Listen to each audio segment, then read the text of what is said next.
the Shulchan Aruch became universally accepted, and the dissent virtually disappeared. And that's why it has become to this day the most widely accepted code. The legacy of the Shulchan Aruch in terms of the Smicha before I go on. So one of the criticisms of the Shulchan Aruch at the time was that perhaps he wrote this relatively easy code because this was a way of disseminating the authority of the rabbis and spots. That this was a way of describing that this is the ultimate code for Jewish people forever. It didn't work out that way, and it was a kind of democratization of Judaism, specifically in this position. Now, one last thing that's very important to mention that ties this all together. The Shulchan Aruch, Mr. Karo, was also a profound Kabbalist. He wrote very little works of a Kabbalistic nature themselves, but quite often he introduces the Zohar as a source text in his writings.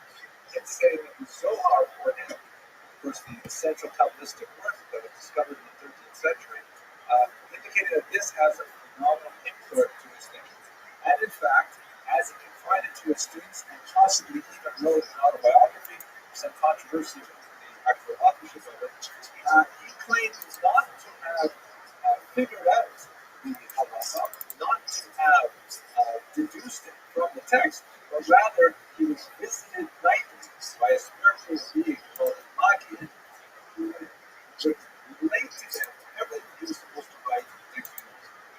There's a lot of debate over whether or not this was actually his position or was ascribed to him by others, but there's no doubt that he was deeply influenced by Kabbalist thinking. And his work, although he tended to look halacha as being fairly dry, straightforward, legalistic, against law, and legalistic, but in reality, it is infused throughout with the deeper sentiments of the mystical position. He brought these things together in a most amazing way, particularly when you add the work of the Rabbi, making it more Ashkenazic style. The Shulchan Aruch leaves his legacy of all this practice. Died at age 87 was very hot in the one of the eulogies spoken over him at that point. Referred to a couple in Psalm 511. Moshe Kesef has his head is a sonic ball, and his eyes spelled 87 in Hebrew. Matria is an which is a phenomenal legacy to Jewish people as a whole. I want to thank you very much for your attention and your indulgence. You're all going to when I put this link into the web, obviously, maybe Steve will help you with that.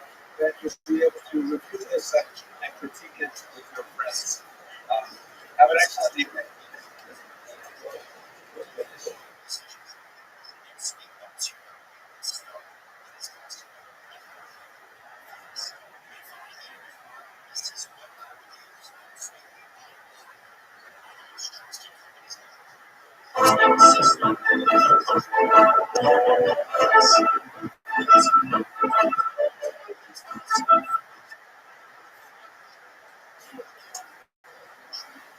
Okay, good evening, everyone. Thank you very much for coming. I appreciate. Oh, hi, how are you? It's nice to see you. I appreciate you all coming again tonight. I've decided to put a little bit more energy into these lectures and a lot of my research. So I decided to read a new book of jokes, and it's helping quite a bit. Actually, I'm reading Professor Ruth Weiss's book, No Joke, published by Princeton University Press. That's like a very sophisticated, complicated discussion of where Jewish humor comes from, and I hope to be able to speak more about it later. So this is her opening joke, which is the launch pad for a whole chapter of discussion on self-deprecating humor, but it goes like this. Now, I normally don't tell jokes that involve various nationalities, so I'm warning you in advance, this one is okay, don't worry about it. It goes like this. Four Europeans go on a long hike, and when they return back to their hotel in the mountains, they're exhausted from being out all day. And so the Englishman says, I am so thirsty, I must have tea. And the Frenchman says, I am so thirsty, I must have wine. The German says, I am so thirsty, I must have beer. The Jew says, I am so thirsty, I must have diabetes. So she has a long discussion about, why is that funny, and does that say good things about Jews or bad things about Jews? But I'm looking forward to giving a lecture on that topic in the next few weeks. At any rate, tonight's topic happens to be a personal favorite of mine, a subject that I found fascinating. And actually, the truth is, I gave a lecture on Gluckel of Hameln 2 years ago, but I didn't give it in this room. If you were part of the series a couple of years ago, you may remember that unfortunately I had to rush up to Canada because my father needed to have an operation. You remember it? And unfortunately, thank God he pulled through. He passed away, of course. The doctors gave him 6 months, and he took almost 2 years. He was able to take advantage of almost 2 years after that, finally passing away in August. But I was so happy to be able to speak about this topic that a couple of nights before the operation, I just set up a video camera and I sat down in my father's store with a blank wall behind me, and I just talked to the camera for about 40 minutes. So there is actually a lecture online of Gluckel of Hameln, but I thought, now we should do it properly. Which reminds me of several other jokes, actually, that are in Professor Weiss's book. Like, for example, a skeleton is shown into a doctor's office, and the doctor says, now you come to see me?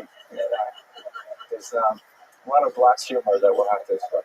Anyways, Gluckel of Hameln, an incredibly important source for historical information and giving us a tremendous insight into the 17th century and specifically the world of Jewish women in Europe at that time.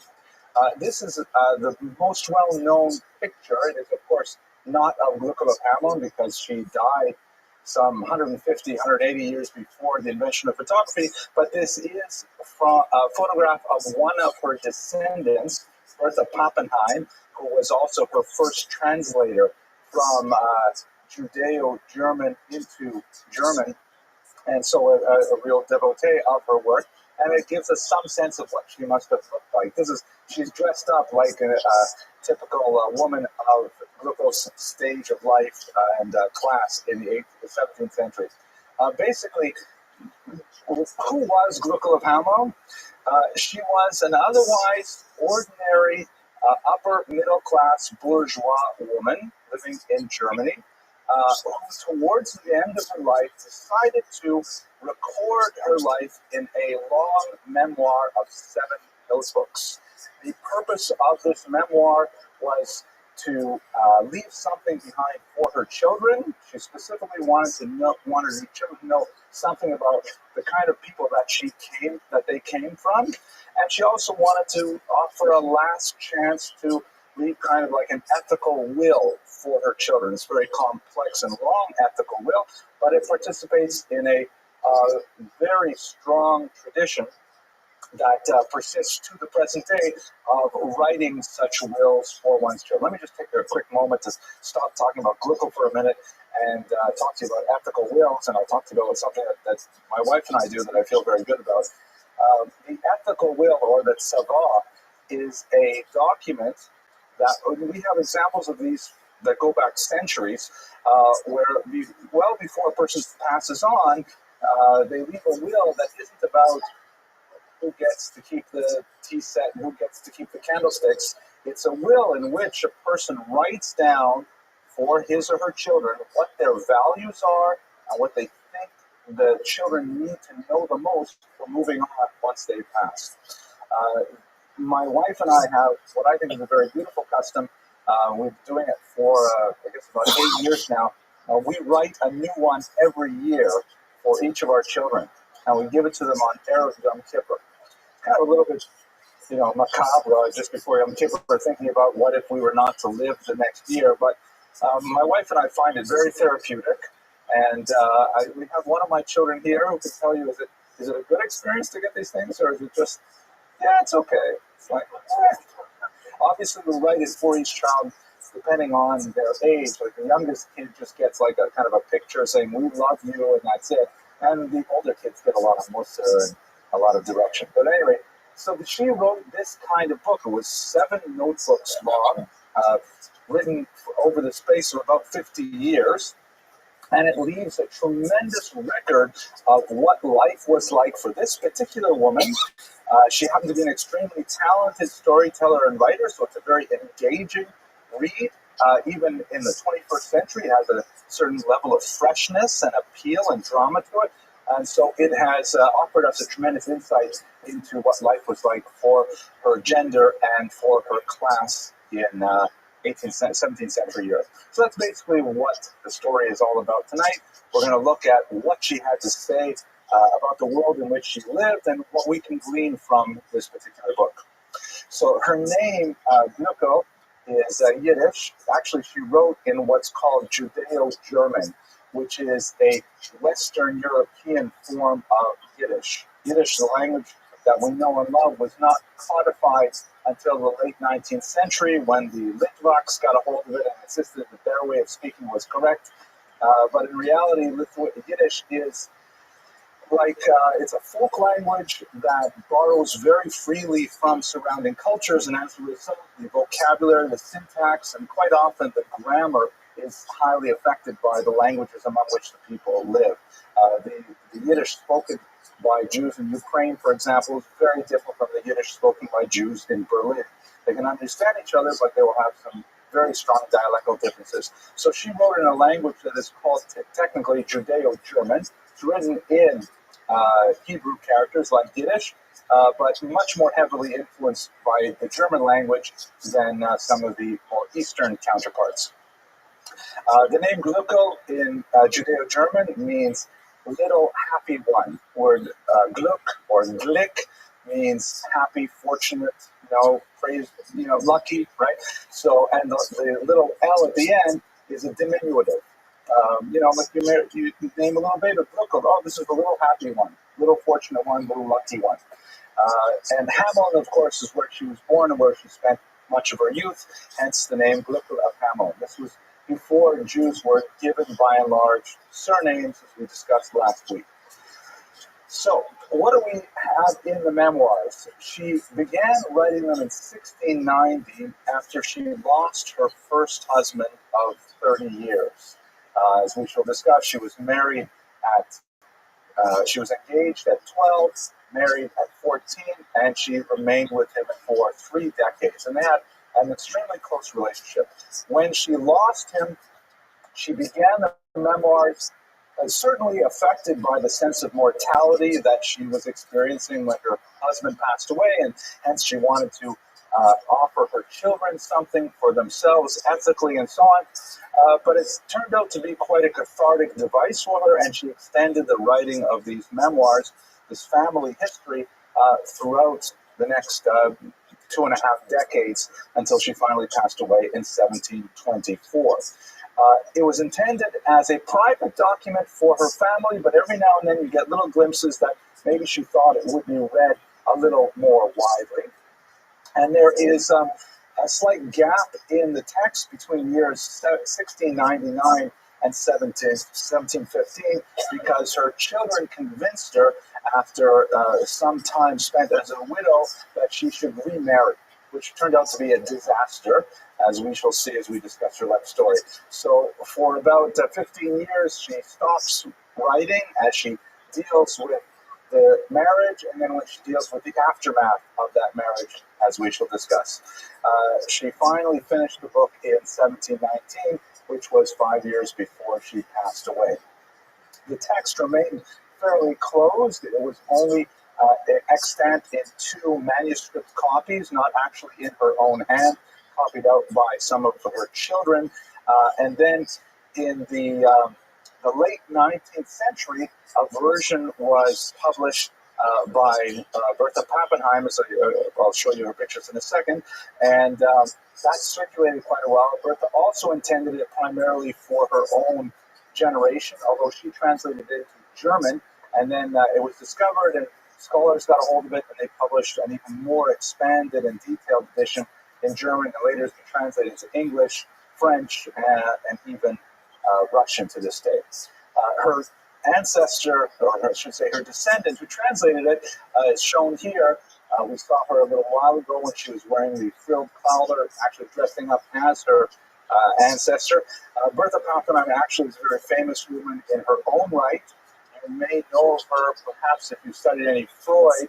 She was the infamous Anna O, who was the patient number one, patient zero of Sigmund Freud, who has been criticized for, portraying her as literally hysterical, like in the sense of female histrionic syndrome, being, highly strong and easily agitated and so on, which is hard to square with what we know about her as in real life. She actually was extremely active. Here they have a German postage stamp after Bertha Pappenheim, which belies Freud's characterization of her. She was extremely involved, for example, in setting up halfway houses for runaway girls throughout Germany. And she was one of the pioneering women to set up social services for women who were victims of abuse and so on. So she was definitely not a pushover kind of woman. And you can see her thinking really coming straight from her ancestor, Glucko. Glucko was also a tough woman, and Bertha, also carried a very profound sense of what needs to be done and how to put it into place. Another famous descendant of Glucko, while we're at it, is the great Jewish poet Heinrich Heine, who is considered by many the finest stylist of the German language of the 19th century, particularly his acerbic wit. He ultimately converted to Christianity, perhaps the most famous aspect of his life from the perspective of Jewish history. He ultimately converted to Christianity and then immediately regretted it, and he spent much of his career publicly regretting it, which sort of cast shame on those who forced him to convert in order to get a position, which he actually didn't get in the end. And he referred to his conversion as the entrée billet to German culture, the entry ticket to German culture. As Dr. Weiss points out, just by using the French term entrée billet, like entry ticket, wasn't itself saying that German culture couldn't enter world culture. They had to use a French word in order to get in. But anyway, this gives you a sense of some of her illustrious descendants who are really world-class people in their own right. Okay, let's focus on what actually do the memoirs say. Critics of the memoirs have focused on the two elements of the text, arguing that it is really a rather mundane statement of bourgeois values, meaning not higher thinking and not earthly, just very middle-class kind of values. They mean that in a negative way. And reading the memoirs, I can tell you that there's a certain element of truth to that, because there are two words that occur without a doubt more than anything else in the entire book. The first word is Reichstaler, which means like dollar. It's a unit of currency. She's constantly talking about money, how much this costs, how much she can make doing this, and how much money this person is worth, and how much money that person is worth. So it's really an important topic to her, money. And the second one is, and guess what the second issue is? Shidduchim, right, marriage, right? She's always talking about how, well, I think my daughter would be for this guy, or how could this guy throw over my daughter for that woman? And it's like Shidduchim and money are the big topics on her mind, and it really obsesses her. Now, we say obsess because, perhaps because of our much more spiritually refined state at the beginning of the 21st century, we no longer think about money and shidduchim as important things. But you think about it, she's widowed in her 50s, and she has to take over the family business, and she has 8 children who are not married, 8, by the way, out of 12 surviving children. She bore 14, who unfortunately did not live to adulthood, but she's got a dozen children. She's responsible for feeding them. She's responsible for marrying them off. It really isn't surprising that that's what occupies most of her thinking is, how am I going to, pay all the employees? How am I going to make this business deal? How am I going to marry off my daughters? Those are things that are definitely the key themes of the book. That said, she is a masterful storyteller, There's a lot of drama involved in everything that goes on in her life. And she, you're at the edge of your seat wondering if he's going to propose. Will they be able to seal this deal? Will the boat get through and the merchandise arrive safely? I mean, she tells it with tremendous flair, so you actually get quite up and get caught quite up. Get very caught up and say, I'll have to edit all that out. It sounds terrible, right? Anyways, another aspect of the text that's been criticized, I'm telling you the negatives first because we're going to spend the rest of the hour talking about the positive. It's got a lot of heavy religious moral content.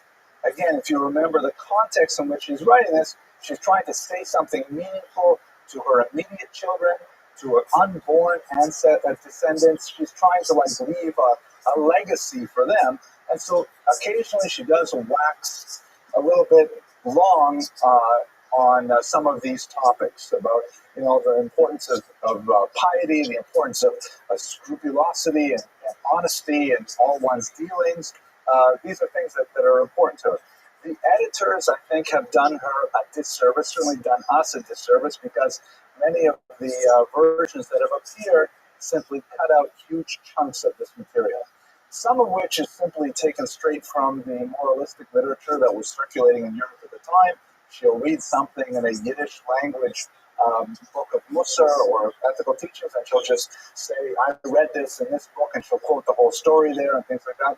And a lot of editors, perhaps with a more secular mindset, are saying, okay, enough of this, enough, we get the point. And so we lost a good chunk of Ruckel's memoirs because they simply were not translated. I personally, a purist, I guess, I would have liked to have slogged through the whole thing, but the text that we have is perhaps more readable by the removal of those things. Also, editors, particularly post-20th century, post-World War II editors, are sometimes surprised by the fact that she's not bothered by the strictures of traditional orthodoxy. She has no questions whatsoever about the worldview of traditional Judaism. She is completely sold on it. She's a very, very pious woman. And, you don't sense anywhere in the book that she is resistant to any of the various, restrictions placed in her. For example, one very moving moment, again, I mentioned that she had a very deep love for her husband. And in fact, much of, I think it's the 5th of the 7th book, describes his protracted illness and eventual death. When he was on his deathbed, very close to passing, Lucas says to her husband, my husband, you're about to die. Shall I embrace you? And her husband responds, just wait, Lucas, there will be time for you to go to the mikveh, and then we can embrace. Obviously, in a reference to the harchakot, to the distancing, where during the period when a woman is menstruating in traditional Judaism, she does not have physical contact with her husband whatsoever. But even at that moment where he is on his deathbed, and she's wondering what should we put the traditional laws in abeyance, her husband says no, and she accepts it. His last words, by the way, were, he essentially told the attendants around his bed that my wife is in charge of everything. She knows everything about the business. Let her handle everything. And of course she did, and there was never any question about who was going to be the president and CEO of their gold and precious jewels business. Okay.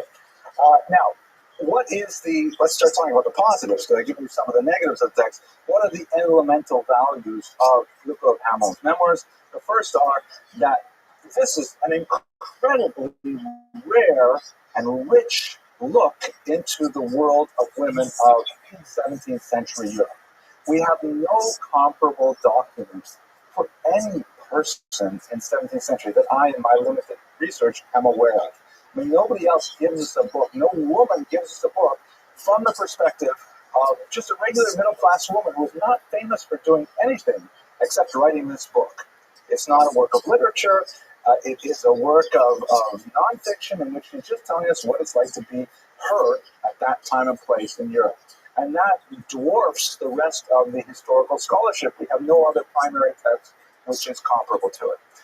That's a primary value, particularly for students of gender and so on. Secondly, she goes through some pretty incredible periods of Jewish history.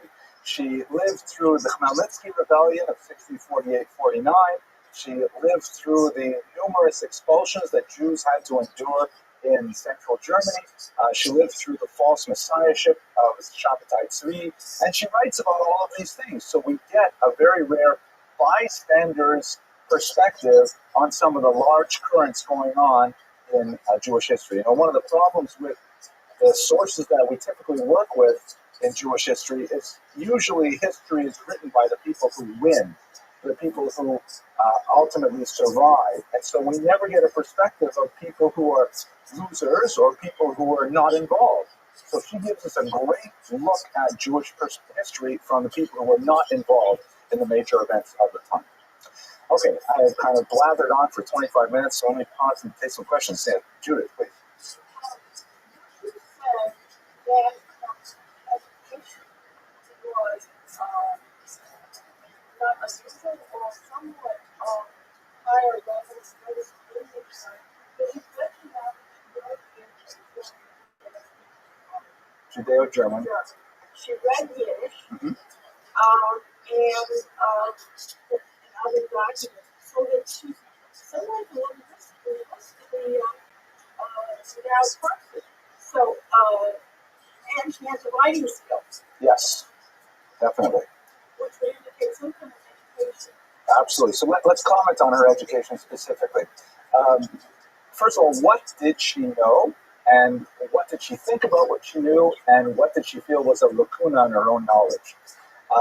She certainly knew the vernacular Judeo-German, and she could obviously speak it, read it, and also write it. But she did not feel that was any way exceptional.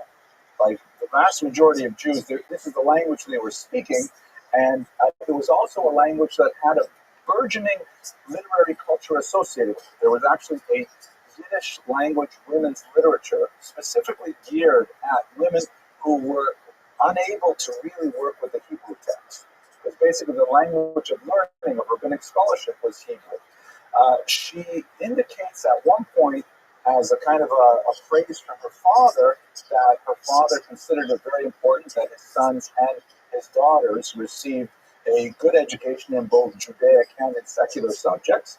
And so she obviously knew enough math to get through the accounting, the books, and things like that. She knew enough, not only of Judeo-German, but German itself, possibly some French, to be able to communicate with the various people she was doing business with in central Germany. So I would say that her education, just by just getting from the tone of what she thinks is great and what she doesn't comment on, her education is like kind of solid for the upper middle class Jews of Germany. If she was lower class, she may perhaps not have been able to read even Yiddish, possibly. But for an upper middle class girl, she got an education that was solid both Judaically and secularly. Now, she does refer on occasion to traditional rabbinic books written in Hebrew, and she obviously is able to make some sense of them, but there are also a couple of offhand passages in which she refers to having someone else translate certain learned Hebrew books for her. So her Hebrew was definitely weaker than her Yiddish, and not at the level of a rabbinic scholar. But I'll give you an example to show you where her strengths are as well. She describes in one episode where education is really important to her. This is, again, a very traditional Jewish value that we see quite strongly with Google. She sends off her son, I think it was Joseph, to be tutored by a young man, a Torah scholar in some other community. And the tutor says, normally I would get paid once every 6 months, but I'm wondering if you can pay me up front because I'm going to need the money, that sort of thing. So alarm bells should have gone off at that point, but she pays him 6 months fee right up front. I think it was 6 months. And then a little while later, she gets a letter from her son saying, oh my gosh, things are terrible. The local authorities have placed an additional poll tax on the community, and we all have to come up with a lot more money. Because, there are all kinds of crazy and prejudicial, discriminatory taxes placed on the Jews at that time. please send a lot more money so that, we won't be evicted. And she felt a little weird about it, so she showed it to one of her older sons, who went and checked it out. And when he actually met with the brother, the younger boy who was studying there, the brother said that the tutor was just pocketing the money.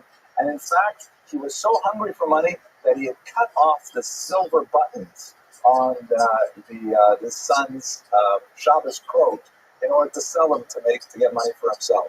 So right away that relationship ended. But you can see that she had to have a significant amount of business savvy beyond the literary education.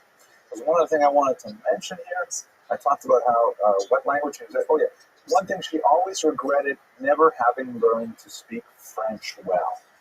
She felt that French would have been like just a great way to round out her education. And so you can see that if she's worried about learning French, then it must mean that her German and her other secular subjects must have been pretty solid. She wanted to learn an elective language. Okay, a good question. Yes. I'm nutrition. Because when I came up, what my parents I'm radio program of British news. Mm-hmm.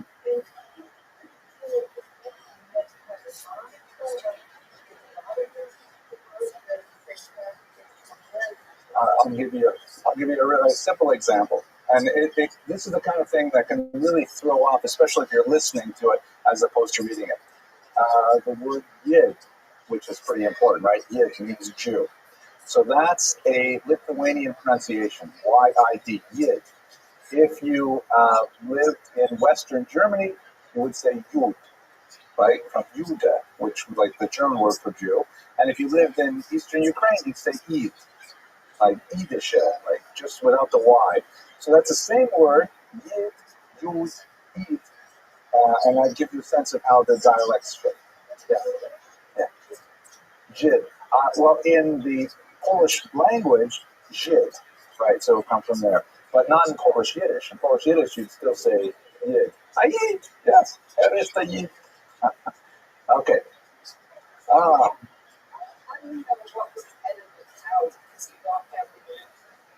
I read stuff about what was edited out. I read the introductions and stuff like that. But that's a good question. I'm going to edit it out of this video because it won't make me sound smart. Okay. So let's go. Secondary level. Well, let's see. Now, what was her life? Let's talk a little bit about her life events. Let's try and understand. I made this a little bit too small a text, but basically, just running through her life. She was born in Hamburg in 1846. The Jewish community, 1646. Thank you. She was born. I'm going to start that over again. We'll edit it out. Right? She was born in Hamburg in 1646. The Jewish community was expelled 2 years later. And they made their way to Altona. Altona, they managed to stay there for a few years, but then the Swedes came in, so there was a war going on in the entire region that affected actually far out to the east as well. And so they were driven out of Altona. And you can see right away in her childhood that Jewish existence is highly tenuous. I think one very important idea to underline in this section of her life, we should recall that with the exception of the United States of America, certain parts of actually nowhere at this time, pretty much nowhere, Jews were always considered transient populations. They were considered aliens.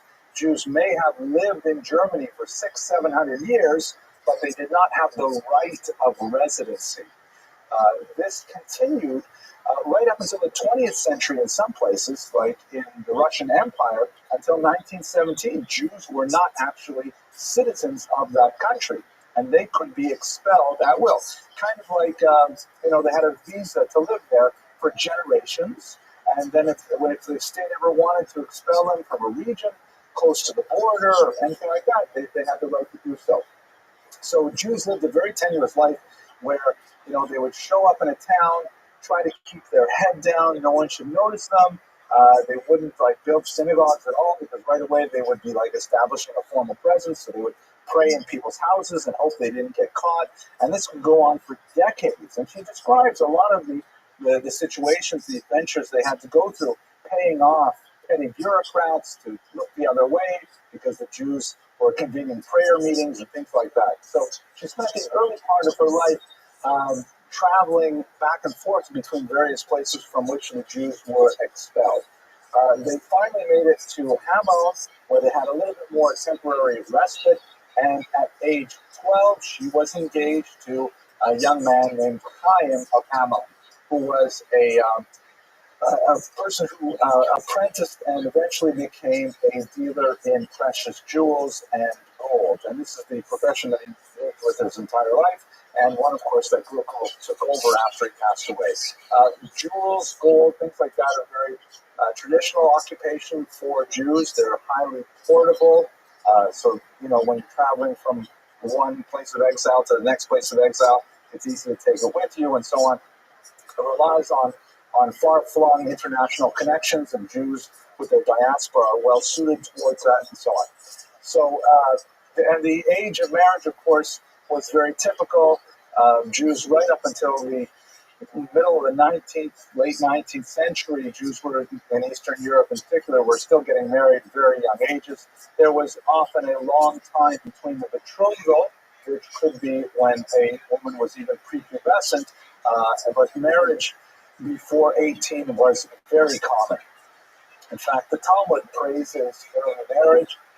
At one point, they asked Rabbi why he was so great, and he says, I got to be such a scholar because I married my wife when I was 18.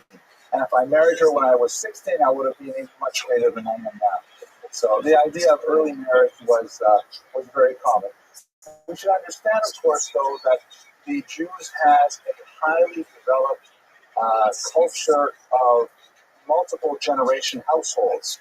So when a woman who's really just a girl would be thrust into childbearing and child rearing, she wasn't going to be 13, 14, 15 years old and doing it alone.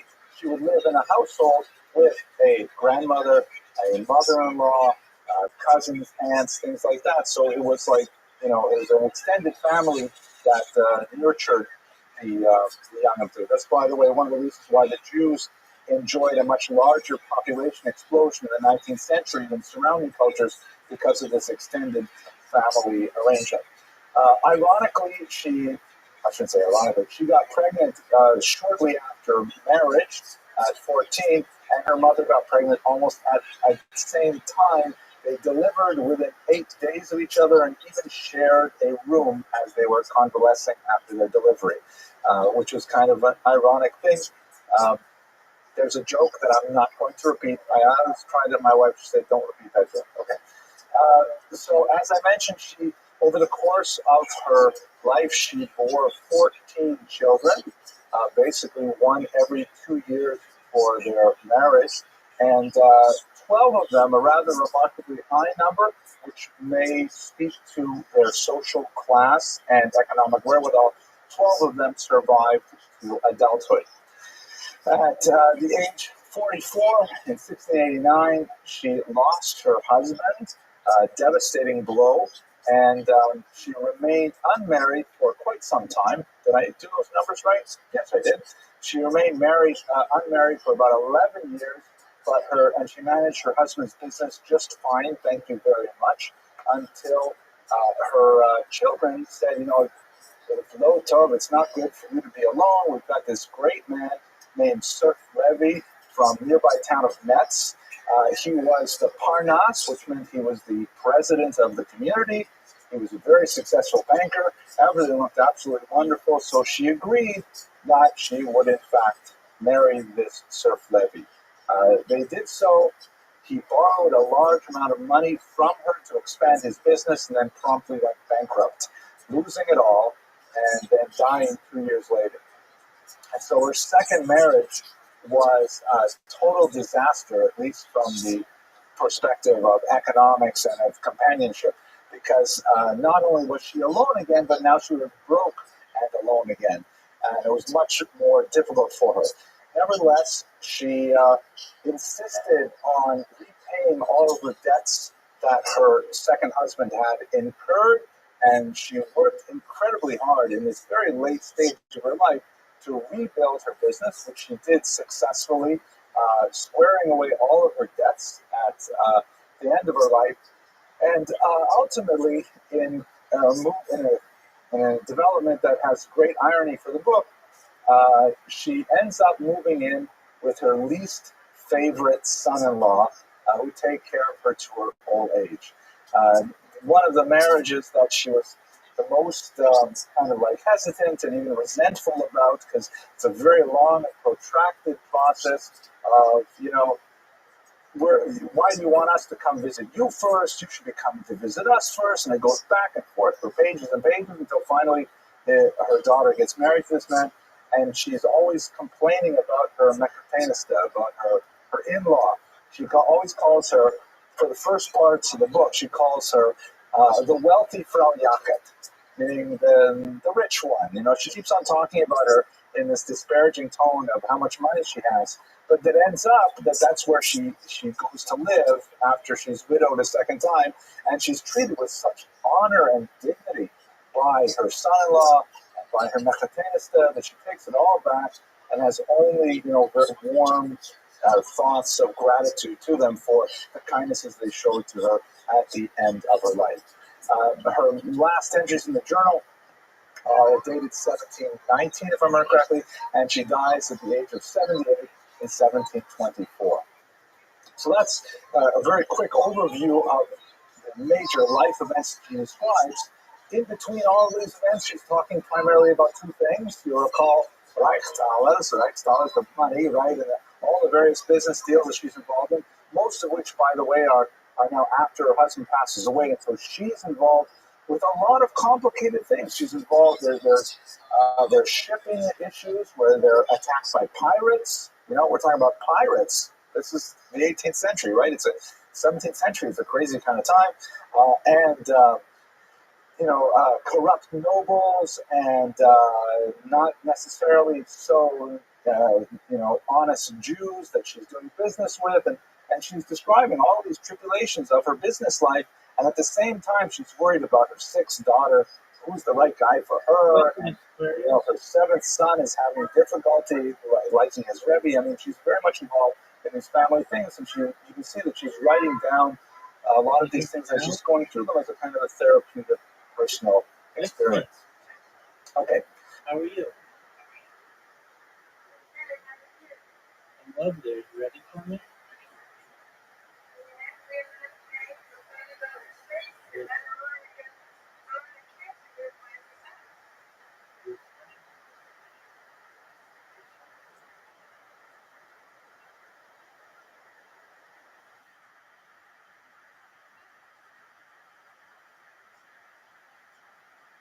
How was your day?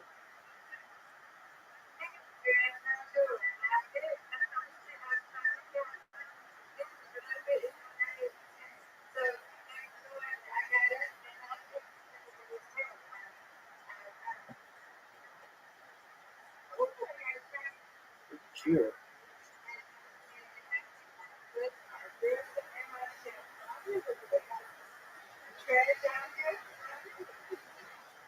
Excellent.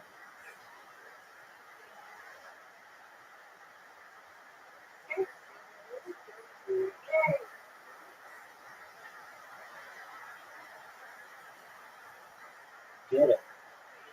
Two in a row. It's Aquarius. No one's touching me.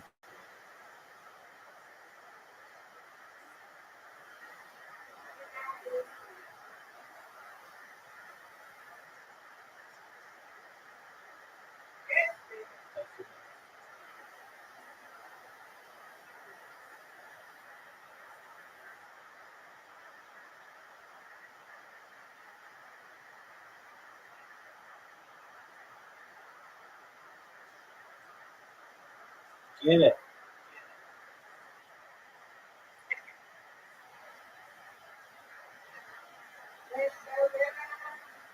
I don't know how to get more.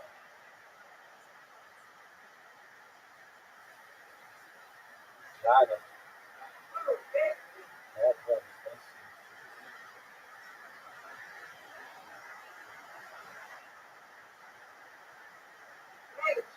beautiful.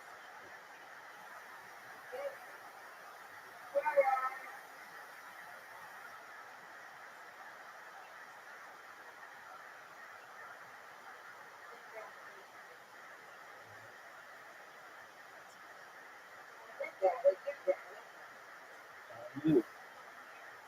Get it, bro.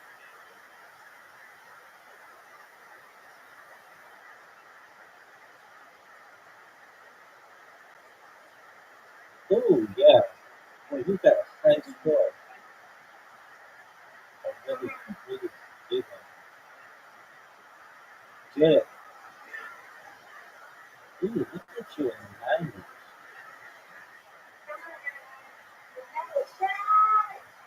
Sure, man.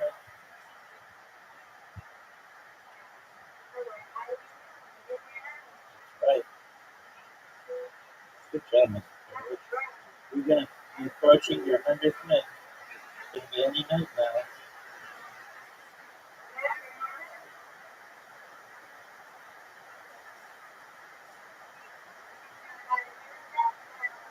I'm on you, man. Get it.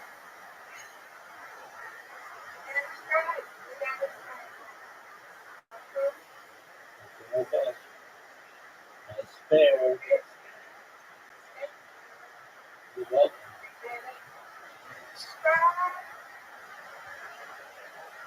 All good.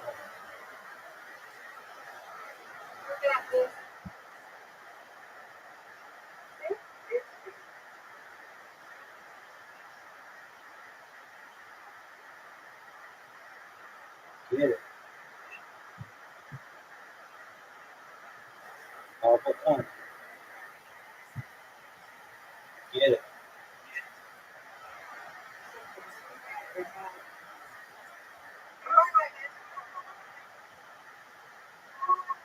Powerful two. Oh, you good. Oh, come on.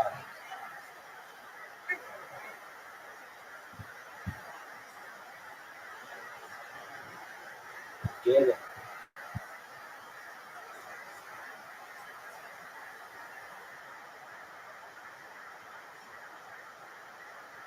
Get it.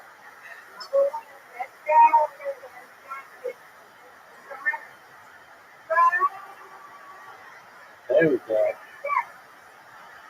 That's what I'm talking about. Thank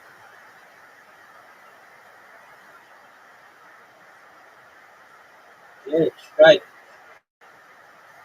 Yeah, this is a tough split. This is a tough split. You're going to get it. You can get it. You can get it. One more.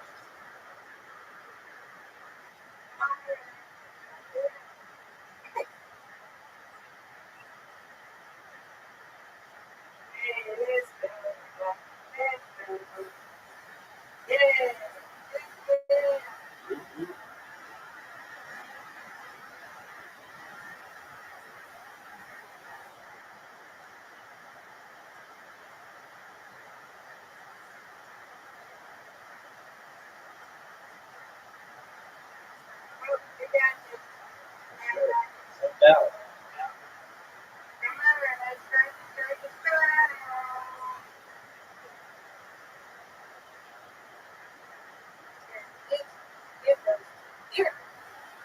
No,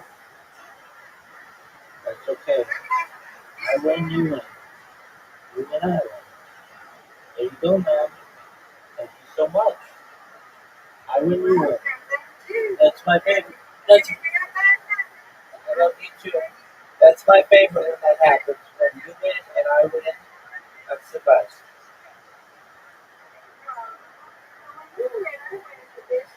That's right, man.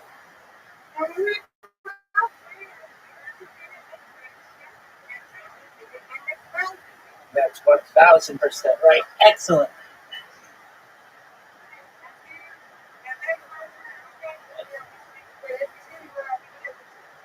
Thank you. Take care.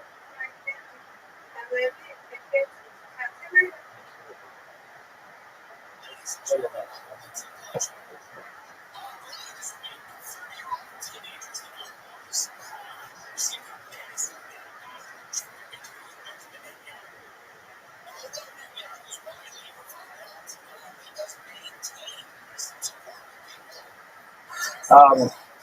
Any questions at this point?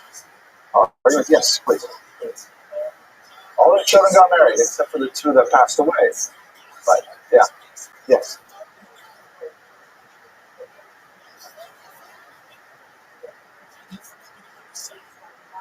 Mm-hmm.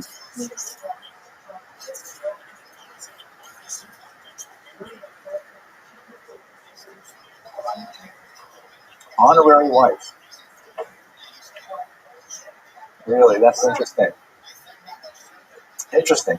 There's a great book written about American Jews that's called How Jews Became White Folk. I can't remember the title of the author, but the reality is that even in America, when people thought about race, Jews were not included in Caucasian. It was just, they were like Jews, Syrians, blacks. Syrians really loomed large in the imagination of Americans before the 1950s. Even here in Miami Beach, you see a lot of restrictive covenants where people are not allowed to buy property in Bal Harbor or, south of 41st Street if they were Jews, Syrians, blacks, Canaanites, all those kind of things. It's crazy, but true. Okay, so two major observations about the memoirs. The first is that she gets involved in the business as a matter of course. She does not in any way describe her business activity as something exceptional. She doesn't say, like, most women sit at home and knit and bake cookies or something. She says, well, and then it was time for me to go to work. And not like she was in any way special. So you get this impression from reading her book that, of course, women were involved in business. Of course, women were involved in the day-to-day affairs of whatever economy was supporting their family. This is certainly a traditional Jewish approach. If you will recall the hymn that is recorded in the book of Proverbs and is read every Friday night, I'm going to ask you for a translation of the term Eshet Chayil. Don't translate the first thing that comes to your head. What does the term Eshet Chayil actually translate as? That's what the first thing that comes in your mind, but no, that's not what it means. Eshet obviously means woman of, right? Isha is woman, it's in the smichut form, meaning it connects network. What is a chayal? A soldier woman, that's right, thank you. A warrior woman. It's not a woman of valor. Okay, if you think of valor in the sense of like courage and like, soldiers, then it makes sense. But an Eshet Chayal or Eshet Chayil means a woman who goes to war, a woman who's out there in the Milchama Shel Parnasa, going out there and duking it out with all of the others. It's not your, Mrs. Cleaver kind of image of a woman. She is a tough woman who, if you read through Eshet Chayil, you can see that she's involved in real estate, that she's involved in agriculture. She's got a lot of employees. She's directing them and managing them. She's even involved in import-export. She's got boats going all over. So this is already from the period of Proverbs, in the biblical period. Glickle was right within that mold. She was totally in charge of all of the business, and there was never any moment to say, well, that was exceptional, because it was not exceptional. Because every woman, we can imagine, from whatever class they came from, were involved in the business. Right, okay, so that's the first major observation, I think, is you read from the fact that it's unexceptional that it must be the norm for women to be involved in these kinds of things. It's interesting to contrast that with the way maybe we think as a result of the American experience with the 40-day work week, and the so-called weekend and things like that, which is very different from Jewish approaches in general. Secondly, and I haven't talked about this very much throughout the book, it's filled with a deep, pervasive piety that in no way comes off as inauthentic.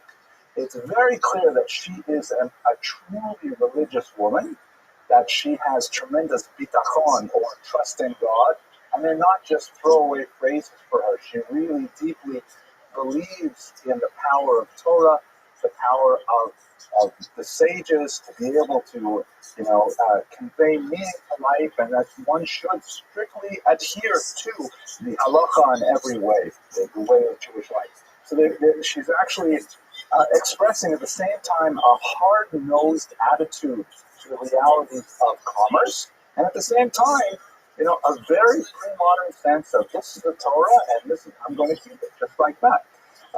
She it's clear we discussed a little bit of her education there. She is clearly heavily influenced by the moralistic literature that was circulating for women at the time.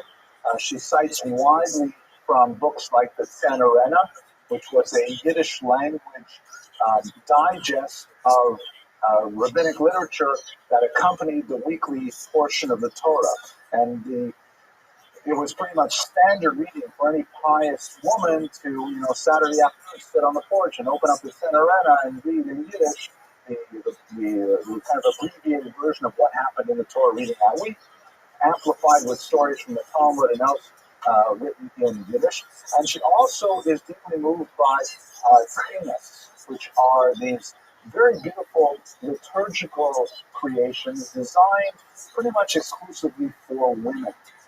These are prayers which unfortunately have been largely lost to the tradition in the 20th century, particularly after the demographic upheaval of the Holocaust and also the linguistic shift away from Yiddish to English that we suffered in this country. There are a few remnants of these Yiddish language prayers which were intended primarily for women. Like if you look in an art scroll sitter, you'll see the prayer God von Abraham, God of Abraham, that is typically read on Saturday nights as an example of the Shekhinah.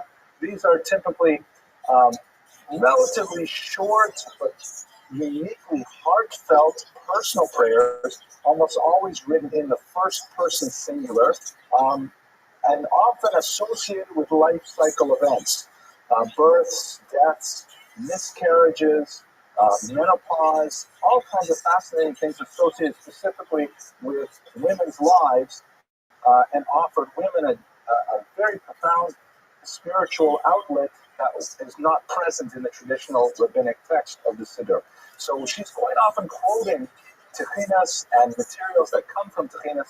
So you see that she really, this is not literature that she's read once and put on the shelf. This is literature that she goes into every day in terms of her prayers for her own personal spiritual uplift. There are a couple of offhand passages in the book where she mentions how she was on her way to the synagogue for morning prayers during the week. So we get the impression that here's one woman at least who was going to sit on the women's section and say the Shacharis prayer, which was fairly uncommon in the 17th century. In fact, many synagogues did not even have women's sections. It was just the synagogue was the boys' place. If they ever had to have a women's gathering, then the boys would clear out and the women would have the whole thing. But it was typically a men's club. That's what my wife calls it. Oh, you're going to the men's club in the morning. All right, see you later. That kind of thing. She has a tendency towards the supernatural. There are quite a few passages in the memoirs where she speaks about, the sighting of illustrious ancestors who have passed on and premonitions and things like that. So I don't like to use the word superstitious because that tends to be a derogatory term, but she clearly was a believer in, the extrasensory perception that is possible through, the panoply of demonic and angelic beings that are present in the mystical tradition. Oh, that was a really good sentence, wasn't it? I have to write that down. Okay. I can't believe I actually used the word panoply in a sentence. Did I say that right? Panoply or panoply? Panoply. Wow. And my daughter heard it too. Okay, anyways, let's go on. Okay. So the other thing so those are like my two main observations, my two takeaways from Ruckel's book that say a lot about living as a woman in the 17th century. What about her bystander's perspective? Well, that's also fascinating.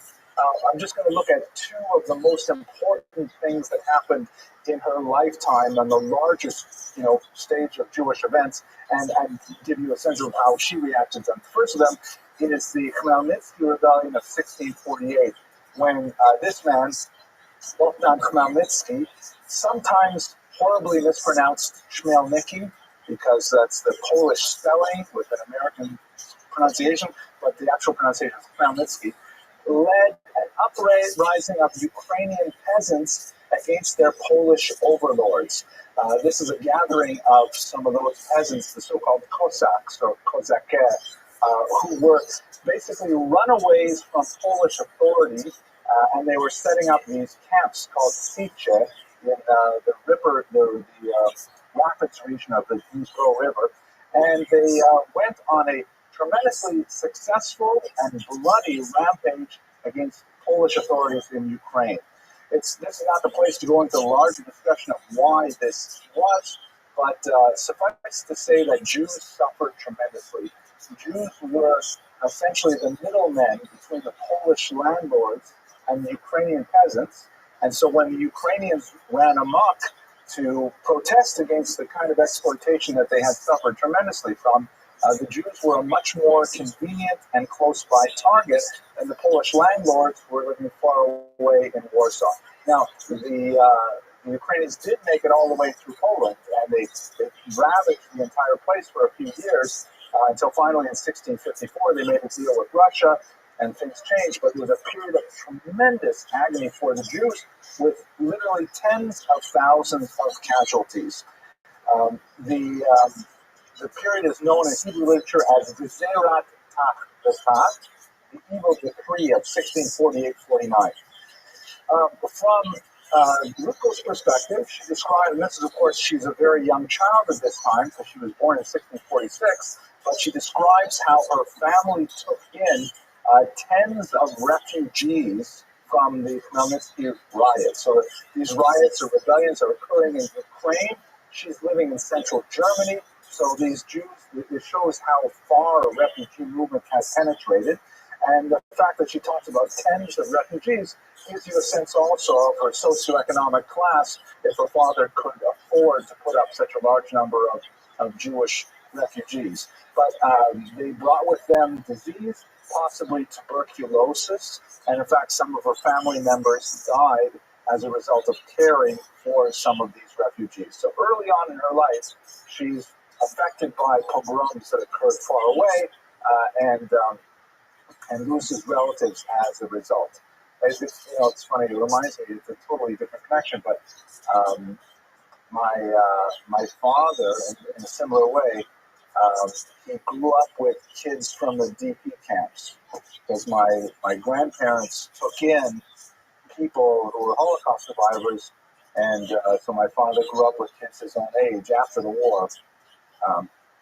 Anyways, that's just an aside, totally irrelevant, but nevertheless. Okay, so she described, and we get a sense of the Khmelnytsky rebellion and how it impacted Jews so far away, and what that meant to them.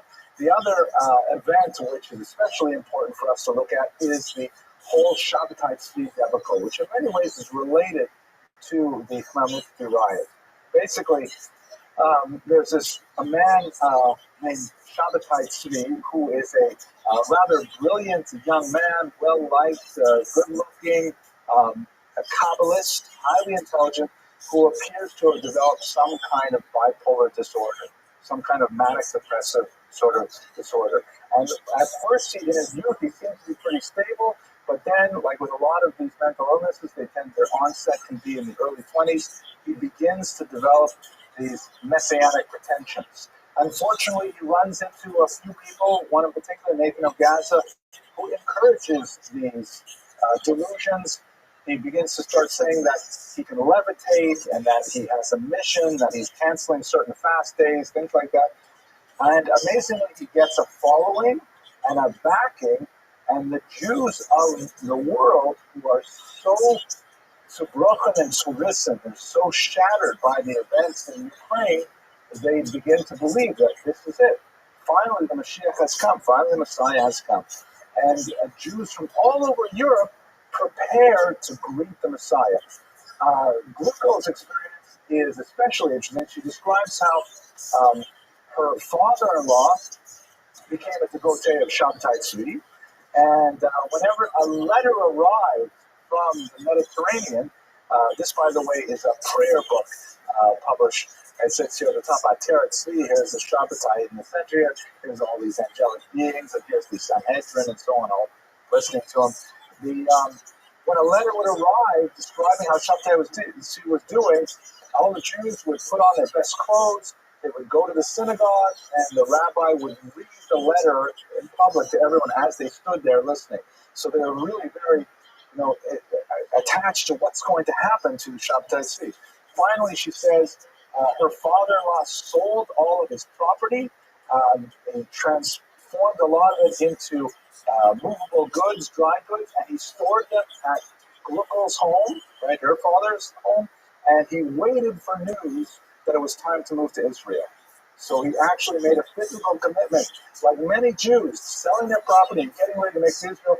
What ended up happening, of course, it's a terrible story, but Shabbatai Tzvi presented himself to the Ottoman Sultan and said, here I am, I'm the Jewish Messiah, give me Jerusalem, and I'm going to begin the Messianic era. The Sultan said, very nice to meet you, Mr. Messiah. I have a counteroffer.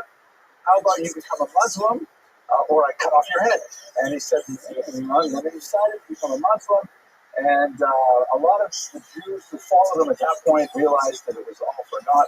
Some Jews, however, continued to follow him, and they were called the Guinnness, and they maintained their own existence and identity even up to the 20th century. But he died lonely in exile in Albania, which is, I guess, a pretty terrible place to go into exile. But no offense to Albanians, I'm going to cut that part out. I get a lot of Albanian watchers, believe it or not. The Latvians have disappeared. But so, anyways, she described, we got a sense from what the Shabbatai Tzvi story was like in her eyes as well. So, if we bring all these things together, we get a sense of the legacy of Gluckel Hamel and what specifically her memoirs mean. On a literary level, it's a great read, and I encourage all of you to pick up a translation of this work and to read it because it is absolutely fascinating. You know, you follow her story with tremendous anticipation of what's going to happen next. She's also a gifted storyteller, bringing in parables and stories from many, many different sources and using them to try and illustrate her message. For example, I'll tell you one that I rather enjoy. It's probably not from a Jewish source, probably comes from the German literary sources of fables, things like that. But the fable apparently goes like this, and she says this right at the beginning of her memoir, by the way. She says, it's a parable of a seagull who's carrying its young over a large river, one at a time. And every time the seagull has one of its chicks on its back, flying over the river, the seagull says to its chick, will you take care of me in my old age? Promise me. And the chick says, absolutely, father, I certainly will. And the seagull says, kind of savage, liar, and then dumps the chick in the water and goes back to get another one. Brings them over one at a time. Each one claims to take care of his father in his old age.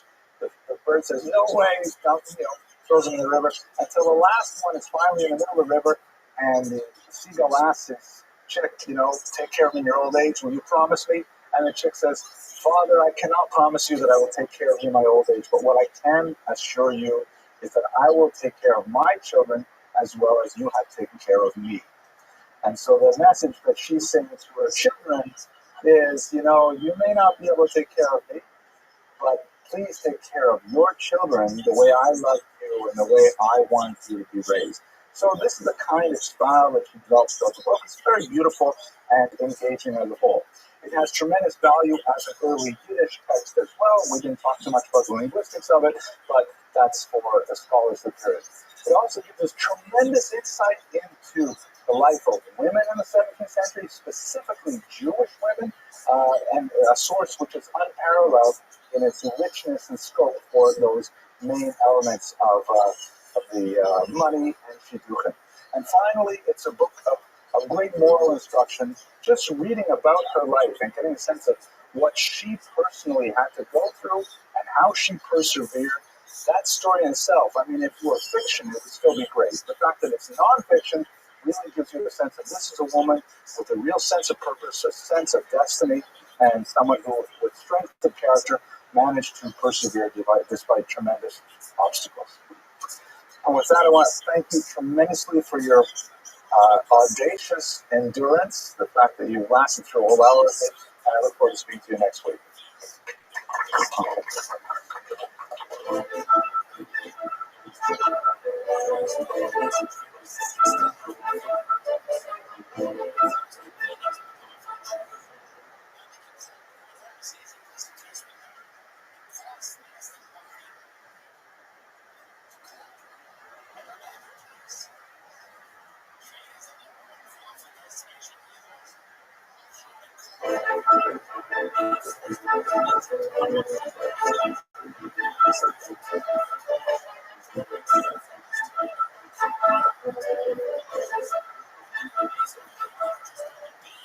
Okay, great.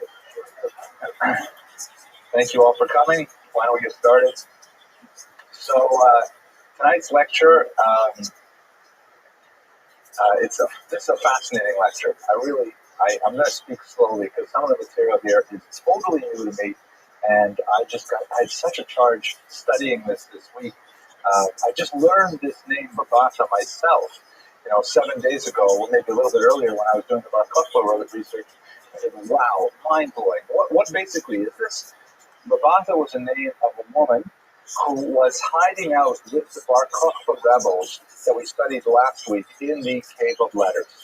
And in that cave were discovered this archive contained in this kind of like leather sackcloth bag buried under a rock that were an entire legal history.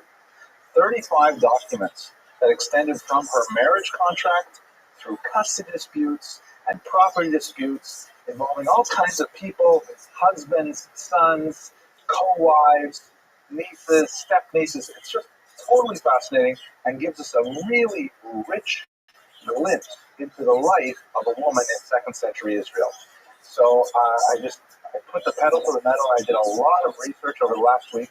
I'm sure I'm going to get a lot of things wrong, but for a popular first-time lecture, I think this is really an exciting thing because it's not often I get to lecture about something I never heard about before. It's never stopped me before to speak about things I don't know anything about, but this thing I really did know nothing about this 10 days ago, and now I'm talking about it. It's fascinating. Good and Welfare, tonight's lecture is anonymously sponsored. Thank you to our anonymous sponsors. And I did get on the internet, I'm happy to say, a couple of complaints. Where's the opening joke? So I was really waiting for someone to say, how come you can give these lectures with no opening jokes? So those of you who are watching us on the internet, if you really just want to get to the material about Babata, I will try and put a little marker saying go to time marker X and you'll miss the joke entirely. But for the rest of us, let me start with a joke.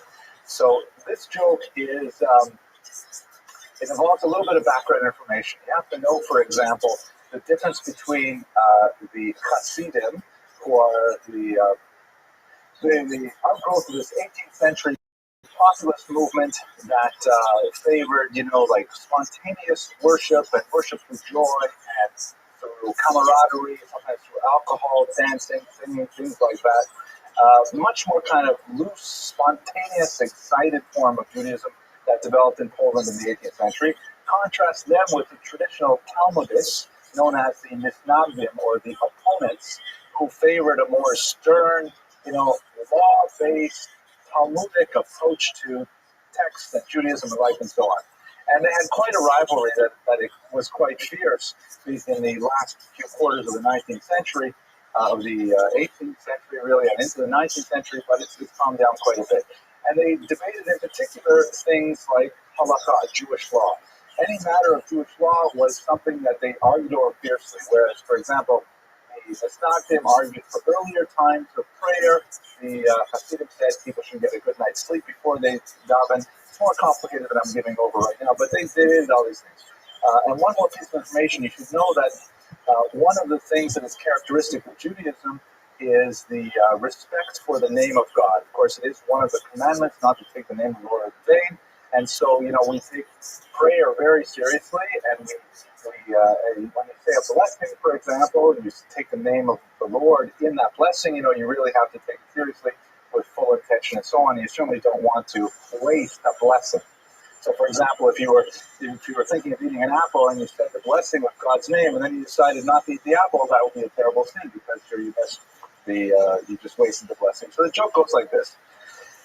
It's in the Holocaust. Not too many jokes you can tell. It's set in the Holocaust. You'll see it makes sense.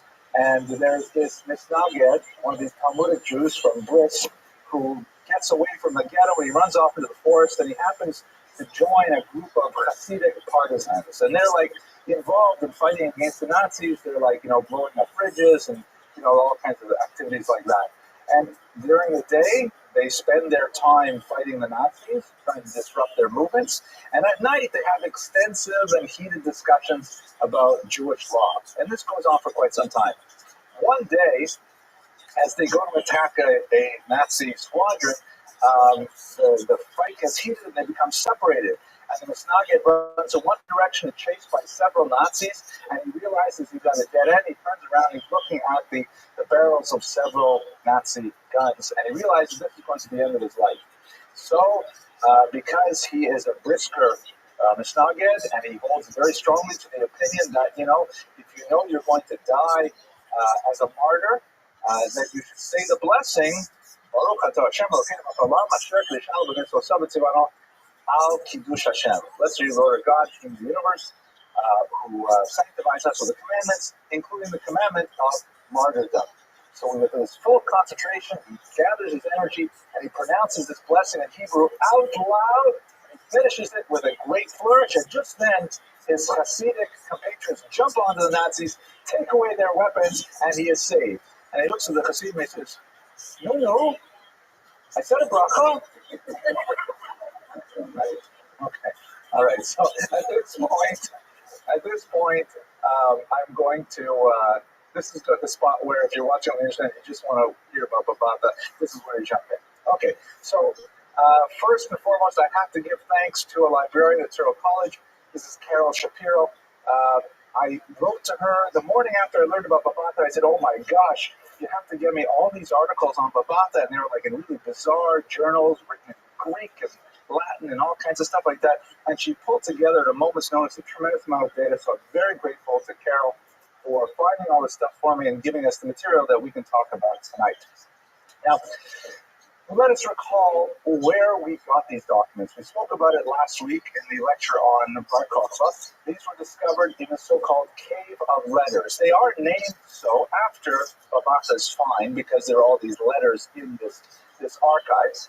It's an extremely remote area north of the southernmost part of the Dead Sea. Here's the map. You can see here's the Cave of Letters located here. The sort of oasis town of Ein Gedi, which is going to be very important, is just to the northeast of it. And here you can see it within the context of Israel proper. Extremely remote area, very difficult to get there. You have to climb along a mountain path, and then you have to go up a 60-foot sheer cliff wall to get to the cave. And it housed quite a number of rebels of the Bar Kokhba rebellion against the Romans for quite some time. Here you can see a view from the opening. You can see a climber coming up at the bottom. It's in a deeply inhospitable part of Israel. The Dead Sea happens to be the lowest point on the surface of the earth. Temperatures there are regularly above 100 degrees. And it is, and the nearest water is miles away, potable water, that is, as opposed to the Dead Sea, which is heavily mineralized. And it was in this cave complex, which extended for 300 meters, 3 distinct chambers deep into the cliff wall, that these several hundred Bar Kokhba rebels, including men, women, and children, lived for some time before they were eventually killed. It appears, maybe I shouldn't say they were killed because it's not certain exactly how they died, but there were ossuaries there, or like, we'll talk about it towards the end of the lecture, but there were bodies found there, skeletons found there, and Babata was plausibly buried there as well. Most likely from starvation, perhaps from disease, but she met her end in the cave. It's also important to note, of course, that these are really important documents to her, and she left them behind. So it's hard to imagine she would have left them behind for any other reason except for her own demise. So this was likely her last resting place. I had some interesting correspondence with the author of this book, Richard Freund, over the last week, putting together this lecture. He was one of the stars in an extremely useful documentary made by Nova. I'll put on the internet, I'll put the little URL. You can watch this 1 hour video where you can see the cave itself and meet the people who are excavating it. It's really quite fascinating and wonderful. And I wrote him to congratulate him on such a wonderful achievement, and he was very friendly, and we had a nice exchange. Here's a picture of Richard Freund. One of the things I like about this picture is that you can see that I think he has a bit of an affectation for Indiana Jones. You see the leather jacket, the hat, there. Let's see, this is Richard Freund. This is Indiana Jones, right? So, but he really is Indiana Jones. I mean, he's going out there into the Dead Sea and like climbing these cliff walls and like digging around and finding these treasures. Really, it's an amazing thing, and he's a great scholar. I highly recommend his book. Question? Yes, he's an archaeologist. Correct. Okay. So, one other cool thing. So, when the archive was first discovered by General Yadin in the 60s, they were using 1960s technology, which most of you probably remember. That was back when we were making fires, like rubbing sticks together, things like that. But in the 30 years since then, a lot more devices were invented, ground-penetrating radar and things like that. And Richard Freund had this brilliant idea when he was getting his colonoscopy, because they have these places in the floor of the caves that are like fallen rocks that have fallen over the centuries. There's some earthquakes there, and there was no way to understand what's at the bottom. So he asked his colonoscopist, is that the right word, colonoscopist? His GI doctor, hey, could you use that thing to get into crevices? We can't get any kind of crevices with this thing. And sure enough, so he brought a GI doctor along with him on this trip in the 1990s with one of these colonoscopy devices to look in the rubble, and they found tremendous things, so it, right. It just goes to show you that, I don't know what it goes to show you. Anyways, they found all kinds of amazing things there. I mean, it's a huge and amazing trove of artifacts, including slippers. They found children's shoes, like this is the bottom of a sandal here. So, people living there, cooking fires, all kinds of things were going on inside these caves for who knows how many months, maybe years. They had a whole civilization there. One of the more fascinating finds was this amazing collection of brass and other implements that pose a tremendous amount of questions. This was discovered because they found a little bit of rope sticking out of the ground, and so they started, gently brushing away the dirt, brushing away, and then they found it was attached to a basket, and they started lifting up the basket, and they found the latrine. It was actually the human latrine, the people living there, and that was kind of gross, but the rope went down further, and underneath the latrine, Dr. Freund says it may even come from a cave that was used well before the Bar Kokhba period, perhaps by Jews who had fled the destruction, some 60 years earlier of the temple. And there was this trove of these materials underneath it, including these ritual implements like these incense burners, highly ritualized objects, very flat kind of hands and things like that. And he was arguing that possibly this may have been some of the materials rescued from the temple and buried there before it was used as a latrine. How ironic and unfortunate. But it poses all kinds of questions. Like, for example, this serving bowl has a very clear little sort of decorative element that shows some Greek gods at the center of the platter. So it's hard to understand in the context of second century Bar Kokhba rebels, who we talked about last week, as seeming to be very pro-Pharisaic Judaism. They were involved in asking for lulav on Sukkot and things like that. They would think it was traditional rabbinic Jews, and yet at the same time they've got these kinds of implements which we would not normally associate with Jews from this period, because we tend to think that they have an intellectual allergy to the graven image, again, based on the Ten Commandments. So there's still a lot of questions surrounding many of the finds that come from here. Oh, Mr. Rodriguez has a question. Uh-oh. You don't think that they have those Greek idols that is used for idolatry, so they bury it specifically for the sake of it? That's a possibility. I thought of that idea as one myself. No, I didn't. I wanted to take credit for it. I've talked of a few possibilities. Like, for example, in the video, which again I highly recommend, they take this item here and they compare it to other items that are held in the Israel Museum. It may have been some kind of household implement. Dr.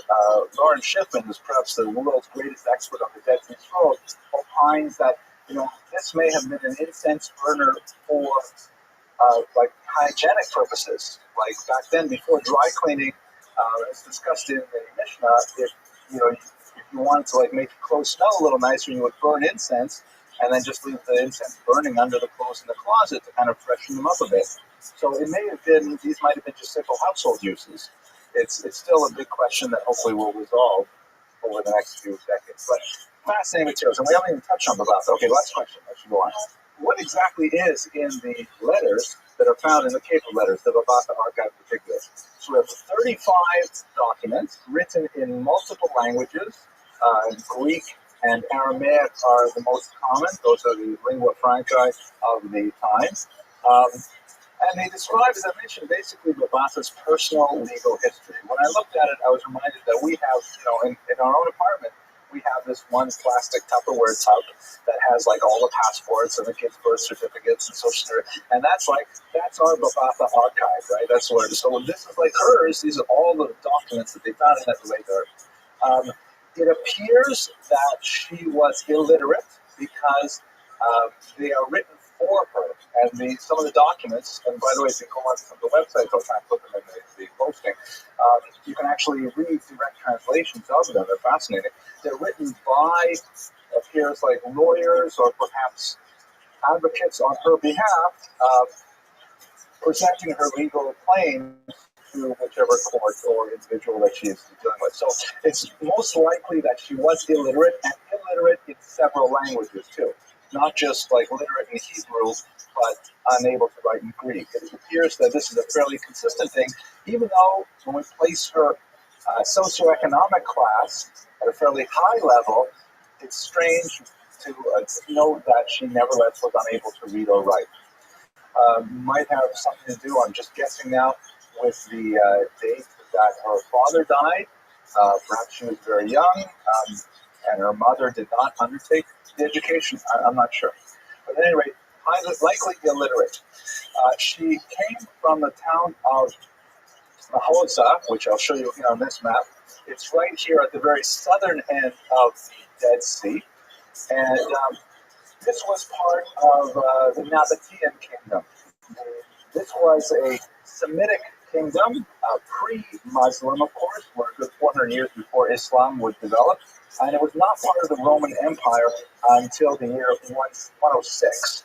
And so one of the things that we're not going to talk about at all, but that other scholars use the Babasa archive for, is that it's interesting to note how she adapted to the change in legal systems, because she was, first she was born in this Nabatean kingdom, and then it became part of Roman Arabia. And so there's some interesting arguments by the way, the most important scholar in this field has written, maybe a dozen articles. It's a woman named Hannah Cotton. And she's really spent a lot of time analyzing every single aspect of the Babasa archive. It's quite fascinating. This is one of the articles that I read. At any rate, the Nabatean kingdom are most famous for these amazing palaces that are built or carved right out of the cliff faces near Jordan, the Jordanian border, and that's what they're most famous for. It's at the city of Petra. If you visited there, you'll see there's quite a few, and they're beautiful. What we know about Babasa is she was upper middle class. She owned property in Petra itself, and also later in her life, she owned property in Gedi. So she was landed. She had some source of income that was based on real estate. Specifically, her first holding was a date orchard that we have in a will of her father Shimon. Shimon left this date orchard in En Gedi first to his wife, and then when she was deceased, the orchard was to be given over to her daughter, Babasa. So this is fascinating because in traditional Jewish law, the inheritance usually passes to a son. As long as there is a son, it doesn't matter how many daughters there are, the sons inherit to the detriment of the daughters, as it were. The sons have responsibilities for the upkeep of their sisters, but in general, when you look at women in the classical world, in Jewish society as well as many others, women traditionally lived within the shadow of some male figure, either their father, their husband, their adult sons. They very rarely went out and made it on their own. Babatha was a partial exception to that rule, as we shall see. But it's interesting to note that the will does not seem to employ any of the traditional kind of legal mechanisms that the traditional law would require. Like, for example, I have daughters, and I certainly want to bequeath my massive wealth to them. That's a joke. But, I want my daughters to share wealth with their brothers. So there are various legal devices that I can do to make sure that they get the wealth, but within a halakhically acceptable way. I can give them a matana mechaya, for example, a gift while I am alive. I'm allowed to give them as much property as I want while I'm alive. And there's discussions in the halakha of, can I create a document that says, one moment before I expire, I give, my holdings in Cancun to my eldest daughter and my holdings in Switzerland to my second daughter and stuff like that. Can I do that? So what's interesting is that these are absent in the will written by Babatha's father. Babatha's father just gives it straight out to his wife. Now she's no longer the beneficiary. And then after that, he says it should go to my daughter. That's also a problem in Jewish law, that you cannot will things after your death. You can't say, I want it to go to Reuben, and then after Reuben does, I want it to go to Shimon. You have no control over it. Once you give it to the first person upon death, then it's whatever they want to do with it. So the will that is the first dated document that we have in the Babatha archive does not seem to conform to Jewish law in its particulars. That itself has a lot of ramifications that we'll return to towards the end of this lecture. Then, so Babatha, though, whether she had sons or not, whether she had brothers or not, she was likely the eldest child, maybe even an only child. There's no real reference, if I recall, to any siblings of Babatha at this point. Now, she grows up and she marries a guy named Jesus. I kid you not. The name they use constantly in the literature is Jesus. It was really easy to find pictures on the internet of Jesus. This is what he actually looked like. But his name was Yeshua, and for whatever reason, the archaeologists like to use the term Jesus, even though it's kind of like begging the question when you first see it. Anyway, she married him in roughly the year 124, she married him a little earlier. By 124, she was a widow. I believe, what was her birthday? Do you remember, Mr. Rodriguez? I think it was around 104, right? 104. So she was already at 20. She was a widow with a son whose name was also Jesus, by the way. Here they are. It's also easy to find pictures of mother and child if you put Jesus in the baby. One more note I wanted to mention. So what happens is she married Jesus, and then she inherited some property in Mahoza, so that's where her father left her the property. And then within a year, she married again. Now, so she's married to a second guy whose name was not Jesus. But we have Jesus, her son, and this is another interesting aspect of the archive, is that right away she gets into a custody dispute over her son Jesus. Specifically, there were two men who were appointed as apotropos. That's a singular. Apotroposim, I guess, would be the plural. This is a Greek word which has entered the Hebrew lexicon as well. It's in the Talmud all over the place. An apotropos is like a guardian, someone who has custody. It appears that the boy Jesus, the baby Jesus, was allowed to live with, I'm glad you enjoy that. I enjoy that. The baby Jesus was allowed to live with Babatha, but they controlled the child support. And so she took them to court, demanding that they should pay more monthly stipend for the upkeep of her child. This also has some fascinating implications here. Once again, it's not entirely in keeping with traditional Jewish law. Like in traditional Jewish law, to my knowledge, certainly the mother gets custody. It's not even a discussion. If both parents are alive, then there's a possibility that a husband could get custody if there was a divorce or things like that, but it's unlikely. Definitely the preferential custodian is the mother. But the idea that the wealth would then be distributed through other people seems really strange. Like, why should you separate the money that she legally inherits from her husband and send it up through a trust managed by two other people. So this is, again, not necessarily in conformity with Jewish law, but we see that, as one of the articles put it, even though she was illiterate, she was certainly no wallflower. She was absolutely ready to take people to court, very litigious, and she was saying, hey, this is not enough for my son Jesus to get everything he needs. I mean, what do you expect? There's going to be loaves and fish and all that, but what's going to happen? No, sure. I'll have to cut that out. This is really also one of the big issues, which I was going to save till later, but we'll talk about it now. Where is she suing her plaintiffs? No, defendants. Where is she taking them to court? Well, she's got the documents in the cave. All this is happening before the revolt, which broke out in 132. So this is in her 20s. There certainly should be a Beit Din, right? She took it to, well, at this point it would be the Roman courts, but she took it to the non-Jewish courts. And that's also really surprising, because in Jewish law, that's considered like really over the line. We have a perfectly good legal system.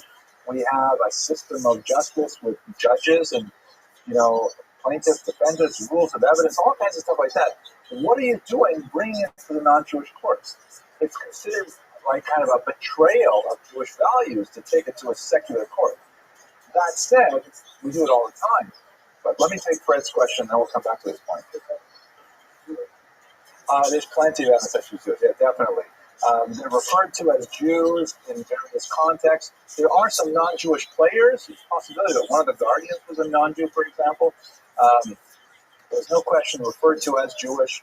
The name Babatha is a little unusual, that TH sound, which you don't normally find in Hebrew. In ancient Hebrew, the letter Saf was pronounced that way, so it's not so crazy. They're definitely Jewish people. And they're definitely, look, they're hanging out with Bar Kokhba. And Bar Kokhba was a rebel against the Romans, but vis-a-vis Rabbinic Judaism, he was mainstream, right? Akiva was his sponsor. So she's going to secular courts. And he's going to secular courts before the Bar Kokhba revolution, right? So before that. So, I have a lot of sort of like unformed thoughts about this, but why don't we touch on them right now? Definitely, Jewish law favors solving Jewish problems in a Jewish court. And there are lots of like strong messages of warning throughout our religious texts that say, don't take all of your dirty laundry and air it out in the street. Or as they say in Yiddish, it would be a shanda for the goyim. It would be an embarrassment in front of the non-Jews to say that. The word goyim here not used in a derogatory sense at all.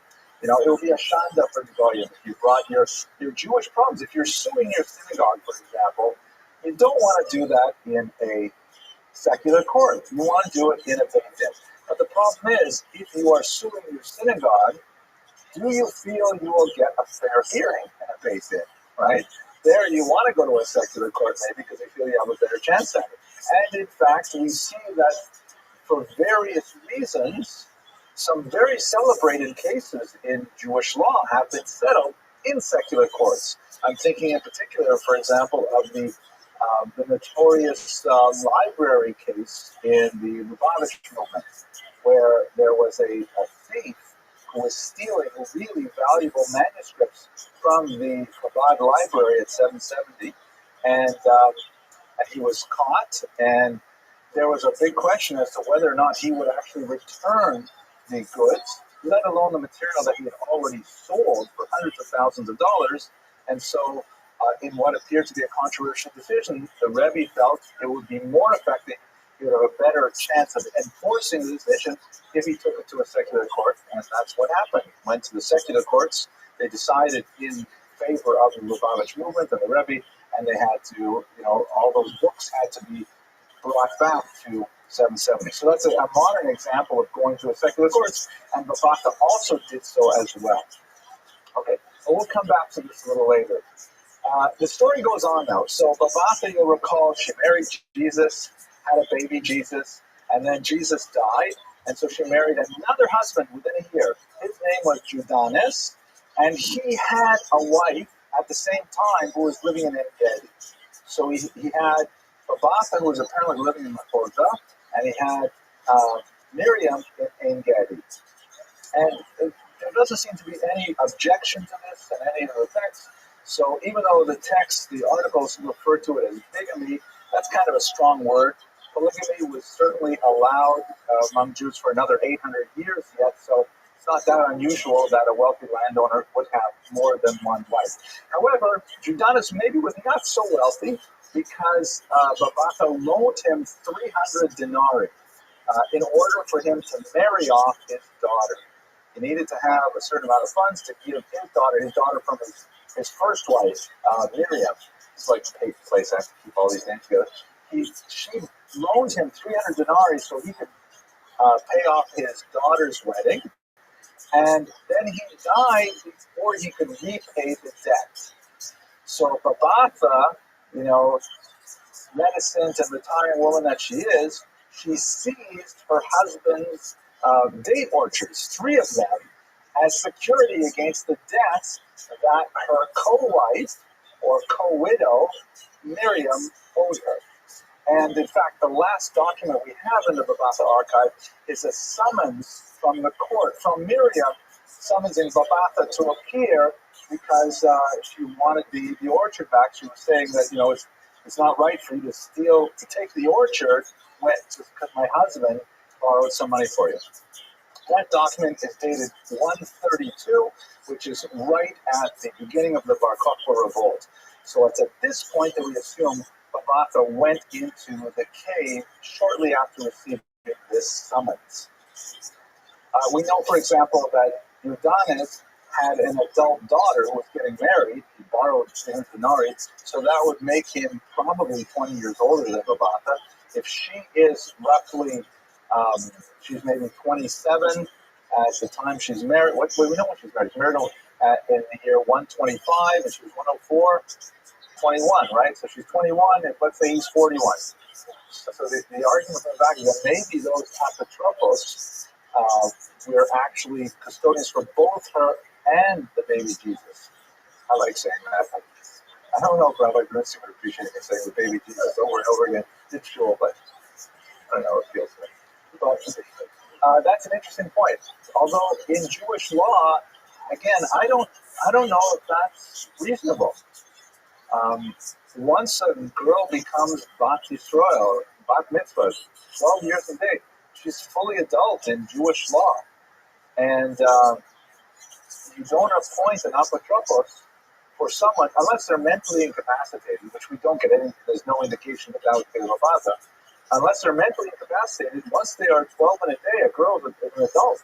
So if they were apotropoi for her as well, that would be another indication that it's not being handled according to Jewish law. Yes.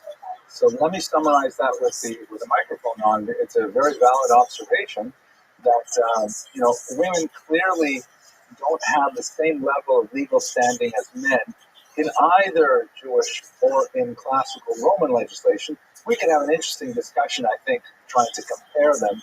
I think that Jewish law would hold them to a higher standard than Roman law would, but certainly not to a 21st century standard.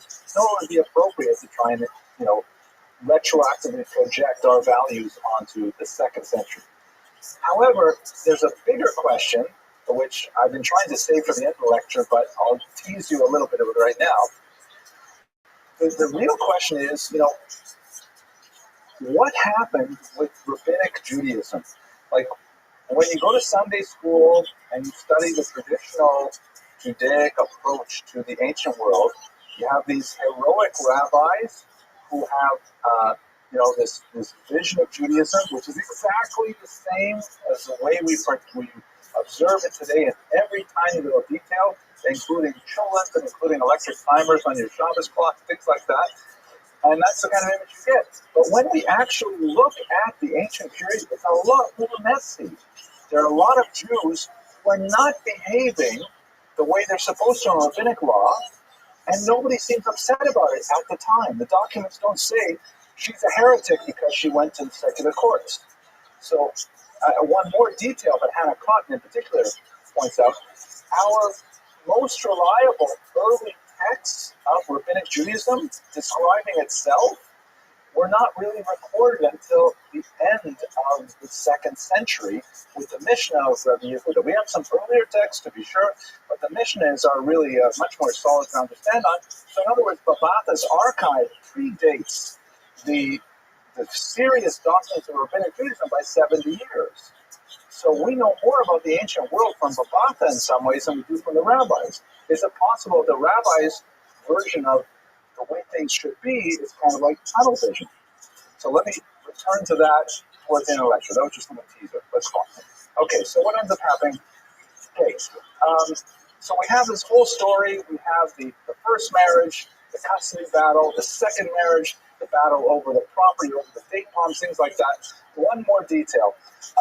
This man, Pinchas Porat, was on the 1961 excursion into the caves with General Yadin. And he was kind of like an adventuresome sort, and he was told to go and look for any other cave formations that they had not yet found. He found one kind of crack. It was a little bit smaller than his waistline, and he decided to push through it anyways.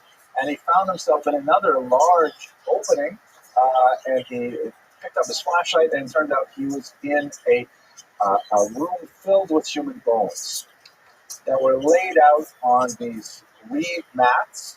And it appears that this was an evidence of the ancient Jewish practice of secondary burial. This is the way it's actually described quite a bit in the Mishnah and the Talmud. It's not that controversial at all.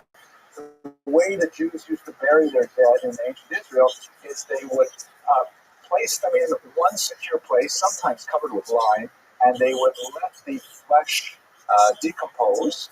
And then a year later, they would go back and perform what was called likut atzamot, the gathering of bones. It was considered a simcha, and you would take the bones of your ancestor and you would bring them to a crypt or an ossuary where you put them in, like, stone boxes, and then you could come visit your relatives in these stone boxes, as it were. Once, when we were living in Israel, and our eldest daughter, who's now she's going to be 23 in a couple of days. She was only about 2.5, 3 years old, and we were visiting Jason's tomb, which is in Rabbi in Yerushalayim, and it's like on the street. It's like they're right in the street, and they have these bars on kind of like a hillside, and there's houses all around, but there's bars on the hillside. You can look into the bars and you see the crypt. You can see all the holes in the walls where people would put their bones, their families, from the Hellenistic period. And as we're looking through the bars, Rafaela walks through the bars into the crypt. And there's my little 2 or 3-year-old daughter in there, wandering around the crypt, looking in the holes and stuff like that. And we could not get in. The bars were locked and everything. So finally we had to tempt her out with some candy, but scary. Anyways, he goes in there and he finds this secondary burial site filled with bones. Most likely, these are the remnants of the Bar Kokhba rebels who could not be taken out of the cave for burial, and so they were situated there. Gives you a sense of how long they might have been there, and then the plan was that they would later be taken to their final resting place. There were several female skeletons in this what was called the niche of skulls that could have been Babata herself. There are a couple of possibilities that come from this as why was Babata there in the first place. According to General Yadin, again, the first person to discover this cave, he felt that Babata must have been a political sympathizer with Bar Kokhba, that she identified with their cause, and so she hid out with the rebels and things like that. And we have to place this in the 1960s. It's before the Six-Day War, and there's a lot of nationalist excitement and a lot of Zionist energy and things like that. And of course, it makes sense that sure she would want to go make the last stand with Bar Kokhba rebels. The only problem is that nothing in the archive gives us any sense that this is kind of Babata's worldview. We have traditional Jewish marriage contract and things like that. There are some variations there, but basically it's Jewish and so on. Why would we think that she's going to be politically motivated like that? Richard Freund, on the other hand, says probably a more pragmatic reason. which I find personally a little more convincing. One of the other documents found in the archive was the ketubah, or marriage contract, of her second husband's daughter, which was included with Babatha's. Now we know that Babatha had a hard time with her second husband's wife, Miriam, but she apparently had some relationship with her second husband's wife's daughter, Shlomo. Now, what Freud argues is that perhaps Babatha was in the Ein Gedi region, which was a real hotbed of the Bar Kokhba military activity. She was there perhaps in the context of that last summons that we even read. And when the war broke out, she sought refuge in this cave with Shlom Tzion, because according to Jewish law, a woman is not allowed to be away from her ketubah for more than 30 days. Like if you go, the ketubah is a marriage contract. That is a woman's legal surety in marriage. That if the marriage is dissolved for any reason, that's her document to prove what her rights are after wedding. So that's why most families today, they'll actually put the ketubah on the wall and they make them decorative and things like that. But it's a legal device that has real standing. So a woman would not travel for any long period of time without her ketubah. So if Shlom Tzion, who is from Ein Gedi, takes her ketubah with her to the caves, it sounds like they ran away. They ran like for refuge there. And she may have gone with Babatha. And then since Babatha decided to bury her documents, Shlom Tzion said to her older, really aunt figure, put mine in there with yours. And so they were buried together as a result. So Dr. Freud's thesis is that she was living her own upper middle class life with all of its legal dramas and things like that. And when this war broke out, she decided that the safest place for me is to go to this cave, and that's how these objects ended up there.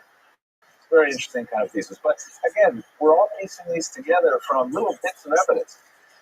So let's try and understand the legacy of this find, because it means a lot of things. I mentioned earlier Hannah Cotton's observation, Dr. Cotton's observation, that this says a lot about the transfer of Nabatean Arabia, or the Nabatean kingdom to Roman Arabia, but that's not really our main concern here, and of course on Jewish biography. There are two elements that I find especially fascinating and relevant about the Babatha archive. The first is what it has to say about the status of Jewish women in 2nd century Israel. The archive says a lot about inheritance law, that apparently she was not able to control all of the assets related to her son, but she did have sufficient power to even seize property from another woman, from Miriam, over a dispute. And that she was regularly assisted in this regard by a whole team of lawyers who are putting together these documents in various languages. By the way, there are multiple copies of some of these documents because she obviously expected to have to deposit them with the court, and she would keep other copies for herself. And that women, even though they were clearly of a secondary status, they nevertheless had significant power that they could wield in the courts as well and expect to have their rights upheld. We see this unusual thing about custody, that the role of the apotropoi, which is in contrast to Jewish laws, we'll see in a second. We also see that, her illiteracy evidently did not hold her back from, getting the things she wanted done. That may be something that's more true of her because she had the material wherewithal to carry out her wishes. We could not necessarily generalize this to, let's say, a lower class Jewish woman, working for a living in a day job. She apparently was not in that class. There seems to be no problem with the polygamy. There's no comments whatsoever on, her being married to a man who had another wife and so on. So these kinds of things are fascinating for the history of gender, the history of women in the ancient world. From a Jewish perspective, there's a lot to say here about the status of rabbinic Judaism. Again, recall, as we've discussed in a few lectures, this is a period of tremendous spiritual tumult when there are so many different expressions of Jews, of their attachment to God, including Pharisaic Judaism, which has become normative rabbinic Judaism, Sadducean Judaism, which denied, for example, the existence of the world to come and made the temporal rituals absolutely central and essential to Judaism. The Jewish Christians who still, well, by this time, by the time we get to the Babas's period, it's becoming more of a Gentile movement, meaning a lot more people who are not born Jews are joining the Christian movement. But certainly in the first few decades, it's overwhelmingly Jewish. Everyone is Jewish. Look how many Jesuses we have just in Babata's lifetime. And they're all sort of like intellectually competing for the minds of Jews. So one way of understanding this is that rabbinic Judaism was kind of like one of prima inter pares, first among equals, and it happened to win. And for whatever reasons, the features of rabbinic Judaism made it more portable, more adaptable to diaspora needs and things like that. And this just happens to be the one form of Judaism that succeeded. That's an approach that many of the scholars take. I would like to suggest, however, something that kind of keeps the value of traditional Judaism in place while without denying the realities of people like Babata and their activities. Like, for example, you can still say that, to use a modern term, Orthodox Judaism is the quote-unquote authentic Judaism. But if you went to everybody's kitchen, even in an Orthodox synagogue in America, how many of them would you find are not keeping kosher? They're still belonging to the Orthodox synagogue. They're still affiliating Orthodox. They're still considering themselves Orthodox, but they are antinomian at home. So does that necessarily invalidate the central ideological track? Not at all. All it says is that Jews are not so prone. Jews are not necessarily so inclined to be compliant with the rabbinic authorities, which is certainly nothing new in Jewish history. Jews not listening to rabbis, you just got to read the Bible for lots of evidence of that kind of thing. So I would like to tender that these documents indicate, once again, an illustration of my father, Harani Kapar's Mishkavo, always used to say, plus ça change, plus c'est la même chose. The more it changes, the more it stays the same. That in the 2nd century, we should not have this idea that everybody is walking around with a big black fedora, with a gartel and all things like that. Jews in the 2nd century are also quite diverse in their approaches to religiosity. And although we have this strong tradition of rabbinic Judaism that certainly survived that period, it may have, as the rabbis say, predated it all the way to Sinai, and just that Jews are not necessarily paying attention to it. That's what we see quite a bit in the Babata archive. So that's the quick lightning tour of the Babata archive. Tried not to insert too much of my own interpretation in this, but I want to thank you very much for your intelligence and your endurance, and I look forward to speaking to you next week. Yeah. Well, I hope you found that lecture as fascinating as I did doing the research. Once again, a big shout out to Carol Shapiro, the librarian, that helped me out with so many great materials. Now, if you're watching this, it means you lasted right to the very end of the video. So, a couple of things. First of all, if you look at the comments section, especially in videos like the Khazarian video, particularly on YouTube, you'll see there are a lot of crazy people out there who write really nasty, awful things. You don't even know what I don't include on the website. So if you are one of those crazy people, I'm going to tell you right now, the rule is that if you write, ad hominem attacks, if you use profanity, if I feel that your comments are not, really trying to seek the truth in a scholarly way, then I'm just going to delete them. I don't want to know the existence. So don't even bother commenting. If you disagree with me, that's great. Go ahead and write whatever you want. If you say it in a slightly nasty way, I will err on the side of generosity and let those comments stand. But for the rest of you, if you're not among the crazy people, then please write something nice to, counterbalance some of the nasty things you say.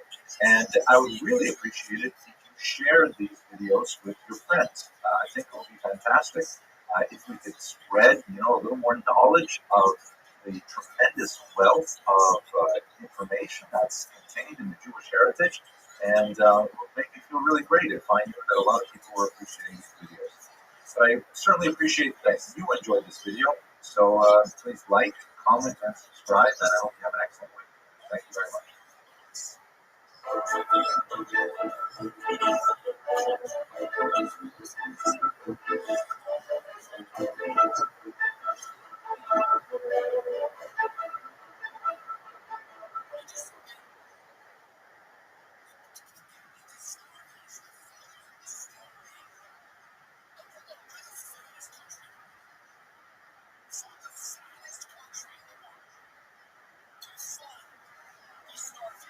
All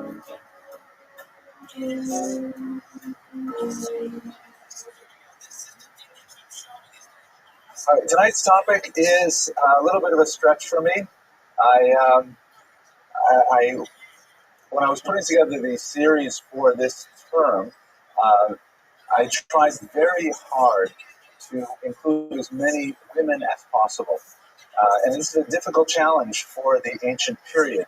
And once you talked about Bruria, once you talked about Rachel, the wife of Akiva, you run out of well-known named women very fast, simply because their voices are largely not recorded in our sources.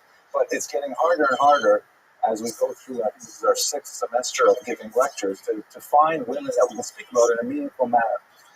But obviously, you're talking about an important, huge element of Jewish civilization, of human civilization. I think it would be completely irresponsible to go straight through this period without looking specifically at women's lives and women's realities. So I'll do the best I can with Salome. The second problem I had, though, is that, when I really did some more research on who was Salome, I'm not sure it's really the appropriate topic for a shul lecture. It's actually quite a salacious topic, as I've told some of you before the class began. I'll do my best to try and steer myself away from the shoals of titillating references in the context of this talk. So let's try and understand exactly who was Salome, and why are we talking about her. So first of all, she was a Jewish woman, but otherwise her connections to Jewish history are rather tenuous. She did not, contribute to Jewish intellectual history like Bruria did. She wasn't a Jewish leader like some of the queens were.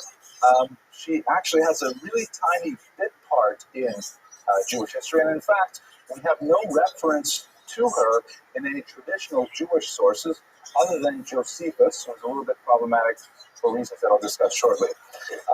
Nevertheless, there are some really good reasons to talk about her. One is the fact that she was the granddaughter of King Herod, gives us an opportunity to speak about Herod's rule, at least briefly, and I would like to definitely dedicate a lecture to Herod in general in another context. And perhaps more significantly for our purposes is not so much who Salome was, but how she has been understood and how she has been manipulated throughout the centuries in a way that casts an unfortunate light on the appreciation of Jews in the broader society. Specifically, we're going to look at a medieval Christian exegesis of the story of Salome and try to understand how she and her figure and how she was understood had an impact on the way in which Jews were perceived in broader society as a whole. So that's why I think we can justify the discussion of Salome in this series of Jewish biographies. And without further ado, let's go straight to the material. So who is this woman, Salome? Basically, I'm going to give you the actual narrative of her life based on the Gospels, the one episode that we have from the ancient world. But she has been tremendously popularized in medieval and in modern Christian and secular art. Most specifically, an opera by Richard Strauss made her quite famous in the 19th century, and a play version by Oscar Wilde, we'll see in just a second. She represents so many things to those who appreciated her story throughout the last 2,000 years, but as I mentioned, not all of them are complimentary when it comes to Jews. Let me show you just a little bit of an interesting clip. This is from a 1923 art film, arguably one of the first art films ever, that portrays Salome, the main scene of Salome's life. Here on the left is her drunken father, Herod II. Herod had about 9 wives and about 16 children, many of whom he named Herod, so it's very confusing trying to keep track of how many Herods we're talking about. This is Herod, his son, and he's at a drunken party with his friends, and he convinces his stepdaughter, Salome, to dance before the assembled guests. She dances this famous dance. This is Amen Vazimova, I think her name was, a famous dancer from the 1920s who performs this dance of the 7 veils, which arouses Herod the second, that is Herod's son, not King Herod, to such a degree that he promises her half the kingdom for any request that she makes. So we'll have to talk about that request. Now, perhaps the most famous version of Salome that we have today is a version authored by the great writer Oscar Wilde, shown in the little inset here in the photograph. The edition that's published has the phenomenal artwork of Aubrey Beardsley as well. You can see the famous peacock dress here in the background. Wilde took the story of Salome, which I have not told you in full yet, and he used it as a metaphor for forbidden love, which of course was very relevant to his own life as a homosexual at the turn of the 20th century. The metaphor of forbidden love was extremely relevant to him. It was illegal for him to perform this play, in England, so he wrote it in French and then translated his own work back into English, which apparently, according to some loophole in the law, he was allowed to do, and it was performed in English in his own translation from his French original, and it made quite a sensation. But as we shall discuss a little further on in tonight's lecture, it was an example of using the Salome story for his own personal agenda, specifically related to forbidden love, but nevertheless, it made a huge impact on the literary scene of the day. So, what is the narrative? I'm going to read to you a short sort of a paraphrase of the account that we have in the Gospels, which comes from William Chester Jordan, who is a professor at Princeton, who's written a fantastic article on the way that Salome has been portrayed in the Middle Ages. So, once again, our sources for Salome's life are principally two. We have the Gospels, that is the Christian Bible. There are two specific versions of the story, one which probably borrows from the other. And then we have another reference in Josephus. Josephus is the major Jewish historian of the first century. You'll recall perhaps from our lectures last year that he was a Jewish general. He defected to the Roman side, and then he wrote an incredibly detailed account of the first Roman-Jewish war in the 8th century, the 8th decade of the first century, and then was very well read, and Romans read it. He received great accolades, and then he went on to write a massive 20-volume Jewish Antiquities, which was basically the history of Jews of all time. And these were documents that were produced for a Roman imperial audience, so they're not necessarily the most authoritative versions of Jewish history that we would like to perhaps read, but nevertheless, he has a version of the Salome story there. She is named in that story. She's not named in the Gospels, so there's no reason to suspect that this event did not actually happen. So here's the version that Dr. Jordan prepared for us based on the Gospels. Herod the Tetrarch refers to the three sons of Herod that ruled the principle of Judea in the first century. After he died, he divided up into three rulers. Tetra, meaning tetra is three, right? Right. What's four? Quattro. Thank you. And arch means like leader, archos, right? Democracy, right? Herod the Tetrarch ordered the arrest of John the Baptist and had him imprisoned in chains. John the Baptist, of course, is a very important early Christian figure, and we're going to return to him as well. Herod's reason for doing so, for arresting John the Baptist, was the furious complaint of his wife, Herodias, right, also named after Herod, and he'd like to name a lot of his kids after himself, at John's public condemnation of their marriage, right? So Herod's wife, Herodias, was angry with John the Baptist, so Herod had him imprisoned. Why was Herodias angry with John the Baptist? Herodias was the former wife of Philip, Herod's brother, whom she had left to marry the Tetrarch Herod. So in other words, she was married to one son of Herod. She left him and married the other son of Herod, which was forbidden under Jewish law. By the way, all these people are Jewish. Okay, so we're talking about Jewish kings, corrupt, obviously. Herod himself, as we'll talk about, was actually from a Idumean family, which was Edomites, but that's already, four generations ago. So these are like really They're like the rich and famous among the Jews, and they have the sort of pace life place that we can watch. Anyway, so, right, Herodias, the wife, had married Philip, the son of Herod. She left him and married Herod, the son of Herod. And John the Baptist, Jewish guy, criticized her for marrying her brother's brother during his lifetime, which is forbidden in Jewish law.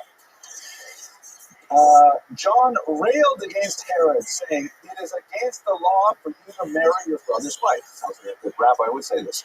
At first, Herod wanted to kill John, but he hesitated because of John's popularity and the widespread belief that the Baptist was a prophet, right? Which is, this is of course a Christian document that we're reading now. The popularity of John is alluded to here. Later, Herod came to hold John in awe. He did not understand all the Baptist's prophetic utterances, but he enjoyed listening to him and came to regard him as a good and upright man. Indeed, he protected him, letting him live despite his wife's loathing and her continued desire to have him killed. An opportunity arose for her to fulfill her desire at Herod's birthday banquet, which his courtiers, military commanders, and various elite male members of society attended, right? So let's get the scene right. The husband, Herod, he has imprisoned John the Baptist at his wife's insistence. The wife is upset because John the Baptist is casting asparagus at their wedding, casting aspersions, right, at their marriage. I shouldn't say things like that. I'll edit it out, right, Mr. Rodriguez? Right. Because he's giving her a hassle about their wedding. So John the Baptist is sitting in prison, and Herodias gets an idea. How about this? My husband, Herod, is going to have a massive drunken birthday party. It's going to be all men there. I happen to have, says Herodias, a beautiful young daughter from my first marriage to Herod's brother. So this would be Herod's niece and stepdaughter.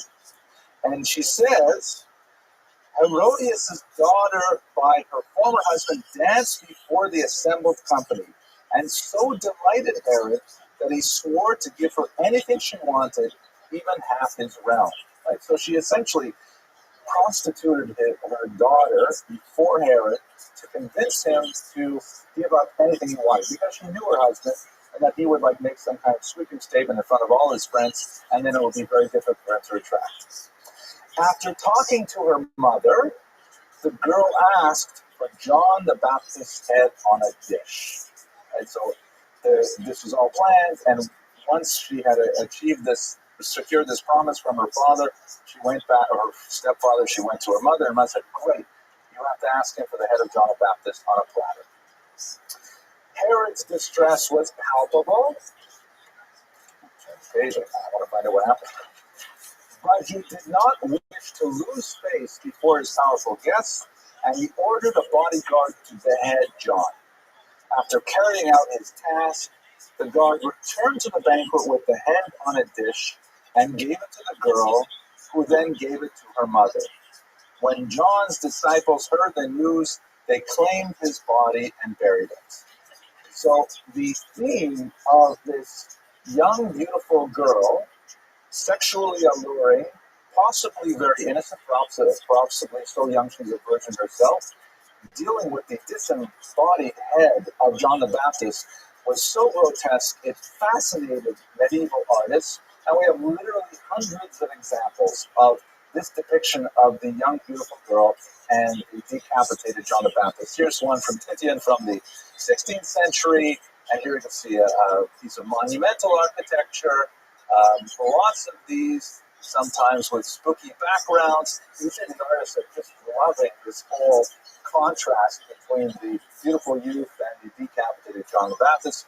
We could do this all day. There are tons of these examples. It seems they're having a huge field day with what's going on. Here is an early 20th century example from one of these staged in their plays. Now, this is basically all we know from the ancient sources, from Josephus and from the Gospels. There is an apocryphal text that may also be ancient in origin, which describes Salome's death, which perhaps I should as well mention at this point. Apparently, she went on to marry, and she had several children, and then in the year 39, which would mean that she's probably in her 40s by this time, Gesundheit, she was traveling to Gaul, which would be, let's say, France, and and again, this is not in the original text. This is something added much later, and we don't know how truthful it is. But she was walking on a pond. She fell into the water, and as she was falling into the water, her head hit the edge of the ice, and she was decapitated in a poetic and ironic manner. And her mother retrieved the body, the head as well. I could not find that the artists don't seem especially interested in that theme, but that's how she met her glory and as the apocryphal text has it. And now to take it a step further, to go back to Oscar Wilde, for example, the bit that Wilde adds, it's not in the story at all, but obviously had a very powerful impact. He also adds a sexual attraction between Salome and John the Baptist, and that she's confused and she wants him, but she can't have him, and so then she gives in to her mother's wishes, and she has him decapitated. And there's a very powerful scene at the end where she says, I could not kiss your lips in life, so now I kiss thee in death. Very powerful. You connect it back to Wilde's personal history. It makes a lot more sense, and so on. It's a fascinating story that gripped the imagination of much of the medieval Christian exegetes and even the modern mind. And in fact, there are versions of the Salome story in song and writing. If you happen to look at the Wikipedia article, they list about 30 versions of Salome in modern culture in the 20th and 21st century. So it's definitely an enduring kind of myth, if you will, that takes us to the next question, which is really, why are we talking about this in a Jewish history class, right? She's Jewish, but where's the Jewish part to this? Okay. So, first of all, let's go back in time a little bit to understand her background, and Herod in particular. This is a Roman rendition of Herod, may actually be somewhat accurate. I will show you the best rendition we have, a period rendition of Salome a little later. And he's an extremely complex character that deserves an entire lecture easily. He was a client king of the Romans, which meant that when the Romans came into the Middle East, particularly in the first century before the Common Era, they dealt with the remnants of the Hashmonaim, who had already been falling into a certain amount of internal corruption and palace intrigue that led to their internal weakness and eventual demise. And the Romans were able to take over this very fractured nation without too much difficulty. Herod had gone to Rome and had petitioned successfully to become their client king in Israel. Remind you, once again, we're talking now about Salome's grandfather. So now we're in the first century before the Common Era. This term client king is interesting. The Roman strategy of managing all these disparate populations was known as divide et impera, which we have in English, it's a common phrase, divide and rule. And the way they did it was they would take certain elements of society, usually the aristocracy, and actually give them a lot of privileges, give them citizenship, remove from them tax burdens and all kinds of things, and by co-opting key elements in the given societies that they controlled, they were able to essentially manage all these hugely different cultures and political systems with relatively little effort on their part. From time to time, they would have to use force of arms and they have to demonstrate their military might, but really their genius as a civilization was in governance through co-opting the elites of all these societies. So Herod was one of those co-opted elites. The Sadducees are in charge of the temple ritual. We talked about them in the previous class. Were also one of these co-opted elites. And he came into Israel and he ruled with a maniacal intensity and a ferocious degree of personal viciousness. He was married to a woman named Doris at the time that he received the kingship. When he got back to Israel, he felt that she was not really befitting his role as a leader of a country, as a client king. So he sent her away, married another woman named Mariamne. Actually, according to the Talmud, he later killed her as well. According to the Talmud, he actually preserved her body in honey. He kept her around, and the purpose of the honey was to keep her body supple. For you just have to use your imagination. It's the worst possible thing you can think of. Herod was definitely not going to make it on, the Jewish President of the Year award. That's a stupid thing to say. I'll probably edit that part out too, right? Okay, but some terrible things about Herod. Now, at the same time, that we have this terrible, crazy king who's murdering his relatives left and right, and doing all kinds of awful things. We also have him as the renovator of the temple. In fact, all the pictures of the temple that we associate with holiness and things like that, the western wall, he built the Temple Mount, again, on earlier foundations, Hashmonaic stones, and also on the stones in the reign of Solomon. Anyways, here we are. So here he is. This is the great builder of the temple. This is the man who invested millions upon millions of ancient dollars in this great religious center. How can the same person, be credited with all these horrible things and at the same time be the builder of the temple? You'll notice if you read the Talmud, Herod's name is hardly ever mentioned. Like the rabbis just don't want to talk about him. Yeah, the temple, it's nice. We like it. It's great. Don't want to think about who built it. It's just not on the agenda because they're embarrassed by, his other activities. He definitely did do some nasty things at the temple as well. Like, for example, at one point he put the Roman eagle, the emblem of the eagle, up by the Holy of Holies, which is a hugely offensive thing. It's a symbol of idolatry, a symbol of the hated Roman occupation, things like that. And he got a lot of criticism for it, but nevertheless, he is the builder of the temple.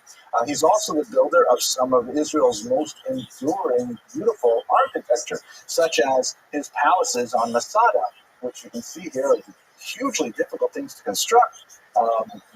Incredible examples of ancient architecture. Various cities were built by Herod, ports, aqueducts, all the things that Romans were good at. That's what he was doing in Israel.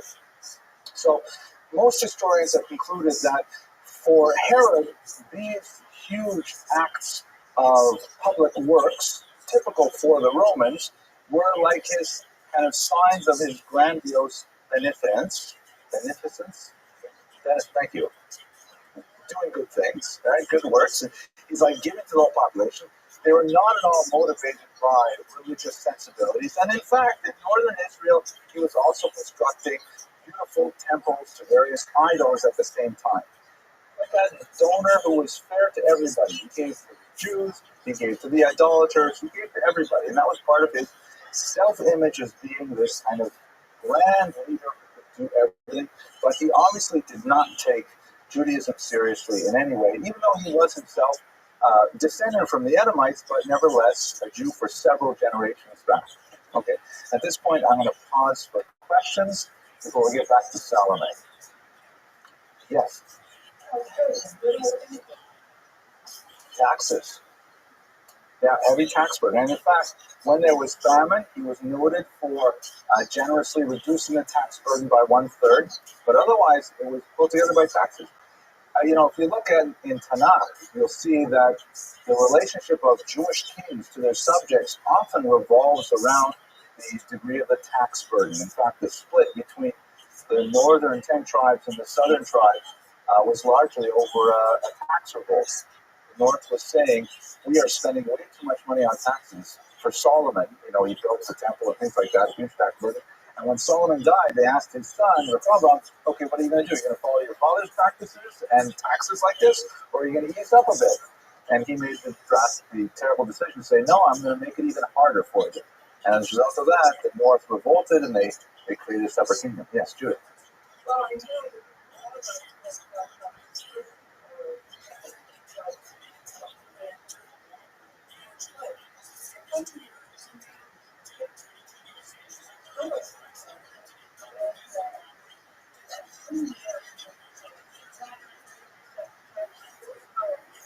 Mm-hmm. Yes, interesting. Very true. The parallels to Ruth, the parallel also, I would think, to Esther, right? A parallel also, if you can even include the decapitated heads, to Judith and Holofernes, right? In fact, some of these earlier artworks, sometimes the artists have specifically connected them to Judith. So that's a story where there was a Jewish woman. I think she was some kind of princess, and she got the king of the Assyrians, I think, drunk, or she fed him lots of dairy products, and he fell asleep, and then she cut off his head. Yeah. That was Sisera. Yael and Sisera, and Yehudit and Holofernes is a similar story. Yael is with the 10th peg, right? And Yehudit and Holofernes is with the decapitation, right? It's his head thing. Okay, let us go on. Okay, so back to, so John the Baptist part. That's an important element that just kind of, is there any other questions? Okay, John the Baptist part, because he's obviously key. Yeah. What exactly is going on here?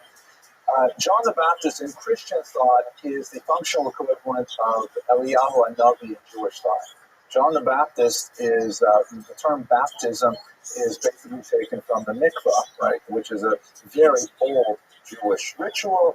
The idea of going into a body of living water, either the River Jordan, as John the Baptist used so often, or any other natural body water like the ocean or lake, things like that, or a collected body of rainwater, for example.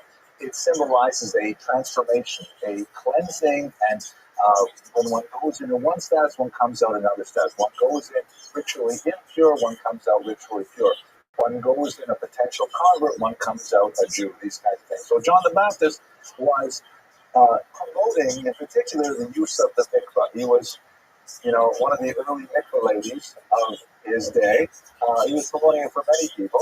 But in Christian thought, he was to be the herald of the Messiah, meaning he was going to be the one who would let everybody know that Mashiach was here. And of course, in Christian tradition, he was predicting that Jesus was the Messiah, similar to the Jewish thought, and it's based ultimately on the idea of Eliyahu Hanavi, of Elijah the prophet, foretelling the coming of the Jewish Messiah. So a lot of these things are prefigured into the Christian term, or they are modeled on the earlier Jewish models. And he was an unpopular figure with Herodias in particular, because he, like the early Christian movement and the Pharisees, were antithetical to traditional authority. Because think about it, we're talking about this palace intrigue where you have people who are like marrying the wrong people against Jewish law, and the whole business with a young Jewish girl dancing in front of a bunch of drunken men, that is definitely not kosher practice. This is not the kind of rabbinic vision of tzniut, of modesty, of the way people should deport themselves. And people like John the Baptist and other Pharisees, because they're all in the same kind of intellectual framework and trajectory, are openly criticizing authority and saying, this is not what God wants from us, this is not what the Torah demands of us, and they're like thorns in the side of the authorities. Even though the authorities are all Jewish and they all receive their power from Rome, they are unable to control the popular movement of resentment for the antinomian activities of the ruling authorities. Remember, this is the same kind of intellectual and moral force that will ultimately result in the First Roman-Jewish War, the Second Roman-Jewish War, which we'll talk about next week under Bar Kokhba. There is a growing degree of separation between the common Jews, who are primarily peasants at this time, from their traditional leadership, and they're associating themselves with these charismatic local preachers, be they these early Christians who are basically Jews who are simply promoting Jesus as the Messiah, or more traditional Pharisaic leaders. And so for people like Herodias, shown here, the mother in the 1923 film I showed you earlier, they view these people as do-gooders, holier-than-thou types who are really trying to undermine the basis of their authority. And so the conflict between Herod, the Sadducees, and these messianic figures like Jesus, John the Baptist, is really quite palpable, which will eventually result in contributing to not only Jewish sectarianism, but also to ultimately open revolt against the Romans in the year 70. So that's really what this underground work is. Now, looking at Salome in particular, there's really two ways in which her life has been interpreted. And One way, which I don't want to focus on for the next 10 minutes or so, is the idea of Salome as the innocent. In some cases, like in Oscar Wilde's, was it Wilde's depiction? I think it was Strauss's depiction. I'm not sure offhand. Salome is portrayed as being somewhat dim-witted, of having, no real clue of the moral perfidy that she's involved with, either with the dance or with asking for John the Baptist's head. And in fact, when she goes to ask Herod to have John the Baptist decapitated, she can't remember his name. She says, my mother said, what was his name again? That just shows how distant she is from it. And so there have been depictions, particularly in the late 19th and 20th century, that show her as kind of like being taken advantage of by all these evil forces around her, such as her mother, Herodias in particular. But that's not generally the way that she's understood in much of the medieval literature, where we see her more as a kind of prefigurement of Judaism in the post-Christian era, that is, the post-Jesus era. This is an image, I've shown you several of these in previous classes, but let's just think about one element that I have not focused on before, but just for those of you who haven't seen it, I'll just give you a quick rundown. This is one version of the famous Ecclesia et Synagoga painting, which we see in monumental architecture. We see it here in a stained glass window from the German city of Verben from the 14th century, which always contrasts the church as being, morally correct and upright and having power and so on, with the synagogue, which is dark and is immoral and is unfavored by God. So you see, there are certain elements that I'm only going to show you one. I could do this all night too, but I'll just show you one. This is the church always on the left-hand panel, because usually there's, and actually in this image they've cut it out from the middle, but there is like a crucifix in the middle and Jesus is on the cross and his hand is over the right side, the stronger side. And church is represented riding a four-headed beast called a tetramorph, which is like a symbol of authority. It alludes to several passages in the book of Ezekiel. She's got the upright staff with her flag unfurled, blowing in the wind, holding on to the Holy Grail, the chalice here. Her eyes are open and looking straight forward, and everything conveys a message of like authority, regality. Is that a word, regality? Regalness, maybe? Regalness, like being kingly. And in case you're not sure, not only does she have a halo, but there's a hand descending from heaven, crowning her, indicating divine approval of the church's rule in the temporal world. Now, over here, though, is synagogue, and represented really quite differently. She's riding a donkey, which is nowhere near as interesting an animal as the tetramorph. Her very posture is bent over. She's in an attitude of decline, almost depression, right? She's actually smaller than the church physically.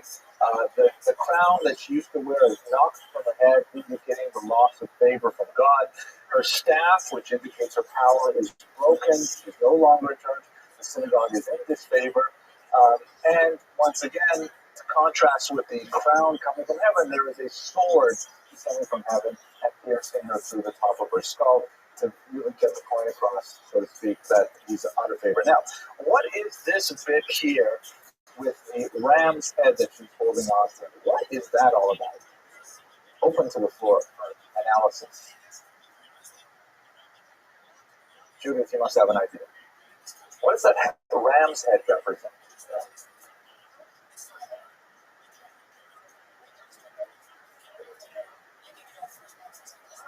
Very good.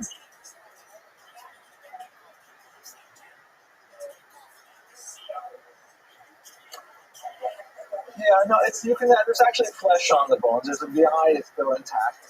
But I'm going to say that in the microphone so they hear it on the internet audience that Judith is saying that this represents the ram of Abraham, which for Jews, though, is a very positive symbol, right? We like the ram of Abraham. We blow the shofar, it's Rosh Hashanah, all that stuff. Yes, holding it by the horn, which is very significant.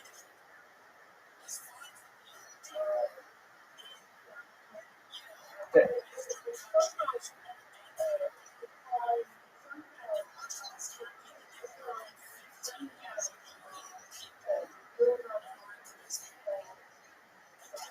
Interesting. Yes, I think all those things are definitely very true. Notice that the contrasting element that the church holds is the chalice, right, which represents you receiving the blood of Jesus, the sacramental wine. So here you've got the bloody ram's head, and you've got the sacrament, which reminds me of another funny story. A friend of ours named Keeney in North Miami Beach, the one year they decided to do the actual ram's head or sheep head for Pesach. And so she had it in the sink before Pesach, and her 3-year-old came and saw it and freaked out and went to her and said, "Mom, there's a dinosaur in the kitchen." So the chalice represents like spirituality, represents like, it's intoxicating. It's something that like takes you to a higher spiritual sphere, things like that. The ram's head represents carnality, represents physicality. And it is correct that the artist here is alluding to the ram, the sacrifice of Abraham, but it is taken in a negative sense. That the church is ethereal, the church is spiritual, the church is above those things. The Jews are still stuck on sacrifices. They want blood, they want meat, right? Carne, meat. They want these kind of physical things. And so the concept of carnal Israel becomes very significant through many of the medieval readings of Salome's story.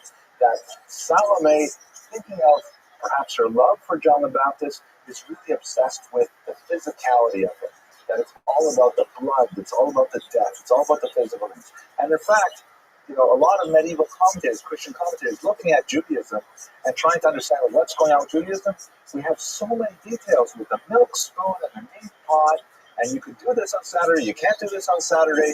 All of these details, which for the medieval Christian mind, I would argue for the modern Christian mind, for the modern secular mind, like, what does God want with all these details? What is all that's all physical? Is that really what God wants?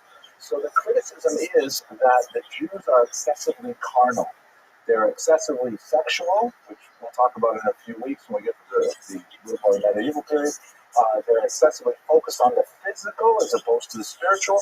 And so the whole Salome metaphor, which is translated primarily through the image of a female as well in the Ecclesian synagogue, is seen as negatively grounded in this world things rather than the spiritual, ethereal vision of Christianity. Okay, but I should point out the blindfold, right? I can't believe I forgot that.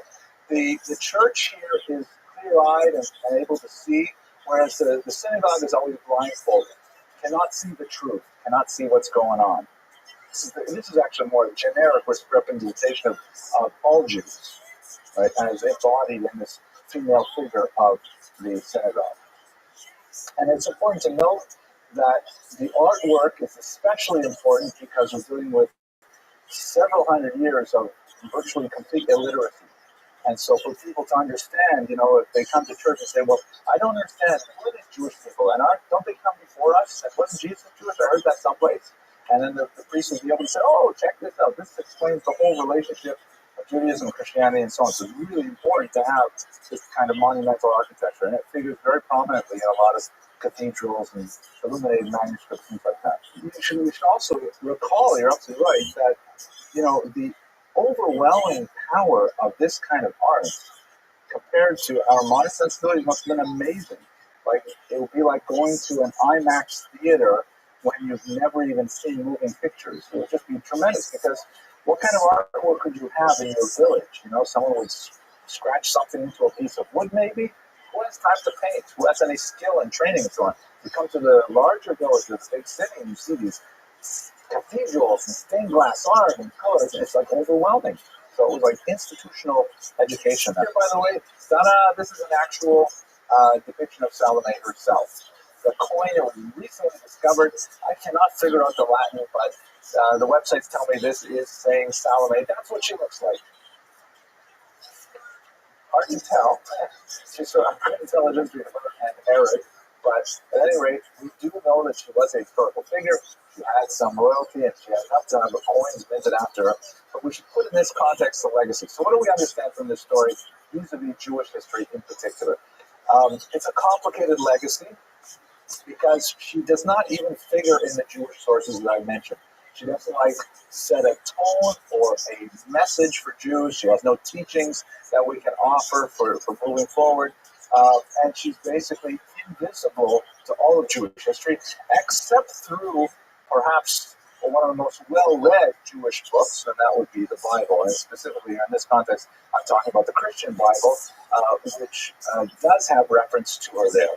Unfortunately, for the larger scope of Jewish history, the reading of Salome as a personification of Jews does not sit well with the way in which we prefer to be portrayed, because she's associated with carnality, with illicit sexuality, with promiscuity, and so on, and of course with bloodthirstiness and the eventual decapitation of John the Baptist. So she's a little bit of an outlier for most of the topics that we'll be discussing in this series. Next week, God willing, we're going to speak about Bar Kokhba, fascinating individual who led a revolt against the Romans in the 2nd century, and it was thought by many, including Rabbi Akiva, to actually be the Mashiach. It turned out that he wasn't, but I think we'll have a lot to say in more conventional Jewish time next week. Thank you very much for your attention and your endurance, and I look forward to seeing you next week.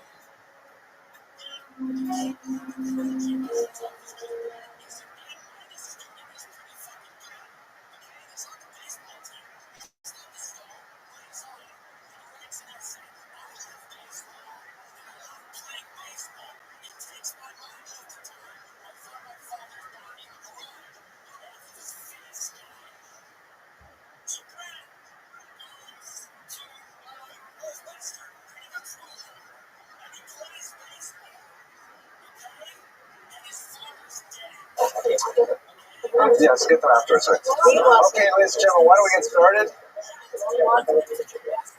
I have it right there. Thank you. Okay, ladies and gentlemen, let's get started here. So, thank you for coming to the final pre-Pesach lecture of the season. Next week, we will of course not be meeting here. We will all be very busy getting ready for the holiday coming up, God willing. And we will resume a summer session, God willing, at the end of April, April 30th.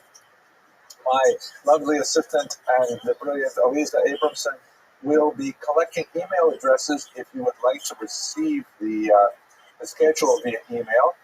You'll also, by the way, if I get your email and I put you on the blog, you'll be able to simply receive updates as the lectures are posted as well.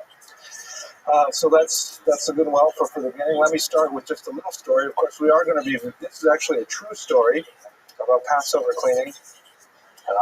As you know, the holidays, it's a tremendous amount of work as we cleanse our houses of all leavened products, which on a symbolic level is understood to refer to, our sense of arrogance and our pride and all of these inflated things like, yeast causes the dough to rise. We also have to get rid of the pride and arrogance that is so corrosive to our own humility. And so that's why people, especially in the holy city of Jerusalem, tend to go really over the cliff when it comes to methods of cleaning. And they're taking Q-tips and cleaning out the electrical sockets and, filters in their water and all kinds of, amazing things, repainting everything. So this actually happened to a friend of mine. I hope I didn't tell it to you last week. He lives in Neve Yaakov, which is a suburb of Jerusalem in the north. And on Erev Pesach, the day before Passover, his toilet seat breaks. Oh, basement. I did tell it last week. Tell it again. I'm going to tell it again. I noticed that nobody watched from Latvia this week. So this is for the Latvians. So anyways, he goes into Jerusalem, into the main city, to get a toilet seat. He goes to the hardware store, he buys a toilet seat, he puts it on his arm, he gets back on the bus. He's riding on the bus back to Neve Yaakov. He hears two Hasidim talking behind him, and one of them says to the other, well, that's a stringency I've never heard of before. Right? That's a chumrah I've never heard of. Right? Okay, so that's the joke. Yeah, it's cute. Okay, that's it. I won't tell it again until next year. Tonight's topic is Henrietta Zold. A fascinating topic. Her life career just begins to take us into the 20th century, where we'll look at some really fascinating people after the break. Oh, and by the way, let me also suggest that I am, currently researching people to study after the break. So if you have any particular requests for 20th century, send them my way. Hannah Arendt has come up actually in a couple of suggestions. Thinking that might be an interesting person to look at. The Piaseczna Rabbi from the Warsaw Ghetto is someone I definitely like to look at. So please send me your suggestions. We'd like to look at figures in Jewish history that made a significant impact. Okay, so Henrietta Sold was one of those people. Her life follows a very interesting trajectory in that, she is hugely undervalued for the first 4 decades of her life. Even though she has phenomenal talents, which are exploited mercilessly by people around her, people who you would think would know better in the Jewish establishment, she's consistently underpaid and undervalued, underutilized. But then all of a sudden, in her late 40s, she has a personal crisis, which ironically transforms her into this activist extraordinaire that creates organizations in Israel and in America, most notably the Hadassah Women's Organization in this country, and also the Youth Aliyah in Israel, that was responsible for saving 30,000 lives of German Jews between the ages of 15 and 17. And this all happened in her 50s and onward. So it's really interesting to see a person who is really, towards mid-career, when most people start thinking about retirement, she all of a sudden exploded and made phenomenal contributions to Jewish history. So I'd like to quickly scope out her career, place it within context. We'll spend a little bit of time talking about the crisis that changed her so and allowed her to transmit her values and her energy to the Jewish population as a whole. So her years are 1860 to 1945. She is a child of America. She was born in Baltimore, Maryland. Her father was a recent import to this country. Actually, this is kind of the summary slide that I'm going to go right past. She was why not? Let's talk about it a little bit. Why was she so great? Okay, I mentioned Hadassah, I mentioned Youth Aliyah, things like that. But she is an American Jewish leader who first made her mark primarily in scholarship and primarily behind the scenes. She was quite talented as a writer, and she had facility with, of course, the American language of English, which was something that most Jewish scholars of the time did not have. Most of them were coming over from Germany and had facility in Hebrew, perhaps in Aramaic, and perhaps in German, but in English that was an entirely different matter. So she was the behind-the-scenes editor and translator of so many works. I had my daughter Elisa in my office at the university today, and I read that Henrietta Sold was extremely involved in the translation of Heinrich Kretz's works from German into English. Kretz, of course, was the great 19th century encyclopedic historian of the Jews. And I have a 1909 copy of Kretz's history published by the Jewish Publication Society, with which Henrietta Sold was very active. And I pulled volume 1 off the shelf to see who translated it. Since in the biographies, she wrote it more than Gretz did almost. And I looked in the preface, and it quotes one person, I forget what her name is, but she says, "I only translated the first part of the first volume, and everything else of the other 6 volumes were translated by other hands," and they go unnamed. So clearly this is a reference to Henrietta Sold, she just does not get the credit she deserves, as we shall see. She later went on after this personal crisis to found Hadassah and be very active in Zionist causes, where she is a great hero to the early Zionist movement. Okay, so let's place her family background in context. Her father was Benjamin Sold, shown here, who was a Hungarian rabbi who was a modernizing figure within the rabbinic context. However, within the Baltimorean context, he was quite a traditionalist. The congregation that he came to lead with his young wife, they had just married the year before, was known as the most Sabbath observant synagogue in Baltimore in the 1850s and 1860s as a result of his tenure. And he spent quite a bit of time as a scholar, publishing several works primarily in German and in Hebrew. He and his wife had 8 daughters. Henrietta was the oldest of them, and she fell into a kind of a demographic trap that was highly unfortunate for her. Born in 1860, she was of a generation where there were very, very few American-born Jews at all. You had the German Jewish migration that had started in the 1840s and had peaked into the 1850s. And then you had later the massive Jewish migration in the 1880s. And it happened that she being born in 1860 meant it was actually difficult for her to find a suitable mate. We talk about the Shidduch crisis today. We normally don't worry so much about whether or not you're born between waves of immigration, but this happened to hit Henrietta Salt very hard. And in fact, she never married, never had children, although her, which nowadays that's not necessarily the sequence I put it in, but I'll probably edit that out when I get back to editing table. But the thank you for laughing anyway. But this was something that affected her deeply. She did have a romantic heart, as we shall see shortly, but she was never able to fulfill that aspect of her life. At any rate, as a child, she had an exceptionally strong education at the hands of her father and was quite well schooled in Hebraic sources. She translated several of them into English, and she was also well trained in secular subjects as well. Later on, her education was signaled in terms of her later career, as we shall see in the next slide. But perhaps it's important to note that her father was a modernist in the sense that specifically, even though he was a traditionalist rabbi being Shomer Shabbos, he was still a Zionist. And to be a Zionist, I'm not sure if Orthodox is the right word to use for her father in this context, but to be a traditionalist rabbi and to be Zionist in those times meant that you were kind of bucking the trend. You could either be like well, I'm not going to go into too much detail. Let's go on to concentrate on her. At any rate, she went, yeah, I know, in that picture, it's a problematic one. All the photographs and drawings are saying he's not wearing a yarmulke.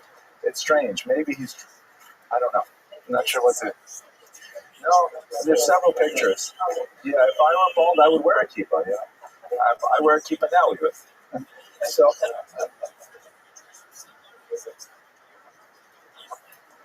it was funny, I had an aliyah last Shabbos, and the very first line says that something about a person who is balding is pure. You know? So I thought, oh, perfect aliyah for me. I felt very good about that one. Okay, anyway, she went to Western Female High School, which is an interesting name for a term, and then she went on to teach at several high schools. She taught German and French. German was the language spoken at home. And she also taught science and math, so she was really quite a broadly educated young woman. She also taught Jewish subjects at her father's synagogue over at Shalom, where he, by the way, was a rabbi for several decades. She went on to a significant number of adult education classes, never earned a degree, although she did receive honorary doctorates later in her life. She took public adult and continuing classes in Johns Hopkins. Remember, we're talking about now the 1880s and 1890s. And later on in her career, when they moved to New York, she wanted to study Jewish subjects more intensively so that she could participate more in her life with the publishing arm of Jewish Publication Society. So she actually applied for admission and was readily accepted to the Jewish Theological Seminary on the condition that she signed a document indicating she would not apply for rabbinic ordination. It's kind of an interesting thing. Here it is. In the early 20th century, a woman accepted to study Talmud and so on, but she had to promise not to apply for rabbinic ordination, which reminds me of a different joke altogether. Thank you, Mr. Rodriguez. It goes like this. It's a high holidays, and, many synagogues, you have to buy a ticket to get a seat, and they have a gabbai at the door who will take your ticket to make sure that you have paid the dues to be able to be with the congregation on the high holidays. So Goldstein goes up to the gabbai at the door and he says, I have to go in. And the Rabbi says, "Where's your ticket?" He says, "I don't have a ticket." He says, "Well, I'm sorry, you can't go in." He says, "But I have to get in. I have to talk to Goldfarb." He says, "It doesn't matter. You know, you can't go in without a ticket." He says, "It's a matter of life and death. If I don't talk to Goldfarb, something terrible, and I really have to go in there." So the Rabbi finally says to him, "Okay, fine, go on in, but don't pray." So she was accepted to JTS, but she has a promise not to graduate, as it were, with her rabbinic degree. And then in 1880, her father took her for a trip to Europe, and she was quite appalled with many of the things that she saw there.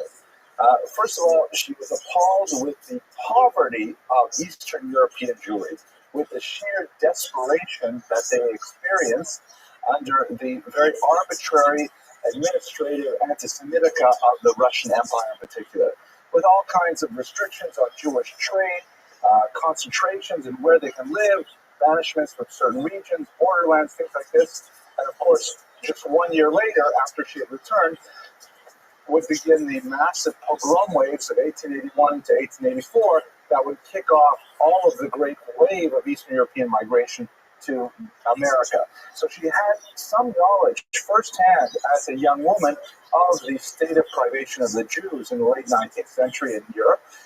And she was very moved by the plight of her people, something that would motivate her throughout the rest of her life. Secondarily, she was also appalled with the status of women's education in Jewish Europe. She prayed at the Altneuschule of Prague, which is, of course, a major pilgrimage site of Jews associated with the great Maharal, Rabbi of Prague, and she was amazed with how cramped and dark and really second-class the women's section was.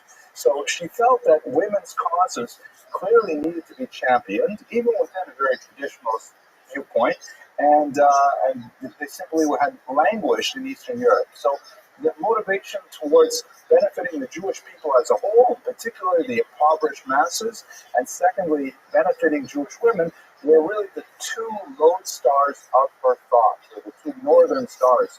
I don't know if you're going to have two northern stars, but together they formed the northern star of her thought, the Jewish people, Jewish women in particular, and that really informed a lot of her choices later in life. One particular incident stands out. There's something of a halakhic controversy. For people who feel passionately about these things, there's a lot of ink spilled on the question of exactly who should say Kaddish for a deceased relative. And specifically, what exactly is the obligation of a woman to say Kaddish? And there's a whole range of opinion on that particular statement. Towards the right end of the spectrum, there is a consensus that it's not appropriate for a woman to pronounce Kaddish publicly in front of a group of men, and so then women should use other avenues to discharge the obligation to memorialize the dead. Towards the left end of the spectrum, certainly well within the Orthodox spectrum as a whole, there's a feeling like, well, why shouldn't this be said? And women will say the Kaddish on the other side of the Mechitza or something like that. So at any rate, when her father died, there were several well-wishers who offered to say Kaddish on her behalf for her father. And she politely refused. In writing, we have her words on this, indicating that no, she feels that it's something that she personally must take on, and she insisted on saying Kaddish herself, even though that was somewhat a-traditional. So she's kind of like finding the line that is appropriate for herself, not necessarily trying to be a rabbi, but on the other hand, being very learned and taking personal responsibility for her father's Kaddish. I might add, kind of as like a side point, I think I have kind of an interest in the history of Jewish feminism, and it is a recurring theme among American Jewish feminists, how losing a parent and then some well-wisher, well-meaning observer indicates that a woman in America should not say Kaddish. That usually provokes a tremendous counter-reaction that sometimes turns into outright rejection of Judaism. If you have to have a look, for example, at Letty Cotton Palmerman's autobiography, which I think is called Devorah Sarah, and me, Deborah Golda and me, I think it is. Right? She has a very powerful description of how she felt when some rabbi told her, sorry, you're not allowed to say Kaddish because you're a woman. And it's a very caustic and dangerous thing to say. I know. I'm sorry, she had no brothers, 7 sisters. Okay. So, anyways, this was a turning point in her life in terms of getting her to dedicate herself entirely to the Jewish people. And initially, she took this as a charge to develop her scholarship and to support scholars. She took on traditionally very supporting roles until, as I mentioned, the 40s when she had this turning point. Let me pause for a couple of questions while I take a sip of soda. Ms. Abrams, said you have that I have a question look on your face?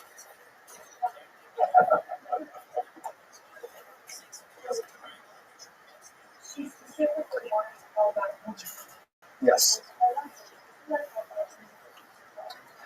No, Hadassah is a women, it's an organization of women dedicated to Zionist causes.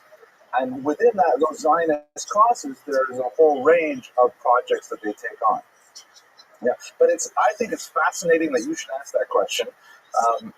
First of all, because I always find your questions fascinating, but also I think we should note, this came up also at the college day, we should note that one of the great losses that American Jewry has suffered as a result of the feminist revolution, which has generated tremendous positive gains for the Jewish people as a whole, but one entire sector of our workforce has disappeared as a result of the feminist revolution.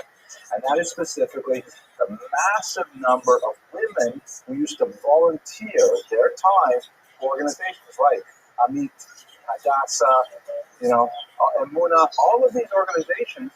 Now that women are working and earning money, that's fantastic, great economic benefit, but our volunteer base has been emptied out as a result of that. Now, I'm not sure that we want to turn back the clock on this, but it has affected our community dramatically because all those valuable, woman hours of labor are gone. Judith. Well, now you should my dissertation. What, we have a dissertation on this? One of the more interesting aspects of the women's movement was that by allowing them to work with and find volunteers, one of the options was the rethinking of what was happening. And many times the women were only allowed to rise in these organizations to a certain level. The executive director was always male. Right. And one of the things that happened is that you had feminization of the upper echelon in many of the traditional national organizations as paid leadership positions. Interesting. And it's everything from the numbers of women going in as executive directors of congregations, Federations. Yeah. Right. It also recognized very active women's division within things like Generation, where they had more money to donate. Interesting.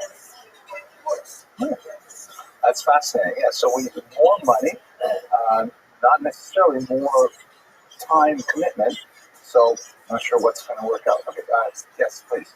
It wasn't really a question, but I'm sure because she had attended both classes at Ross Hopkins, she recorded her audience extremely in that the fact that many women do not have the type of medical treatment that they need, particularly during childbirth. There was quite an incident of mother and child death. Sure. Postpartum. Postpartum. And that's one of the first things she started to work on, getting nursing into Yes. and Big health causes. Qualitative criticism whether they were Jews or non-Jews. Right. That answer was. Nice. Don't forget she was a science teacher.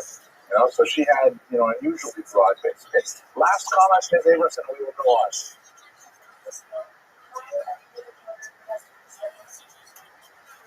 All right, that's it. Well, the activism we're going to see in a moment, how educated her siblings were, I didn't do any research on that, so I don't know. I would assume that they probably had a similar kind of background that she did, but usually firstborn children tend to excel in terms of reading skills, and but that's just one of those things. Her father was a brilliant rabbi. He spent a lot of time. I mean, what daughter of a brilliant father wouldn't you expect to be similarly brilliant, right? Okay, let's go on. All right. Now, she got involved in the Jewish Publication Society. This is an extremely significant and influential institution that translated and distributed so many works. The Tanakh was one of their great publications at the turn of the century, the Jewish King James, as it were. Went through several editions. All kinds of really important scholars were associated with the JPS. She started out as a volunteer, and she had a significant literary background. She used to write articles for newspapers under a pen name, Shulamit. And she rose up in the ranks to a secretary. So she just got a paid secretariatship. But the reality is that she was grossly underpaid for her qualities. We know from some of the archival materials that she was forced to accept a salary that was 20% lower than other people in the institution were earning.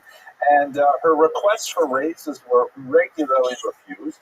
Even though she was a tremendous overachiever in terms of what she was doing, she was essentially director of publications. She was translating, she was editing, she was writing articles, she was deeply involved in all aspects of this. Nevertheless, she was underpaid hour for hour, which is, and once again, this is for the benefit of Lisa, that this is a constant in American history that women are typically underpaid for the same work. I think the last figure was, Judith, maybe 77 cents on the dollar in 2012 or so. So it came up a little bit. Okay, so you've come a long way, baby, right? Okay, there we go, 5% up. But women, you got to really put your foot down and get paid the same as a man, right? So she grossly underpaid. And ultimately, she was the editor of the American Jewish Yearbook, the number one yearly publication that describes the entire activity of the Jewish community of America. An extremely influential publication that was published throughout the 20th century. She's the editor, and she's making $10,000 a year. Yes.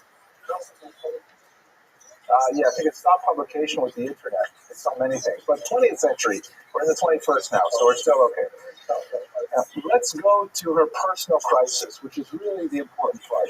Her father died in 1902, and that's when they moved to New York City, and that's where she started specifically to work with the JTS, the Jewish Publication Society. That's also when she made her application to the JTS because she really wanted to improve her rabbinics, even though her father had given her a really great basic introduction.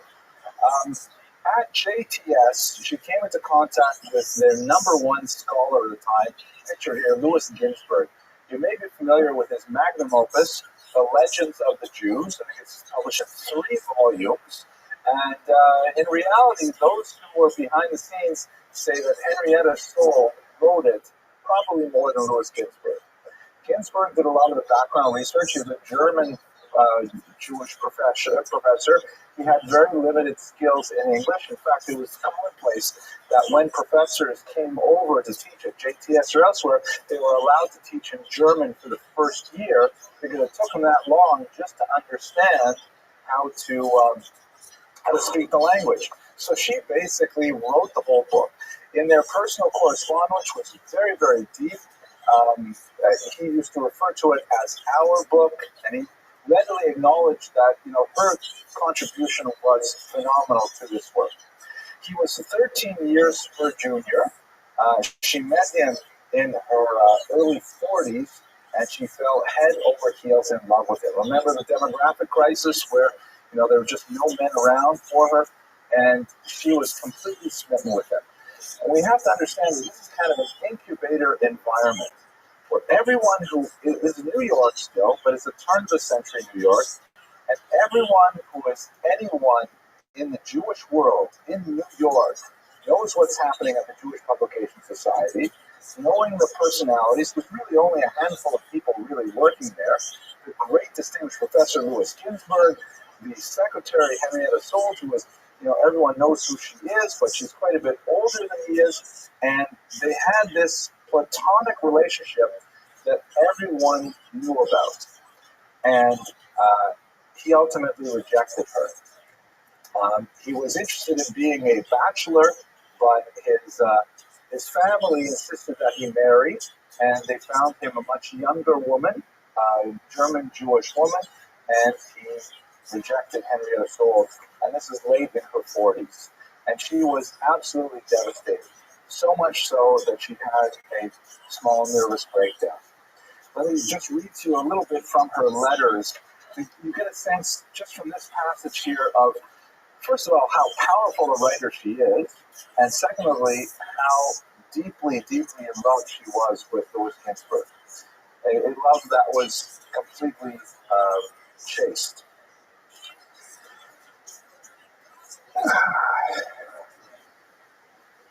Next to him, she confided to her journal, "All other men seem to me like sawdust, stuffed into coat, vest, and trousers. I am a dependent woman with a keen emotional nature," she explained. "A distinctly feminine woman, not an intellectual abstraction. A woman with red blood running in my veins." Now here's the author of the collected unpublished diary. This is Bela Rauch Shargo writing. Attention from Ginsburg became the font of her happiness. Every encounter with him produced a somatic reaction. When they barely know each other, she, quote, thrilled when her sister Rachel addressed him. Shoulder described herself as, quote, quivering and palpitating, unquote, at the very sight of him and trembling at each physical contact, however inadvertent, however innocent. A veil he once knotted to prevent her hat from flying into the wind became a precious keepsake. She became a bundle of nervous energy. Whenever she, quote, flew to the telephone or to the door, she kissed his books and clasped his letters to her heart. And when she thought he loved her, she, quote, jubilated and, quote, sang. A graphic example of a very physical ardor is the following memory from 1905. "There were times when my passion absorbed and mastered me. One evening, it had been snowing and raining and sleeting, but it stopped, and a high whistling wind arose. I could not stay, and the pain in my heart drew me out at 8 o'clock in the evening, and I raced around Morningside Park screaming at the top of my voice whenever the wind was noisy enough to drown my agony." So here's a woman who is deeply and passionately in love with a younger man, a great scholar, but their intellectual relationship was not reciprocal, and ultimately she was crushed by his rejection. She has a nervous breakdown and she quits her job, and her sister takes her on a tour of Europe to try and clear her mind of this disastrous relationship. And this is really what turned her around, specifically her visit to Palestine, Israel. This is in the year 1909, so we're very early in the Yishuv period. This is when Israel is still desperately struggling to even clear the proverbial malaria-infested swamps, to build Dizengoff Street up from a dirt road to the major, thoroughfare that it is today. And she is completely transformed by her experiences there. She sees the desperate poverty of the Jews who have made Aliyah, many of whom are, even at this point, the remnants of the Chivat Zion movement, who had attempted to transplant their religious settlements into regions like Petah Tikva, and yet we're very unfamiliar with farming, particularly in Middle Eastern climates, and she resolved to use her prodigious organizational and literary skills to provide aid to these Jews living in Israel. When she comes back, comes back to America in 1912. She transforms all of her frustrated energies into the creation of what was originally called the Hadassah chapter of Daughters of Zion. And you'll notice that she's still thinking very much in women's terms. She's not like kind of going beyond what society would would allow her, she's organizing women rather than men. This organization, which was later changed to the Hadassah Women's Zionist Organization of America, ended up becoming extremely successful. And within a few short years, she had 4,000 members in this nationwide organization, mobilizing women, tapping into a pool of talents, resources, and time that no one else had really understood could be organized on a national level. She started engaging them in fundraising efforts and in promoting specific causes dedicated, as we mentioned, to health and to education in particular, and channeling a lot of funds to Israel, and also mobilizing Jews of America to this very important Zionist cause. In many ways, she was the prime figure of Zionism in America at the beginning of the 20th century. She was a homegrown figure who was in America at the time, unlike many of the great figures like Golda Meir and so on, who had already made Aliyah. But in 1919, she was eventually called away because the Zionist Organization of America demanded that she go to Israel and conduct her work there. Yes, Aaron. Membership of the members of the more in the Northeast or is spread out there? That's an excellent question. I don't offhand know the answer, but I would guess it's more in the Northeast because that's where the demographics were. You don't get the huge shift in Jewish population until the 1960s and 70s, down to the South and the Southwest because of one major technological innovation. Air conditioning, absolutely. Most Jews, they come down to Florida. You have the famous story of Jews who were stationed here in World War II, in training, and they say, wow, it's not very nice down here. And then once air conditioning was invented, that was it. It's all over. But this is early. This is the beginning of the century, so we still have concentrations in the Northeast. Yes, good. They saw her organizational talents, and they felt that, not demanding that you leave, meaning get out of America. They were saying, we need you in Israel now. Oh, that's fascinating.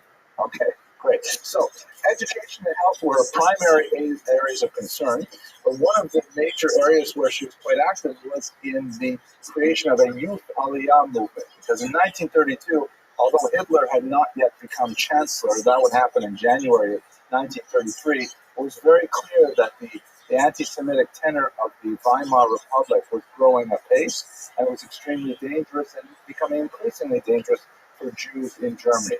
So she organized a movement to specifically target teenage Jews in America to encourage them to come to Israel. A movement that was incredibly successful. By 1943, they had 30,000 Jews who had taken advantage of this and had come to Israel. That's a tremendous number of young people. We can include in this group, for example, Hannah Shenesh, who was the great heroine of the Holocaust, who later parachuted back into Hungary to fight the Nazis in the resistance. She was a typical example of these young people who simply say, life for Jews in Europe is over, and they would take advantage of an organization like this. This is kind of like, as it were, the Nefesh B'Nefesh of the 1930s. It was kind of this organizing movement that brought so many people to Israel. Her leadership skills were valued, and several people promoted her cause, nominating her to the board of Hebrew University when it was established, but she was denied a position, like Judith mentioned earlier, because she was female, and only men were allowed to sit on the board of Hebrew University at that time. She also had, like everybody in Israel, a very strong political sensibility, and in this regard, she was walking on a different path than many of the Jews of the time. She formed a party called Ichud, which means like unity, and but it was an unusual kind of name for a party because she essentially believed early on in a two-state solution. She argued that, and again, this is in the 1930s. This is during the period of the White Paper, the period when there's a lot of conflict between Arabs and Jews.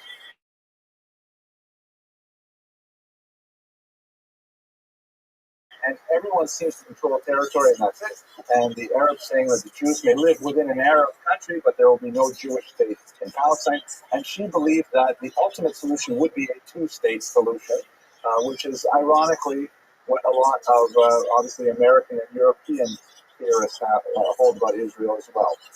Her views were not extremely popular at the time. Steve, you want to say something?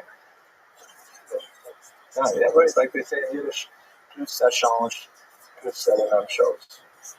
Okay. So I'm coming actually to a conclusion. I'm not sure why I'm coming to a conclusion so early in the evening today, but perhaps it's because I'm anticipating the Passover cleaning that we have.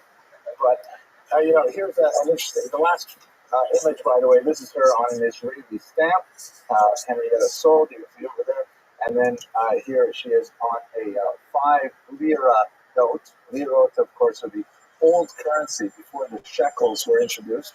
And I don't think that the actual denomination is worth very much today, probably in pennies, but it is pretty amazing to have your face on a bill, even if it's Israeli currency from before the inflation period. Her legacy is like it's something that you see this pattern with a lot of great leaders of the 20th century.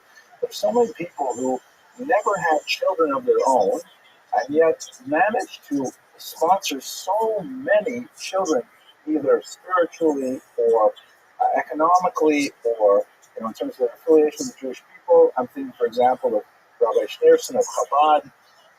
I'm thinking of there's several great rabbinic leaders as well, and Henrietta Zoll was definitely in that tradition. She had perhaps an unfulfilled personal romantic life, but she was able to divert those energies that she might have otherwise diverted to her family into the entire Jewish people. Her indefatigable, it's a hard word to say, her tireless work on behalf of Zionism through Hadassah, her work in the Youth Aliyah, her work even before that in scholarship and the production of so many great works, including the work with Louis Ginsburg on the Legends of Jews, is a fundamental and lasting contribution to Jewish history, and we must be grateful for everything that she's done. So with that, I will formally conclude the pre-Pesach season. I'm sorry that we're a little bit faster. I could have talked a little slower tonight, but I guess we'll have to end a little early. I hope you all have a Chag Kasher v'Sameach, and God willing, we'll see you in late April. Okay.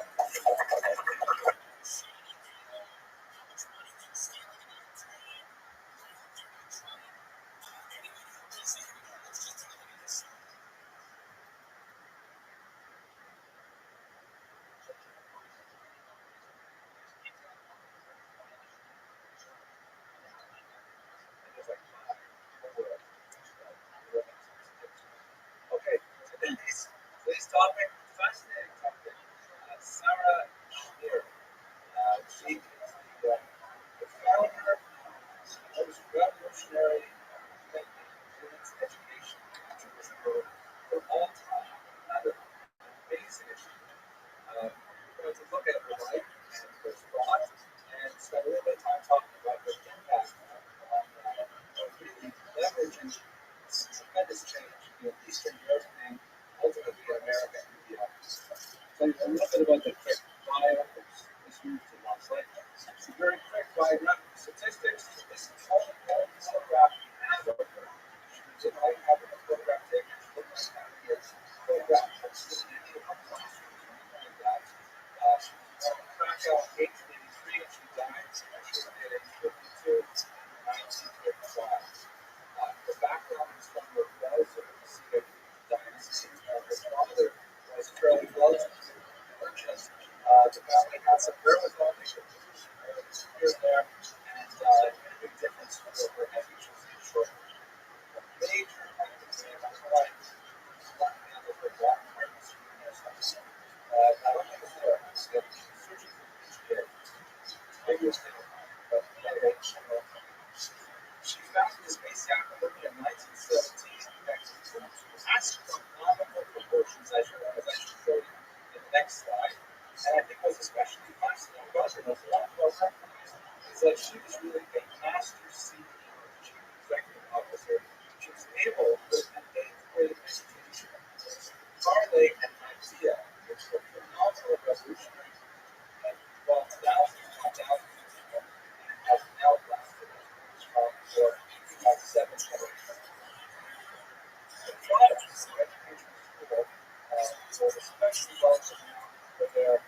values. I'm going to show you the slide that says it all. If you want to leave and go home, just look at the slide.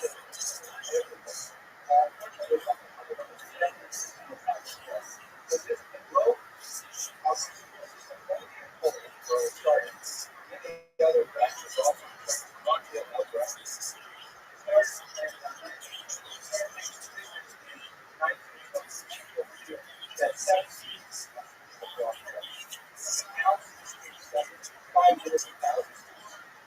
Incredible growth. And here she eventually got 26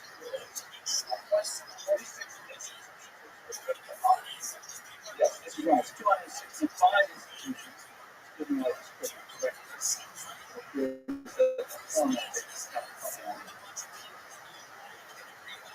well, I think it's because I used the iCloud. I'm sorry.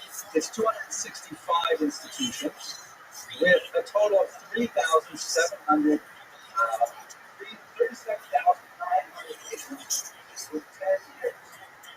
Really astronomical. I mean, this growth is faster than let's say the drivers franchise ability, and the impact on the world is very it's also growth.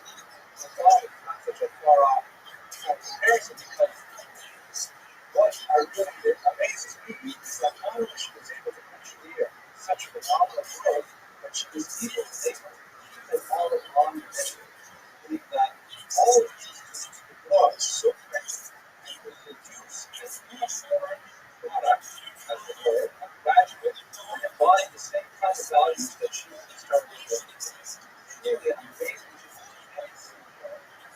handle such phenomenal growth in such a short period of time and it's the same kind of product this is really what we talked about tonight with Mike and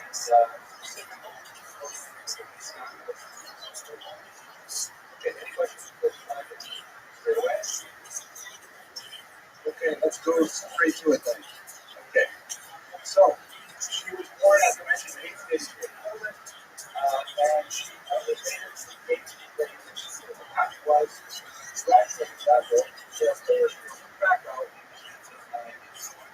Let's bear in mind that by today's standards, the educational attainments were quite modest. You know, to give you an example, in nearby Russia, which had slightly less significant, actually Polish Islam was part of Russia, also Poland, but educational attainments were slightly more Poland as well.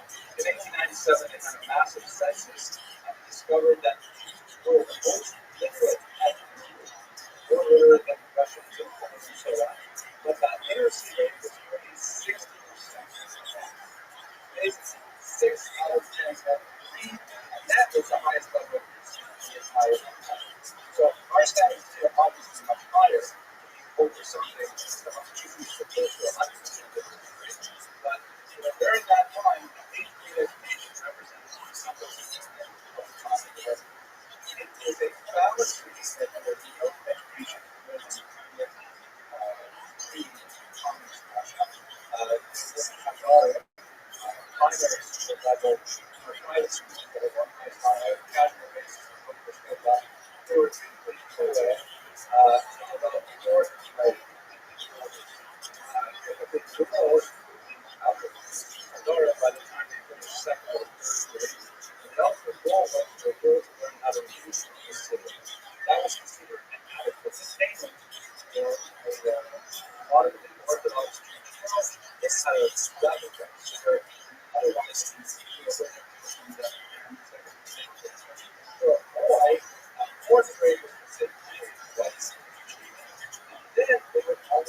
What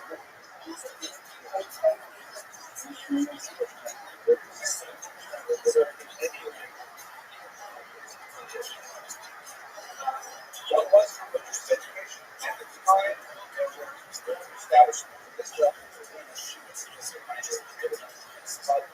went to a secular public state school and asked for the Congress privilege of 2 hours of religious instruction as mandatory part of the in his former Jewish rules school system in the background, and he would separate them.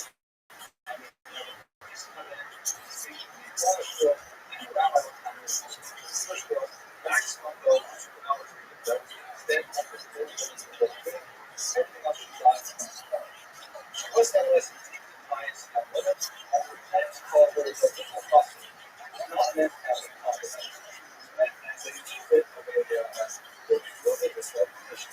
So pious that the rest of the quite stand with chapter of the Holy Spirit. She combined it, however, with intense love of nature, with one of the long walks, with the tender spirits of character.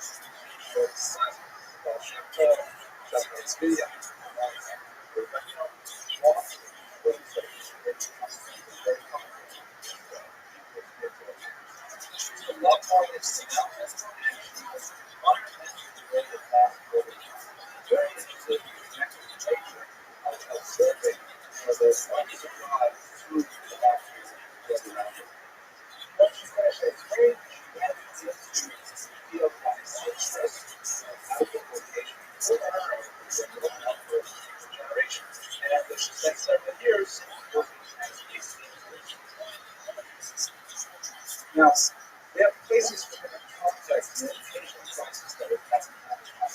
There are many competing movements that were hoping to attract Jewish young minds and schools at the time, specifically Zionism and socialism.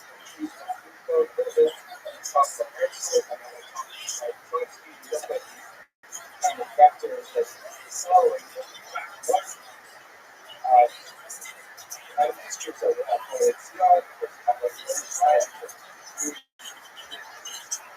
at the same time, there was accessibility of higher education for some women as well, exceptionally wealthy women would have the opportunity to universities.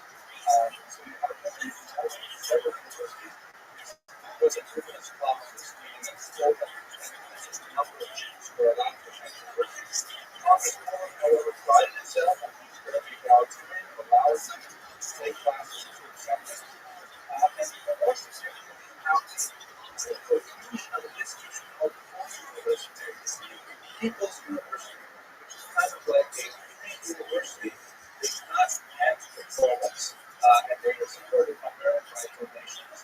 But as a lot of people who said the trials were very fun, is broadly seen as Stanford around the elections online. I would put elections online, and the real clear elections online.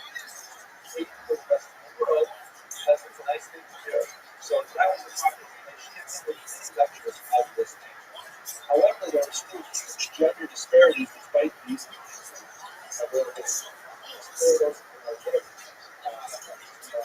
There are also very significant economic pressures placed on students in the 20th century.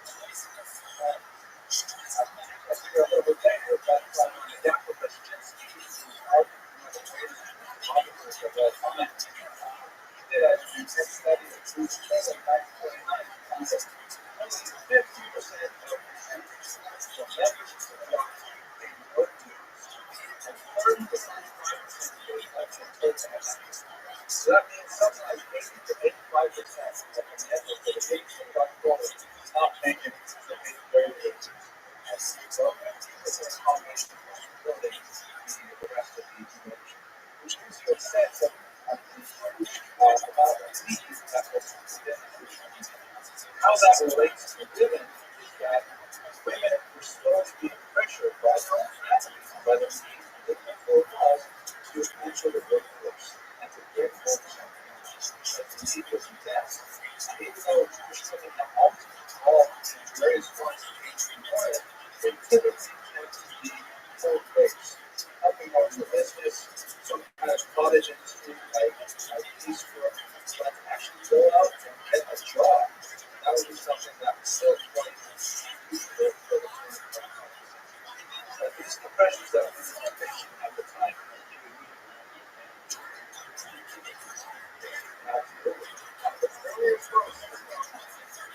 I tried to create it, it doesn't make sense. So I was trying to illustrate something that's complex decision spices. So instead of showing you colors that I'll just show you today. It's on this economic decision spices. So decision spices occurs when they say prices go up, but the cut goes down. So it's not a lot of people are going to have to look at this. Let's say that the tax rate is our expenses have gone up, our insurance goes up, and our tax rate has gone down, which means that mortgage prices. And so we're going to get to that again.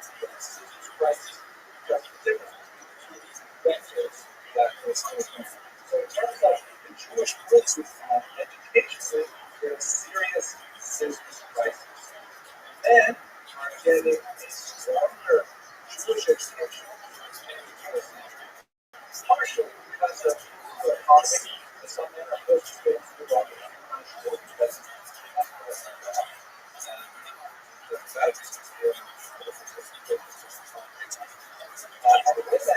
are getting a close Jewish education.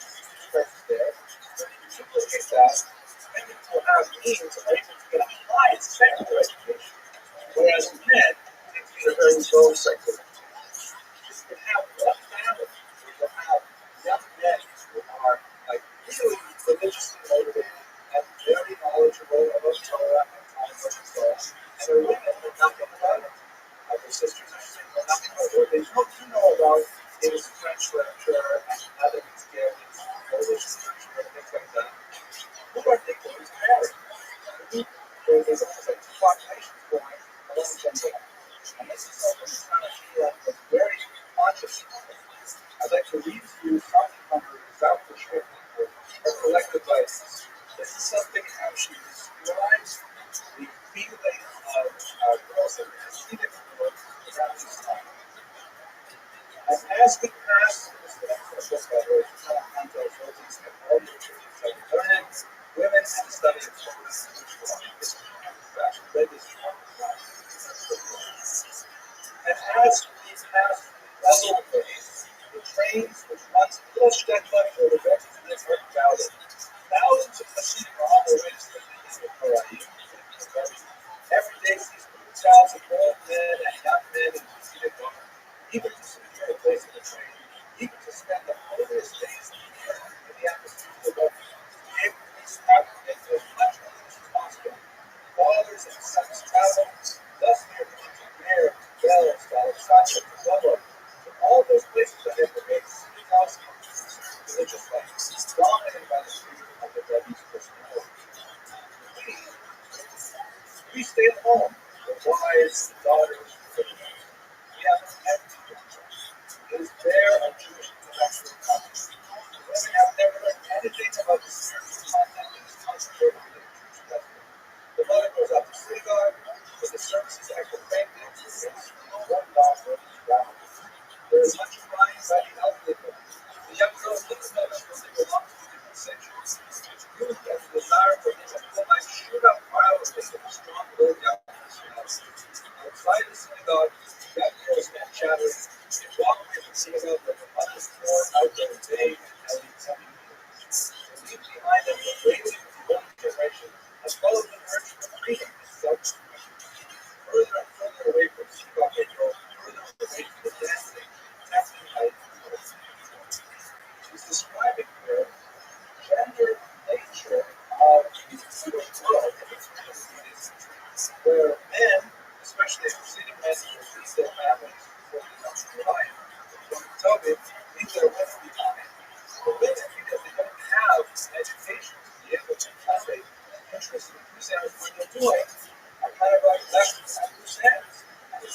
demonizing the youth of the disaffected and attracted to the sites of Zionism and socialism. This is the world into which our stereotypes their ideas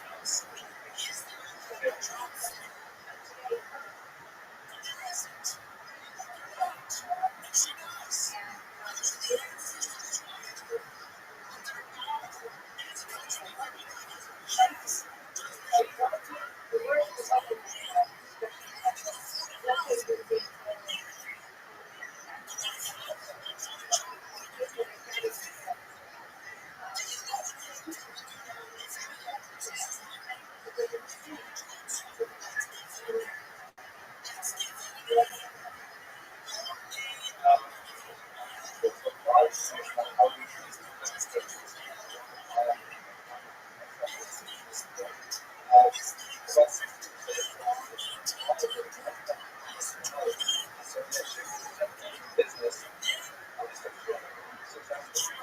Also, the film chances are, for a resident,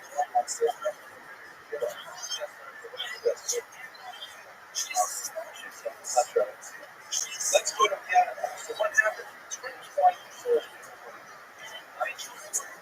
That worked very well. Up the sides. As it was a boy, black line, and they still back out. And it was a larger city.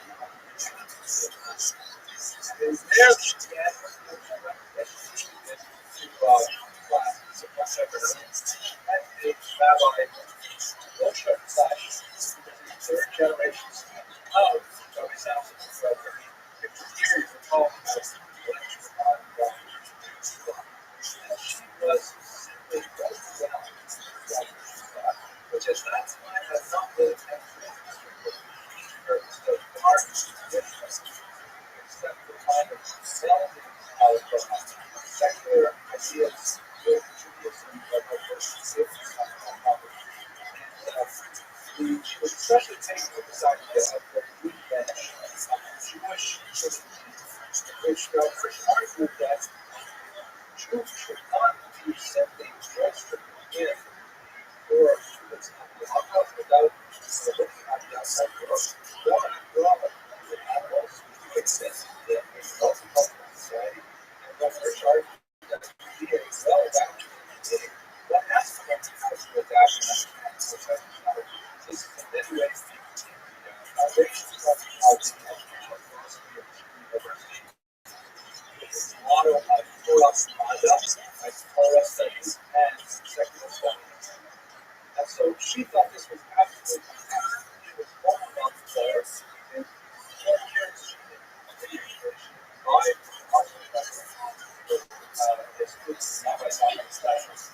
lectures, and she brought this back to Poland, where she met lots of opposition. She went back out, thought, why don't we get together? She started to work with open girls, high school girls, let's study these ideas, let's study geography and history and literature and things like that. And within a Jewish context, always understand Torah, and she met opposition to both left and right. Opposition on the left wing, primarily was always with the Haskalah, right? There were some educational opportunities for women in the Haskalah, for example, left leaning and scientists, and some actually had a socialist and I felt that her idea was exotic and good to hear. How could you possibly combine ultra traditional attitudes in the home and being traditional life with modern pedagogy like that? So they did entirely. On the right, there was a lot of suspicion about the idea of girls out of the home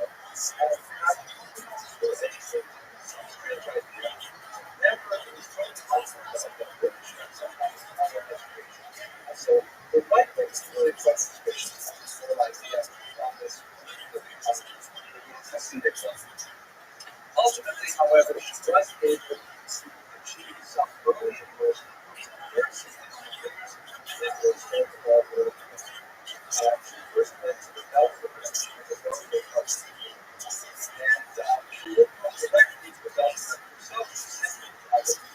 Wrote out the Rabbi, described the nature of the project, and while the Rabbi was a married guy, was described. This is something Rabbi back then, every month, they would have, go to hot springs that they would have to know. Rabbi was not talking to this. They would do it regularly. That's what go around, anything like that. At the spa, it was okay. I guess what happens in our area stays in our life. I need something to see something like that. Anyways, the mother on the side there went up to Rabbi, asked him about his idea, and Rabbi asked the children response. Love for last one. Blessing and success. So you can see that you are sensitive to it. They don't too much matter, but I just ask you the time when you're buying so diamond, they don't need to on that. It's always the same. Oswald brother, not brother, that's love, I always get brother, that's love, Oswald brother.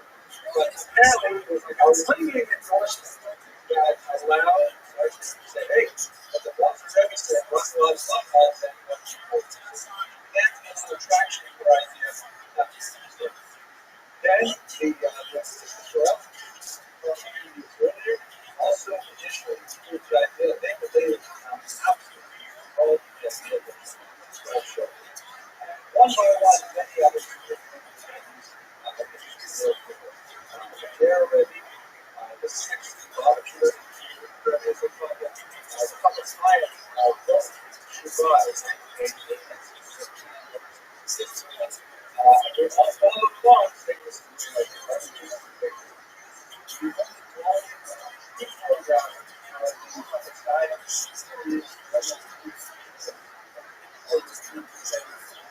the picture of that popular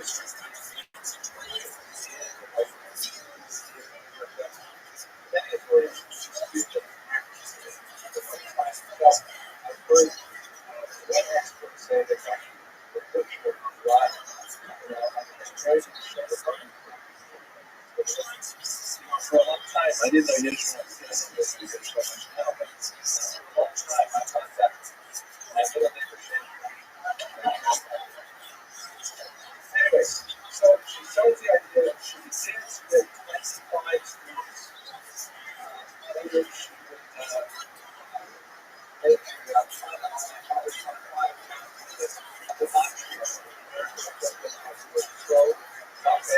and she related it to the verse where so far the faith gospel the Saki,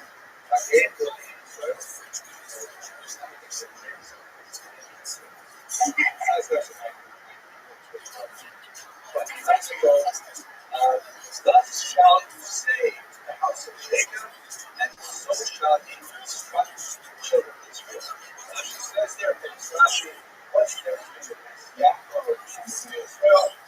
Israel is the masculine, that's what's the man, that tell the man. Before that, the house of Jacob, that's the first word. Hence the name for the school system is Yaakov, the house of Jacob,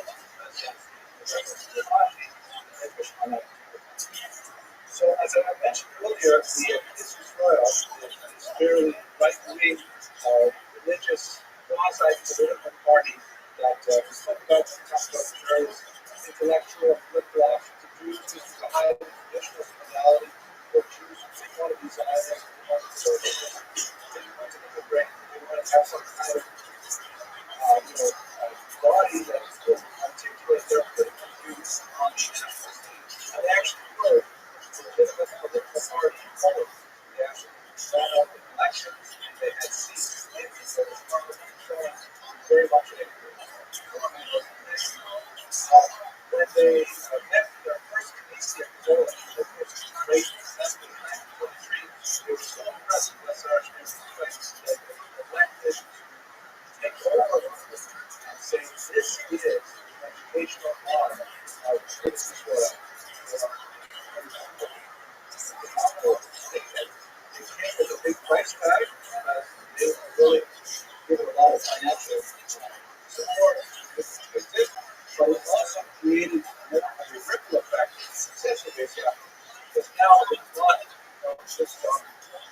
back out the signature now it has the official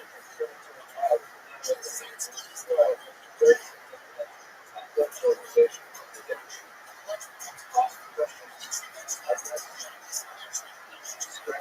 No, I can't.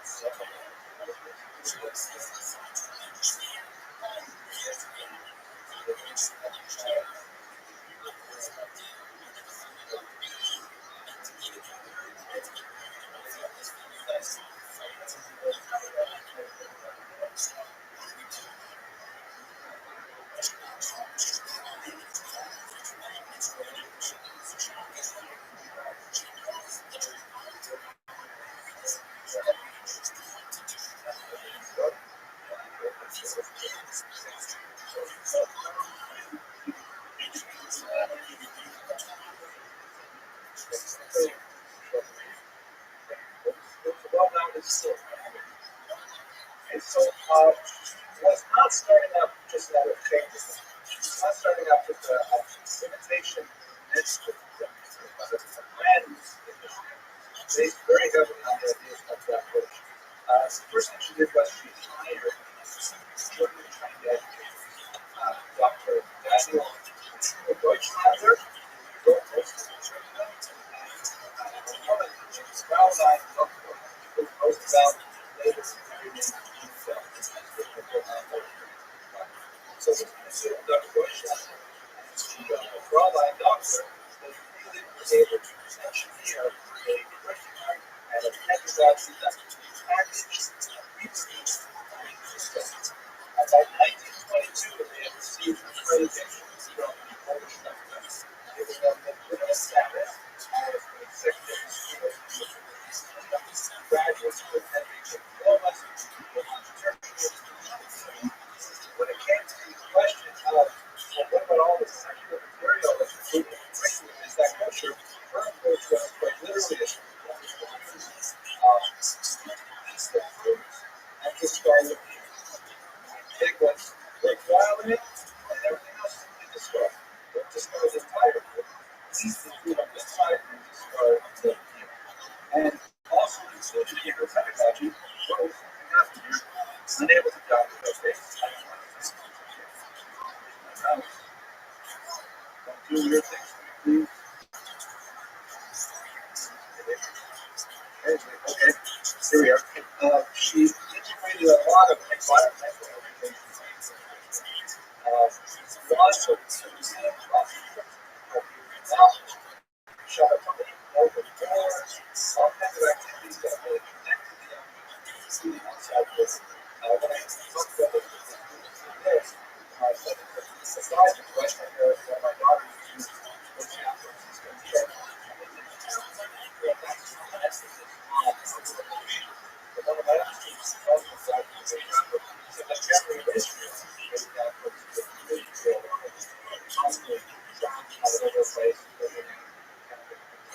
that's very much here's the curriculum. Obviously, left hand side, you've got Bible, that's adopted, prayer, church history, language, and then walking around psychology, modern psychology. And then going on to more sections, pedagogy, this was a fundamental teachers college. Designed to create more teachers to boost skill expansion. Polish and German language studies to be literate in four languages. English, Hebrew, French, as a spoken language with German, and of course, Yiddish. They also have gymnastics and exercise with their and was really quite successful in terms of lighter students. Part of the way that she attracted students was that she built into the model of the education system perpetuation. In several of the schools, she only accepted students and they would agree to their teachers.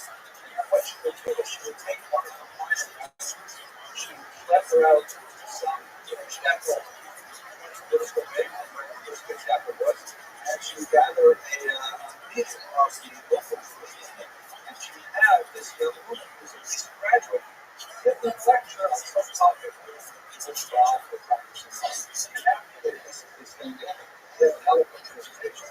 So she goes, yeah, and then she got and got shared like this, teaching your daughters. They were all yes. Available right now. She reminded them when they were married in that town on the start of the business as principal of the base down and it was a model of that also an over again. These graduates with the program really was and that's what we helped it on a structural level to grow with such unity. But again, the graduates really imbibe the philosophy of this movement, and they were true representatives of what she was trying to do. She was also quite adept at fundraising, particularly when they were building their first building. She created cards or Bausteins or bricks, and sent a picture of the building with a brick, and she would carry it around, and she would sell these Bausteins to whoever wanted to contribute to the construction of the they actually took those sold. There were such demands on the facility. They moved in before the upper floors were completed. And every day, even long after it was completed, the general contractor would come back and inspect all of the buildings, all of the things they created. On Saturday night, one day asked them, why do you come back and check out the drywall and why are you coming back every day? And he says, because Mr. Schneider, I have built many buildings, but after I die, I will leave all of them behind except for this one. I'll make sure it's built exactly. She also was a publicist, quite prolific essayist, and she wrote a couple of plays as well for the students. And plays have become, set aside, a really important part of the geography curriculum. They call them introductions to introduction. And I always thought when I was first listening to that term, I always thought it was how the school play. I went to secondary high school, and a school play. That's how the second something like that. But they chapter calls them introductions. And I think of it the way my grandmother would have told to use that word. Such a production. Everything. I don't get much. They had so many details. It was like, well, some demonstrated, but theater was very cool. Talking about review, and she did it. She created a journal called the Yahoo Journal that not only was widely successful, she sold it as a one euro a week tutor for girls and women. So they have no access to a base Yahoo, at least the parents would subscribe to the base Yahoo Journal, and she would have in dinner some sort of very material to read that was related to that stuff.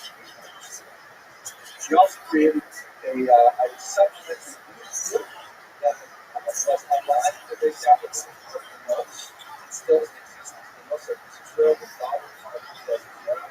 And this youth group had its basic convention also in 1975 with like 2,000 delegates.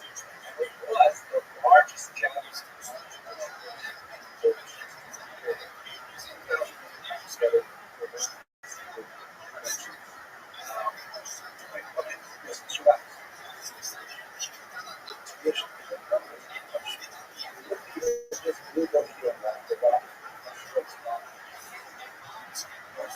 Tuition. It says in 1919 we became the official education. I'm glad you're paying attention basically to now.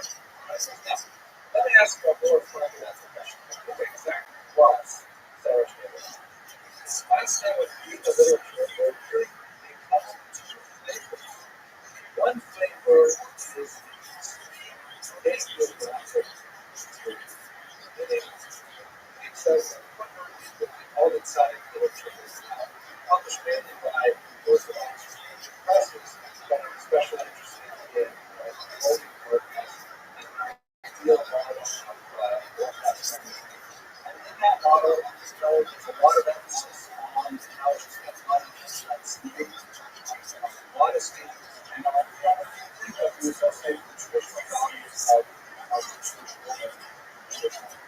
So on the other hand, there's a lot of literature that's been ignored by the FDA and also non-observant Jews who are interested in looking at the 1990s. Look at them as a kind of compost evidence. When there is someone who can counter movement, create a revolutionary movement that challenged the status quo and fundamentally alter the way in which women are trained in the modern world. And they point, for example, to the inclusion of technical studies in curricula, which was fairly controversial and a lot of kids on men's schools issues right before a person. If you look at, I want to give you one quotation of hers which I think illustrates this very well. She used to tell her students that the Jewish girl has to have 2 pieces of paper, one in each pocket. This was an allusion to a passage of the Talmud that says everyone should carry around 2 pieces of paper.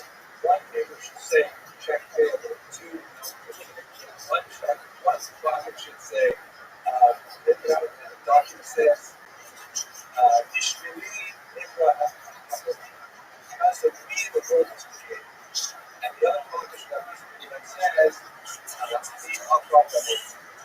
get to trust the nation. In other words, down, there's a paper that says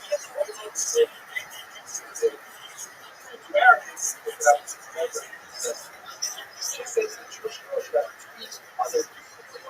One says, all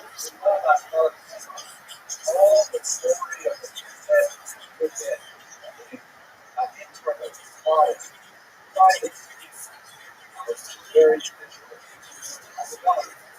The other thing I would say, takes last no slash line.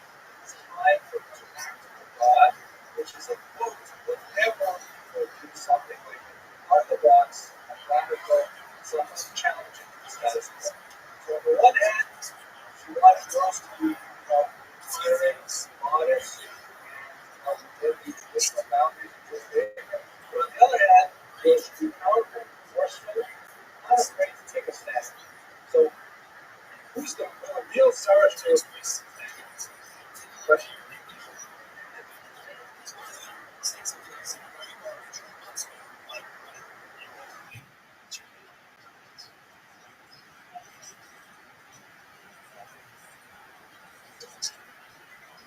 I like to think that's true.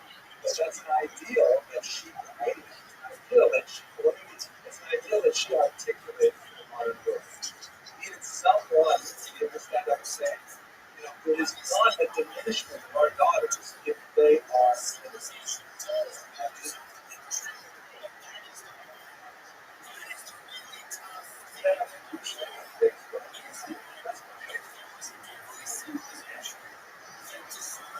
She did. And that's a fascinating, the fascinating question is basically like that. I almost don't know what to say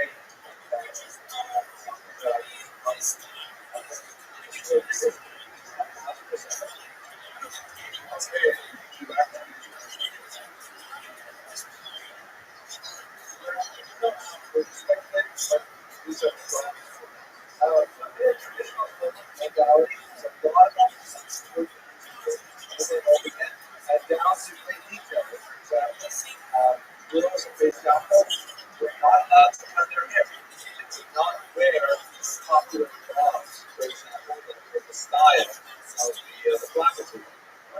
Students today, for example, she said, it's just like today, it's fashion. So, but, and she says, the long hair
was a sort of trust, and she was kind of challenged them. And I can appreciate maybe she never challenged them, but on the other hand, you have 37,000 students. You don't really need to challenge. Just say, I believe this. And by the way, I have 37,000 students in that. The way I say, unless she's going to say something invaluable, she had a phenomenal amount of power because of this stuff. Realized this message. So she really, she's like probably the most powerful singular person in education. As I mentioned earlier, she got married late in life, realized it's not planned out. She was a grandson of a Russian but her health began to fade in the late 40s and 50s. Literature is not reported specifically what so guilty that she had a series of operations that led to her defeat. In 1932, she elected to hand over the reins of this Gambia to the uptime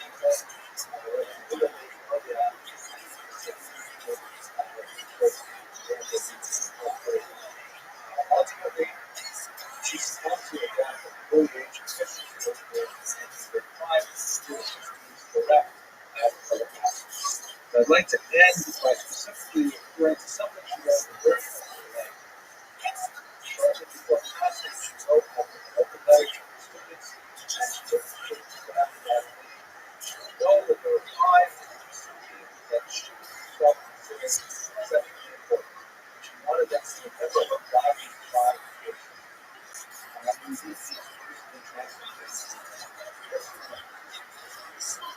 He who has a shepherd says, serve God and live.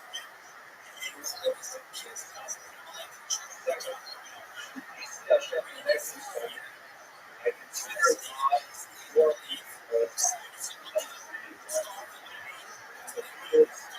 all my actions must be in the same sense. God breaks my this God is more activity because gracious God here at Hashem, giving a wisdom, first to your God, then to serve the Lord. Make us today know that teach us to count our generations. Teach us without every day and standing.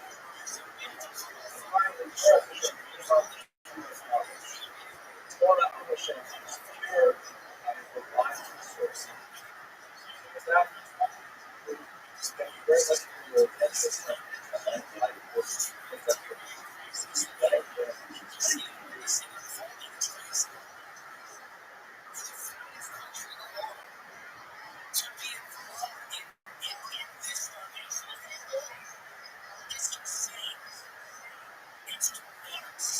Hello, everybody.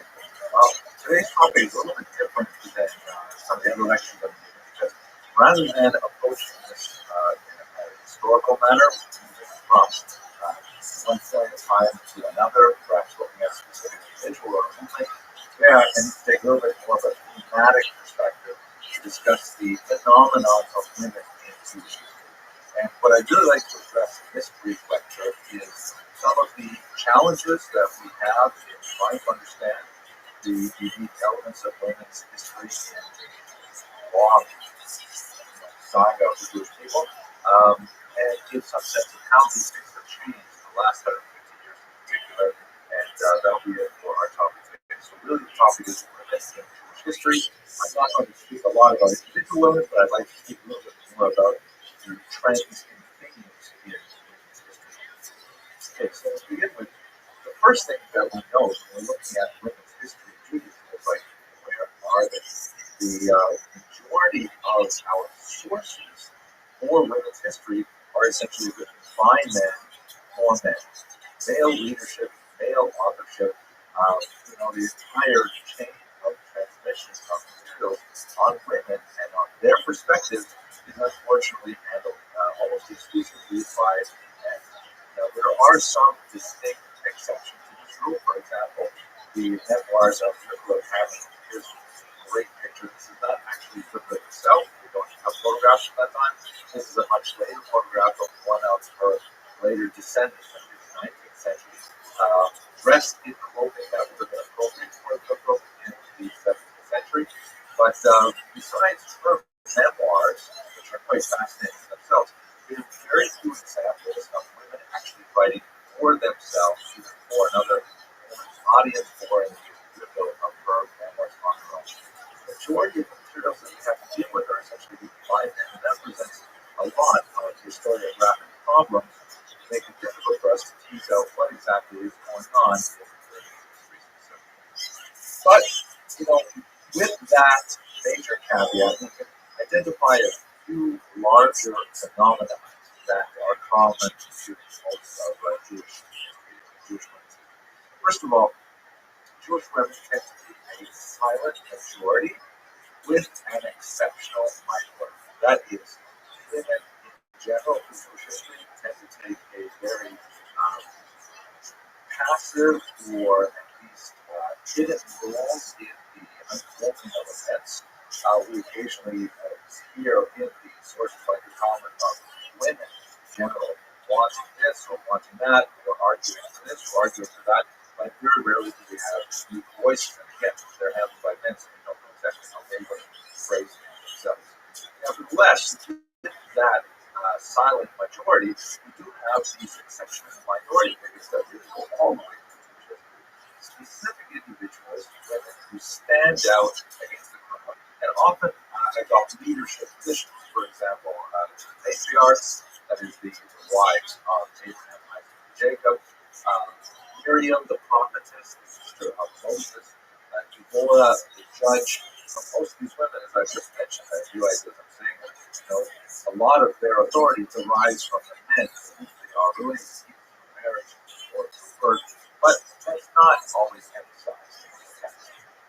What is also common about many of these women, besides their intrinsic value, they are revered for their leadership and for their strength of character and so on, is that they often use power in a subversive manner, primarily because they do not hold, again, with some exceptions like Torah, they do not hold conventional types of authority and positions of power. So if you look at Rivka, for example, who manages to, fool her husband into giving the blessing to Isaac rather than Esau, and Yitzchak rather than Esau, or Yael, of course, who uses her wiles to be able to give over fairness and things like that. There are women who use their positions of authority, and rather than forcing a situation, they will use some kind of deceit or trickery to get their way. This is a trend that we see quite often as a result of these strong women finding no other avenue to achieve their objectives.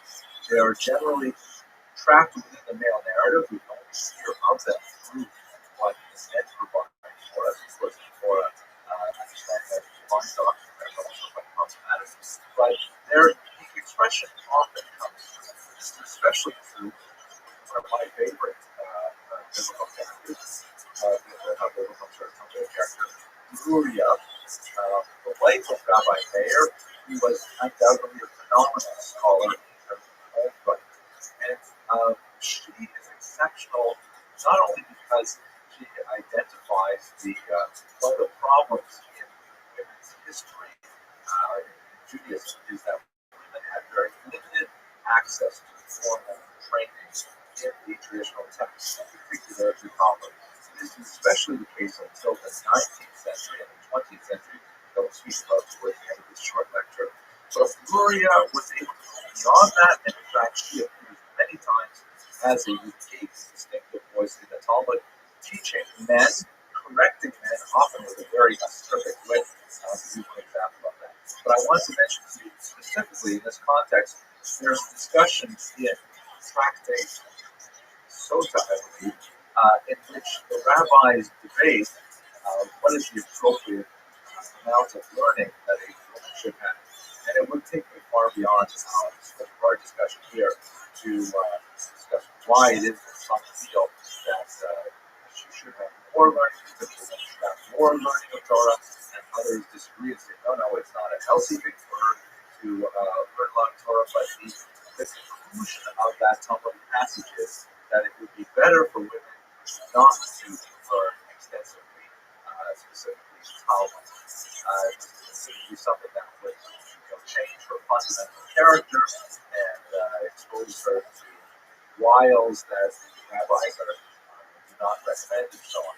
Now, this passage is significantly revised in the 20th century, and in fact, many women, even in the most Orthodox extreme, have access to texts and traditions, even in the Talmud, that are far beyond anything that their grandmothers and great-grandmothers ever had.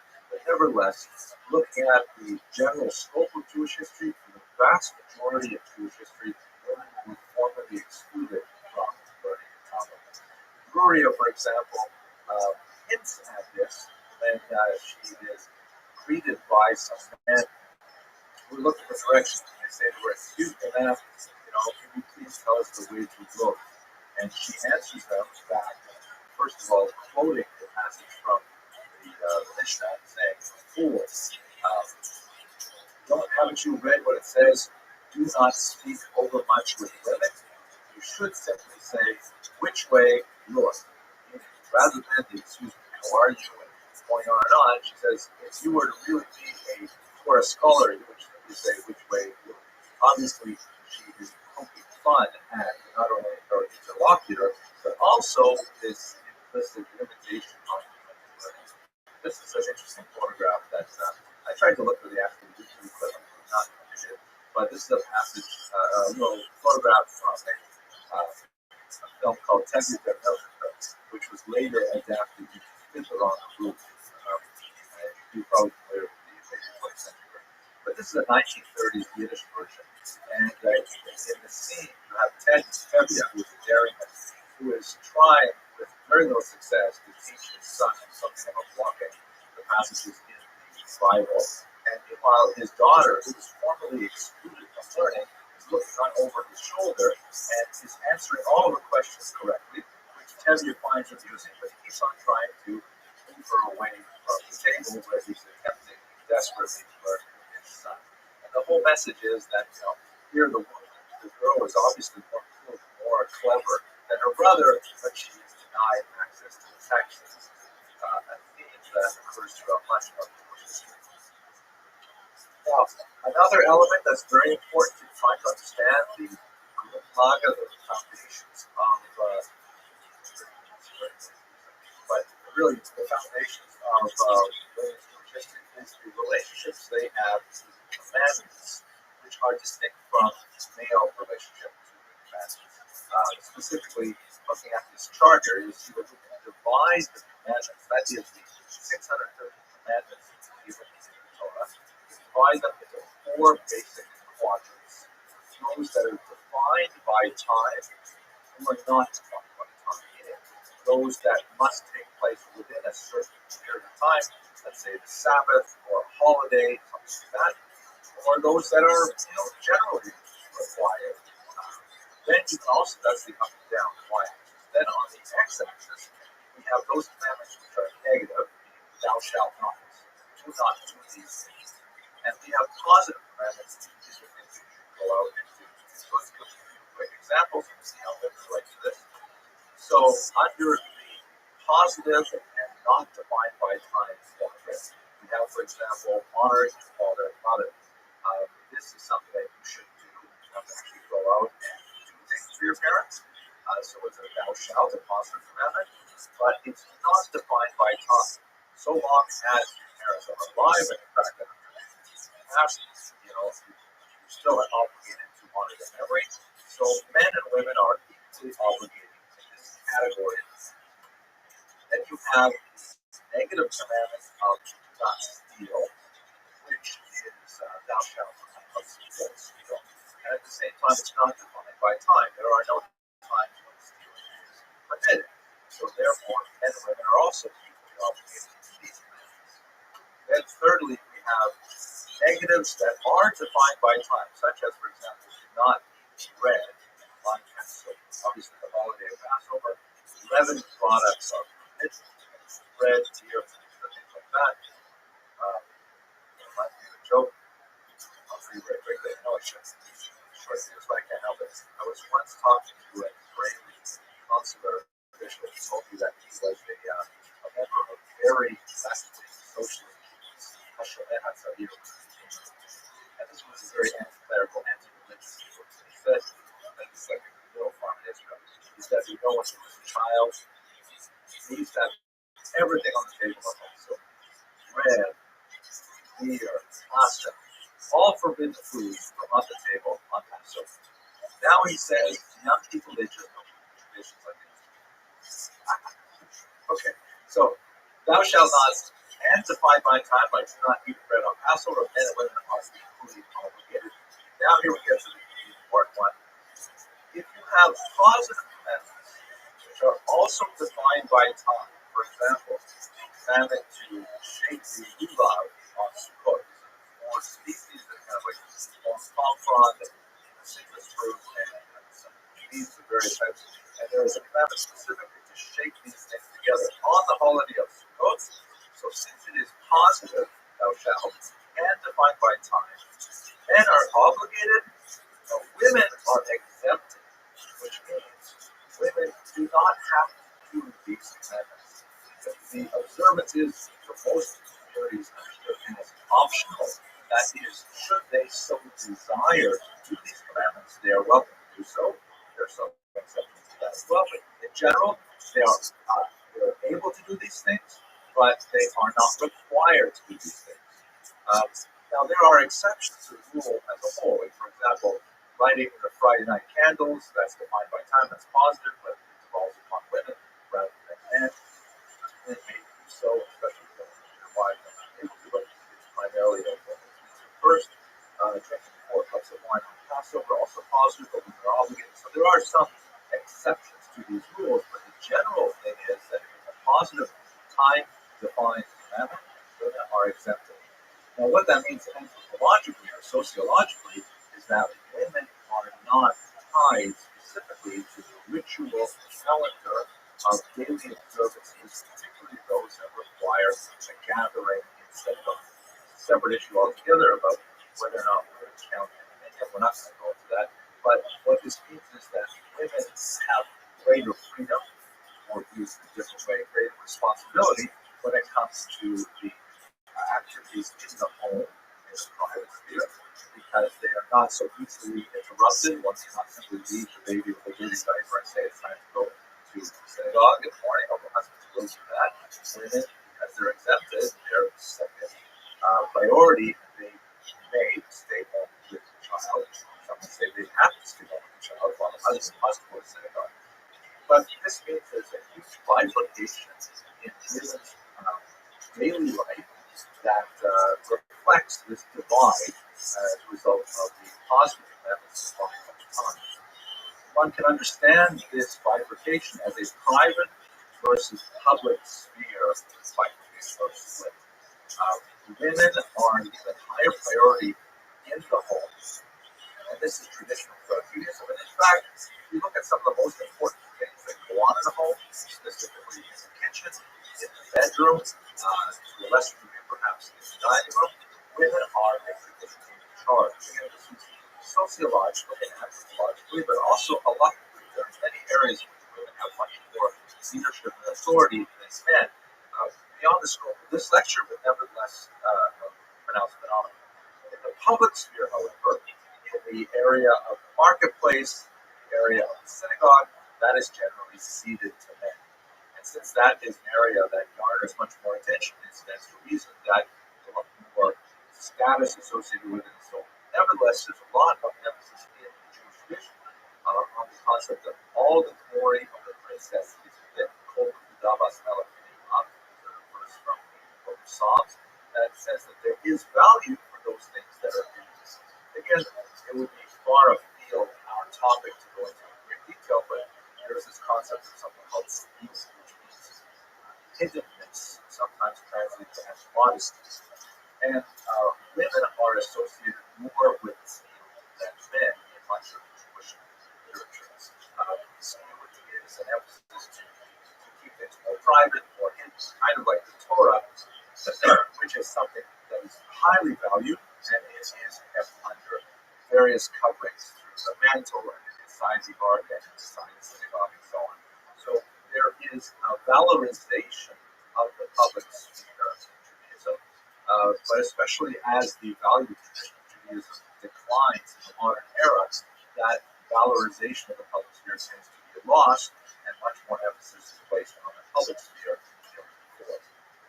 Now, a lot of this changes when you get to the 20th century for many reasons that are associated with larger changes like industrialization, increasing urbanization, and so on.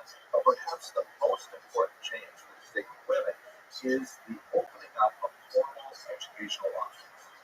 The most significant of which is undoubtedly the Beis Yaakov movement, which was pioneered by Sarah Schenirer, which if you look on my website, you'll find I have a whole hour-long lecture on her specifically. But basically, she argued effectively in the early 20th century for the introduction of formal education for women, that is, regular classroom-type education, which was largely closed to them in a Jewish context past, let's say, fourth or fifth grade in most Jewish communities. And she said that women really need higher education in Jewish subjects. This was contrasted with the phenomenon in a lot of upper middle class Jewish women were simply not getting Jewish education whatsoever past fourth or fifth grade, and they were going on to secular university, and they were getting, in Europe, they were still getting a very strong education, things like French and grammar and whatnot, but they were lagging behind tremendously in the Jewish studies.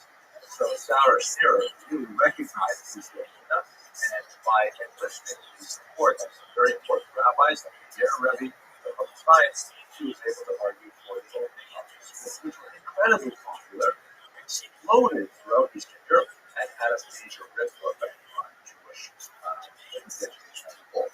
With education came a lot more power, significant changes, even in the area of women's studies in Talmud, as you can see in this image here. Again, beyond our discussion here, but women's history, specifically regarding education, has changed dramatically in the last 2 years.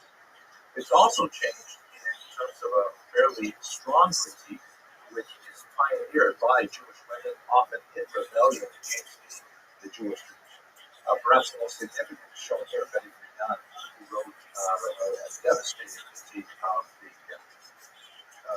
what could be called traditional Jewish feminism, although she was approaching everything really, in general cultural milieu of 1950s America. She basically argued that the valorization of women and the relegation of women to private sphere was something that undermined their authority and ultimately their power. And her thought really opened up much broader movement which affected women of all religious backgrounds and secular women as well, of course, and has transformed in the last 5 decades, 6 decades since that book first appeared. Returning to Judaism, where we see perhaps the most significant impact of this at the denominational level is the gradual acceptance of the idea of women acting as rabbis, certainly in liberal denominations.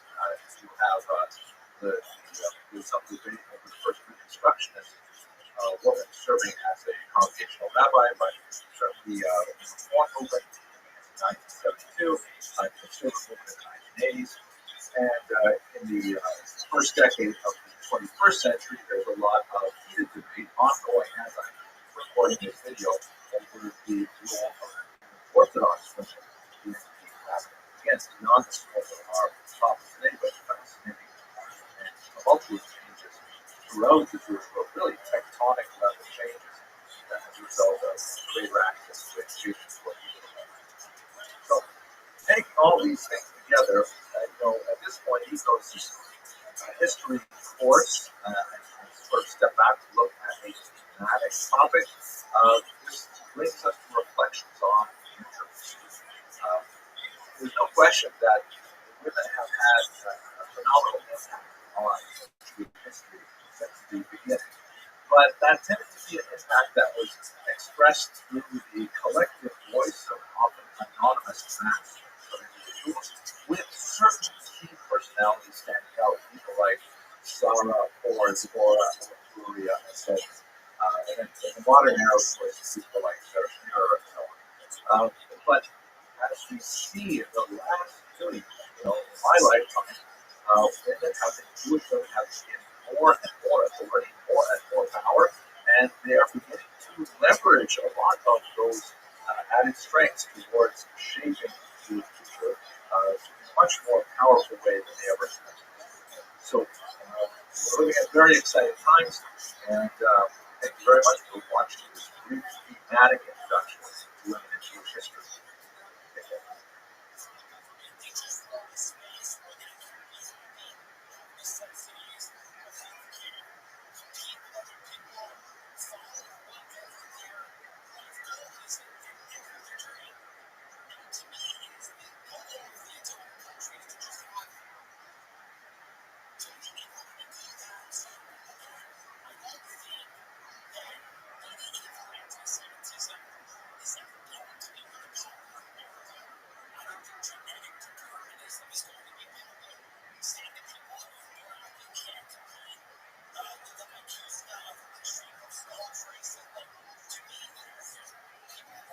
Okay, now that I got it off my face like that, I guess go. So I thank you all for coming. I'm going to retell joke number 7 again. I know I have a very limited repertoire, but certain jokes are especially appropriate for certain topics. And so for those of you who recall the last time I told this joke, I think it was about a week ago, then you'll forgive me, but let me tell it anyways, because it's very appropriate for a topic.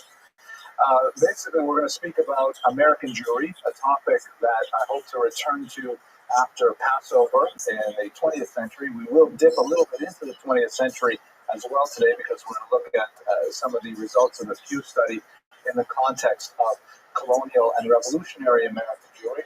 But since we're going into American subjects, perhaps the most significant issue is that of passing. That of Jews attempting to simply fit into the larger society. This is a joke that also applies in many ways to 19th century Europe, but I'm starting it within America. So the joke goes like this. There is this underemployed Jewish actor in Las Vegas.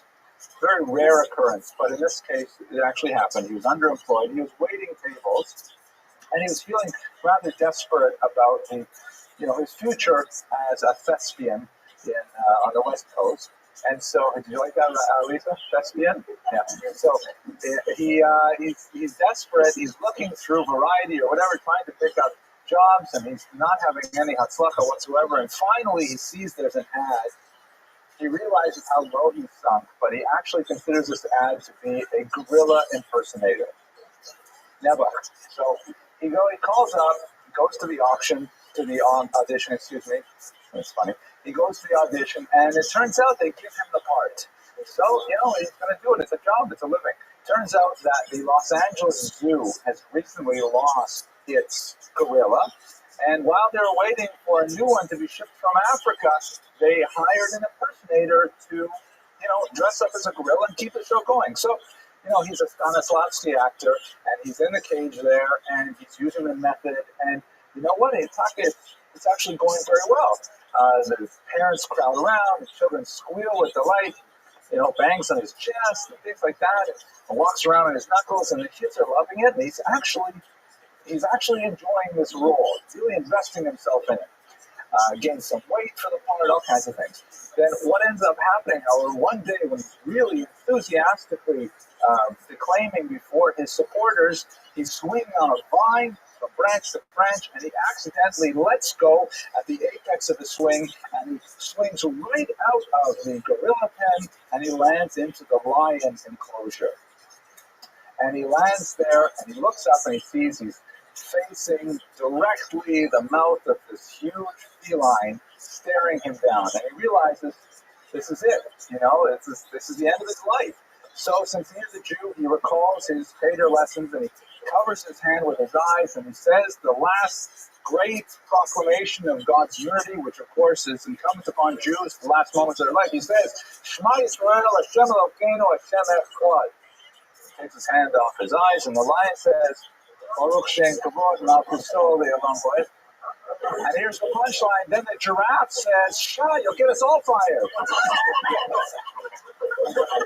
So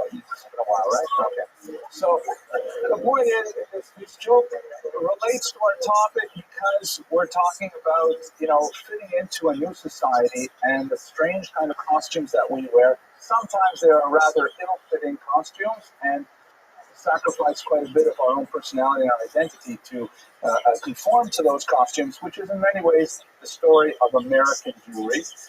What my goal is for today is to look specifically at the life of Bilha Abigail Levi Franks, who left behind some tremendously important correspondence that sheds light on the life of women in the colonial period, Jewish women in particular, and then I'll use that as a springboard for a larger discussion of the trends and trajectories of the American Jews at that time, and I hope to include a little bit of 21st century information in the context. But we will end around the 1840s with the great German emigration and save further discussion of 19th century America for a later topic, for a later lecture.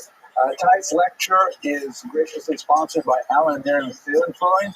We're very grateful to have sponsors to make it possible to have a couple of students here to film the videos and to serve the Mandelbrot and things like that. So thank you once again for your generous sponsorship, and appreciate it very much. But your presence in this room is a tremendous sponsorship. It's always better to have an audience, even though we put these things on the internet. Lately, by the way, I'm getting a big following in, of all places, Latvia.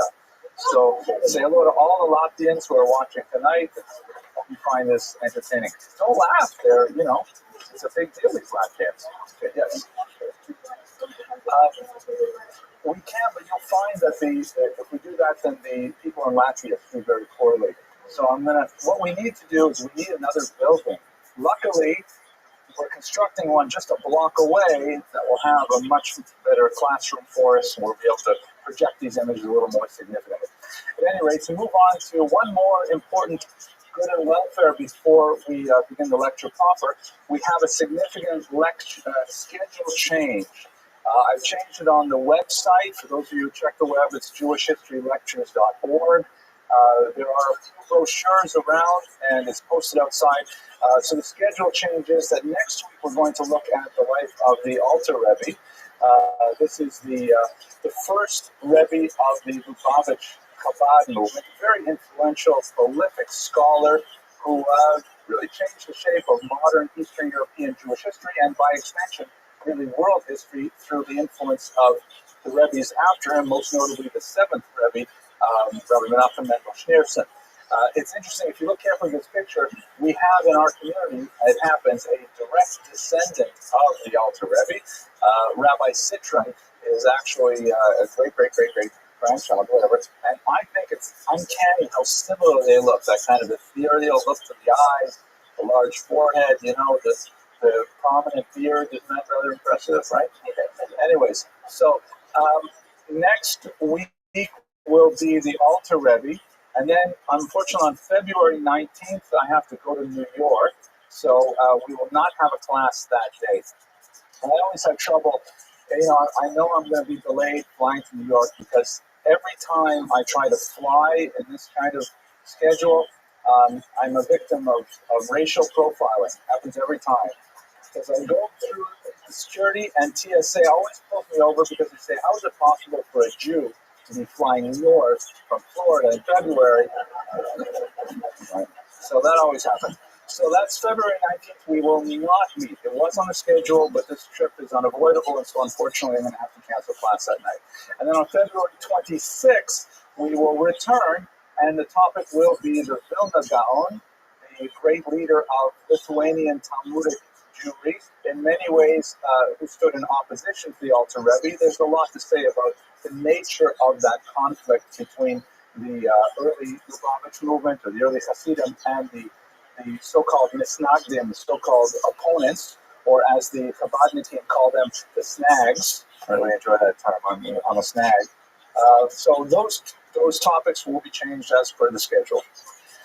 Okay, so let's go directly to our topic. Thank you for your attention during the good welfare. We're going to speak about Bilha Abigail Levi Franks, who comes down to us primarily as a source because of the letter she wrote her eldest son living in England.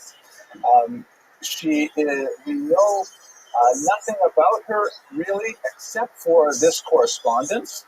We don't have the other end of the correspondence. We don't have her son's letters to him. And of course, as a woman, she was not especially prominent in New York society, such that there would be tertiary or secondary documents that refer to her, except in a very tangential fashion.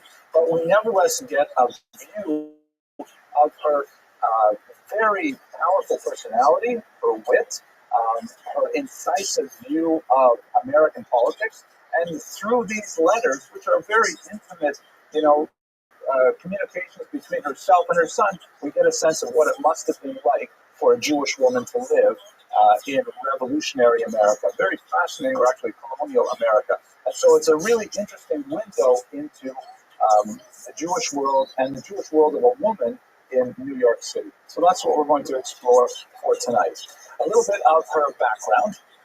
Her father was English, Moshe Levy, who was a merchant, and he came to New York City with his young family, including his infant daughter, Bilha, in 1703. There's some doubt as to her birthday, but she was likely about 6 or 7 years old at the time.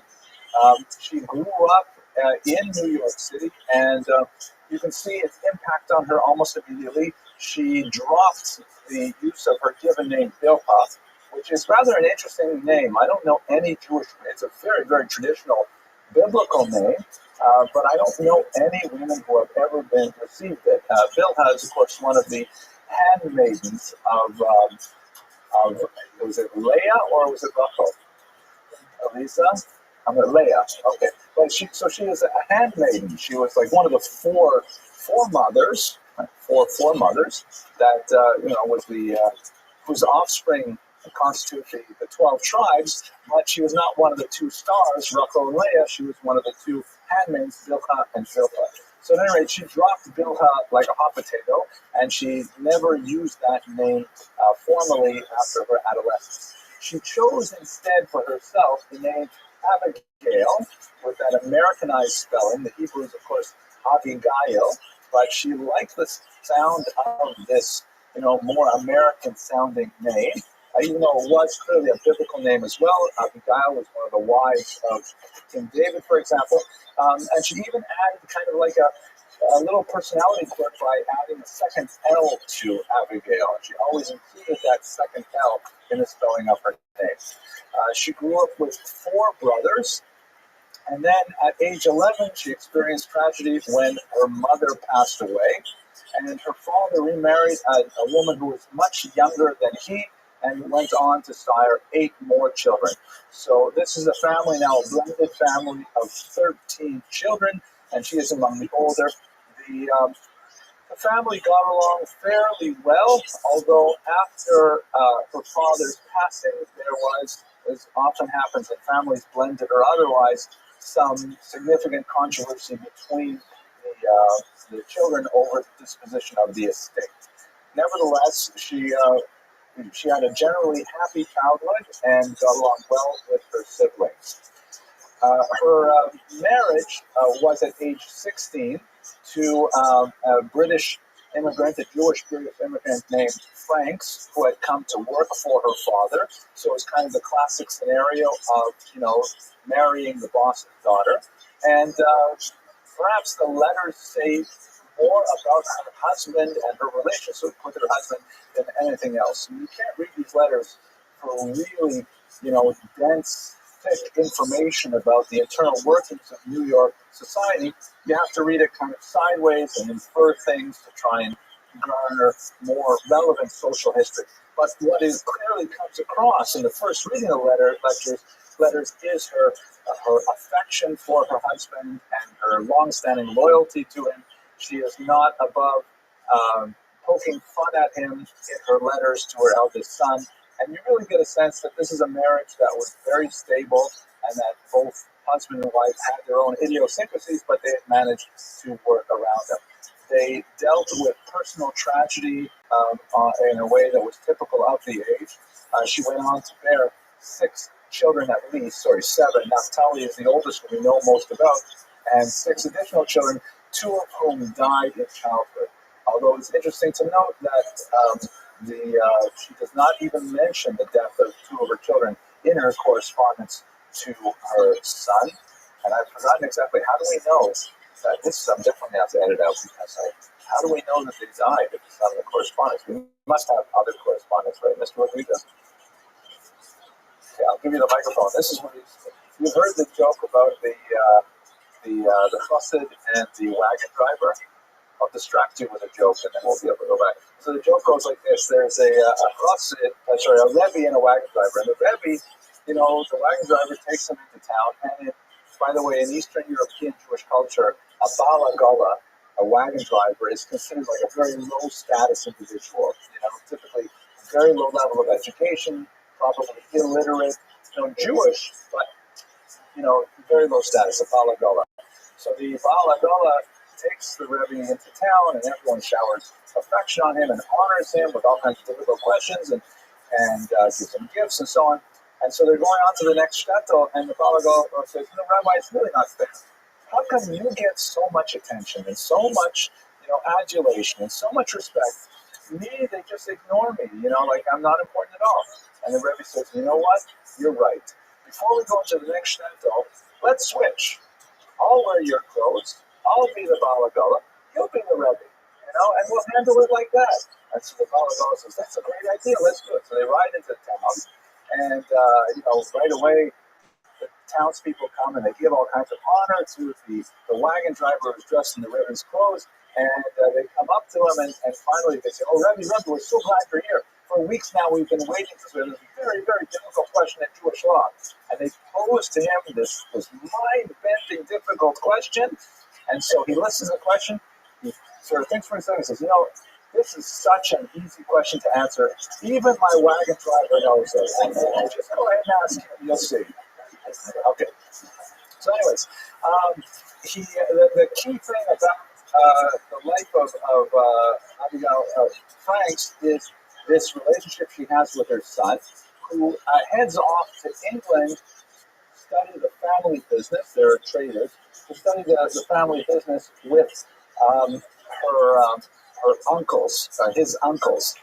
And so he's gone back to London, and she never sees him again for the rest of her life. I mean, think about the distances and about the 18th century, so it's not something where people can easily go back and forth. So their relationship is confined exclusively to the correspondence that we have today. 35 letters survive, dating between 1733 and 1748.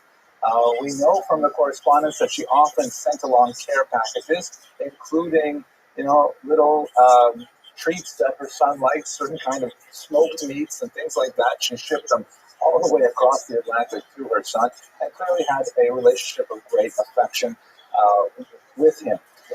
We see from the text of these letters that she was apparently quite well read, although possibly only in English. She requests frequently books from her son. Please send me this or that book. She requests a 2-volume history of Poland, for example. So she reads widely in nonfiction, things like that. And when he sends her one particular novel, she says that it was garbage. She threw it into flames. So she has a discerning taste in literature. But there's no indication that she knows any Hebrew or Yiddish, which is surprising given the times that even, she doesn't even write things in English characters that are Yiddish terms, because chances are Yiddish was the language of their home. We see that she has an acerbic wit and is a very acute observer of the social niceties of town. She spends a fair amount of time speaking about her friends who are mixed in their ethnicities. She's very close with a lot of middle class and upper middle class Protestant women, as she is with Jewish women.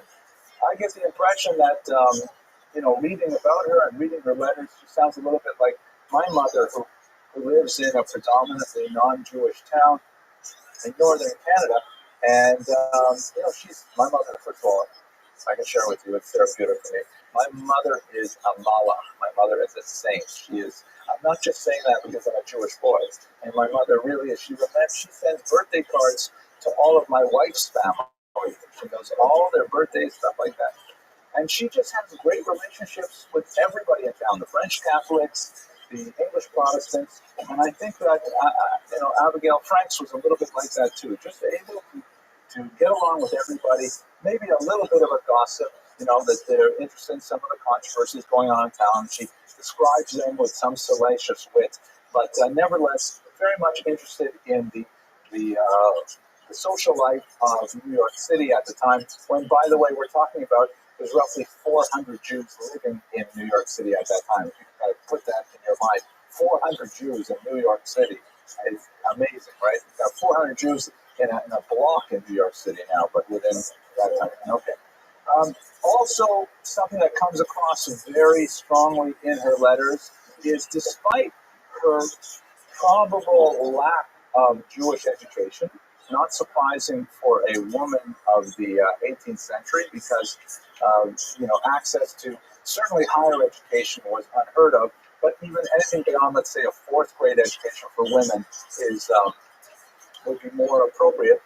She nevertheless has a fierce attachment to Jewish identity. Maintains with tremendous verve and vigor the requirement to marry Jewish, something that did not happen to any of her children who remained in America, actually. But she's very, very insistent in Naftali to find a Jewish girl in London. She's also very concerned about kashrut and is extremely demanding that her son follow the dictates of the Torah according to diet and so on. And these are the kind of personality and the values that come across from her correspondence. What I'd like to do now is to back up a little bit and look at the situation of American Jews in the colonial period in general, and then we'll come back to speak about her correspondence once again. So I'd like to sort of place this within the context of the work of Jonathan Sarna, who is pictured here. He's certainly the greatest living historian of American Jewry, and in particular, we're going to rely on his interpretation of our history called American Judaism, which won the 2004 National Jewish Book Award. Really impressive piece of scholarship that's worth reading. So I'm going to plagiarize freely from his research for the purpose of our lecture today. And one of the things that comes across in his research is this concept that, as we say in French, plus ça change, plus c'est la même chose. I think we had Mr. Rosen here a little while ago. He's already gone. Got a Canadian in the room. Anyone translate plus ça? Oh, Bev, please. Exactly. The more it changes, the more it stays the same. So it's ironic, as Professor Sarna points out so amazingly in his book, many of the burning issues of the 20th century were also the burning issues of the 18th century, of the 19th century, and many of those problems that we are so worried about today, we've been dealing with these problems for 300 years. Now, that's not to say the problems are not real, and in fact, as I show you some numbers shortly, they're definitely measurably worse than they were 300 years ago. Nevertheless, it seems to be kind of a trope, sort of a motif in American history, that we live in a state of perpetual urgency, of perpetual crisis, and we find a modus vivendi to work with that crisis to a greater or lesser sense of success, but nevertheless, it's not something that we've just fallen off a cliff in the last 20 years. We've been falling off this cliff for a long time. Baruch Hashem, so far we haven't hit the bottom, but we can see the bottom a lot more clearly now than we could 200 years ago, as I will show you.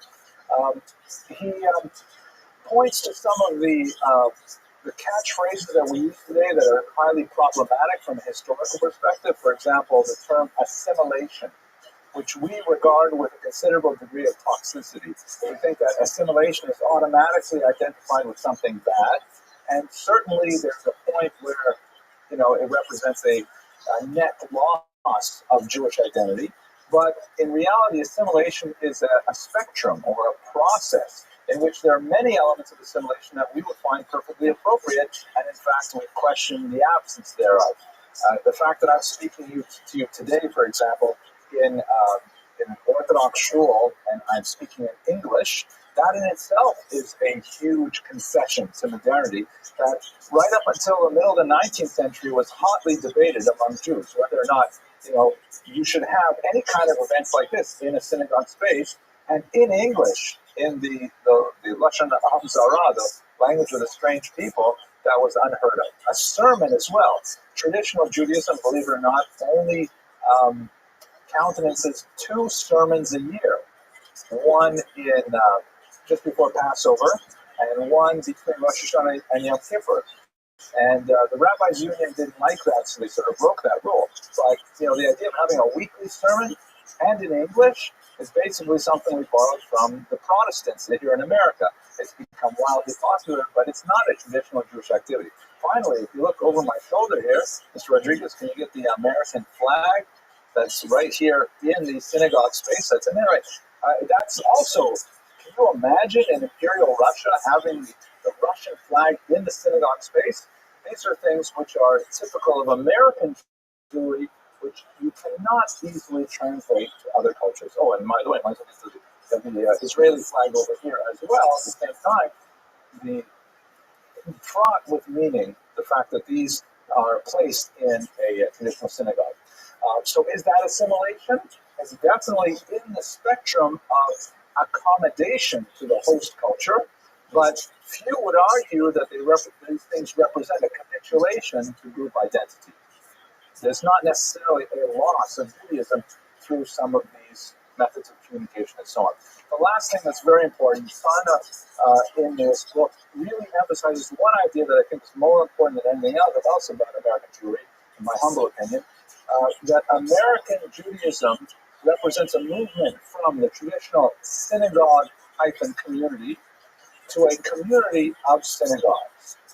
This is something that we don't see anywhere else in the world, although we see it incipient in certain parts of Germany in the 19th century. But the idea of moving from a single monolithic, coercive synagogue authority that encompasses all Jews within a municipal boundary to the idea of a democratic and denominative organization loosely held of multiple synagogues that is more typical of American Judaism, that's really the process that evolves over the last few hundred years. So I'd like to return to that idea shortly. Okay, we're about halfway through, so I can pause for a question or two. Is Dr. Weinstein, you have a question?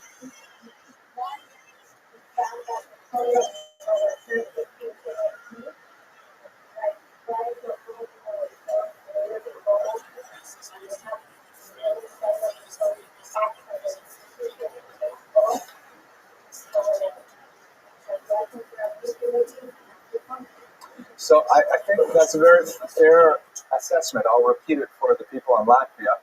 That on the one hand, we have the Yid, which is kind of like the essence of the Jew in Yiddish. The fine point, what is that Jewish identity, which may be very, very small, almost infinitesimally small, but it's indestructible. And at the same time, we hold on to that, whereas we get used to the idea of adapting to our cultures because we might have to pack up and move somewhere else. We want to learn how to, modify our behavior if necessary. It's a complicated topic, but I think it's a very fair observation, and we will return to it shortly in one of the 3 strategies that American Jews have used to deal with this. I will mention kind of like a joke in this context, though. It's no longer true, but it used to be true that there were no great Jewish pianists, no great Jewish piano players. And why was it so that there were no great Jewish pianists? It was very hard to run carrying a piano. It's much more practical. The clarinet, that's okay, but a piano. So that's what we get. Okay, Judith, and then we'll go back to lecture. It is possible that the language with respect to Abigail was the fact that of that 200 Jews in the New York Times, they were primarily descendants of Portuguese Jews who came out of Brazil. And that out of Portugal, Yiddish was not a language of the Iberian Peninsula, nor was it a language yet. There's a Jewish population in English, which, as I remember correctly, was not as the reason I keep saying you're getting more out of the German brain as the English allows them to come back in, speak. So that there is a possibility of the Yiddish was not spoken at all. That's an interesting observation. Again, for the Latvians, pointing out the lack of Yiddishisms, not necessarily Yiddishkeit, because she definitely had a lot of Yiddishkeit, but Yiddishisms, but she also lacked Hebraisms as well, like Hebrew terms. Judith points out that may have to do with the fact that most of the Jews there were Sephardic, basically coming from Recife, and they would not be using Yiddish as their idiom, which I think is a useful observation. I'm not sure I buy the assessment of English Jewry, because her parents were from England, of them not having Yiddish literacy, but it's a fair observation. Let me go on so we catch up. Okay, so back past Dr. Sarna, Judaism, right, here we go. Okay, so the origins of American Jewish community, the famous first Jews in America, as Jude has pointed out, were this boatload of 23 Jews, or a boat that included 23 Jews who arrived in New Amsterdam, which was the old name for New York, in 1654, and they were fleeing the Portuguese Inquisition, which had recently made inroads in the New World, and they were afraid that they would be subject to the same kind of persecution that Jews had endured in the Iberian Peninsula beforehand. They were not technically the first Jews on American soil. There were several Chinese restaurants that were established already in the 14th century. No, but we do know of at least one Jewish metallurgist who was on the ill-fated Roanoke community in 1589. That he was there in 1585. In 1589, they know that he was indicted for blasphemy, which indicates that he probably held fast to at least Jewish ideology, if not necessarily Jewish practice. And we do have scattered references to Jewish traders, intrepid businessmen who made their way across the Atlantic well before even the larger group of Jews in 1654. There was a considerable amount of controversy over whether you should allow the Jews into New Amsterdam or not, but the general consensus, particularly in the Netherlands, was the idea that, you know what, Jews are reputed to be good for business. Jews have international connections. Jews have financial literacy. Jews have numeracy. They're able to deal with currencies and so on. So let them in, because this community needs to have a burst in its economic activity. But nevertheless, despite these scattered numbers coming in the 17th century, the Jewish community was remarkably weak, really throughout the next 150 years, with very, very small population of Jews scattered throughout the region, concentrated perhaps in the Northeast, but no real critical mass. So much so that, with the exception of New York City and the Spanish and Portuguese community, not much is happening in America really until the 1800s. So I'll give you some figures in a second to see what the population change was. Now, but the most important change that America represented, and this is what Dr. Sarna uses when he talks about moving from a synagogue community to a community of synagogues, is the collapse of the old Kahila system of organization. This is a municipal organization that had been developed by Jews already in the Babylonian exile, an extremely old form of self-government that was exceptionally powerful and effective in keeping the Jews true to their traditions, maintaining group integrity, but at the expense of a very coercive and often undemocratic flavor. Basically, the way Jewish communities have been organized historically, until we get to the American experiment and really the 18th century in Europe as well, when it begins to break apart, is that when Jews arrived in a municipality, they were treated essentially as a corporate group. There was no possibility of individual Jews simply deciding not to affiliate with the Jewish community. The only way not to affiliate with the Jewish community was to convert to the dominant faith, be it Christianity or Islam, depending on the region we're talking about. So the Jews organized themselves as a collective unit called the Kehillah, or congregation in Hebrew. Many synagogues tend to have the name Kehillah Kadosha, or holy congregation. And at the top of this Kehillah, they would have a group of typically 7 men always men, and usually wealthy elements of the community. They were called the Tuvei Ha'ir, the good people of the city. They would elect from themselves on a rotating basis a president called a parnas. The word parnas is probably related to the English word president.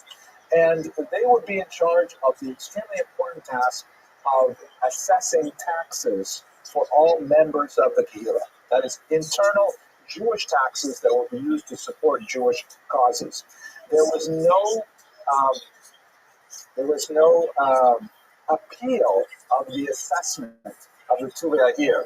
They would come, they would essentially visit your house. They would say, "Oh, Mazel Tov, you have another cow this year, so your taxes are going to go up by zloty or whatever it is." And you could complain, but you could not object. And there were tax collectors known as gabayim, which literally means collectors or enforcers. You know, we have in a synagogue today, we have an official called the gabbai. And people tend to think of the gabbai as someone who just, organizes things, chooses who gets the first aliyah, the second aliyah, things like that. But in reality, the gabbai is a very powerful figure viewed within the context of the kehillah. They were the ones who were the strong arms of the Tuvei in demanding payment of taxes. If people failed, for example, to pay their dues, then the Beit Din could be invoked. That was the court, typically comprised of 3 rabbinical judges who also had gabayim, and they would make sure that the dictates of the Tuvei were followed. Now that's kind of like the stick aspect of it. That's kind of like the nobody likes to pay taxes aspect of it. But the beautiful aspect of the kehillah, which was incredibly useful for maintaining Jewish solvency and cultural advancement, was a network of associations called chevras, or chevrot in modern Hebrew. These were dominated by women, and they were chevrot that were associated with whatever task the community assigned. For example, providing for the local poor, providing for orphans, widows, providing for travelers, setting up schools, setting up primitive hospitals, whatever was necessary in the community, the chevros would deal with it. The most important of them was the Chevra Kadisha, the so-called Holy Association that was in charge of providing for Jewish burials. And in fact, one of the coercive tools that the Tuvei had at their disposal was that anyone who refused to obey the dictates of the Beit Din, the Chevra Kadisha would refuse to bury them. And Jews took that very seriously, and usually they would cave after they were threatened with this. So on the one hand, the Tuvei maintained this undemocratic, patriarchal authority over all Jews in the community, and there was no way out, as they say in French, huis clos. It was completely sealed off. But on the other hand, it was a very supportive and warm cocoon of economic and religious and intellectual self-government that allowed for even the weakest members of society to advance and to fulfill their needs as a valued member of that society. One last detail, the measure that the Tuvei could use to enforce their will included, on the one hand, monetary fines, but also a very powerful tool of social ostracism, that the Tuvei could simply demand that no one is allowed, for example, to give this person a synagogue honor, or even stand within 6 feet of. Those of you who were here a few weeks ago, we talked about Spinoza. That was part of the ban that the Tuvei placed on him. Nobody could stand within 6 feet of him. Very strong levels of social ostracism. And so, and they could even use corporal punishment as a tool to ensure that everyone behaved. So if you think about this kind of governmental system lasting for literally 2,000 years and keeping this tiny minority alive, thriving, and even flourishing in often hostile environments, it's really quite an impressive achievement that this is how the Jews managed to keep themselves alive. In America, however, everything is, as they say, ROTHSCHILD from their finster. Everything is like thrown out the window because this whole model of a non-democratic, coercive authority, fenster, right, or the Vinde, I think they say in American Yiddish, right? ROTHSCHILD from their Vinde, right, window. So that's essentially the big change. Ms. Abramson, you had a question or observation? the Tuvei here were typically picked by themselves. Okay, they were like, you'd have a wealthy class. First of all, it had to be men. Second of all, it was like, well, it was a big kavod. It was a big honor to be on the Tuvei year. Kavod costs money. So if you want to be on the Tuvei year and they say to you, listen, we want to honor you with a seat for the next 5 years in the Tuvei year, you are expected to write a check. That goes along with it. And by the way, synagogues today keep the same organizational model. To be on the board of a synagogue means that, you pay something for the synagogue. For common costs money. And it's a symbiotic relationship. It's a beautiful thing because it means that the weaker members of the community are able to have access to synagogue services and classes and financial support. And so the 2 year, they deserve the honor that they get for supporting the synagogue. Power and honor, right? It costs money. It all goes together. We can't all be just good looking. Okay. Thank you, Judith. Okay. So here's just to give you a contrast in terms of the architecture. This is like a traditional wooden synagogue that you would find in the shtetl. This is the famous Turtle Synagogue, one of the earliest synagogues built in 18th century America. You can see it's designed to look a little bit like an upper middle class residence. Doesn't look obviously as a synagogue from the outside. Very smooth in that way. And here's another kind of interesting information. If you look inside the synagogue, one of the most prominent changes is the use of a balcony for the women's section, which was something of some controversy at the time because they were very concerned about what was called vertical flirting. If women are completely visible in the upper section and men can, in a traditional synagogue layout, people stand around the shulchan. They don't all face in one direction like in a liberal synagogue. So there are men who are literally can easily have a full sight line at women and vice versa and so on. It was good for in marriage, maybe not so good for prayer, but this was one of the, not really innovations, but one of the stylistic adaptations to American life that the early Jews in America adopted. It's also really important to note, and we have actually, Dr. Sano brings some useful references here. We can actually measure out the relative space allocated to women in American synagogues compared to Europe, and there's no question that women begin to play a much larger role in synagogue life. Women attend synagogue far more frequently in America than they did in Europe, and their presence, exerts a force for change that is felt certainly to the 21st century. I wish we had more time to go into greater detail. At any rate, what were the kind of big issues in America at the time? So if we look at the colonial period, that is up until 1776, intermarriage was a big issue. It was about 10 to 15% of the population. Now that may not seem like a staggering number, but when you think about the scope of the Jewish population, if we're talking about, in the hundreds, a 10 to 15% intermarriage rate is really devastating. It's not, we don't have a critical mass of millions of Jews, that 10 to 15% is not inconsequential, very consequential. Looking at the revolutionary period up to 1840, which is when the big German wave comes in, the figure increases to 28.7%, which is broadly comparable to, let's say, Weimar Germany, 1920s and 30s in Europe. But if we look, just to jump ahead to the Pew report, this is from the study that came out just a few weeks ago from the Pew Research Center, Portrait of American Jews, or as I like to call it, American Jews, give or take a pew. Thank you. Okay, well, sorry. Anyways, this is an interesting graph that shows the rate of intermarriage in America based on year of marriage. So people who were married before 1970, 17% of Jews intermarried with a non-Jew. This is, of course, not involved in conversion. This is where one partner remains not Jewish. Between 70 and 1974, 35% of marriages, and of course the number increases steadily until people married between 2005 and 2013, the figure is 58%. So really solid number. It's well over half. It's been over half for over a decade now, and that's a scary number. But it's been scary for a long time. Even in 1990, it was 46%. So this is something that our leaders in Federation are trying to deal with, our rabbinical leaders. But it's not a totally new issue in America. 30% of your marriage is also a very significant number. So the synagogue community, again, we're returning to Dr. Sarna's thesis about moving from a single monolithic synagogue community to the community of synagogues.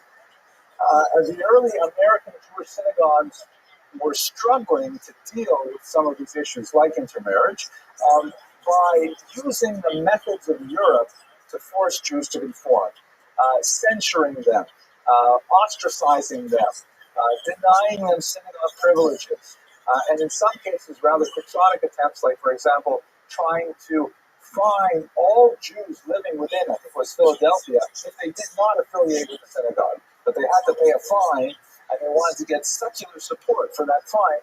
It was just a non-starter. That's just not the way America thinks, to allow a synagogue to coerce its members to do anything. These techniques worked in Europe before the French Revolution. They were not going to work at all in America, largely because of the influence of American Protestantism, which was really a scattered movement with many different denominations. People were fluid, moving between different churches. That was the model that was considered, rational and civilized in America, not the European medieval Jewish rabbi in charge of everything, so to speak. Here's the 5 basic constitutional principles that informed this early Jewish community in America were really those that were enshrined in the Constitution. And Jews took these things very seriously. The early Jews of the Revolutionary period read the Constitution with great interest, and we can see in many synagogues they encoded their own constitutions for the synagogues, which we would call today perhaps bylaws. But back then, the term constitution was fraught with heavy meaning, and they believed in 5 basic principles. First of all, religious freedom, which is not only the freedom to observe religion, but also the freedom to refrain from observing. Again, unheard of in Jewish communities in Europe, at least officially. Church-state separation. To give you a sense of the contrast, in the 1840s, one of the more dramatic moments in the history of Orthodox Judaism was when Samson Raphael Hirsch, a great Orthodox thinker, successfully petitioned the Austrian government for the permission to set up a second Jewish community in Frankfurt am Main. Because the government, the secular government of Austria, recognized only one Jewish community, and Rav Hirsch said, wait a second, everybody is becoming too liberal. They want to start bringing organs into the synagogue. They want to start doing all kinds of things that offend traditional sensibilities. We cannot coexist as one synagogue.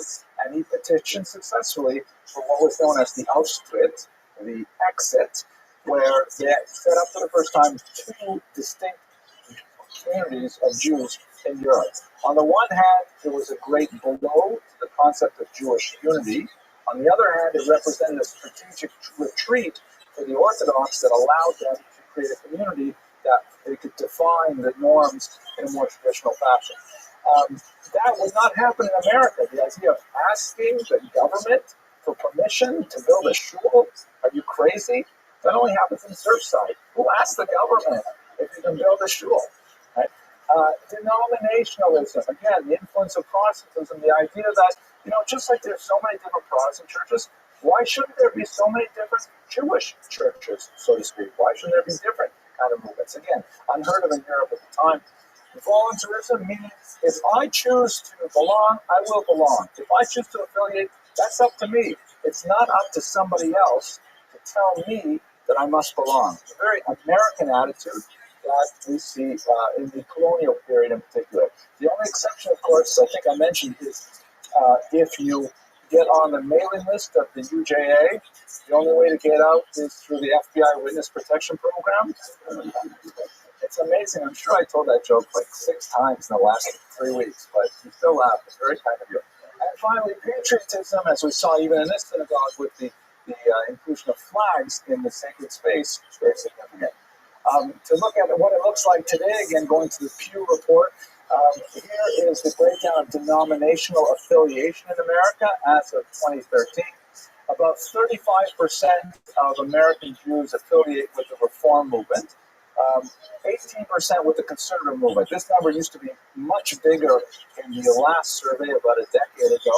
And so the conservative movement is having kind of a crisis of conscience. How did they lose so many numbers? A fairly large number, 30%, declare no denomination. The Orthodox remain roughly stable at 10% of the population. Again, Orthodox Jews only represent about 10% of the overall American Jewish population. They tend to have fairly strong staying power, as this interesting graph shows you. Unfortunately, we kind of lost count of it, but basically, this graph measures if you were raised in one denomination, how likely is it that you still are in that denomination now? And as you can see, the Reform movement, about 55% of Reform Jews today were raised in that movement, and the other 45% spread out all over the place. About 6% of conservative Jews trace their denominational origin to Reform.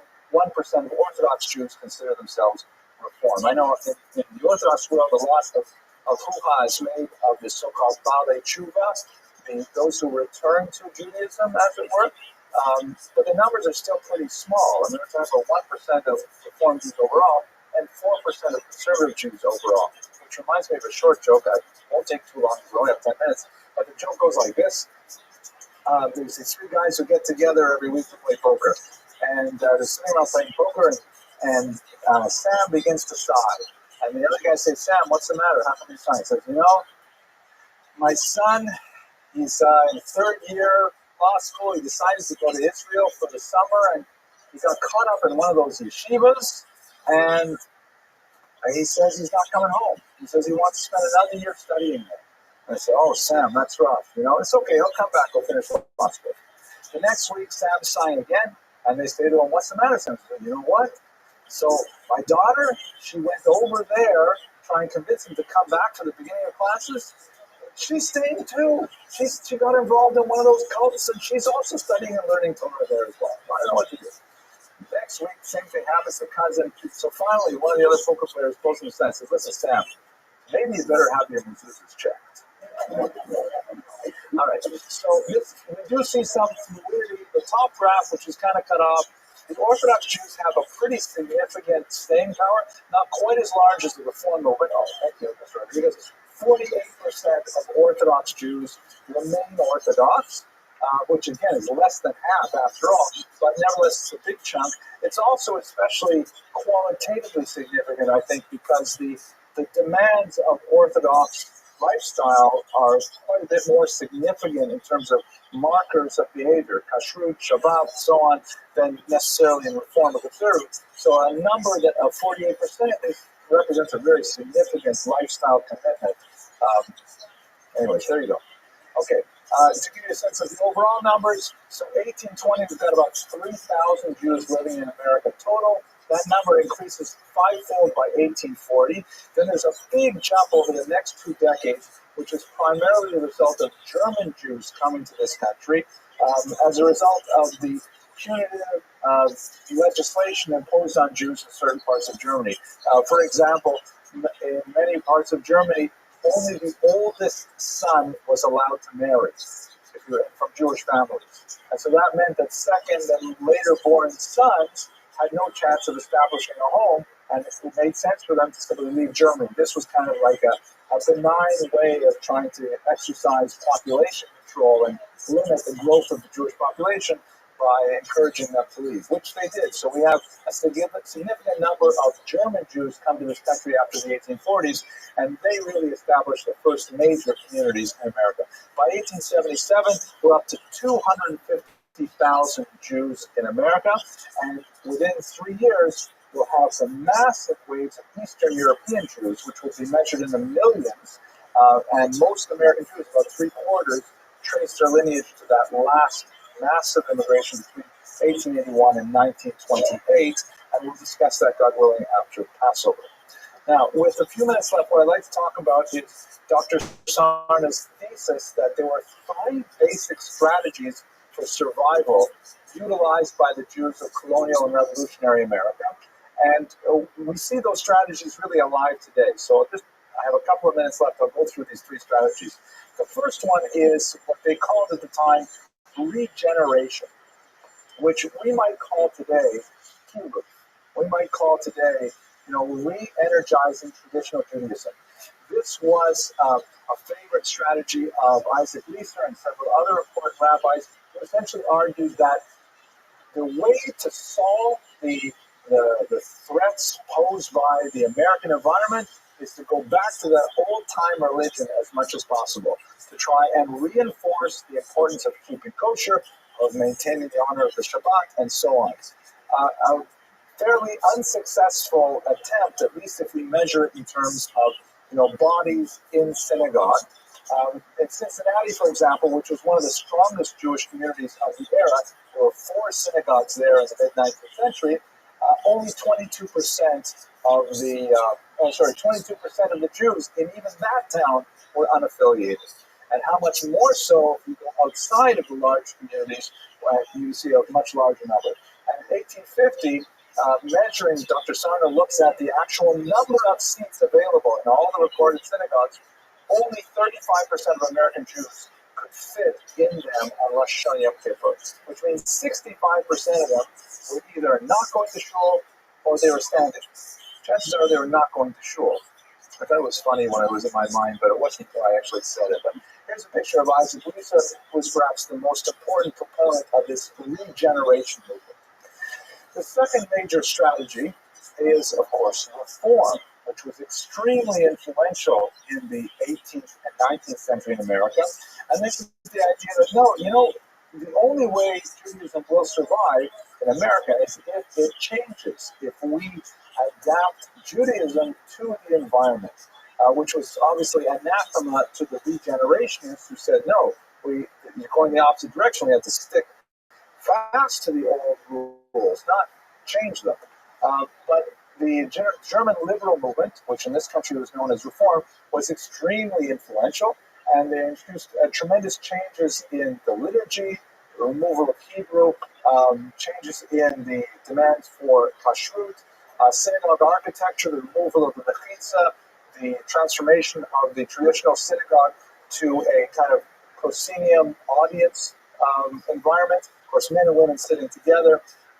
The Reform movement was perhaps the most prominent in pushing forward a women's agenda to this day as well, of course, where the conservative and the Orthodox movement kind of sometimes catch up after a few decades. But this was perhaps the most prominent push in America. Later on in another lecture, we'll talk about the middle of the 20th century, which is really the heyday of the conservative movement. But in the 19th century and earlier, it was all reform. That was clearly the most popular moment. Here's a picture of Isaac Meyer Wise, definitely the most prominent reform rabbi of the 19th century. And then finally, an interesting strategy, which may be unique to America, a strategy of ignoring religious disputes and concentrating on peoplehood. And perhaps the most profound example of this in the 19th century was the establishment of an organization known as B'nai B'rith, or People of the Covenant. I'm sure you're all familiar with this organization. They set up the Hillel houses, for example, around university campuses and so on. And the concept of B'nai B'rith was, we're not going to agree on religion. We're not going to agree on whether or not to have an organ in the synagogue or not. So let's just set those things aside and let's focus on our common concerns as a people, as a family, as an extended tribe, as it were. The movement got a lot of popularity after the horrible Mortara affair in Damascus, where in 1840, we're talking about the 19th century, believe it or not, Jews were accused of blood libel, that old 13th century canard that Jews needed to drink Christian blood.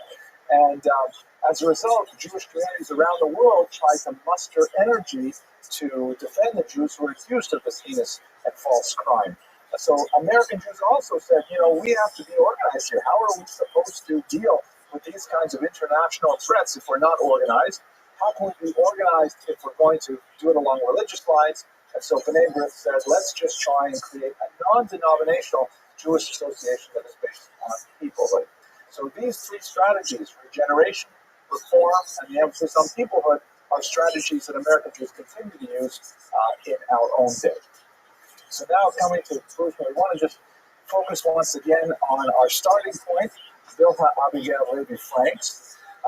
We don't learn a tremendous amount from her correspondence about these larger phenomena that are shaping character of American Jewish lives, but we do get a sense from her correspondence of the eternity of the Jewish people, their attachment to their ancestral traditions, the importance that they associate with Ahavas Yisrael, communal love among Jews, and hope that we can live up to those highest ideals. Thank you very much for your attention, and I hope you have a good night.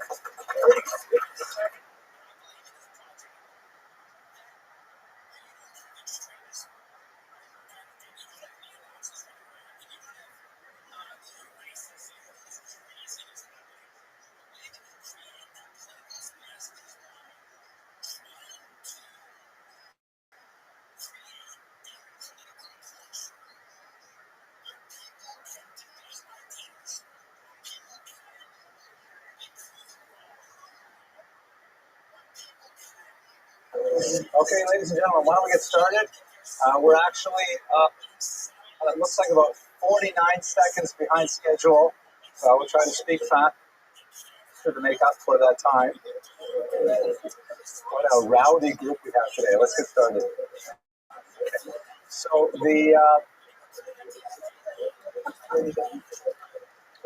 this is a joke that I'll edit out the first couple of minutes. It's easy to edit at the beginning and the end. Okay. Tonight's joke, I have not run it past my joke censor board yet, so I may regret this, but I will tell you that I told the joke over to two of my daughters. Elise was one of them, and neither of them could remember that joke. So that's a good sign. It means that chances are you will not remember it too. The problem is that they both said it wasn't very funny. So I'm going to tell you a joke you may never have heard before, but it's not very funny. So tonight's class is going to deal with prayer. And so this joke, it has to do with Jewish prayer. I'm sure that my censor board has heard this joke anyways, but here it goes. So the joke is about the first three clergymen in outer space. A priest, a rabbi, and a minister. And believe it or not, this is not an off-color joke. I know a lot of those jokes start that way with a priest, a rabbi, and a minister, but it's not one of those jokes. So the priest, the rabbi, and the minister, NASA sponsors this metaphysical tour of the universe where they're going to put these three carefully selected theologians onto the space shuttle, and they go up into outer space and they orbit the world a few times, and that's the program. And I forgot to mention one thing which should be obvious to everyone in this room, but for the internet audience, particularly my 7 people watching in Saudi Arabia, just to give you a sense of Jewish prayer. Jewish prayer is relegated basically by times of the day and the position of the sun to the horizon. In the morning, there is the shacharit or dawn prayer.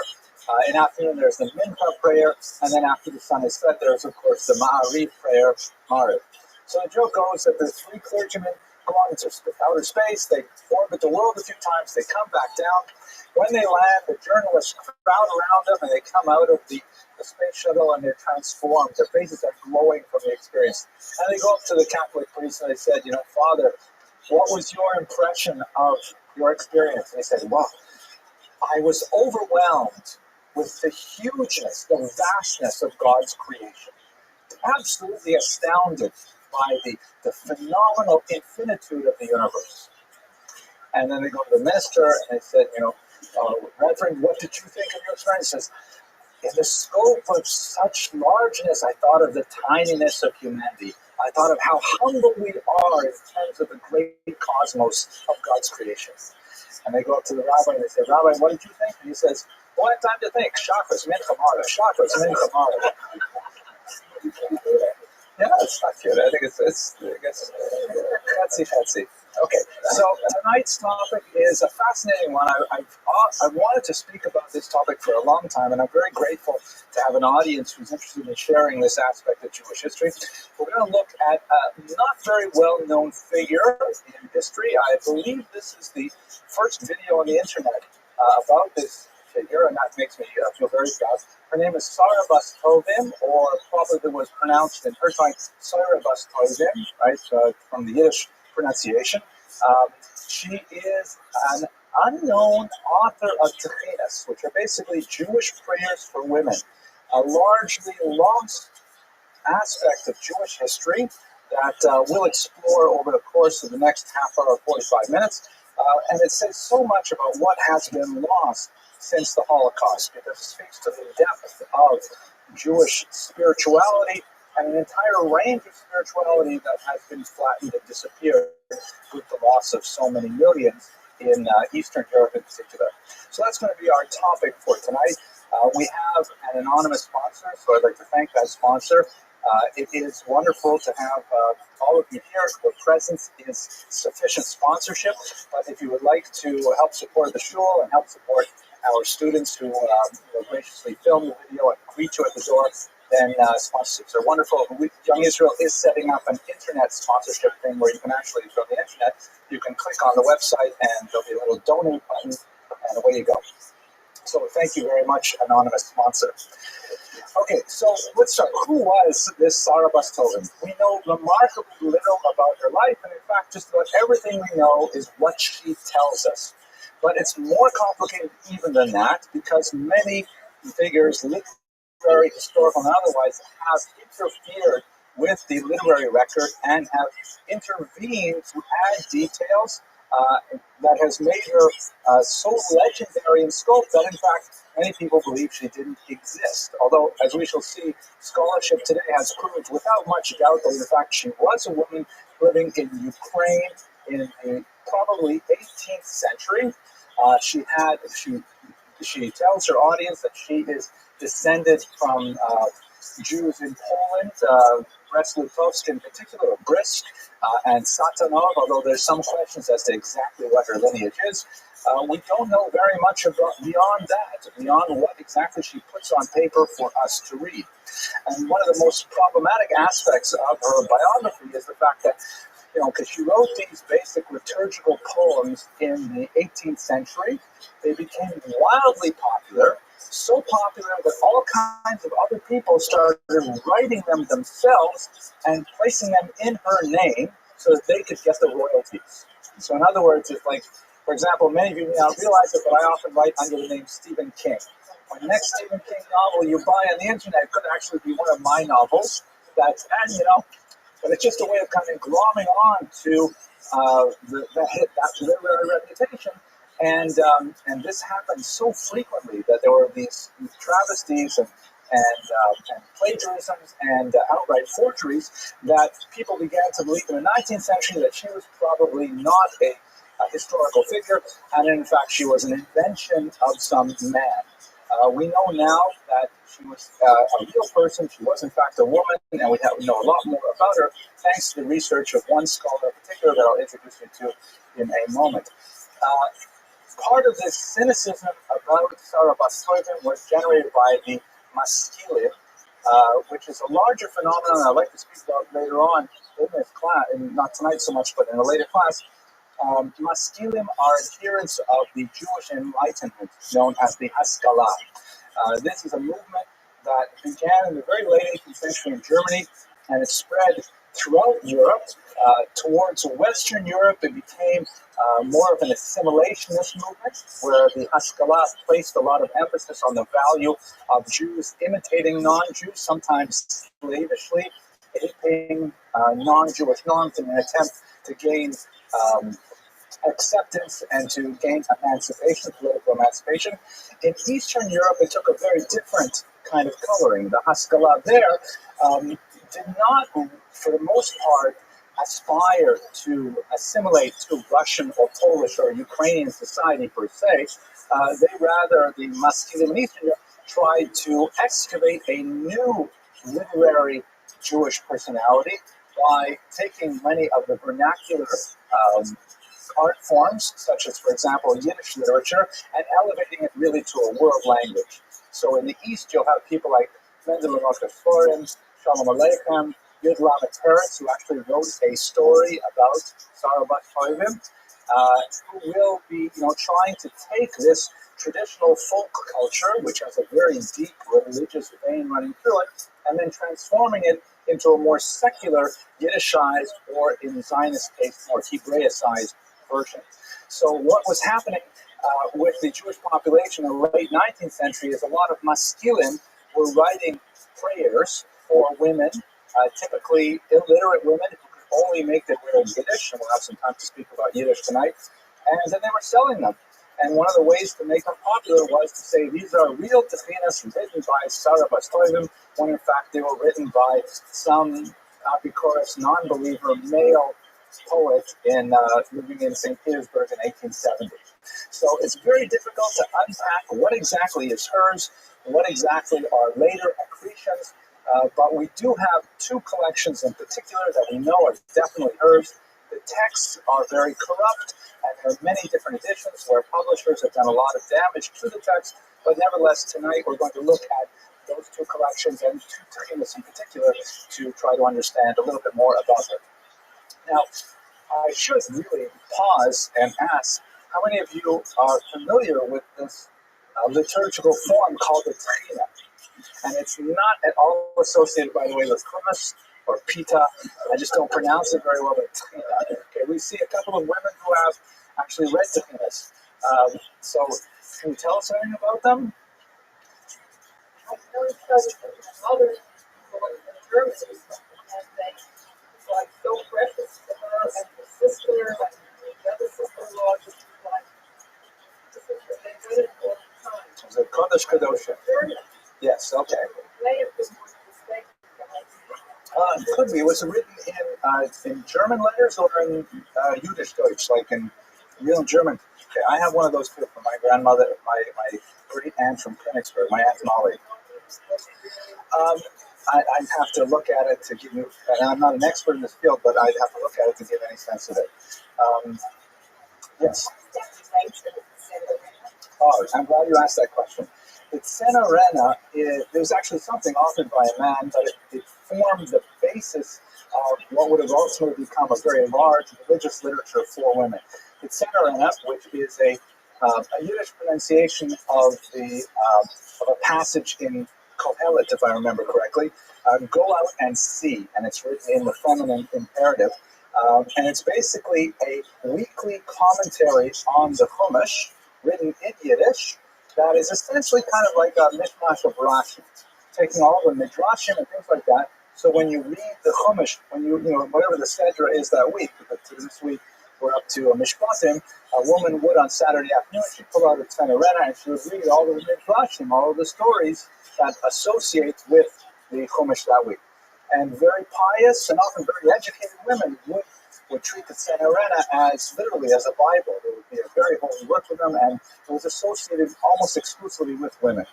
It's interesting that it was translated to English by Art Scroll, and when they released it the first time, they didn't think anyone would want it under its original title, so they released it as the Weekly Midrash, because that's essentially what it is. It's a compilation of midrashim. And then when people said, "Oh, this is actually the Tzenorena," so then they re-released it under the title Tzenorena, because they realized that so many women had that ancestral memory of that particular book. So, The same time as the Chumash, yes. Well, the Tzenorena is a little earlier. We don't know with precision when Sarah Bastovian lived, probably 18th century. The Tzenorena goes back another century or two. It's quite an old book. Now, the difference, though, between these two books, the Tzenorena is a book for study, which is, of course, of religious value in Judaism. The Tchinas is a work of prayer. Tchinas are liturgical poems, prayer poems that a person reads at various moments in their life, at various moments of their day, and so on. Yeah. Tehillim also read in a liturgical manner, but that goes back obviously to the biblical period. Yeah, it goes all the way back to the biblical period. They're written in Hebrew. So but what's really fascinating about these techinas is that they are specifically women's prayers, and they say so much about women's culture. One of the rare glimpses that we have into how women lived in 18th, 19th century that we don't have in male sources. And I hope to expose you to a couple of those aspects of women's culture, which are, to my mind, absolutely fascinating. So, what do we know about her? She says a few interesting autobiographical tidbits. She refers, for example, to her illustrious parents. We're not exactly sure who her illustrious parents are. She says, for example, Mordechai of Satanov, and that particular Mordechai may be associated with another author of various religious works, but we're not precisely sure. The early publishers, some of the earliest editions, though, after her name, they add the suffix, that you often see,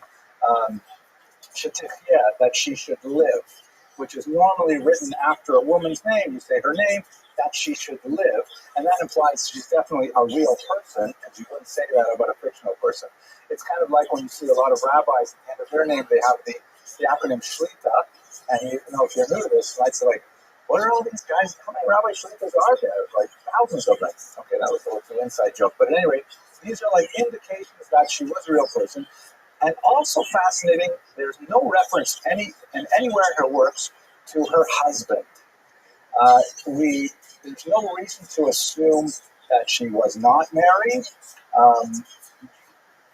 She speaks, a lot of her prayers deal with, the welfare of children, the welfare of a husband.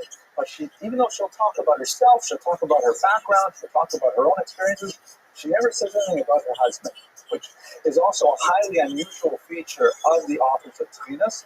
And that's another, ironically, a stamp of authority, that if it was a fabricated Sarabas Tovim, they would have made it. Of course, she's married to an incredibly wealthy, good-looking, intelligent man, because that's part of the legend. But the actual GUINNESS of Sarabas Tovim had no reference whatsoever to her husband. So we don't know a lot about her beyond what she decides to tell us herself. Now, the main reason we know so much about her today is undoubtedly due to the very detailed and powerful scholarship of this woman, Professor Chava Weissler, who wrote quite a bit of work about Sarabas Tovim and other women who composed prayers in early modern Eastern Europe.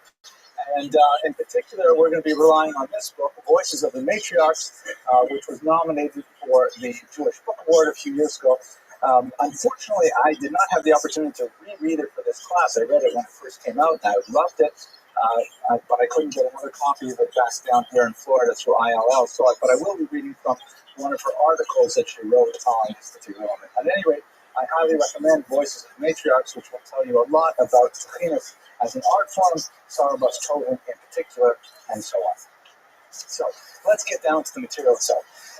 First of all, it's written in Yiddish, which is in itself an entire history of Jewish culture. The Yiddish language is basically medieval German, written in Hebrew characters, with a very strong infusion of Hebrew, Aramaic, Romance, and Slavic words. The comedian Billy Crystal says that the way you understand this is that Yiddish is basically German with phlegm. Pause for laughter. But in reality, it's essentially medieval German with all these other languages written in. Now, this is not an unusual phenomenon. Jews have created many hybrid languages over the last 2,000 years. Whenever they go to a given locale, they invariably pick up a lot of the language, the vocabulary, the syntax, and then because quite often the surrounding populations are illiterate, then Jews will use the Hebrew alphabet to record the language. And that, creates this new kind of hybrid language. So we have Judeo-Persian, we have Judeo-German, which is a little bit different form of Yiddish. We have several different versions of Yiddish to come to speak of. And they often show high varieties of dialectical variation. So, for example, in Eastern Europe, there's at least 3 distinctive dialects of Yiddish. The Lithuanians were really the first to truly standardize the language and kind of agree on spelling, for example, very basic issues like morphology. And so standard Lithuanian Yiddish is considered the gold standard in the culture. This is somewhat resented by Hungarian Jews and by Polish Jews. But for those Lithuanian Jews, of course, they're absolutely correct. This is the true Yiddish. And you may know some Lithuanians, they tend to have, very fine intellects, very, fashionable taste in clothing, Latvia as well, right? They tend to lose their hair prematurely, and hopefully you're getting the joke. Oh, I happen to be Lithuanian. Yes, I have. Thank you, Stephen. My timing is off tonight. But anyway, there are lots of different pronunciations. It is a crazy language. Even 100 years ago, Yiddish was not standardized. You can see huge variations in spellings of words and so on.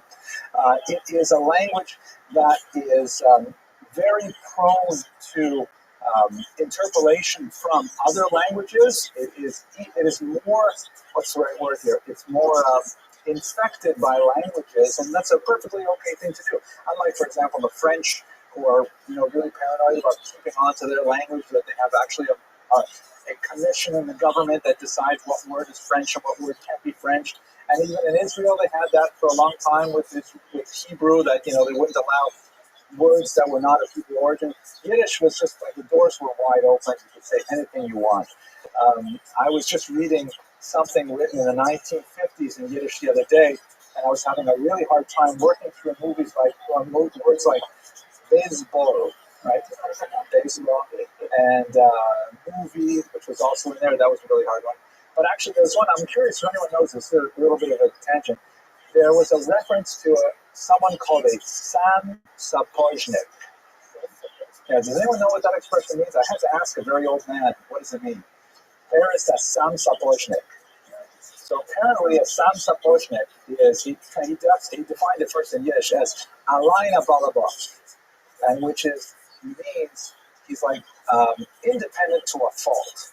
Like he thinks he knows everything. And the context was about someone who refuses to listen to doctors, doesn't want to take the medicine he's prescribed. Sam Sapojnik, right? He does whatever he wants. Yeah, so there are such people. I'm not sure, but the word Sam might come from the Russian, which means self. Like samovar means to self-cook, right? Things like that. So Sam might be alone, it's Sapojnik, I don't know what that is. Anyways, I'm sorry for that digression. Sam is in Hebrew poison, right? But in Hebrew, but in Russian, Sam, it means samolot, for example, means flies by itself, or an airplane. Now, why are we talking about Yiddish so much? Because the Jews in Eastern Europe spoke Yiddish overwhelmingly as their vernacular.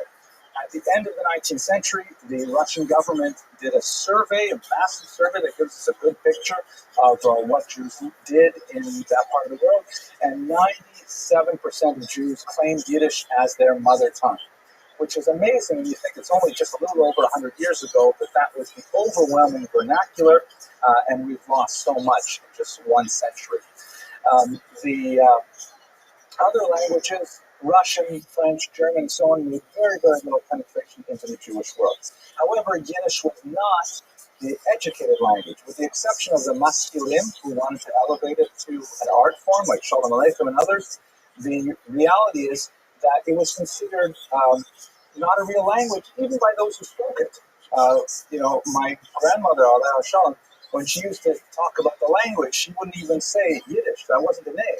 She called it Jewish, which is exactly what the word Yiddish means, Jewish. This is the Jewish language, meaning, I don't know what you call it, it's Jewish. And a lot of literature at the time called it the jargon, right, the jargon. It wasn't considered a real language, even by the practitioners of the language itself.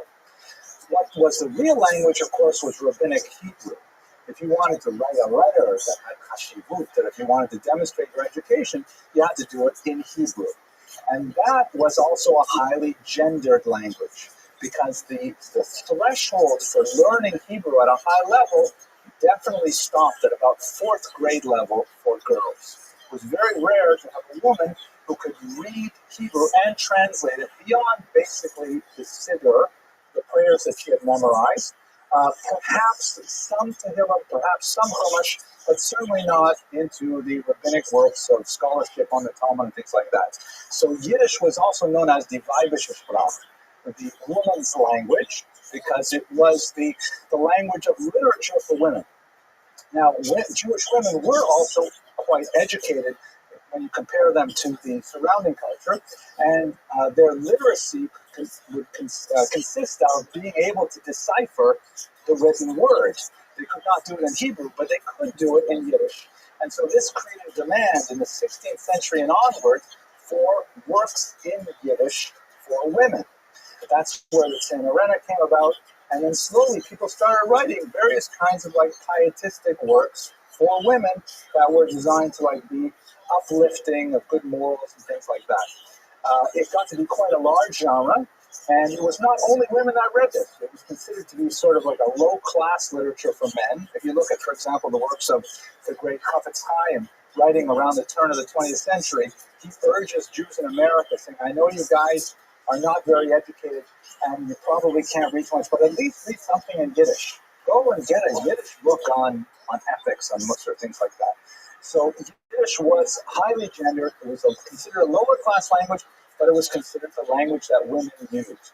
And so these prayers that people like Sarah Bastogam are written specifically for that gender, and in a way that speaks to a woman's experience in the world, something which we have completely lost in the Holocaust.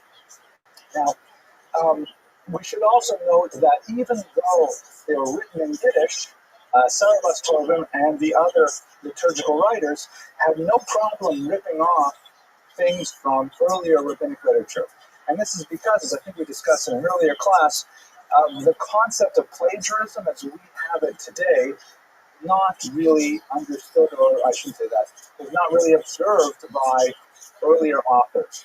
It was considered appropriate to steal really, cool phrases and even whole paragraphs from earlier writers and incorporate them into your own work. We call it plagiarism. Back then, they would call it something like homage. He quotes liberally from Hebrew texts. So she must have been one of those exceptional women who did kind of break that fourth grade glass ceiling to be able to get entree into rabbinic scholarship. She's clearly familiar with a lot of the ethical literature, like Sharei Tshuva of Rabbeinu Yonah, like the Orchos Tzadikim by an anonymous author who, incidentally, this was also written in Yiddish and also could have been written, according to some, possibly even by a woman. So she's reading these kinds of texts. She knows how to put them in proper rabbinic context, and as we shall see, she even has a smattering of Kabbalistic knowledge. Chava Weissler has also identified some of the influence of Shabbatai Tzvi in her works. Not that she followed down the path of false messianism, but some of the earlier works of his followers actually had quite a large penetration into the reading public of Jews in the 18th century, so it's not surprising that she would have found some of that interesting as well. So we must assume that she does have some kind of formal Jewish education. Okay, before I talk about the first of the works, any other questions? Ms. Abramson, no questions? Let me think. I'll give you lots of time. Okay, so let's go straight into it. We have two basic collections of her works that are considered authoritative by Professor Weissler. The first is called Shar HaYichud al-Olamot, or Olamos, which is a very Kabbalistic term, meaning the gate of the uniting of the worlds. And this refers to a very deep Kabbalistic concept that we discussed a few weeks ago. I talked about the Arizal, the idea that there are four worlds, Atzilut, Bria, Yetzirah, and Asiya, four sort of concentric worlds of Kabbalah, and that they have to be kind of lined up. Alternatively, the 10 Sfirot, you see in the drawing here, the 10 Sfirot, the emanations of God, can kind of go out of alignment as a result of human sin. And so there are various practices, religious practices, prayer practices that can kind of bring them back into alignment. Definitely very esoteric, not standard kind of thinking.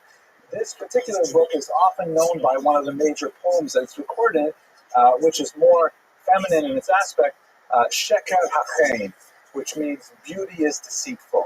You may recognize the line from Eshet Chayil, right? Sheker HaChain, Beheva HaYofi, Isha Yirat Hashem, Hiti Talal. Right? Hiti Talal. Beauty is vain, Sheker HaChain, Beheva, And good looks are empty. A woman who fears God, she will be praised. So the phrase sheker achen has a very strong allusion to women's values, the idea of what should a woman be praised for. Obviously, a woman who fears God, not to pay attention to external beauty and so on. And the kind of themes that emerge from her writing are basically three. And I'm performing homage right now to Professor Weissler, ripping off her three basic ideas. First of all, it's a very strong emphasis in women as religious agents, meaning women count in Judaism. There's not a question that, despite the fact that women have a highly distinct religious experience from men, meaning they are not showing up in shul typically early in the morning for chakras and the mincha and the marav, and they don't have the special costumes that the men do, and they don't have the multiple hoo-has. By the way, my wife likes to call this group like the guys' club, the men's clubs, because not on Shabbos, but during the week. This is the guys' club. There are very, very few women who come during the week to mincha and things like that. But there are some, but it's comparatively rare. Nevertheless, despite the fact that men and women had a bifurcated religious experience, she has no problem completely affirming the idea that women are religiously significant and that their actions count on the most metaphysical of levels. Secondly, this is not in any way meant to contradict the value of women as wives and mothers. And in fact, much of this religious agency is fulfilled through what might be the very mundane act of caring for a family. And these things form, moments of prayer that show up nowhere in men's liturgy. For example, in this entire realm of feminine prayer, you'll find all kinds of techinas written for things like, menopause, for example. I haven't seen that in any of the men's prayer books. On caring for a child who is ill, on praying for a child to find a match, all kinds of life cycle things that are much more associated with women. These are things that you'll find in Techinas. And so it's an entirely different world of prayers than the ones which men would recite that are far more ritualistic and rote in nature, tend to be very, reified in their format and very fixed in their language. The Tchinas are much more free-flowing, much more individualistic, much more poetic. She spends a lot of time talking about suffering, and there's some interesting kind of clues as to what exactly it was that she was suffering about so much. And finally, a great affirmation throughout her work of her own personal value, her feeling that even though she is suffering, she feels that what she is doing is of benefit to the world, and that will ultimately bring about the coming of the Messiah. Very strong belief that her actions count on a metaphysical level. There's no question that nowhere in her Tchinas does ever appear that she feels that she's only in a supporting role, that men are in the starring role.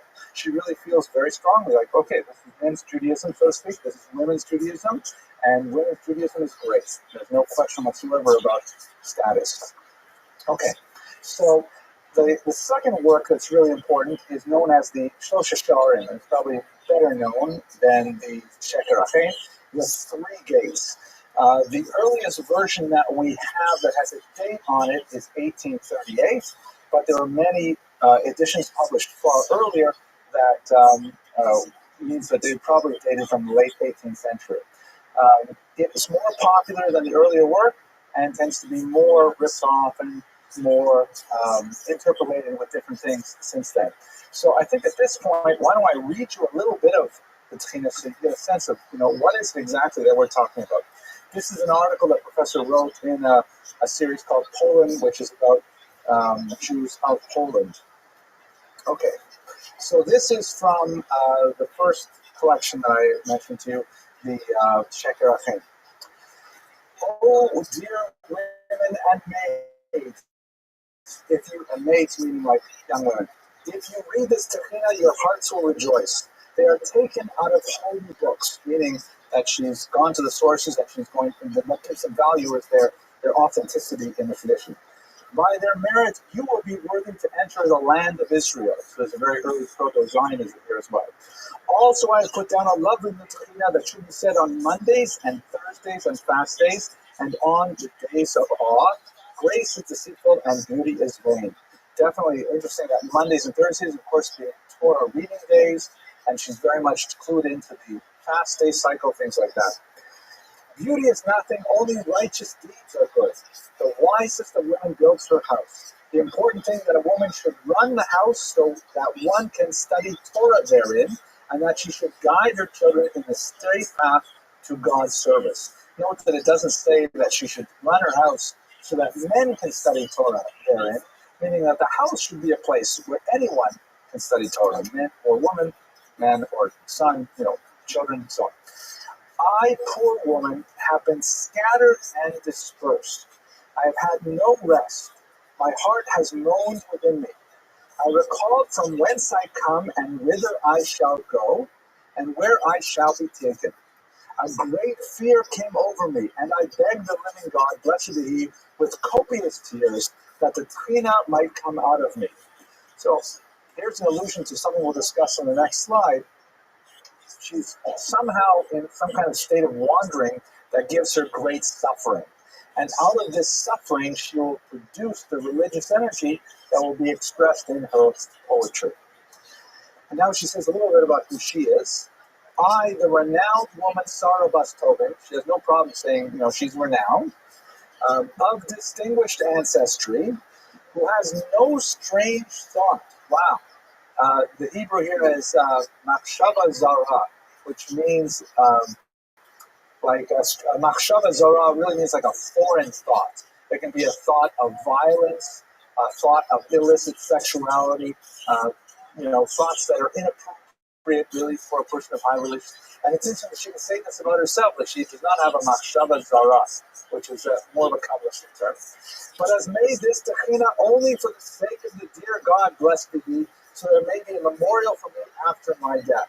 I think the meaning here is that in composing this techina, she was doing it for nothing other than the love of God. I mean, it was not thinking of her own fame or her own wealth, that kind of thing. Whoever reads this techina, her prayer will certainly be accepted before God. May His name be blessed. I, the woman Sarah Bas Tobin, daughter of the scholar, learned in Torah, the renowned Rabbi Mordecai, son of the great luminary Rabbi Yitzchak, of blessed memory, of the holy community of Satanos, may God protect it. So, very interesting kind of overlapping of themes there. You get a sense of her personality. She has a real sense of self, no problem whatsoever about this. Now, let me read just a little bit more from a different selection in the Three Gates. I take for my help the living God, blessed be He, who lives forever and to eternity. And I set out this second beautiful new Tefillah in Yiddish with great love, with great awe, with trembling and terror, with broken limbs, with great petition. May God have mercy upon me and upon all Israel. May I not long be forced to be a wanderer, once again the wandering, by the merit of our mothers Sarah, Rebecca, Rachel, and Leah. And may my own dear mother, Leah, pray to God, blessed be He, for me, that my being a wanderer may be an atonement for me for my sins. May God, blessed be He, forgive me for having talked in synagogue in my youth during the reading of the dear Torah. Talking in shul is going to be one of her big themes. I'm going to read you something about that in a second. Lord of the whole world, I lay my prayer before you. As I begin to edit my second lovely Tefillah with my entire devotion and with the entire foundation of my heart, may you protect us from suffering and pain. I pray the dear Lord, blessed be He, that just as He heard the prayer of our fathers and mothers, He may soon have great mercy on all Israel, and also on the years of my old age, that I not be forced to wander. And I beg heaven and earth and all the holy angels to pray for me, that both of my tchinas may be accepted. May they be a crown for His holy name upon His head. Amen. So, what's Tzach with the wandering? Let's try and understand that a little bit. Oh, I'm going to go here to this slide first. So, what is this kind of wandering that she's referring to? She doesn't say anywhere why she wandered, but Elisa's going to offer a suggestion. You're not supposed to read my slides before I say it, but go ahead, read it. Go. Not gullus, right. She does not use the term gullus. She uses the term in Hebrew, navanad. Now, why would those terms be said? Why would my brilliant daughter say, well, of course, she's talking about gullus? Why would you even think gullus?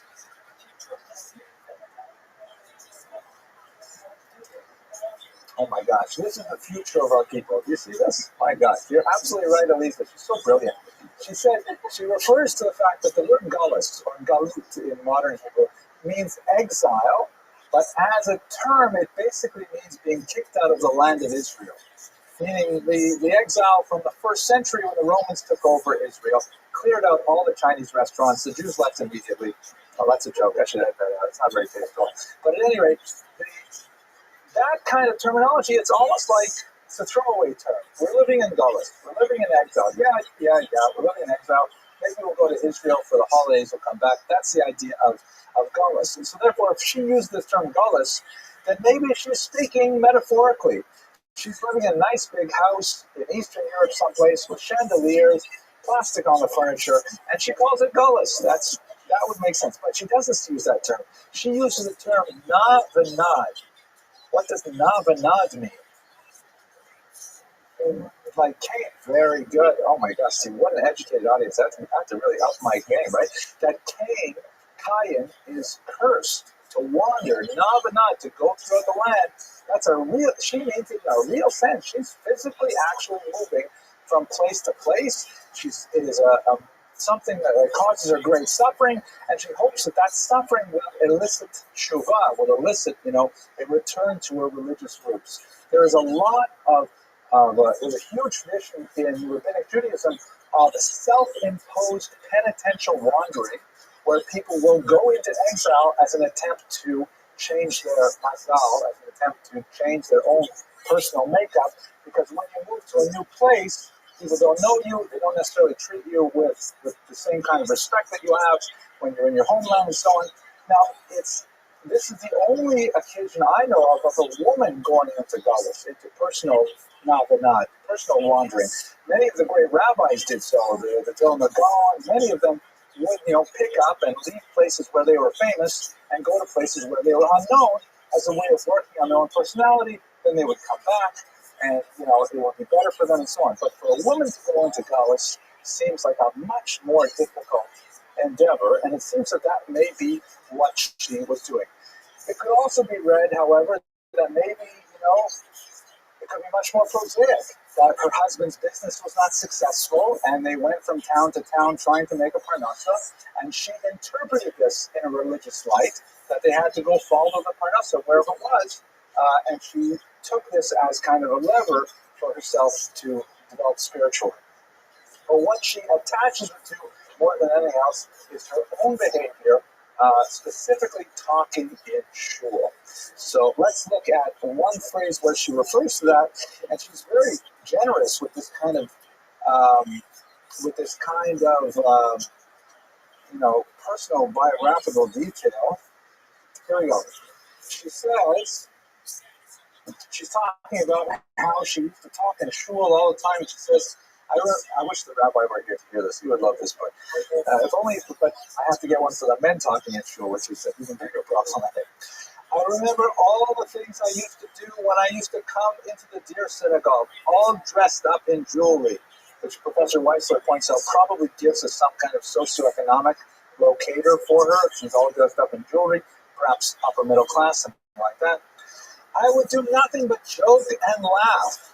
Today I remember and recall that God, blessed be He, does not forgive, as it is written. He who is quick to anger and extends his wrath, he waits long and pays quickly, which is a kind of uncharitable view, I think, but today I go wandering, and my heart moans within me, for I recall that God, blessed be He, will forgive no one. Again, very strong kind of language, which is I'm not too comfortable with myself, but here it is. Therefore, I entreat you to listen to my words and take them to heart. When you enter the dear synagogue, a great terror should overcome you. I have jokes in my head. You should know before whom you have come and to whom you pray and to whom you must answer for your life.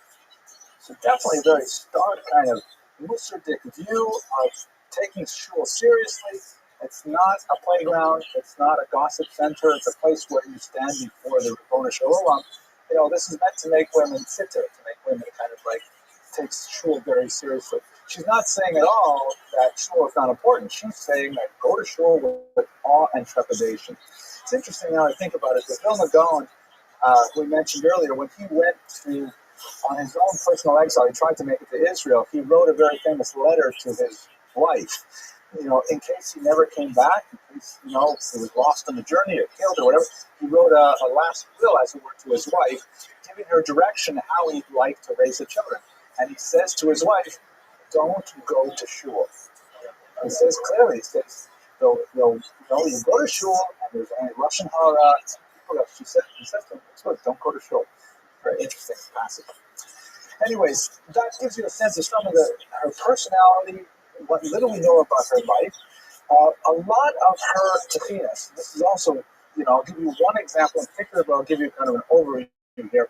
She's basically in the three gates, writes about three different types of things. The first gate deals with the mitzvahs known as Chana, an acronym.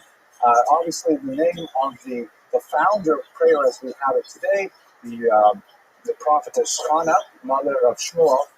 They stand for the three commandments which are associated primarily with women. The first one, the Chet, stands for, Aliza? No, the Chet of Chana stands for something. Not Chesed, no. Oh, Aliza, no. Well, every Friday. Chanot, exactly, Chana. Oh, I'm sorry, I thought you said Chana. I'm sorry. Chanot, b'diyuk. Right? The challah. There's a particular mitzvah that on when you bake challah of a certain size, you have to take a little bit of it. Everybody's guessing letters now. I should have gone down this direction. But when you bake challah of a certain size, you have to take a little bit of the dough and you have to throw it into the oven. There's a bracha, and so on. So that's specifically associated with women in the kitchen. Nida, the laws of menstruation and sexuality. Of course, women are in control of that aspect of their bodies. Finally, the hay, adlakat nerot, right? The lighting of candles on Friday nights. So she has all these beautiful prayers that are designed to be said around this cycle. I mean, prayers that are associated with the menstrual cycle, which obviously don't appear in the men's prayer book. Prayers for going to the mikveh, prayers for reuniting with her husband, all kinds of really gorgeous, very personal, immediate, first-person prayers that have no parallel in the Jewish religious tradition. The second deals with the entire penitential season of the month of Elul, followed by the holidays of Rosh Hashanah and Yom Kippur, a period of personal, introspection and self-transformation. She takes teshuvah very seriously, and she writes quite a few, introspective poems and meditations for women at that time. And then finally, also something associated with women in our tradition, Rosh Chodesh, the new moon, which is one perhaps of all three. This is perhaps the most well-known in the broader Jewish community as being a woman's holiday, but nothing like the depth and sophistication that we see in Sarabas Tobin.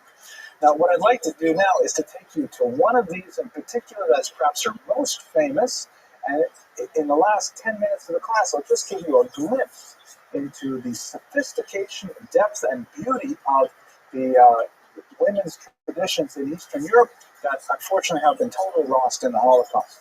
This is a ritual that is almost unheard of today, even though we have a tradition stretching back all the way to at least the 12th century. That's the first written reference to this particular custom that simply has no place elsewhere in the tradition.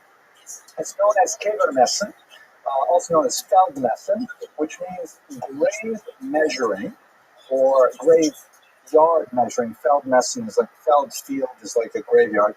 And the custom basically was that women, during the month of Elul, right, during that period of Teshuvah, they would take twine and they would go out to the cemeteries, literally measure out graves. They would take the twine and they would measure it all out around the graves, and then they would come back home with those wicks, and they would collectively, as a group, get together and they would make them into candles.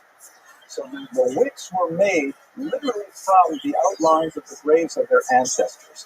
It would be a business for some women, but they would go out and they would measure the entire graveyard and they would sell bits of this string that women would later use. These candles, many of them, I'm sorry? And the red bendel comes from, it's actually also a very old tradition, but it's referenced in the Talmud. It's a complicated thing to explain. It's not related to this, though. It just happens to be the same thing. I'll explain it to you after we shut off the camera if you like. But this is these candles would then be specifically lit on Yom Kippur or used throughout the year. But specifically on Yom Kippur, there would be candles lit for every member of the family, and candles quite often lit for the deceased. We have the ROTHSCHILD candle, which is kind of like an echo of this custom. But since the Holocaust, this entire thing has been absolutely lost. And it is a way, though, of literally connecting with these long wicks, the living and the dead, bringing the cycle of life, connecting the youngest members of the community with the ancestors who may have lived there for centuries. And I'd like to read you just a little bit from a Tehina that she writes about this particular practice. Okay, when she writes here.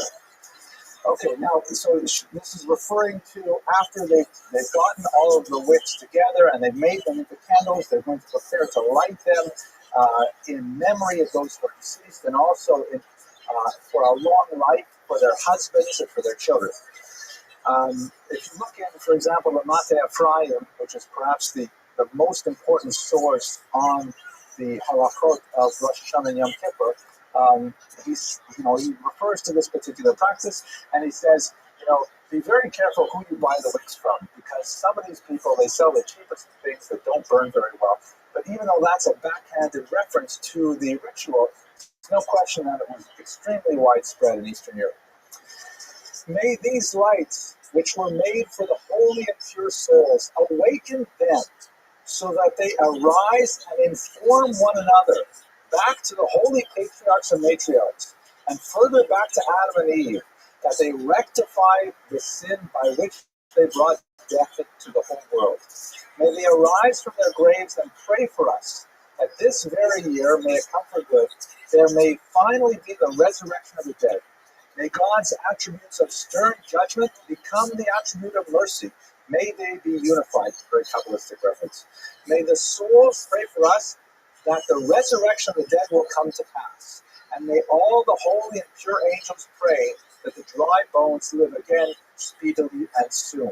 So clearly, deeply Kabbalistic intent here that the wicks somehow awaken the souls of the ancestors and somehow bring them into the communal prayer with the living. Lord of the world, I pray you, merciful God, accept the lights that we make for the holy pure souls. For each wick that we lay, may you increase light for us. May the holy souls awake out of their graves and pray for us, that we may be healthy. It is fitting for us to pray for the dead, for those who died in our own generations, and for those who have died from the time of Adam and Eve on. Today we make candles for the sake of all the souls, for the sake of the souls who lie in the fields and the forests, and for all the martyrs, and for all those who have no children, and for all the little children, so that they may awaken the dry bones, and may they come alive speedily and soon. May we be worthy to see the resurrection of the dead this year. Amen. Selah. Very powerful, emotive prayer. You can imagine, actually going to the graves of your own ancestors and knowing that the wick that you're lighting is specifically wrapped around the grave of your, God forbid, your parents, grandparents, so on. It's a very, very beautiful ritual that, unfortunately, totally lost to us today. So if we look at the legacy of Sarah Tobin, we see with tremendous clarity the great difficulty of, as this is Rabbi Weisser's phrase, of tracing women's customs in men's sources. Since this was a ritual exclusively associated with women, men did not do it. It was considered an act of female piety. The men didn't write down very much about it. And so therefore, all we have are these few little scraps like Sarah Tobin, who have given us some insight into why women did this, what they felt when they did this, and so on. The men may have referenced it, like the Mate Ephraim, as kind of a backhanded way, but really to get a sense of the inner spiritual life of women in the 18th century, 17th century, we need works of poetry such as those by Sarbatova. And it also, I hope, illustrates the tremendous impoverishment of specifically Jewish female spirituality that we have suffered as a loss of the huge, disruption, demographic dislocation that we suffered as a Holocaust. Because many of these things that would have been handed down, mother to daughter, was simply cut off with the devastation of the middle of the 20th century. And many of our own daughters today are completely bereft of these traditions, and it's up to scholars like Professor Weissler to bring them back, to re-energize them, and to make them available to us today. My own wife has several collections of modern GUINNESS, and I looked at a couple of them before coming to our class today, and none of them, although they're very nice books, and she reads them till they fall apart. In a couple of cases, it's actually, I think, the third time I bought her this book because she keeps on wearing out the binding, and there's a tear stained, and that isn't probably the way San Arenas used to look back then. But they pale in comparison to some of the religious creativity that has been lost in our own time. So may we have the merit to see these things recreated by people like Alisa and her generation, so we have a much better future for all of us. Thank you for your attention. I'll take questions after we shut off the camera.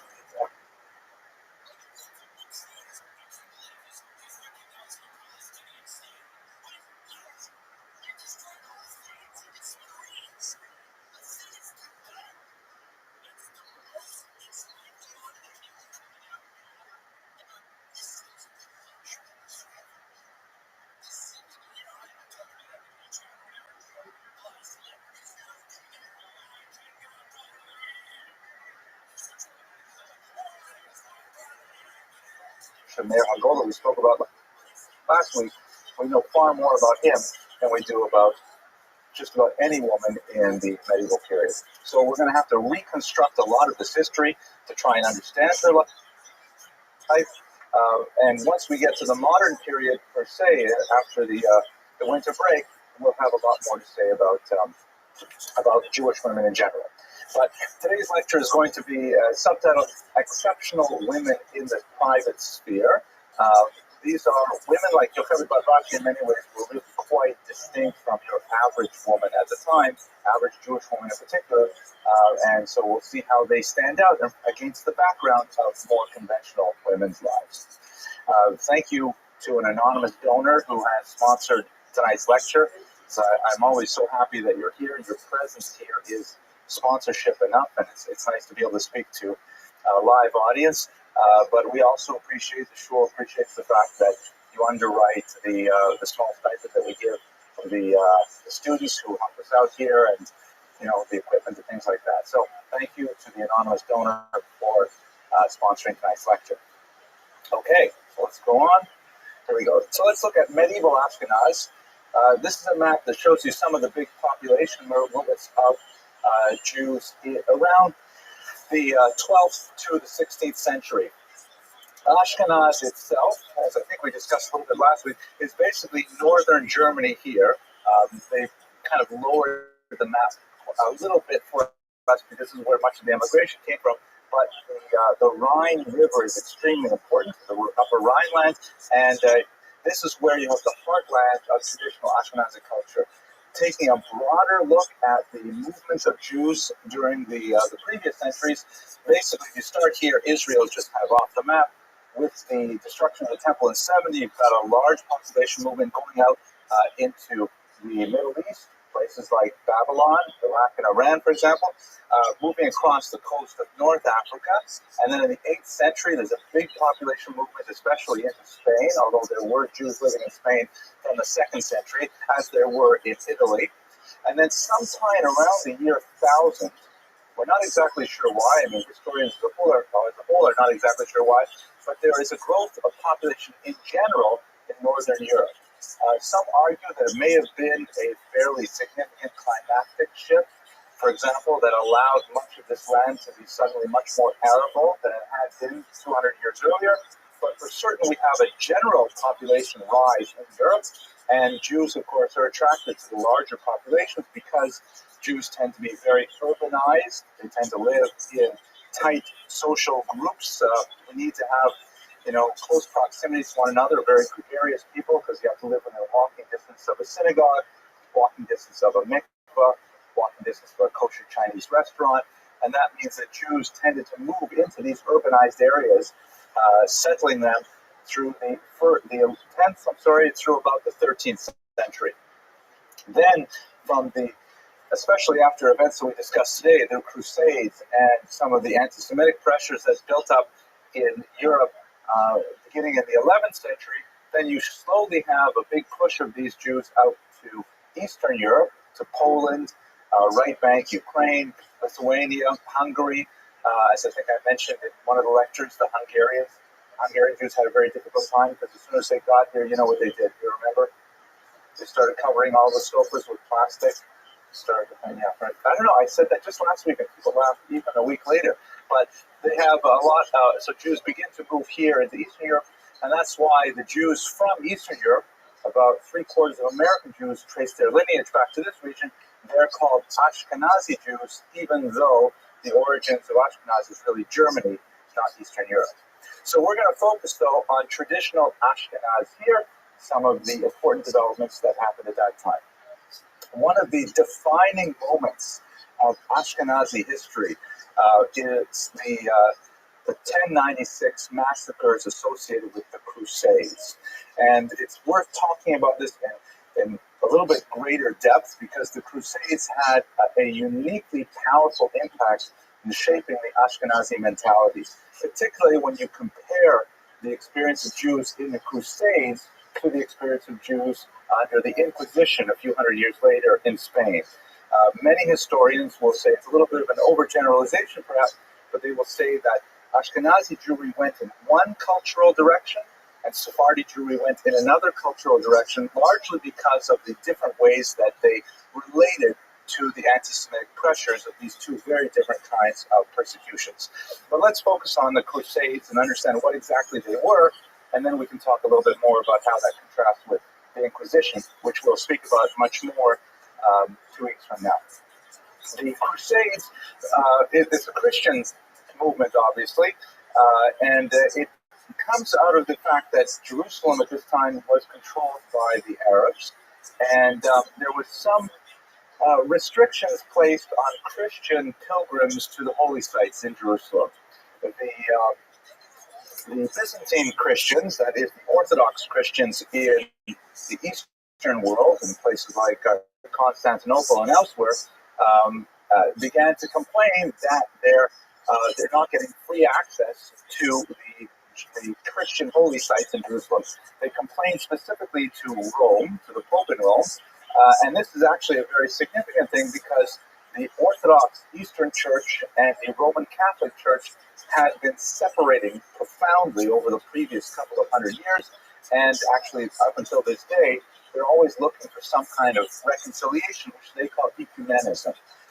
And the Orthodox Church and the Catholic Church often did not cooperate on basic issues, so for the Orthodox to actually appeal to the Pope and say, please, we need some help securing access to holy sites that we venerate in common, the Pope took this very seriously. So when he received in 1095 the appeal to somehow free up the holy sites, he issued a call. Pope Urban II issued a call to action that reverberated throughout Western Europe. Basically said it's time for Christians to rise up, organize themselves, make their way to Jerusalem, and free the holy sites from the infidels, in this case, of course, being entirely the Arabs. This was a Christian-Muslim conflict that did not involve Jews whatsoever. There were a lot of social and economic factors that bolstered this call to action, which we're not going to go into great detail. There were things like there was a surplus of knights, for example. Knights are kind of like ronin or samurai. They're professional warriors, they're a social class, but they simply had nothing to do with their time except joust and have war games. So to have a war, an actual war, was a wonderful thing for this unique population pressure, which, by the way, was very destabilizing for the European demographic, because you imagine all these unmarried warriors between the age of 18 and 26 just running around fully armed. It's a recipe for disaster. They have to have something to do with themselves. So the Crusades just was the perfect thing at the perfect time. Very motivational, clear to understand. The mission was go and free Jerusalem from the Muslims and so on.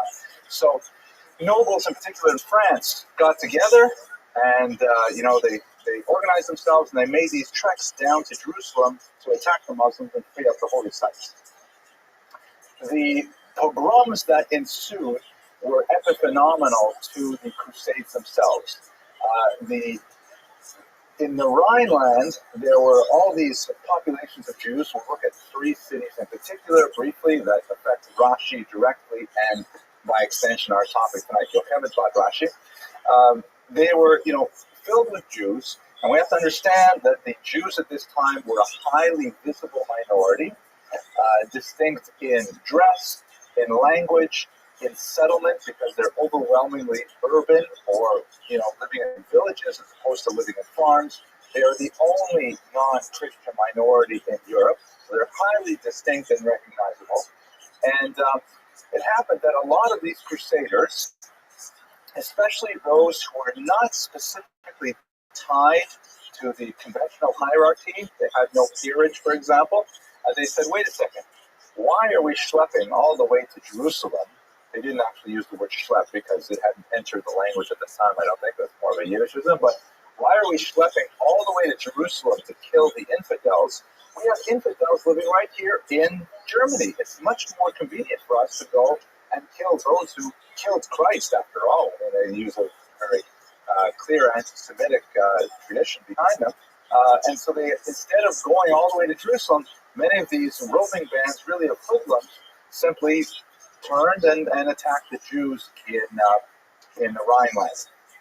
In particular, you have, and just to get a sense of who are these people, who are these pogromists, you have people like Peter the Hermit, shown here, who is especially nasty to the Jews of Speyer. You have Emiko, who at one point, just to give you a sense of how credulous the people were at the time, he bared his chest and he turned around and he showed that on his back there was a huge sign of a cross. He proclaimed it was a miracle, that he woke up and this was a sign that people should follow him. In another case, there were pogromists who actually, whenever there was a particular goose, and whenever they set the goose down on the ground, the goose would head towards Jerusalem. So they assumed it was a holy goose, and they followed this goose around to, this is the kind of zeitgeist, the spirit of the times. People were all caught up in this huge endeavor to bring about a neo-messianic period to get Jerusalem free from the Muslims. Many of them had messianic pretensions of their own. It seems that many of these pogromists felt that perhaps they were indeed the incarnations of John the Baptist or King David or even Jesus himself, and usually these things kind of petered out, but unfortunately after great acts of violence were perpetrated. In particular, the greatest attacks were in a tri-town called in Hebrew Shum. Shum is an acronym for the towns Speyer, Worms, and Mainz. These are 3 German villages on the Rhine River, and they were the ones that suffered the most in the Crusades. You recall that this is a population of Jews that have been living in this region for no more than perhaps 200 years, not a relatively old population compared to other sites of Jews in Europe, but it is one that accumulated significant wealth rather rapidly. One might even compare it, let's say, to, it's a big stretch, it's 1,000 years different, but even to the Jews of South Florida, for example, or Belle Harbor. Jews were not living in Belle Harbor 30, 40 years ago, and all of a sudden there's a huge change in the demographic, so the Jews really stood out in comparison to the outside population. Anyways, the pogromists came in the month of May in 1096. They surrounded the town and were clearly threatening to invade and to attack the Jews. So the Jews decided to take refuge in the home of the bishop of Speyer. This is an interesting thing we'll have to reflect on once we get to ones and nines. But they went to the bishop and they said there are a whole bunch of crazy people outside, and there's a goose and things like that, and they're coming here to kill us. So the bishop stood up and berated them, and they left. The church protected the Jews, the local bishop, and violence was completely averted. It was very helpful that the bishop took very strong action and, in fact, amputated the hands of one particular perpetrator, and that sent a very clear message that violence against the local Jews would not be tolerated, and in fact the violence was averted through a strong action by the local bishop. The next two towns, however, did not fare as well. The pogromists simply moved on down the road. They came to Worms, and in this case, when the Jews went and took refuge in the bishop's home, the pogromists actually invaded the bishop's home and pulled the Jews out, massacring them there. And Mainz, which is a little bit later in the month of May, the Jews hoped to avoid the violence through paying a large bribe. This is basically the way the Jews, as a minority for most of our history and most places in which we live, Jews have two basic strategies to deal with threats of this nature.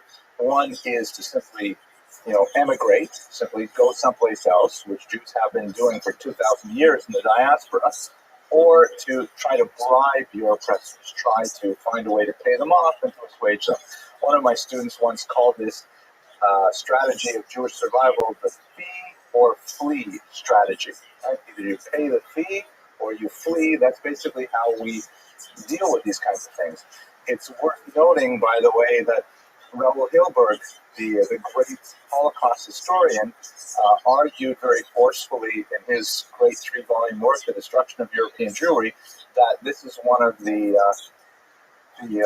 most tragic elements of the Holocaust, is that Jews in the 1930s were still thinking the way we thought through most of our history, and thought that Hitler perhaps could either be bought off or there would be somewhere for Jews to go at the last minute, and neither of those things turned out to be true. Very, very limited. The Jews for Truck scheme, very, very small, very, very late as well.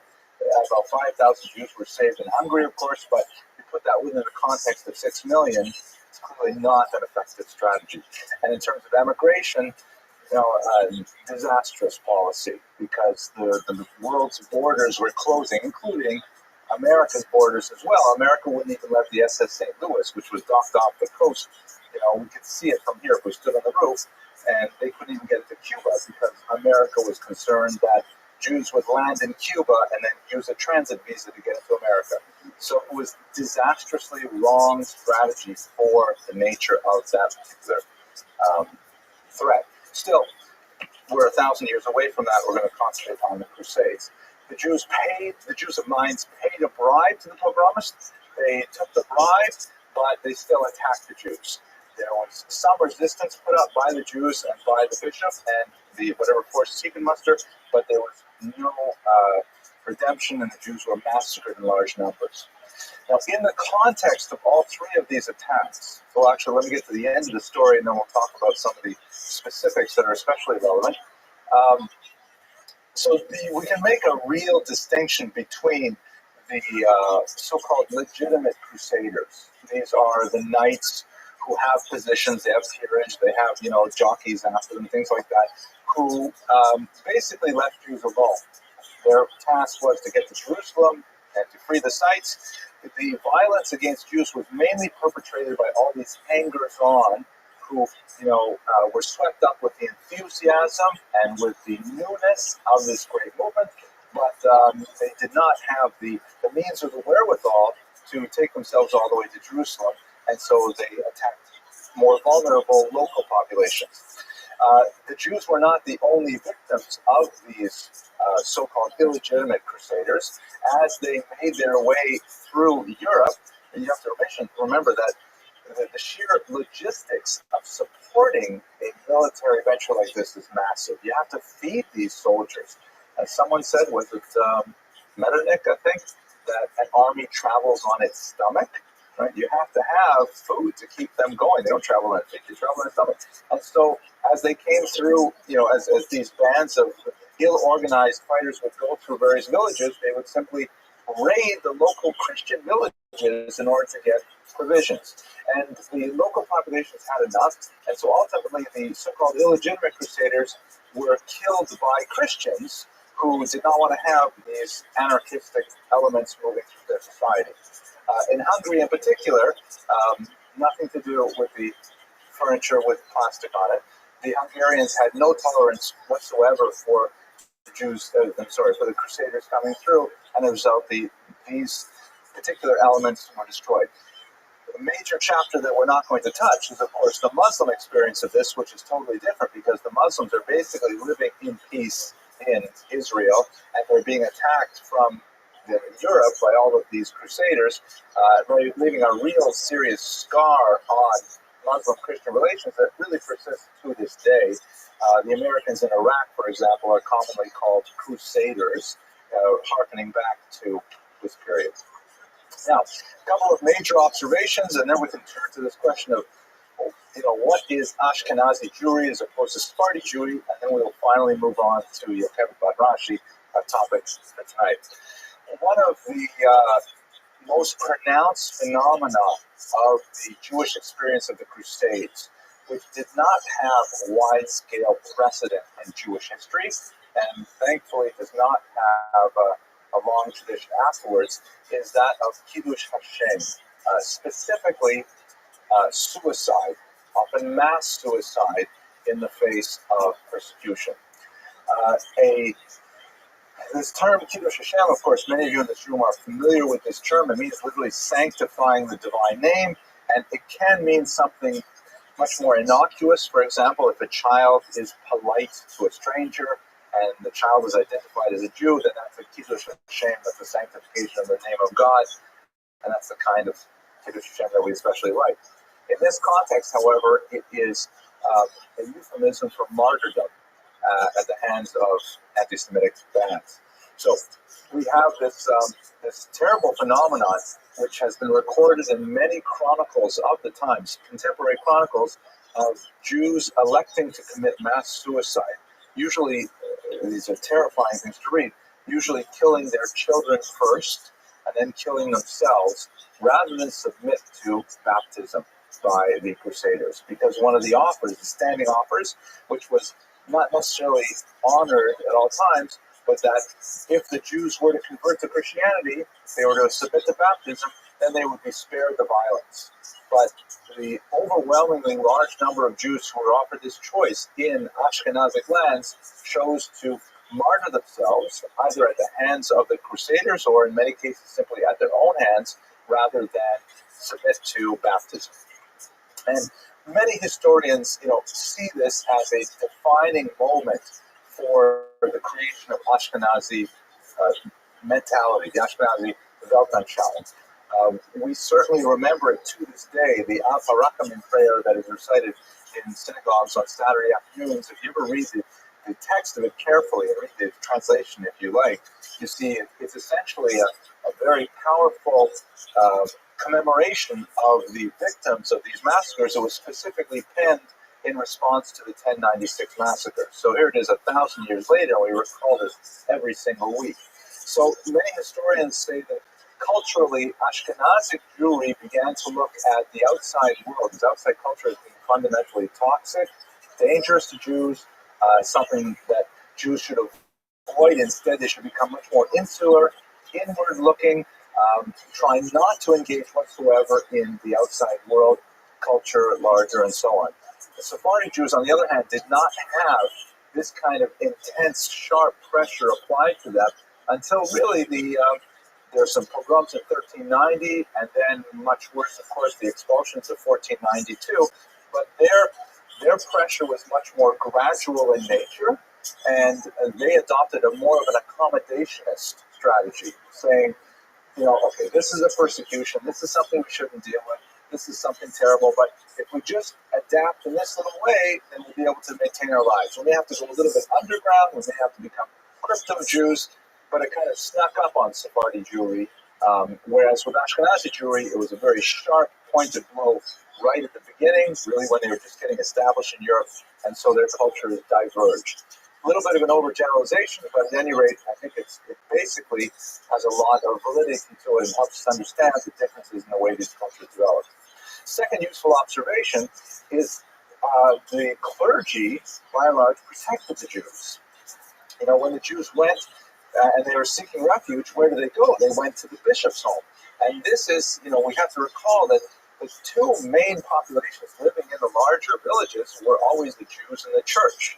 You have a few burghers there who are like, you know, small-time merchants. Jews were not allowed into every trade, but the fact that the church is always there in close proximity to Jews and that they did not sanction this kind of violence is really telling about the nature of where this violence comes from and how it contrasts with the official position of the church, which was by and large not at all in favor of mass violence. The church certainly was in favor of maintaining a second-class status for Jews, that their position should not be enviable to the larger population, but they were not in favor of these anarchic movements that could easily destabilize the society and throw the economy into chaos, because Jews tend to be a really important part of the economy as a whole. In general, this is why Jews tended to gravitate to these cities, because they can be guaranteed something of a Rechtsstaat, which is a German word meaning a society governed by law, a society in which there's predictable rules, there are enforcement to those rules, and things like that. So that's my final observation. We're going to go right now to Rashi, so I'll take a couple of questions. Okay, my general impression of the say, is basic to the zealots, so and they explain people in general. Not so much that they themselves get involved in trying to cure this, but they were there to just massacre them because they had Christ for it. This is my general observation. Right. So the question is something about, I'm just repeating it so that people on the internet can hear. Can you hear me okay? Well, they're not going to hear it until I put it on the computer, but anyways. We don't really know. We don't have good, rich demographic analysis of the social classes these people come from. I myself have done a fair bit of research of this in the early 20th century. Specifically, my first book spoke a lot about the pogroms of 1917 through 1920. So I've read a lot of the much better analysis we have by people like Nachum Gergel and other Eliyahu Cherikover who worked with that period. And what it seems to there seems to be some parallels when you look at violence against Jews, like it's popular violence. Much of it is really economic in nature, because once a person gets to have a certain level of economic standing in a community, a property owner, let's say, he may harbor anti-Semitic values, but he's not necessarily happy with having people run through the streets with torches, breaking glass and things like that. In fact, even looking at the 1930s, when Hitler launched Kristallnacht, which was, a country-wide organized pogrom against the Jews, he faced a lot of opposition afterwards from Germans who were saying, what kind of thing are these Nazis doing? We have glass all over the streets, we have buildings burning, the buildings that next door to them are burning, and the Germans didn't like the great upheaval of this kind of social movement can engender. Hitler learned from that a couple of lessons. One is that, first of all, he can basically do whatever he wants, and the Western states are simply going to, write an editorial or say something at the League of Nations, and that's basically it. And secondly, learned very importantly that if he wants to persecute the Jews, he has to take them out of Germany someplace else. So he implemented both of those things. So when you look at the who's making these kinds of attacks on Jews, they tend to be people who are of lesser economic means. They, looking at the 19th century, they tended to be like migrant workers, unmarried men who lived in flop houses and would work during the day, and then they would be seasonal. They'd go back to their farms. And once they got married, then all this violence stopped because they had something to protect. And I would hazard a guess it's the same thing in the period of the Crusades. These are, unemployed, poor people who see an opportunity for the very dark pleasures of rape and theft and drunkenness. And if they can couch it within a religious framework and say, oh, really, we're doing this for the greater glory of God, how much more so? So that's my general sense of it. But the great scholar of this period is Robert Chazen. He's written several books on it, and I would recommend you look at those books. Okay, last question, then we better go on.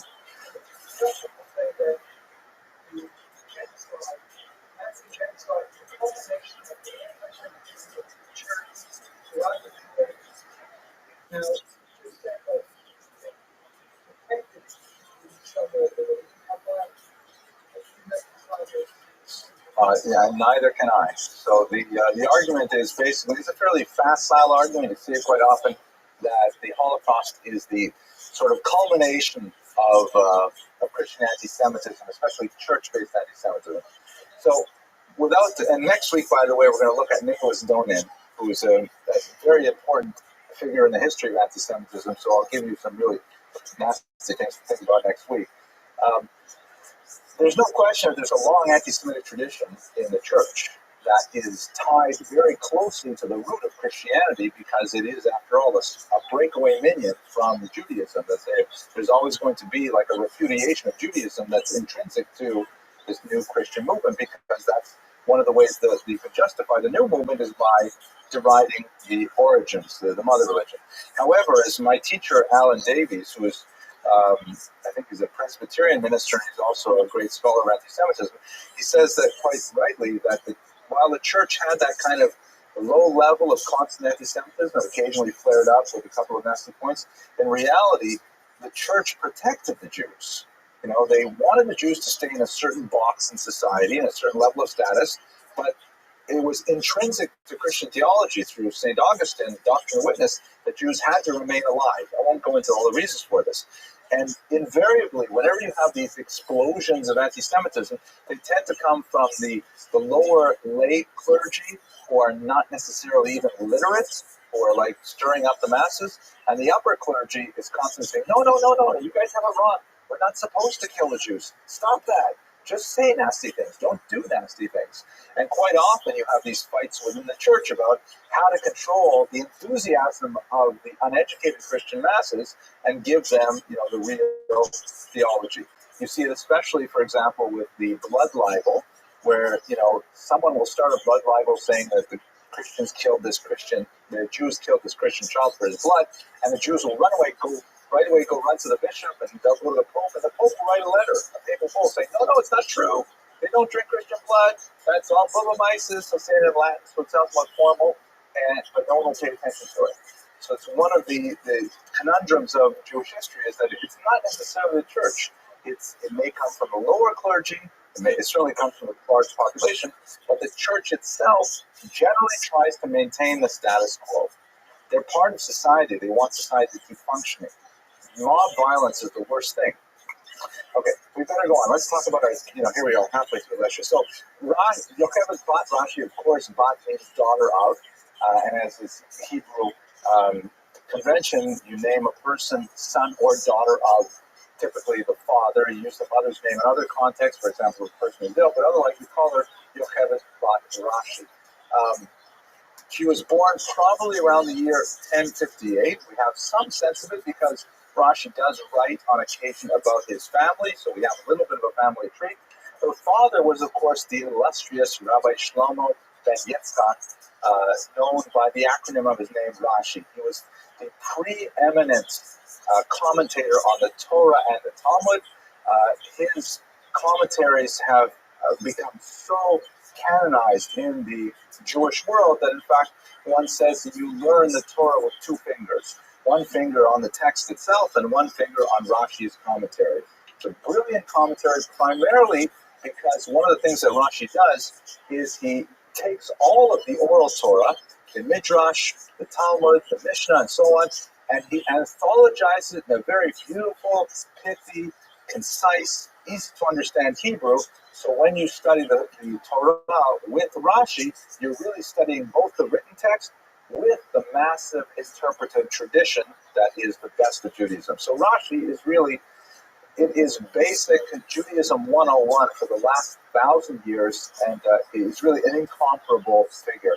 There is a lecture I've given on Rashi online, and I certainly encourage you to go to the website and watch that lecture. And we have a lot more to say about Rashi. We know a lot more about him than his daughters. He's known to some as, Rashi is an acronym not for Rabbi Shlomo Yitzchaki, but for Rabban Shel Yisrael, the Rabbi of all Israel.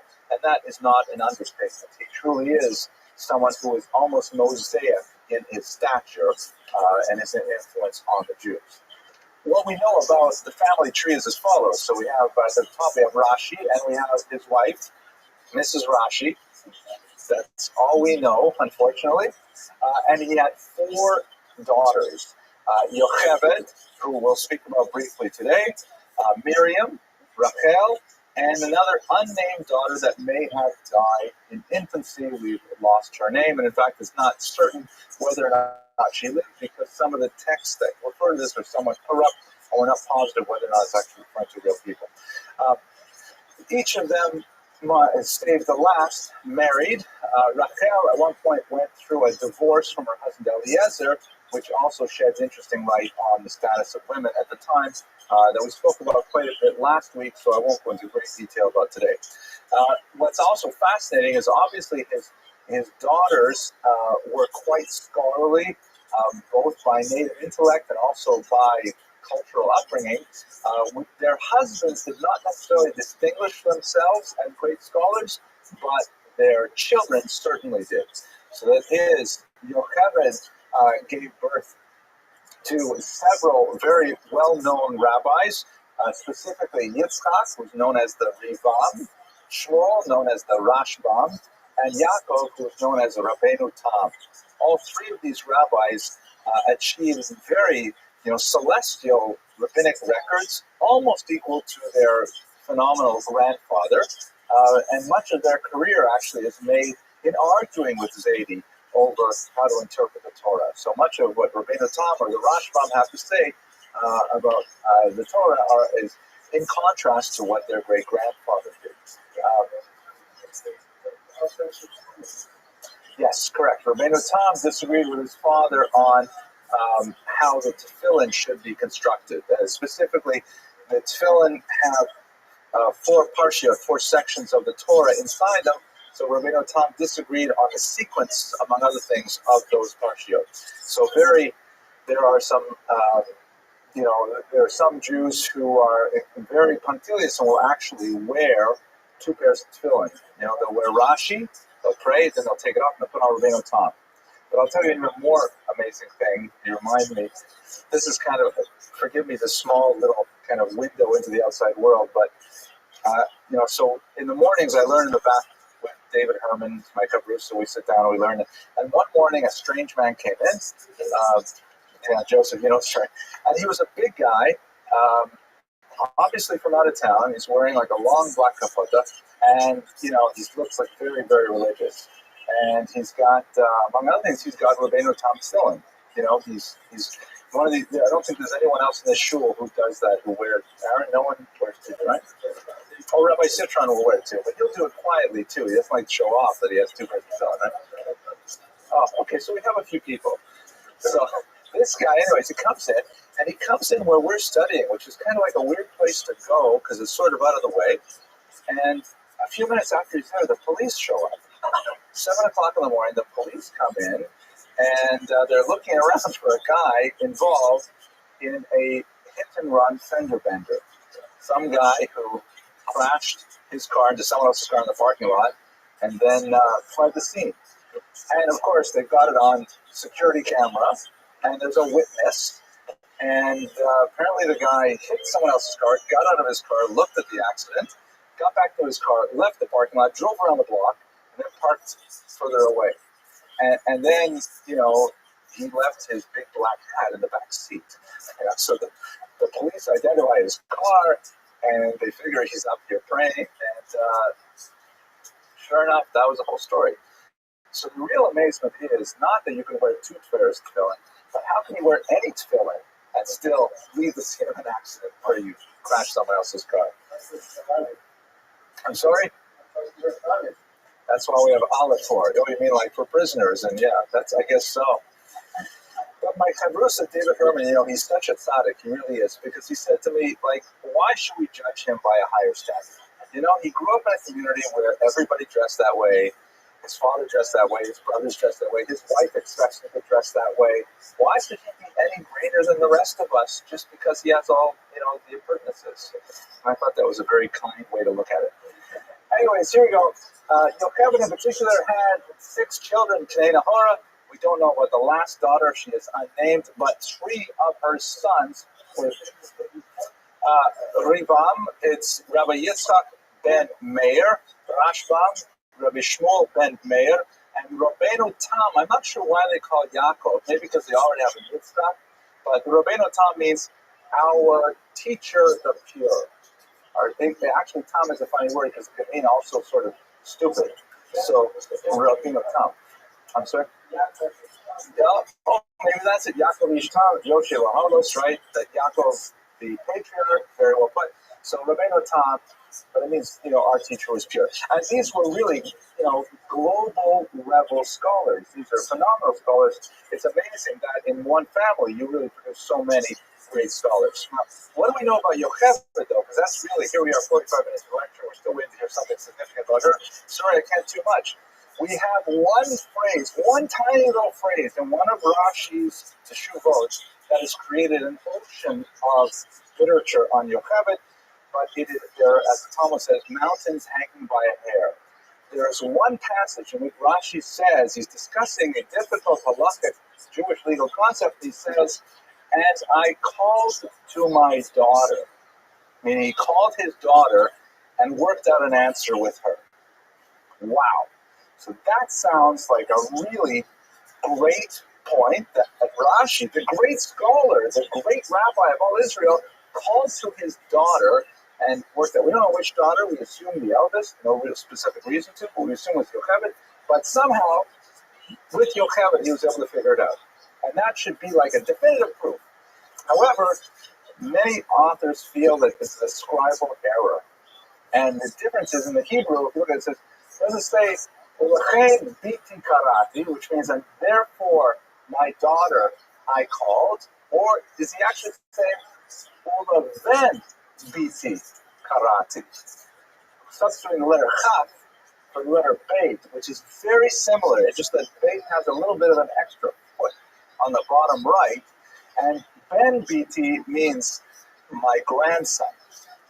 And I called the son of my daughter. So that would make sense too, because the son of his daughter is Rabbeinu Tam, or the Rivam, or the Rashbam. Those are 3 serious scholars. He could easily have called them. So the text as we have it today does read, Ulechein biti karati, therefore I called my daughter, but it could easily be a typo, in which it could just say, Uleven biti, and to my grandson I called, meaning the son of my daughter. What do we know? Nevertheless, we do have lots of citations that are attributed to the daughters of Rashi in later literature. We do have many rabbis who unfortunately are not necessarily contemporary with Yocheved or her sisters, who will say that, this is what the daughters of Rashi would do. This is what the daughters of Rashi would say. We don't know if those statements are really, kind of sort of legendary in nature, because we don't have any solid text to stand on, but nevertheless they are considered authoritative. For example, the Chuvot Maimoniot writes, we rely on the testimony of the daughters of the leading lights of the Jewish. So in other words, if there is a halakhic question, and you can't ask the sage, perhaps because he's passed away, you can't ask his daughter, so what did father do? How did your father be? How did your father hold? And so the daughters at least would be passive repositories of their parents' wisdom. And there was a wide-scale belief that, in fact, daughters had this authority, but we don't have solid ground to stand on to really attribute a lot to Yocheved. Aaron, did you want to say something about it? Okay. What about the elephant in the room, which is, we were talking about this a while ago. The daughter, what was she? Here we go. Did she wear tefillin? That's the big deal, right? Okay. Thank you. It's late at night. I guess people are getting tired. Unfortunately, despite the very, very popular legend that the daughters of Rashi wore tefillin, we have no contemporary evidence to indicate that that is the truth. We don't have any statements from their sons, Rabbi Tam, the Rashbam, etc., saying, and by the way, my mother used to wear tefillin. We don't have Rashi specifically endorsing or denying that women wear tefillin. There is no real solid historical evidence that specifically the daughters of Rashi wore tefillin. However, we do have some interesting evidence to say that there were women who wore tefillin, because we have a question that is addressed to Rabbeinu Tam, right, the son of Yocheved. And this is kind of interesting because, in a way, it proves both things. It proves that probably his mother didn't wear tefillin because he doesn't actually mention it. And you'd think that in the context he would say, oh, it's funny you should ask, my own mother wore tefillin. He doesn't say that. But he does say that I know of women who wear tefillin, and in his opinion, they may even say the blessings that are recited when you put on tefillin. And that's a very serious thing because, so what's the problem with tefillin for women in general? It's not actually that massive a problem. The halakhic literature does go through it in some detail. The traditional halakhic literature before the 20th century, when you have a lot more feminist influences, especially on more liberal interpretations of Judaic tradition, there's no real clear ban on women wearing tefillin. It's certainly not customary, but an outright and incontrovertible ban there does not exist. However, to recite the name of God without reason, that's one of the Big Ten, one of the 10 Commandments. You're not allowed to take God's name in vain. So therefore, to allow a woman to say a blessing when she might not be allowed to wear tefillin, that's much more serious. Nevertheless, Rabbeinu Tam writes that, in fact, women may recite the blessing, which is more serious than the possible transgression of putting tefillin on in the first place. And of course, in liberal movements, women wear tefillin all the time. It's certainly not customary in Orthodox movements, but nevertheless, it has become quite common. Yes, question.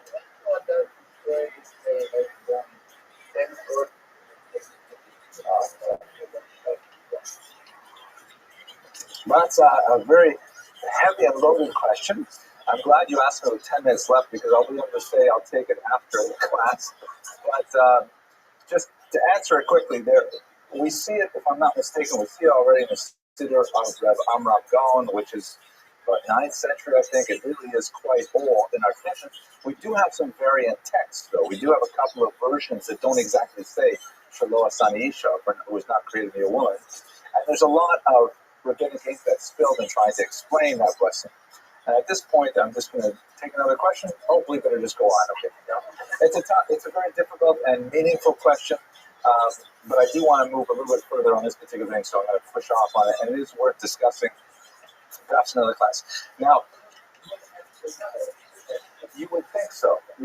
Unless he's saying it, parenthetically that I know of women, maybe that's just his way of saying my mother used to, possibly, but we don't know. Now, there is also another legend that is highly unlikely. There are a few tractates of the Talmud where Rashi's commentary is missing. And there are commentaries that are added that are clearly not by Rashi, by some later scholars who want to try and just fill the gap. Sometimes they'll say Rashi on the top, but there's a well-known scholar, the opinion that this particular commentary, for example, is not Rashi's. In other cases, like, for example, in certain tractates of, I think, in Baba Batra, for example, his grandson, Rashbam, writes a commentary that supplants the one that's called a Rashi. It's not an actual pseudo-Rashi. It's unlikely that the daughters wrote these pseudo-Rashis. Some scholars try to argue it, but I think they're trying basically to bolster this kind of politically very interesting idea of these women scholars, and we simply cannot, with authority, attach them to the daughters of Rashi. What we can do, however, is look at there were exceptional women that we know by name who did reach those levels of scholarship that we will discuss very briefly. There is a huge debate in the Talmud. I shouldn't say it's a huge debate. I think it's actually resolved rather quickly, and it remains simmering until the 19th and 20th century over whether or not women should have access to higher Jewish education. It's kind of a complicated debate. I wish I had more time to lay it out for you, but basically, one rabbi in Tractate Sota says that you should definitely teach a woman Torah, because that way, if she gets caught committing adultery, she will have all this merit in her behalf that will stand her in good stead. And the rabbis say, are you crazy? You're teaching her Torah that she should have merit if she does something inappropriate? Better not teach her Torah at all. And even though there are two sides to this argument in the Talmud, it is the latter position which has been taken as the standard one. Maimonides rules that way, for example. The Shulchan Aruch rules that way. And so for a large part of Jewish history, women have been shut out of higher Jewish education. Lower level education, often literacy, were often far beyond what the general non-Jewish population had, but higher levels of literacy, say beyond fourth grade literacy, basically it was extremely rare for women to ever penetrate that ceiling. Nevertheless, even with that, there are some very amazing women who managed to circumvent well-ingrained, centuries-long bans and distinguish themselves as scholars in their own right. Let's just jump ahead here. For example, Ptahia of Regensburg, who is one of the great Jewish medieval travelers who left behind a travel log in which he talked about the various Jewish communities, he talks about a woman who, unfortunately, as typical, goes unnamed. We don't know, what her first name was, but she was the daughter of a Rosh Yeshiva who was named Rabbi Shmuel ben Ali in Baghdad. And after her father passed away, she continued running the yeshiva as the Rosh Yeshiva, as the head, and she would give the lectures through a mechitza, meaning she would be on the other side of the mechitza, the students, the boys, from the other side, and she's teaching them the Talmud through, it was a business, somebody had to run the business, and he reports this directly with great detail, unfortunately omitting her name. Another woman in Kurdistan named Asnat Mizrahi, her husband was a Rosh Yeshiva, and after he died, she took over the family business, and similarly taught students in this manner. In the Kurdish Jews, her name, Asnat, is actually considered a segula. It's considered a kind of a spell. If you have any kind of difficulty, you call upon the name of Asnat, and she will somehow protect you. So there are numerous examples of these women who are they're like little pinpoints of light in a uniformly dark screen where their brilliance really stands far and above the average woman at the time. Let me just go back to this slide for a second here. Part of the reason why this is so, besides the traditional Talmudic ban, is the fact that women were very busy, as you can imagine. There was no real space for women to have the kind of intellectual and physical leisure to be able to study. But they were quite busy essentially running businesses and running their homes and having often very large families. Part of the reason for this, but actually one of the things that could contribute to women having a little bit more intellectual freedom, and again, we're speaking about women compared to men, Jewish women compared to Jewish men, then the comparison is obviously very negative. But if you compare Jewish women to non-Jewish women, there's no question that Jewish women were vastly more educated than their peers. The culture did definitely value education, just not egalitarian. And part of the reason why this began to change is something called caste, which is especially associated with Ashkenazi Jewry from the 16th century onward. Essentially, caste is it was a term used to describe the support given to young marrieds by their parents. And this was distinct quite often from the kind of things that were happening in the outside Christian world. Basically, if you had, let's say, a young Christian girl and she got married, she and her husband would try and set up some kind of farmstead. They might have to share a plot, things like that, but they would live on their own in a little cottage far away from the in-laws for sure. Whereas in Judaism, what would happen in the Jewish culture is that the children would typically move into an already large extended family household where there was a lot of female support for the young bride, especially in childbearing years. You would have grandmother, aunts, cousins, sisters, all within very close proximity, and therefore the younger women could use their energies towards the business and have reasonable childcare for their children. These kinds of things really increased the Jewish birth rate dramatically, particularly in the 19th century when the smallpox vaccine was circulating widely, and it had a very significant impact on education as well.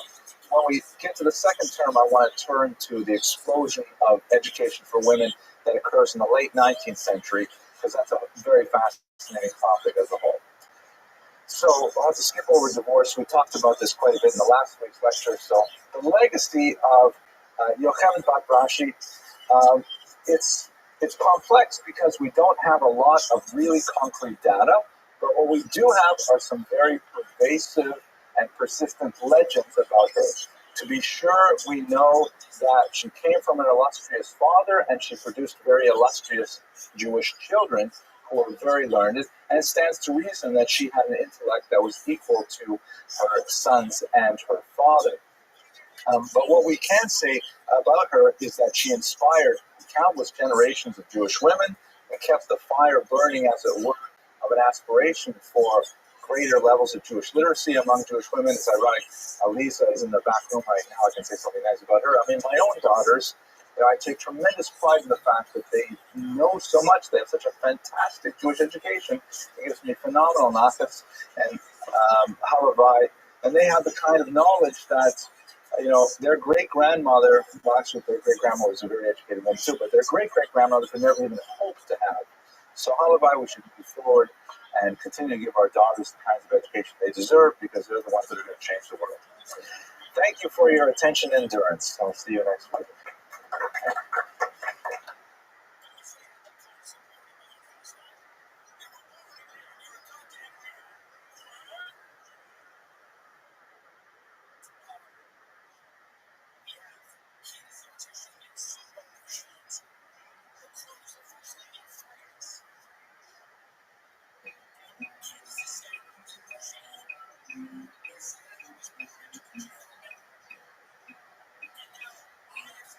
Hello, everyone.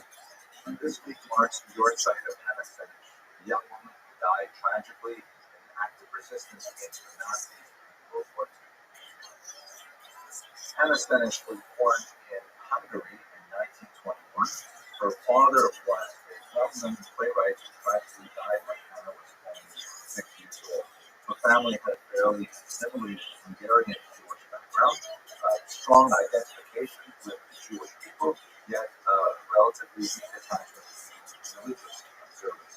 She was ultimately educated at a Catholic school, and she noted that there were rather different tuition rates for non-Catholics at this school that her parents sent her to, but they sent her a message that education was of primary importance. She developed a very early attachment to Zionism, and she ultimately made Aliyah in 1939 to join the kibbutz, where she was very much dedicated to overall enterprise to build South Carolina Israel. However, many of her plans were truncated when the Nazis invaded Hungary, and she felt constrained to go back to her homeland and to join the resistance. In January of 1943, she joined British volunteers to act as a paratrooper with the plans of going into Nazi occupied Hungary and wreaking havoc on the Nazi invasion force. Senesh was accepted. There were only 37 candidates who went with her, and she was paratrooped back to the enemy lines to German territory. She fought alongside Yugoslav partisans until she was ultimately captured. She was tortured, and she was found with a radio, and the Nazis were demanding that she hand over all the signals and all of her colleagues in the resistance, so she refused to do so, and she was ultimately shot. Many of her writings, however, have survived, and this one is perhaps her most famous. It's called Blessed is the Match, and it says a lot about her personality and her legacy. I'll read you a quick translation of it. Blessed is the match consumed in kindling flame. Blessed is the flame that burns in the secret fastness of the heart. Blessed is the heart with strength to stop its beating for honor's sake. Blessed is the match consumed in kindling flame.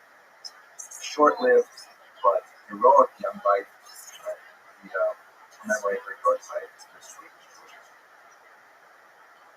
That's it for this week in Jewish history. I hope you found it interesting. I look forward to speaking with you in the future.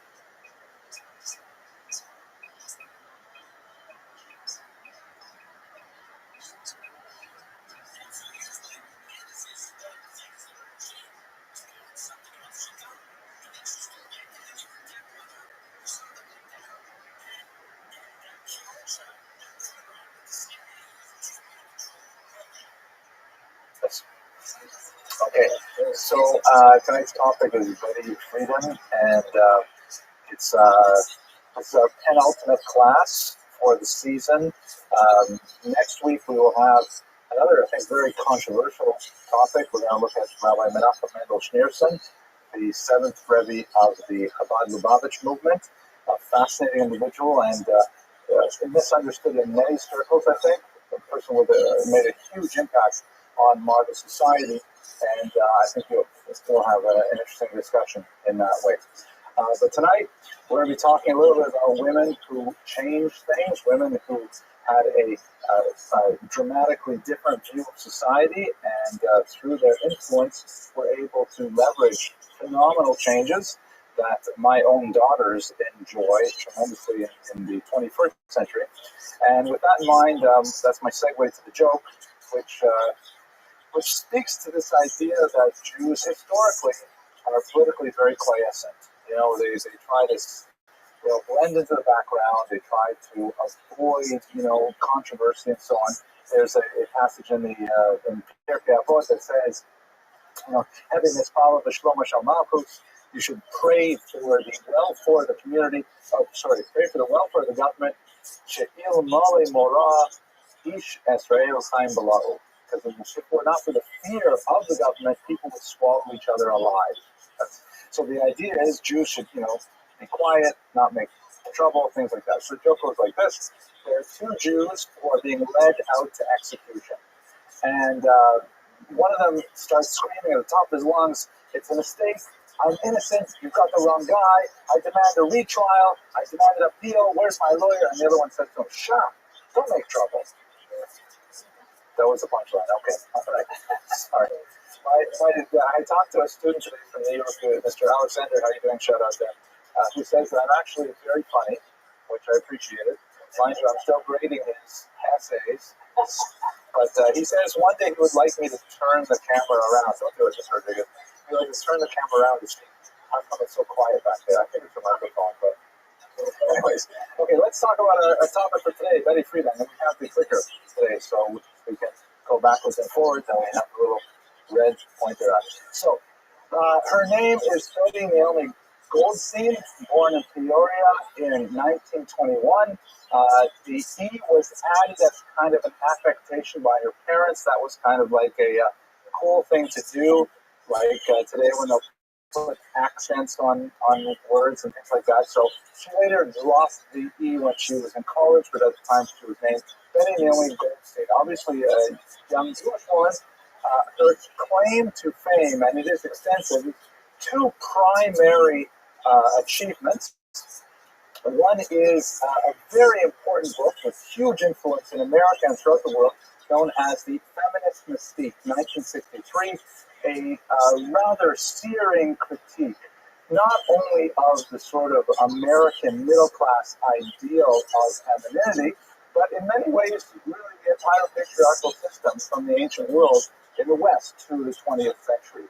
A book that was a landmark critique of what people thought about themselves, particularly women, and really launched a new era, ERA, so to speak, of women's rights in America. Thank you for acknowledging that small time. Okay. Secondly, she founded a very important organization, the National Organization for Women. She was its founder and first president, and pushed through a lot of really important legislation in this country related to women and rights. The theme for tonight's lecture is I'd like to spend a little bit of time talking about the history of feminism, because I know that for many of you in this audience, this is something that you're very well aware of, but bear in mind that there are undergraduates on the other side of the camera in particular who don't have that much familiarity with this. In fact, some really fascinating recent studies have been done, and they do it, for example, at UCLA and a few other colleges, where they'll interview incoming freshmen women. That's in itself a kind of a sexist term, freshmen women or fresh persons. And they'll ask them, what do they think about feminism? And a large majority of young women today have a negative impression of the word and the concept feminism. They regard feminists as being shrill and manly and all kinds of things that they don't necessarily want to adopt. But at the same time, if they ask those same young women, how do you feel about things like equal pay for equal work, and how do you feel about, daycare stuff? And all of a sudden they become huge feminists. So in other words, there's a gap between what young women today realize about what their mothers and grandmothers have achieved. They reject the label, but they don't understand really the content that goes behind that label. So the topic for tonight is I'd like to speak a little bit about the history of feminism, coming up to the middle of the 20th century, and then I would like to look at Betty Friedan's life in particular, although not in great detail, but we'll survey some of the most important elements of her life. And then I'd like to spend the last 15, 20 minutes speaking about the development of Jewish feminism in the 1960s and onwards, and its implications for Jewish women today. So that is the plan. Here's the clicker. It works now. Thanks.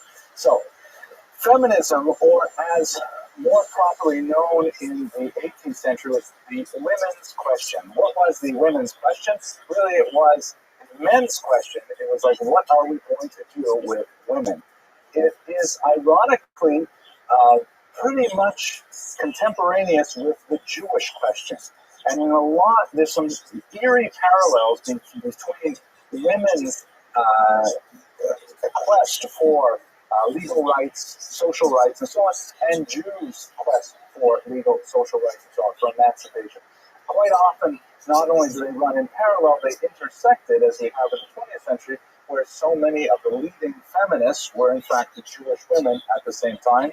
But for much of it, these are two similar causes that run simultaneously.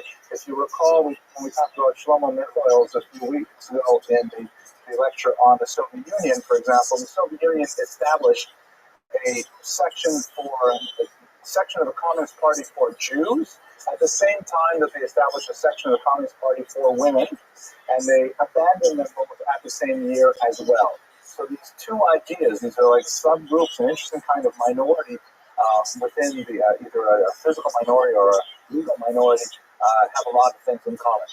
It really begins with the French Revolution in 1789.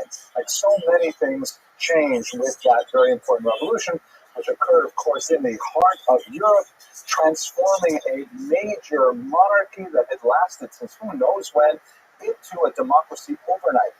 And they totally rewrote the rules on everything, including how to measure things, instituting the metric system, how to measure time. They moved to a decimal system with 10 months of the year, a 10-day week, which made things really crazy for Jews who were trying to observe 1 day in 7 on Shabbat. And of course, in terms of the great human experiment, the French came up with the very important phrase, liberté, égalité, fraternité, liberty, equality, and brotherhood for all. And they were thinking everybody except for women and Jews, of course. Jews didn't get emancipated until 2 years later, when a lot of the Sephardic Jews in Bordeaux said, hey, what about us? We're French as well. And women were not considered. In fact, Marie Gouze, who was an important thinker of the time, she suggested perhaps we should amend the current document, the very famous not exactly a constitution, but a clarion call of the French Revolution, the rights of man and citizen. And she wanted to have a change to read, or an additional version, the rights of woman and citizen. The word citizen in French, of course, is declined, either masculine or feminine, and she wanted to say, hey, listen, your document here is beautiful, but it's intrinsically sexist. What about women? And the French leaders at the time said, no. We only meant men. And so that project languished. And so the question was, why were women so excluded at the time? The women's question said, why should we be excluded? Were they excluded on the basis of religion? Obviously not, because they were also French Catholics. By custom, men's and women's go to one culture. Or obviously, it was only because of biology. And this was the beginning of a couple of centuries of struggle for women to achieve equal rights in Europe. Women had a lot to do with changing things around during the period of their life. There's a photograph or a portrait, of Rahel Ronhagen. You'll recall we spoke about her as well a few weeks ago. She was a very important Jewish woman who ran a salon. Salon in French means living room, and basically she and hundreds of Jewish women like her, upper middle class Jewish women who are basically the backbone of feminism up until the last quarter of the 20th century, would invite guests to her home, typically wealthy people who could become patrons of people who are practicing the arts, philosophers, musicians, artists, and so on. And it was in these salons a lot of the new and exciting ideas, politically and socially, that would later develop in Europe were discussed and brought to fruition. And one of the very important and frequent discussions was on, what to do with women. Should women always be in a secondary status vis-a-vis men? Let me give you a few examples of that. If you look at the Napoleonic Code, here you can see a really great picture of Napoleon pointing away over the Alps in one of his many escapades. Not someone, I think, with an overly large view of himself from this rather heroic picture. But looking at this law code from 1804, there's a lot of really incredible things that, blow us away by our time. For example, women needed a husband's permission to attend university, to live apart from their husband, or to work outside the home. All these things, you had to have a written permission from your husband to do such things. This, of course, has changed dramatically. Like, for example, I know that when I go shopping for my wife and she gives me a shopping list, I basically have to hold on to that shopping list for about 6 months, because invariably there will be some question. I said the Heinz ketchup. What are you doing buying the generic, right? I have to make sure. I'm going to edit that part out when I do it. No, but okay, I tried to make a joke. That's very funny. Okay, women, thank you very much. Women may own property, but, first and everything, women may own property, but only since 1870 in Britain. Before 1870, women had no legal rights to have title to any property. Germany, a little bit later, 1900, and France, home of the revolution itself, did not give women the right to own property until 1907. Rather amazing. Huge double standards everywhere you look. For example, in the case of adultery, God forbid, women would receive a punishment of imprisonment for 2 years for adultery, and men would receive a fine. And even the circumstances under which they would receive the fine were exceptional. For example, if a man brought his mistress to the bridal home rather than seeing her at some Motel 6 or something like that. So really tremendous inegalities between men and women in the legal punishment. And one of the most infamous ones, which actually I could not track down, so I'm not positive that this is associated with the Napoleonic Code per se, but forgive me if I have it wrong. One of my students, hopefully you'll fact check this and make a little comment on the video. The so-called rule of thumb. Are you familiar with this phrase, the rule of thumb, which means basically a rough estimate, right? So apparently the rule of thumb comes from the Napoleonic Code that a husband may only be charged with the crime of beating his wife if he used a stick that was larger than the diameter of his thumb. Smaller than the diameter of thumb, that's just a regular kind of household dispute, a domestic dispute. Larger than the thumb, then that was a crime already. Hence the rule of thumb. You get a sense of the many, many areas in which women face phenomenal legal disabilities. Moving into the Industrial Revolution, which is also kicking off at about this time, we have it really starting in the last quarter of the 18th century and then proceeding with rapidity through the 19th century. Women are suddenly seen as a great source of labor, which has, it's a double-edged sword. On the one hand, it gave women a lot of gainful employment, which previously they would not necessarily have had outside of the family farm or business. Suddenly, they could become independent wage earners on their own. But at the same time, the widespread assumption that women should receive less wages than a man. And women and children were exploited with incredibly low wages, far below the already exploitative wages that men would receive. And this is a phenomenon that, of course, persists to the present day. In 2012, the figure in the United States of America was that women receive approximately 77 cents on the dollar for pay of equal work when compared to men. This is something that even my undergraduates are kind of surprised with, but it's true. A man and a woman doing the same job in America, the woman is likely to be paid, three-quarters what the man gets for the same job.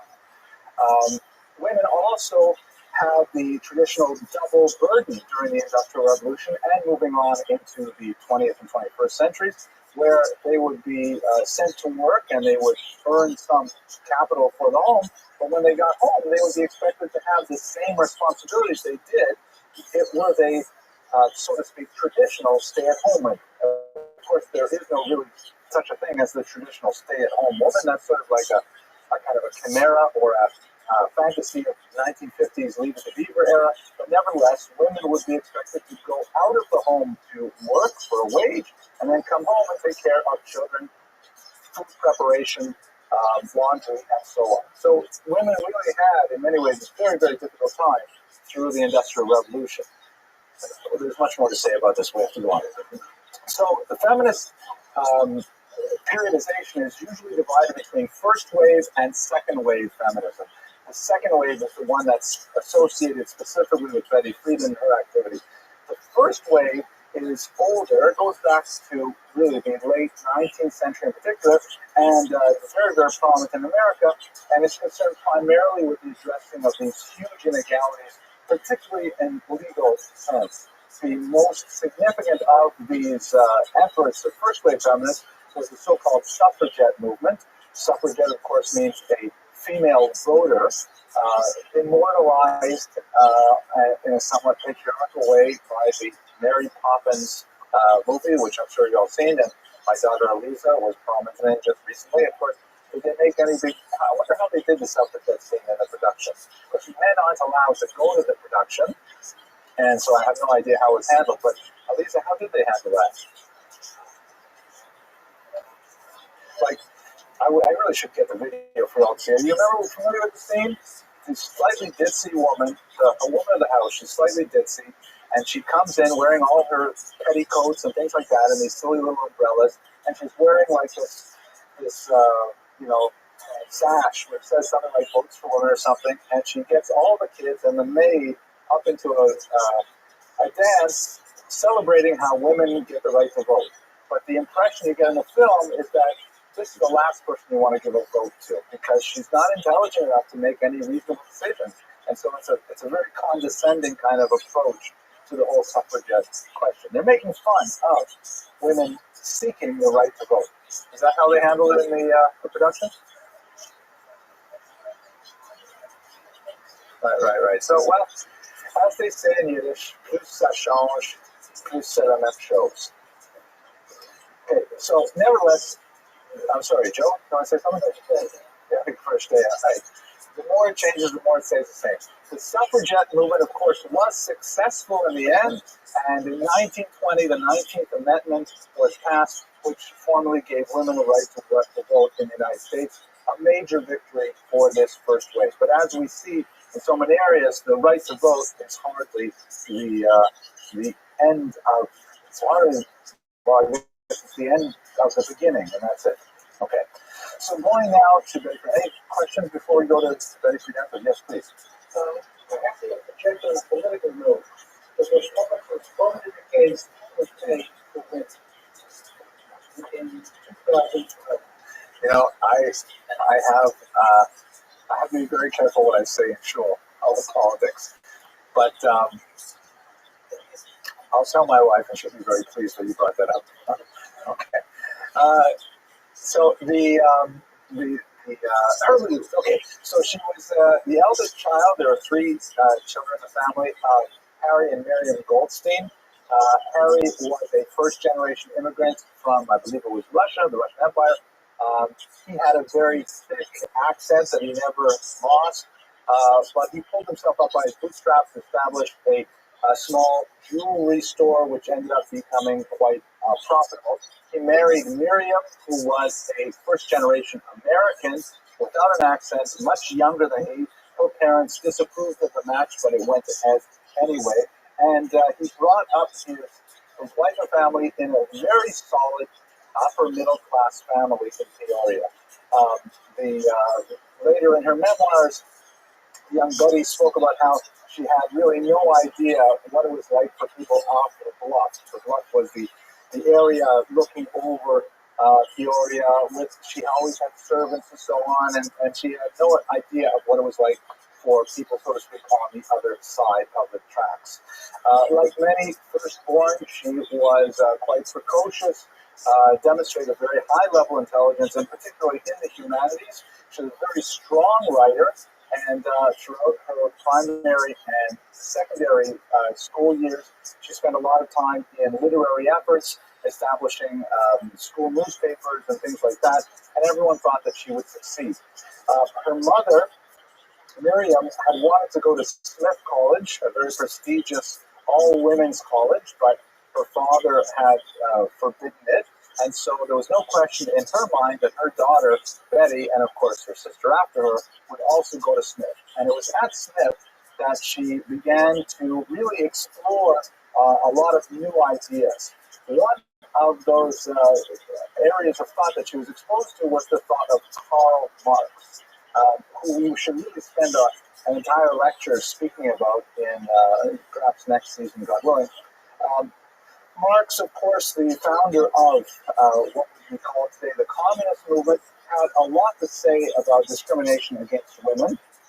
He felt that marriage was a form of theft. He felt that the idea of possessing a woman as a form of chattel was essentially a type of economic exploitation in which a man would ensure that the progeny were in fact his own in exchange for, the goods and services that go with a secure home. And a woman, on the other hand, would essentially be prostituting herself in order to exchange goods and services of a sexual nature in order to have the security of a home. Amazingly, Marx was happily married, and he was never dumped by his wife, Jenny von Westphalen, even though he wrote, maybe she couldn't understand German, I don't know. But at any rate, Marx felt that, the discrimination against women was a very, very fundamental thing that was well inbred in Western society, and he wished to uproot it entirely. And there were some significant experiments on this, including in Israel, but that's beyond our topic for today. One of the more influential works out in the Marxist thought was a rather amazing book by a guy named Chernyshevsky called Что делать? What is to be done? So influential that, among others, Lenin even borrowed that title for his most influential pamphlet on politics, which is essentially a total revision of society in every aspect. And in Chernyshevsky's What is to be done, which is an amazing novel and really worth reading, although it's just mind-boggling. It has this one character in it who has decided, like Marx argued, to completely reevaluate himself and to question every social norm. So, for example, he wants to toughen himself up to be able to be prepared. He wants to make his body as strong as it physically be and not rely on the disabilities that society imposes on him. So he sleeps regularly on a bed of nails rather than on a mattress. He believes that his digestive system has become corrupted by the dainty foods that he ate as an upper middle class person, so he eats ground glass, all kinds of crazy things like this. And of course, he practices free love because he believes that the whole institution of marriage that we have developed is contrary to the best development of human potential. So these are the kinds of ideas that she was encountering in the 1950s. This is before the House Un-American Activities Committee really began to give communism and socialism a very bad name. She would ride her way through a lot of this, by the way. She did exceedingly well at Smith College, developing a very important newspaper there. And ultimately, she graduated summa cum laude in psychology, and she went to Berkeley, California, where there are no socialists or communists whatsoever. That's a joke, of course, right? So, and she was even more influenced when she was out west, although ultimately she did not end up completing her PhD in psychology. Also, kind of ironically, it's interesting when you read the biographies of her, this is a period of time when therapy was kind of booming, almost faddish in its nature, and she spent most of her life in therapy, and it was like really kind of something that everybody did. She was in therapy, her husband was in therapy, all her friends were in therapy.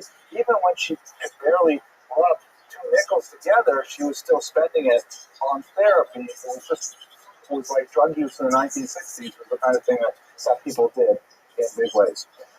She moved eventually back to New York, where she combined her literary talents with her newfound Marxist ideology, and she wrote for trade union papers such as the Union of Electrical Workers, essentially writing articles in a leftist vein, trying to promote change for blue-collar working-class individuals.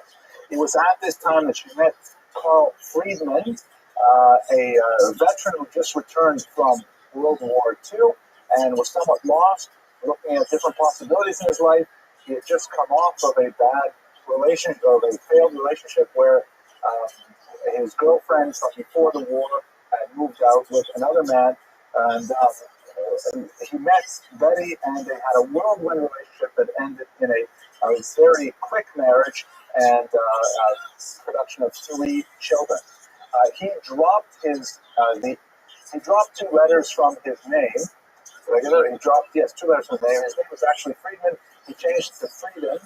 Betty liked it very much.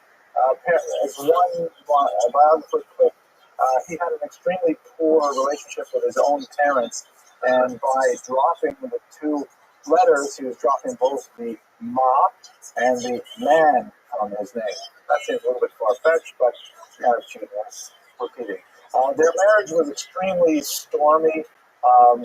People who went to their home often found them getting to, really serious knockdown, drag-out fights. One particularly memorable one involved Betty, who was actually something of a gourmet cook, and she brought out to a bunch of assembled guests this beautiful fish dish, and Carl apparently picked up the entire platter and threw it against the wall. Betty went and picked the fish up off the floor and off the wall, cleaned them up, put them back in the platter, and went back to serving her guests. They had a very stormy marriage, a lot of controversy. At one point, she mentioned in her memoirs that Carl beat her. Carl, really objected to this characterization, and what she meant, she took it back in an interview, was that no, we used to fight a lot, and Carl was a lot bigger than me. That's all it was. So it wasn't like wife abuse, but it was kind of like a mutual give and take, in which he had a height and weight advantage over her, so to speak. But anyway, not a model kind of marriage by any terms. Now, while she was working for the Union of Electrical Workers, she had to give up her job in 1952 when there were some cutbacks. And as was typical then, it was just simply understood that when a woman became pregnant, she would lose her job. That was just it was just understood that there was no such thing as maternity leave. There was some dispute over whether or not this was in fact the case. There was a pregnancy that terminated her employment, but she did in fact lose her job at that time, and she began writing as a freelancer primarily for women's magazines, Red Book and Ladies' Home Companion, and things like that. And then a very important thing happened to her in 1957 when the 15th anniversary reunion of her college was being held. And she decided she would write an article on what people have been doing over the last 15 years. And this was a turning point in her life because, on the one hand, she had a lot of mixed feelings about what had happened to her own life. When she left Smith College, she was really a rising star. She was the editor of a very successful newspaper. She had founded a very important school news magazine called Taik. She was heading out with a full scholarship to Berkeley to study psychology. And now here it was 15 years later. She was barely employed writing freelance. Her marriage was nothing really exciting. She was living in extremely dire circumstances. They actually had to move out of one house because the rent was great, but the heating bills were overwhelming. And she was thinking, wait, have I really accomplished what I'm supposed to accomplish in 15 years? And as she began interviewing women from Smith's who were also reflecting on the last 15 years, she began to identify that her feeling was not unique, that many women had the same feeling, and she called it the problem that has no name. And what it's really referring to is this idea of women feeling, is this all there is? Wasn't there supposed to be something so much more wonderful and amazing 15 years later? I really should use more technology. Menachem was saying I use so much of it. But are you familiar with the band called the Talking Heads? It's a great song on the album 77 where a guy wakes up and he says, wait, this is not my beautiful house. This is not my beautiful wife. How did I get here? Right? It's kind of that moment of, wait a second, not working the way I thought it would. So this ended up becoming transformed. This was transformed later into a book that was an immediate bestseller called The Feminine Mystique. And the title in itself is sort of tongue-in-cheek. It means, it refers to this kind of like miasma, smoke and mirrors kind of story, propaganda that women are fed to keep them happy, when in reality, the society is set up to disappoint them. In other words, they're pushed forward, get a college education in which your terminal degree will be MRS. And we don't really expect you to make any greater contribution than perhaps know how to make great blueberry muffins or something.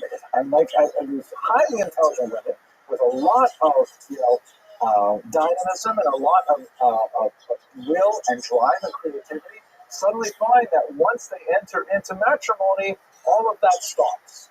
And the intellectual challenges that they had with the new advantages of higher education and so on just end, and now they're concerned with doing their children's third grade homework and things like that. And they're left wondering, is this all? Is this what's supposed to happen at this point? They feel trapped as housewives, and she didn't just leave it there. She said, well, if this is the case, then obviously we have to change socially and politically. And this began a whole new wave of feminism, so-called second wave feminism, because it went away from these obvious legal disabilities of, are women allowed to work or not?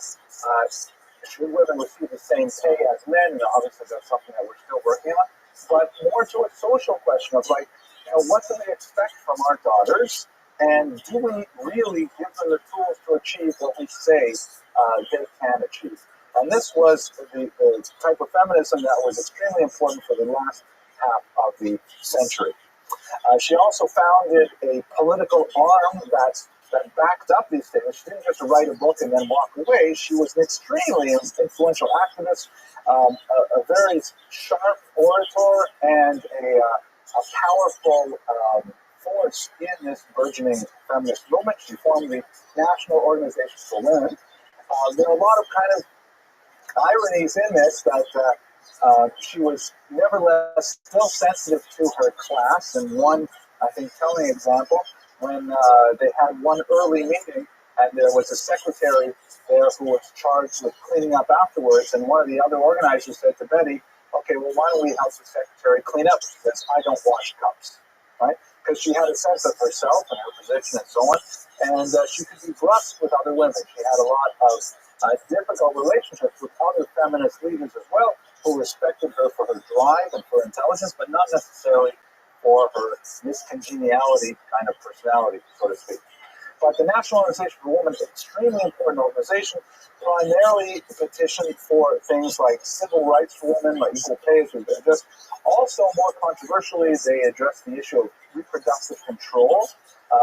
This was, of course, before the landmark 1972 Roe v. Wade decision, in which abortion was still illegal or highly inconvenient, very difficult for women to legally access abortion, and also related to second-wave feminism, perhaps we'll discuss in a second, it was definitely tilted towards women of means. It was far more difficult for lower socioeconomic women lower on the socioeconomic ladder, to receive doctor's permission to receive an abortion, whereas for white middle-class women, they had much greater access. These are the kinds of issues the National Organization for Women worked for on a daily basis with various marches, some of them as many as 50,000 attendees and so on.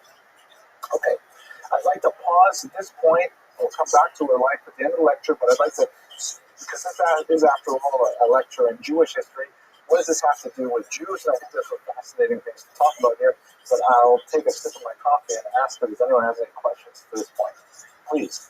So I know probably the description of the glass ceiling came about in the late 80s, early 90s, but when they deal with the factors to I grew up by technology at this time, but I don't remember anything. That's an excellent question. I have a feeling Judith can answer it.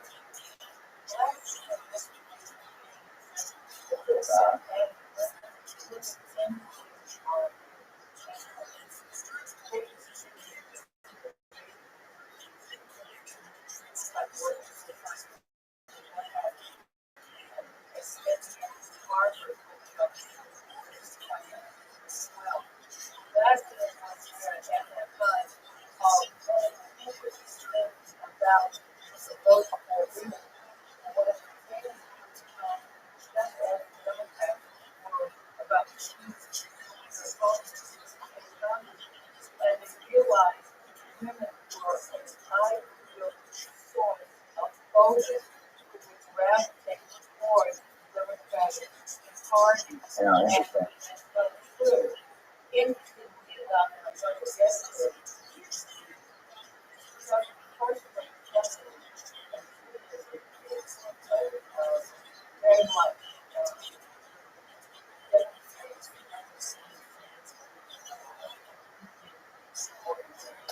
Good example. I wasn't even planning on talking about that, but that's really important. Yeah, women, especially socialist Jewish women, yeah, definitely. Triangle sugars, factories, and things like that.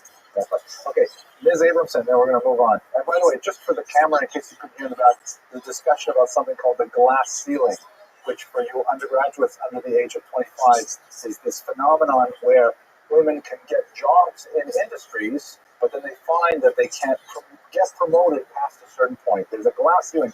Nobody else can see it, but it's there. They can't get past it to become CEOs, things like that. Ms. Abramson. Steve, look how prescient, right? She was going to ask, what was the glass ceiling, right? That's what it means. You have to realize when you're speaking to young people, they're so stupid. No, I'm joking. They're not so stupid. They don't know so many things that we take for granted. I know. Either that or I'm getting smarter as I get older. I don't know. Oh, wait. Let's go on. I'm going to have to edit this. We only have one more lecture and then I'm done for the summer. Okay. Let's talk about feminism. I'm going to get it when I get home. First, we're thinking about my wife. Okay. So, now Judaism, it's probably the only thing it has in common right now is the last three letters, and that's it, because Judaism is a highly gendered culture. I mean, we could spend a lot of time ticking off all the various differences between men and women, particularly in traditional Judaism, which is relevant for our discussion today, especially 18th century.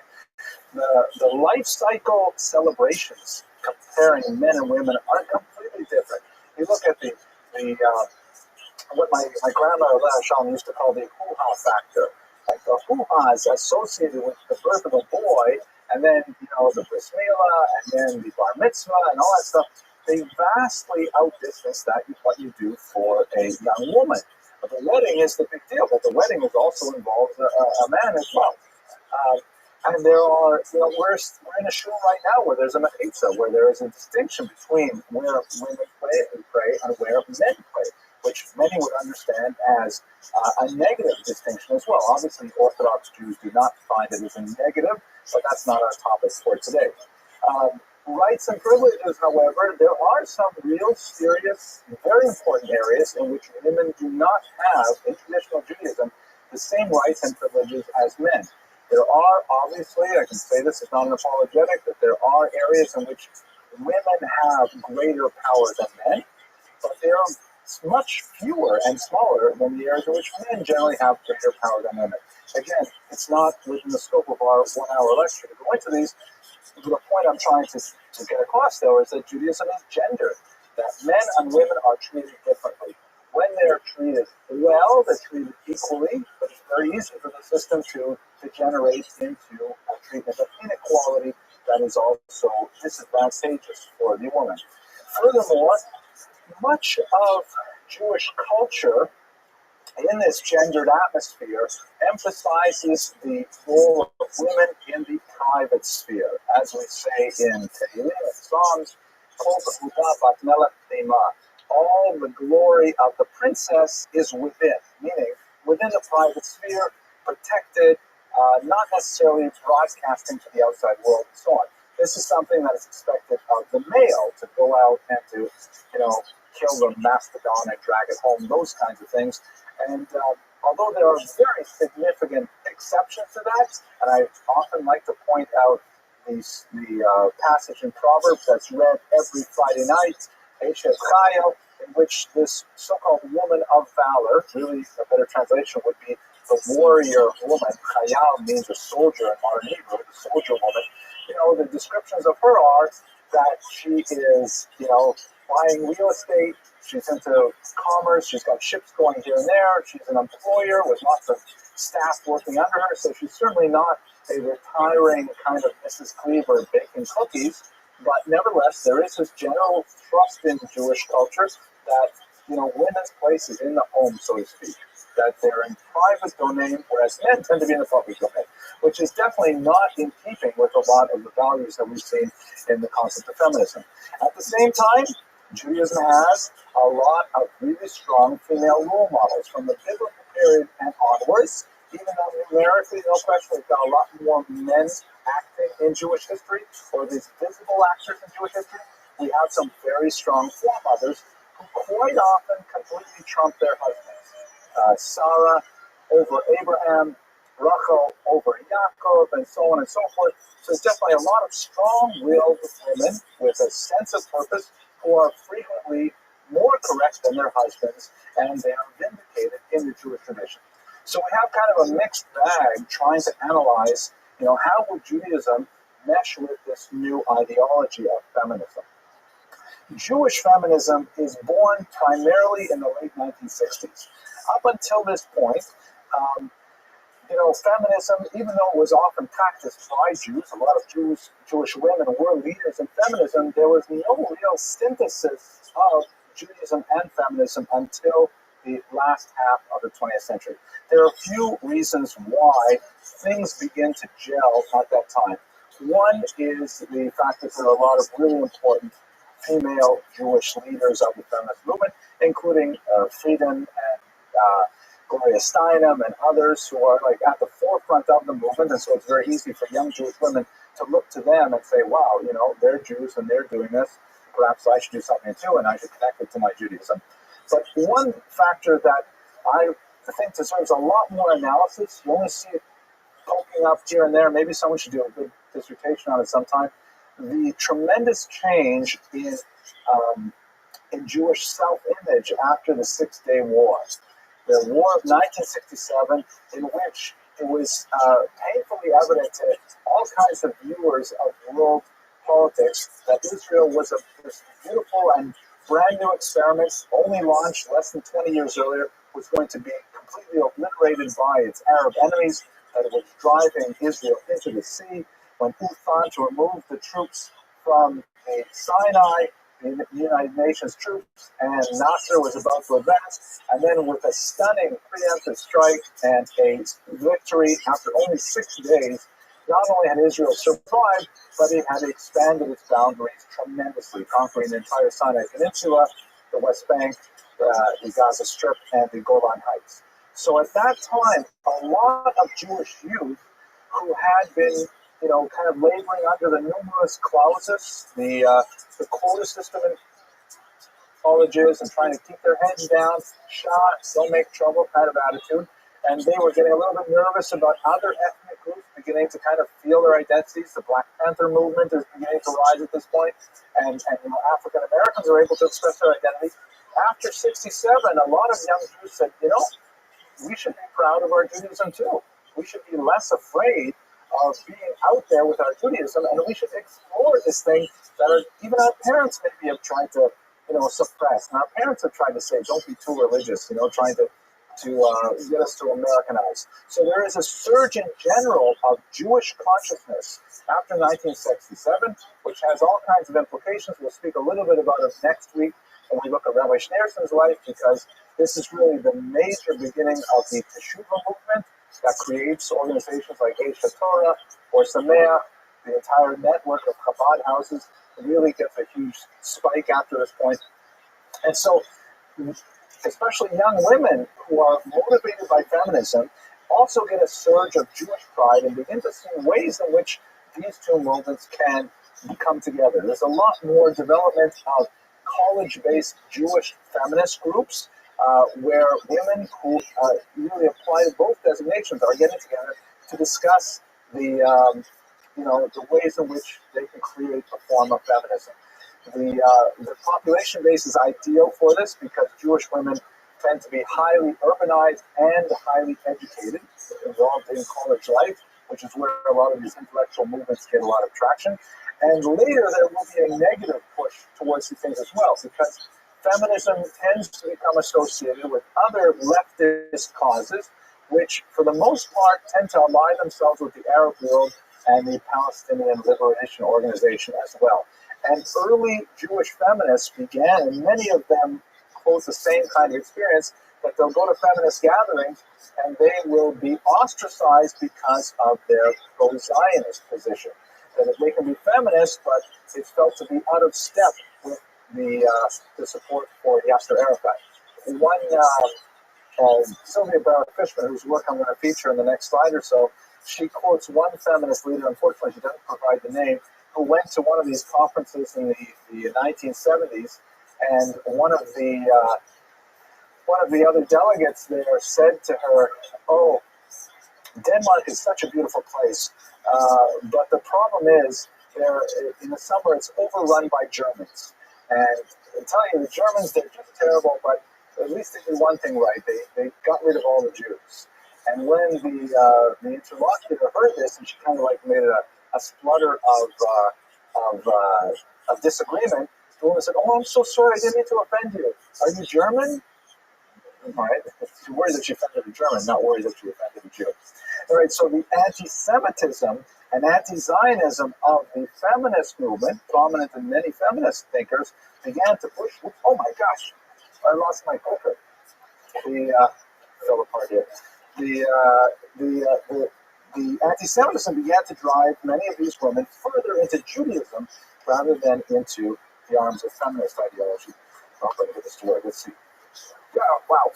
So this is, and I thank Susan for giving me this great article by Adrian Rich, a very important article written in the 1970s about a woman who felt split at the root. Was she fundamentally a feminist, or was she fundamentally a Jew? These two areas, and it's more complicated if you look at her entire essay, but to which allegiance does she owe first? To her people or to her gender? And this will actually be the harbinger of third wave feminism, which deals a lot more with the questions of ethnicity, women of color who are feminists, because up until now, a lot of second wave feminism was really dominated by white middle-class women, and there are a lot of black women saying, you don't understand the kind of issues that we have to deal with, and so on.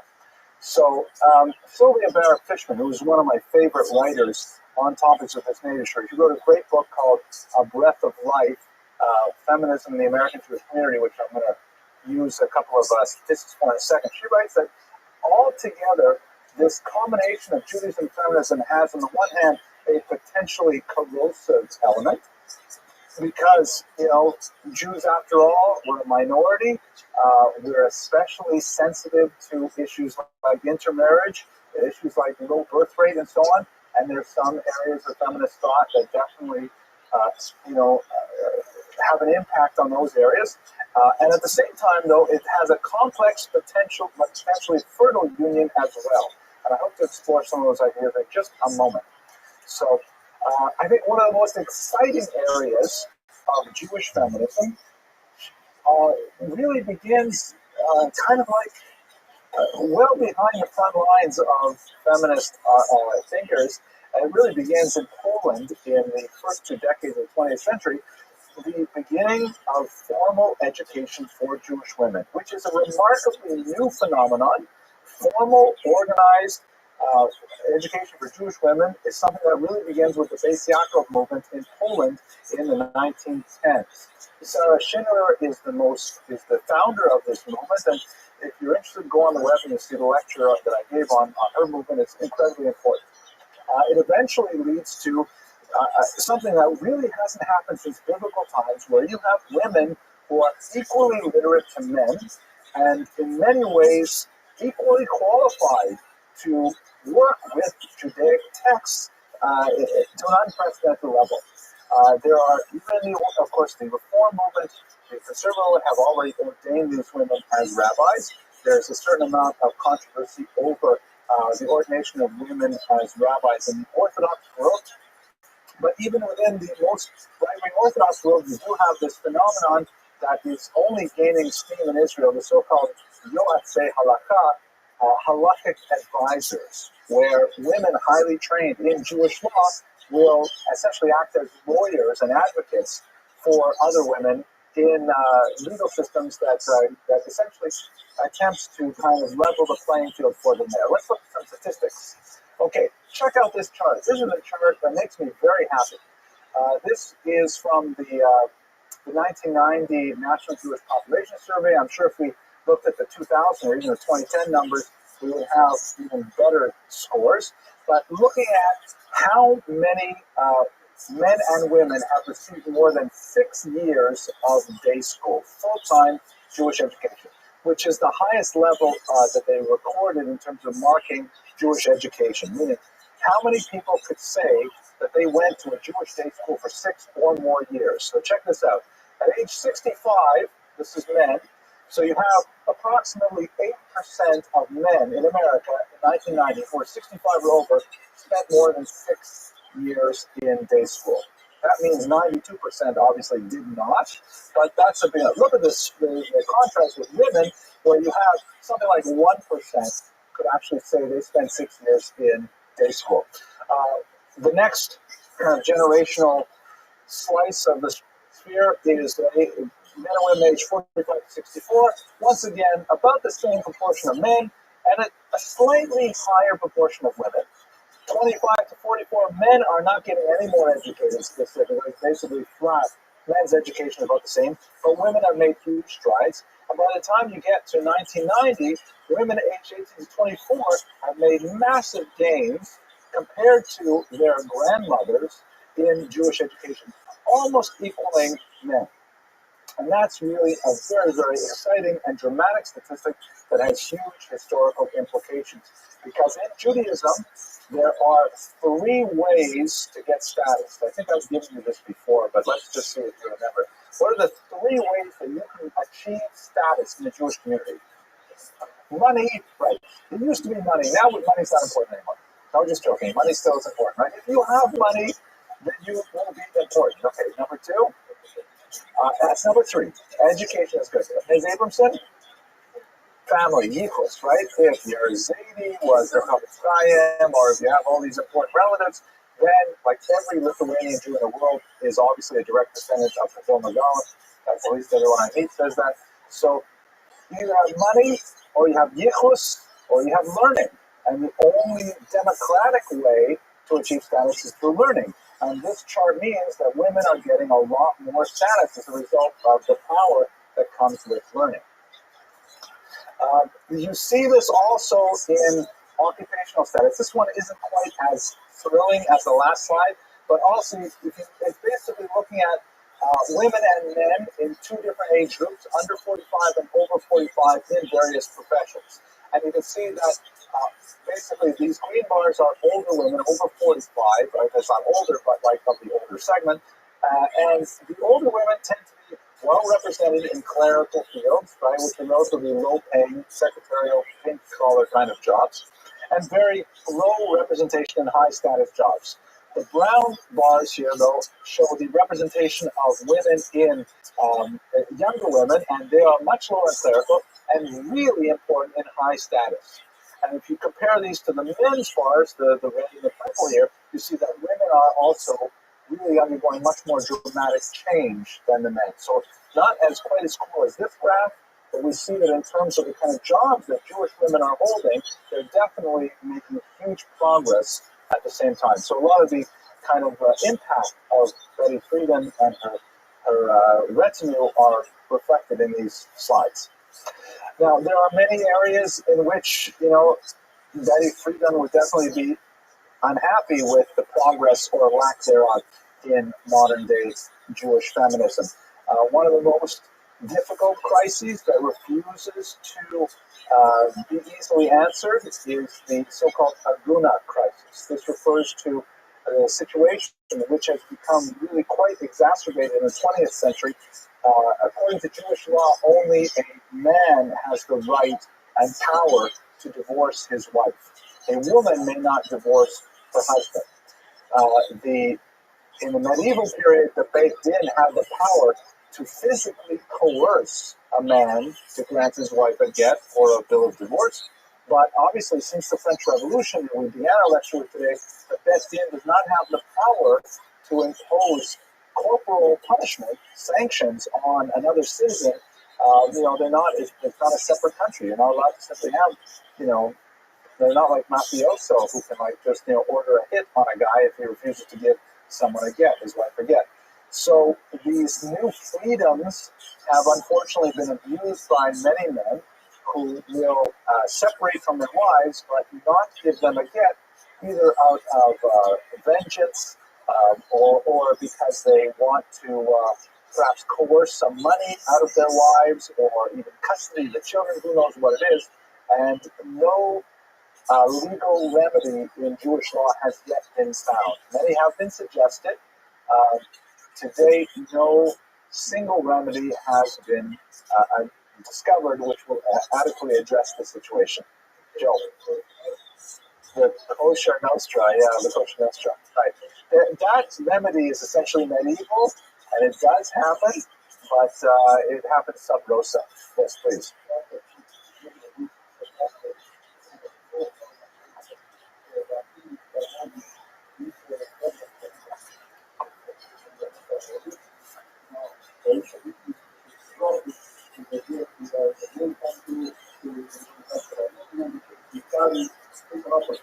It's huge.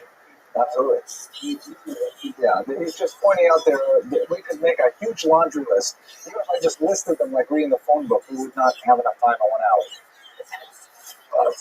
Point? Okay, I'll come back to you then, okay, because I'm almost out of time here. Another issue, Jewish birth rate.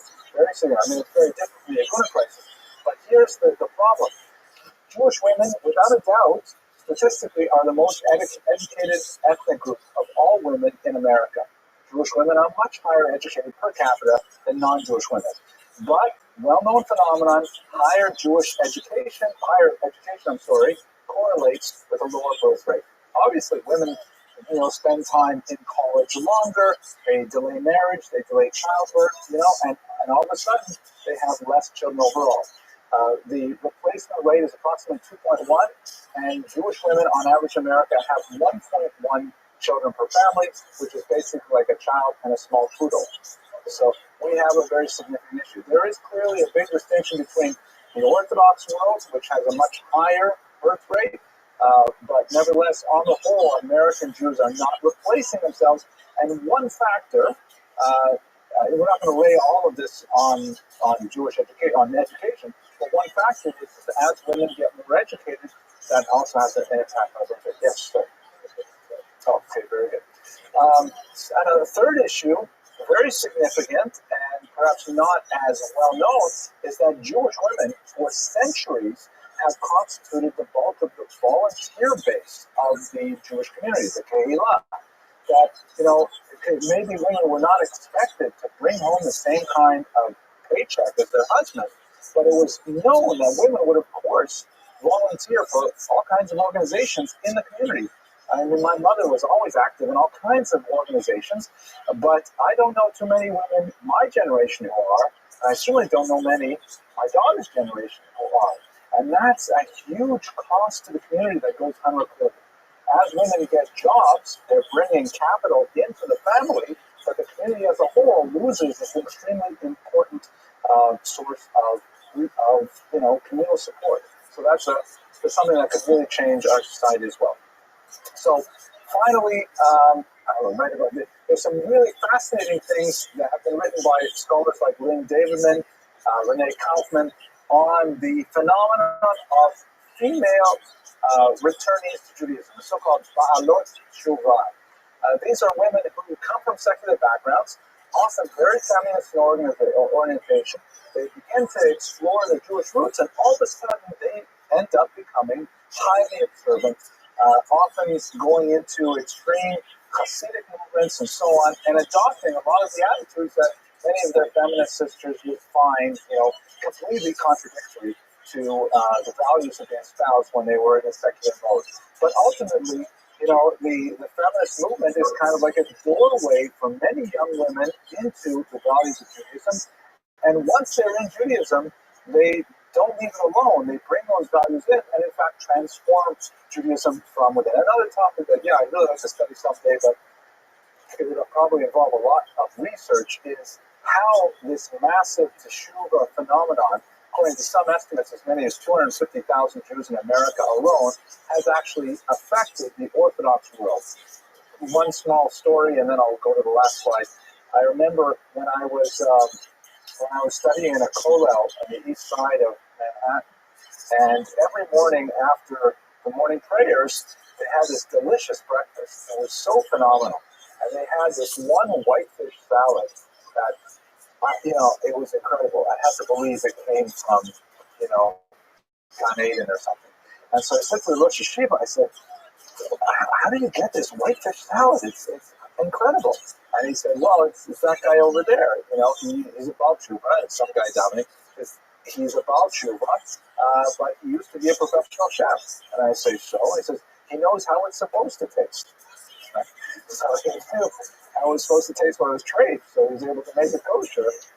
So that's a really interesting kind of area of exploration. How has the Teshuvah movement changed the way Orthodox Jews live themselves? So, and in some ways, this is related to third wave feminism, which is associated specifically with ethnicity and feminism. So, to conclude, Betty Friedan, in many ways, some of the values that she espoused were contradictory to traditional Judaism, but at the same time, her quest for women's rights has made a phenomenal change for 52% of our population, and her status as a prominent Jewish feminist leader is something that our daughters and granddaughters all benefit from. Thank you very much for your attention. Next week is the last week, and I'll see you again on the fall. God willing.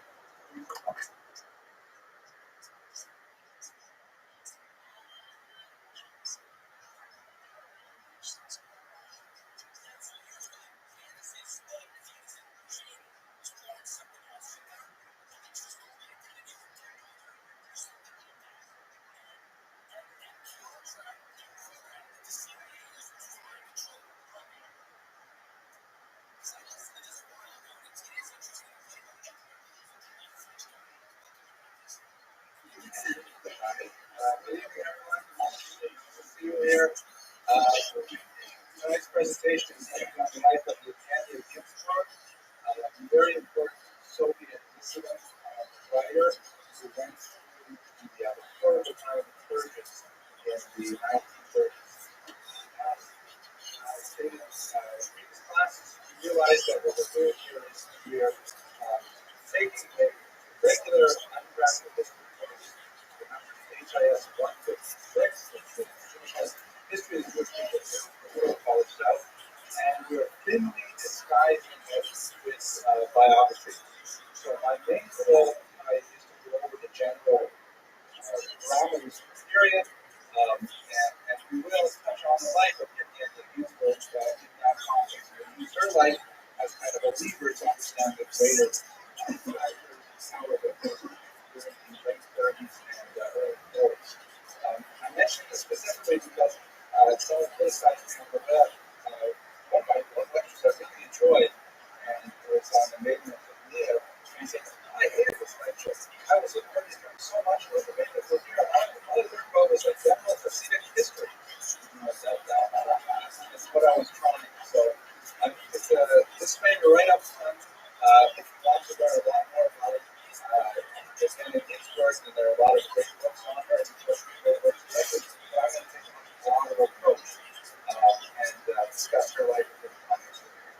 So in terms of the joke, which will be the leader of the editorial campaign because I'm now editing the video, I'm sure I told the joke many times, and I was trying to remember it now. The one about the anti-alcoholism campaign. I know it's okay, all right, so I'm just calling anyway.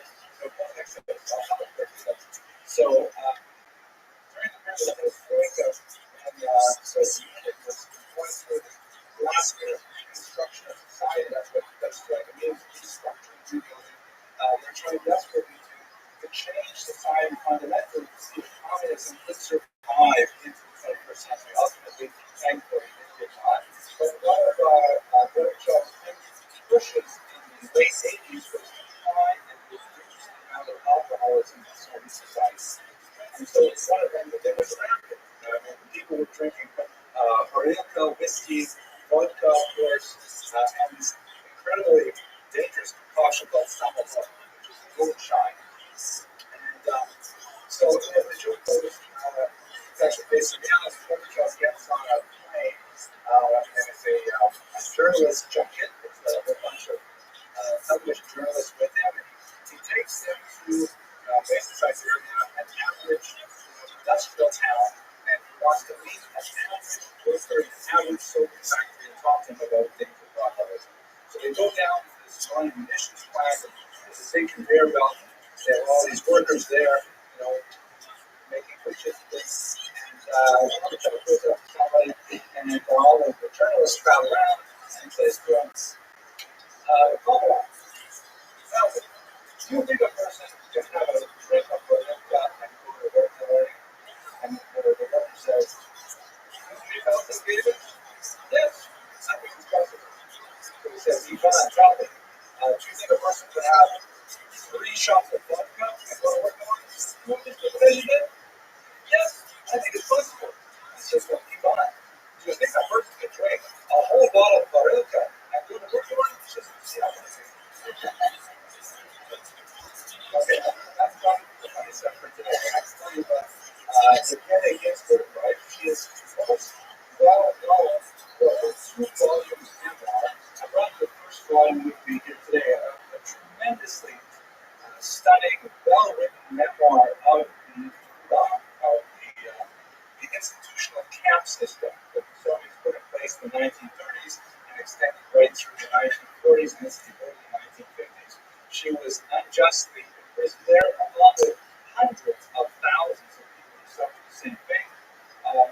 Luckily for the scholarly world and the political world, she happened to be a brilliant writer who recorded her memoirs in a fashion that made an indelible impression on the leadership of the Soviet Union and beyond. In fact, this one was from concert, and I read, maybe we'll talk about in another class, that stand side by side with the Dish and Mandelstam's memoirs and Saucer Solutions, the Gulag are a classic for studying this tremendous She was from an assimilated Jewish background and a diehard communist who was really believing in the party line, but at a young age, while she was already married with two young sons, she was called before a court and accused of a crime she did not commit, a minor political crime, a failure to denounce a colleague in a teaching institute, and she was ultimately sentenced to imprisonment in the Gulag for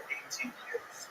A horrible time during which her father died. She lost contact with her children entirely. Her husband eventually died, and she only emerged in the early 1950s after Stalin's death and began to publish her memoirs, first in samizdat form, in self-published illegal form, and then later as restrictions were legally released, and it was known in the West, eventually published in more fully form. Her work is also distinguished because it represents a woman's perspective. In the blog, we have comparatively few memoirs of this nature, and also a Jewish perspective. Even though she was from an assimilated background and had very tenuous connections with the Jewish identity, as you might expect, she found more of it in the blog, and the name of Judaism comes up from time to time when writers look at a couple of those examples. She has what that Hoffman, who's a specialist in women's memoirs, writes a pilgrim to prisoner experience. Meaning that in her early youth, she was a die-hard communist. Again, to remember the chronology, she's born in 1904. The Soviet Union becomes a reality in 1918, or late 1917, really. So that would make her about 13. So in her crucial adolescent age, that's when she was adopting the excitement and the newness of this radical political system, and she ultimately leveraged it against her in kind of adolescent power struggle. Her father was a pharmacist when she looked down on his bourgeois values and sought to reject them entirely by becoming a very ardent communist. She ultimately went to specialize in communist theory. She became a teacher, marrying and having two children, and being very dedicated to the entire enterprise of teaching communist values. It was part of the formal curriculum, it would not be whatsoever. And in fact, that's what ultimately got her into trouble. She married, as I mentioned earlier, a communist official out of Arizona. Her two sons, one of them later died in the siege of Leningrad in World War II, and the other ultimately became a dissident writer of considerable note himself. So her first arrest really happened. She saw the beginnings of it in 1934. This is when the purges really began. I want to just back up a little bit, and we're going to talk about Stalin specifically. But she was accused of being a Trotskyite. There's a picture of Leon Trotsky over there. The contrast isn't all that good. We have to be careful for that photo. Leon Trotsky, of course, is a famous Jewish communist who ended up becoming the leader of the Red Army. After Vladimir Ilyich Lenin had his stroke in 1922 and was incapacitated for 2 years and finally dying in 1924, a triangular struggle for leadership in the Soviet Union emerged between, on the one hand, Trotsky, who represented a more leftist approach.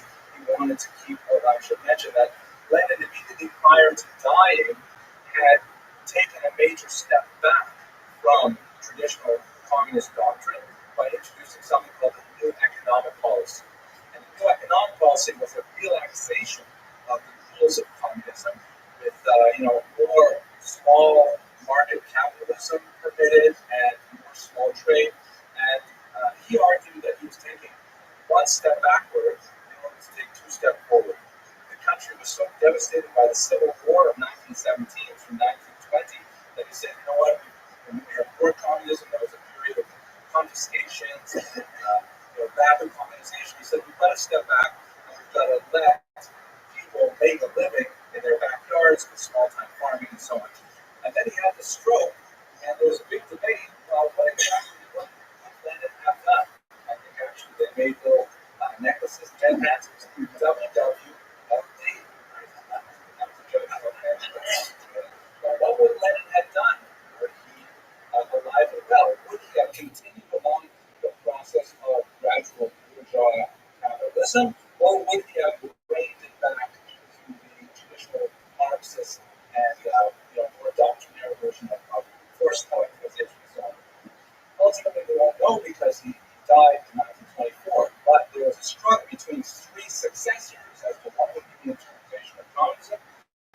Trotsky represented a more leftist approach, Bukharin a more rightist approach, and Stalin, really in the maneuver between these two figures, alienating both of them politically and ultimately having Trotsky, for example, murdered an ice pick in Mexico City, and Stalin took the reins of control. After this period of time, anyone associated with Trotskyist thinking, Trotskyist politics, was subject to ultimately arrest and deportation to Cuba. But it took years before Stalin could really consolidate his power, and we only begin to see it happening in the 1930s. So let's just take a step back and look a little bit at Stalin's life, and specifically his relationship to the Jews, because that would be very relevant. Some of this material will overlap with the lecture we had on Slogan and Wick oils, so you might want to check that on the web. But by the way, these are all, I'm saying to the camera, these are all on the web. If you're looking at it on the web, you don't need to know what's on the web. But the records, it's easier. So, JewishHistoryLectures.com. So Stalin was born Joseph Vissarionovich Jugashvili, Georgian. Like many of the earliest communists, he changed his name to something more pronounceable and memorable. Trotsky's name was Bronstein. I believe Trotsky means rapid or something like a troika is a kind of a carriage. Lenin is from the Lena River, where Lenin's older brother was killed. And Stalin means the man of steel. No relationship to Clark Kent that I'm aware of, but that's what he named himself, the man of steel. His mother wanted him to be a priest. She wanted him to be an Orthodox, Christian Orthodox priest. In fact, she sent him to seminary where he didn't get such a good Christian education, but he was exposed to the writings of Lenin, specifically a crucial pamphlet of Shtodyelat, What is to be Done, which was laid out in just a few short pages Lenin's plan for the future in the Soviet Union. He was completely taken with this and became an ardent communist from his youth. The man of steel as a nomenclature for him was actually very important because Stalin's big belief was that the Soviet Union had to be industrialized. The Soviet Union, the Russian Empire, was at least 50 years behind Western Europe in most of its large industrialization projects. They were not completely electrified. There were a lot of places outside of main cities where you could not get electric lights working. They had a very rudimentary train system, which was very problematic as well because this is a huge territory. There was 1/6 of the Earth's land surface, and it's very hard to cover it adequately. Right? But Stalin believed that the most important thing they could do is concentrate their energies rapidly into industrializing the society, building big factories, making things for the larger population with comparatively little attention to consumer goods. In many ways, it was the opposite of the American approach, where American capitalism focused on creating value for individual consumers and hoping to build wealth through economies of scale.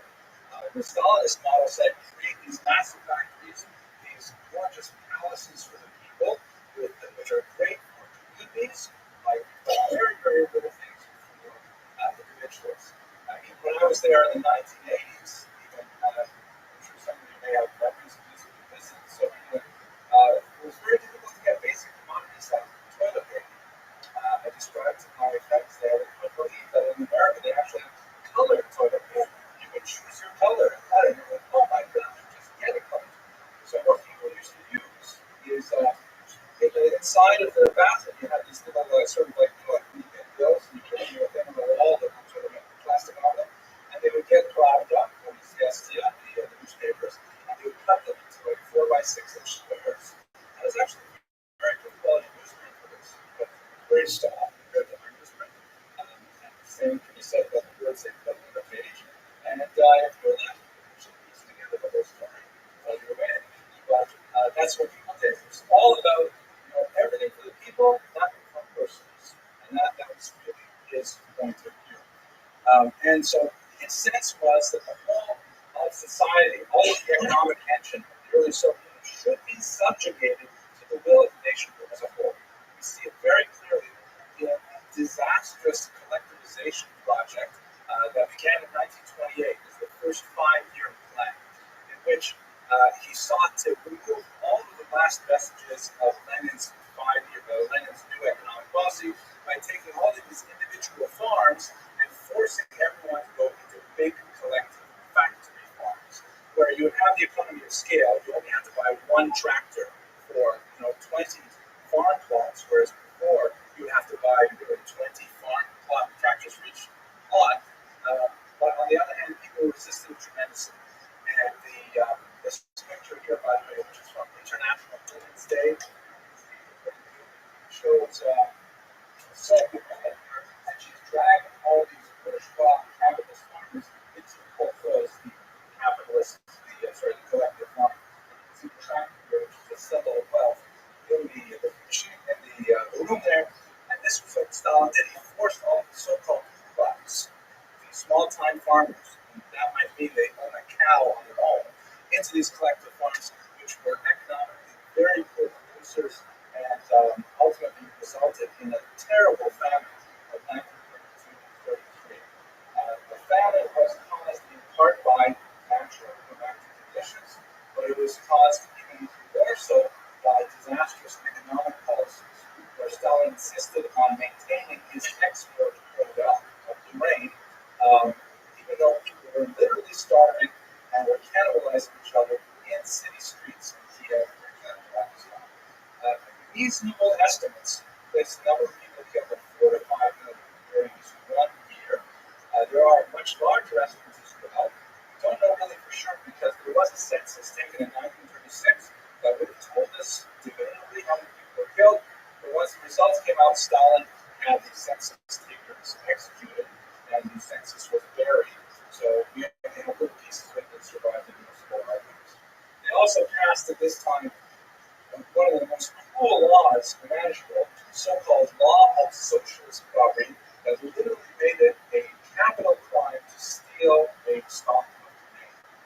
So if you went and you stole certainly a loaf of bread, that was a capital crime. So it was a very difficult period of time under Stalin. But you get a sense of his personality and his priorities. One quote that just got cut off here, and he was asked about this. I mean, oh my gosh, the Ukrainians, the Don region, you're starving. What do? He said famously, when you cut down a forest, splinters will fly. And this is an inevitable cost of the modernization of the Soviet Union. Naturally, we made a lot of enemies. Okay. Also at this time, this connects us to what we talked about in the Nicholas lecture. By the time Stalin got to 1930, he felt sufficiently strong that he could put an end to the period of colonization, the policy of colonization, which, if you recall that lecture, refers to the brief period of time, just under 10 years, when the Soviet Union encouraged the effervescence of local cultures, including Yiddish culture. So the promotion of Yiddish as a language, the promotion of Yiddish theater. There was a Jewish section of the Communist Party, the Sektia. All these kinds of things came to the front end in 1930. The only thing that really survived, and that was primarily because of commitment influence, another political figure, was this bizarre experiment called Eurovision, which was a small autonomous oblast, a small region of the Far East that the Soviet Union set aside for Jewish immigration. Yiddish was made the official language there, and although there was a lot of in the larger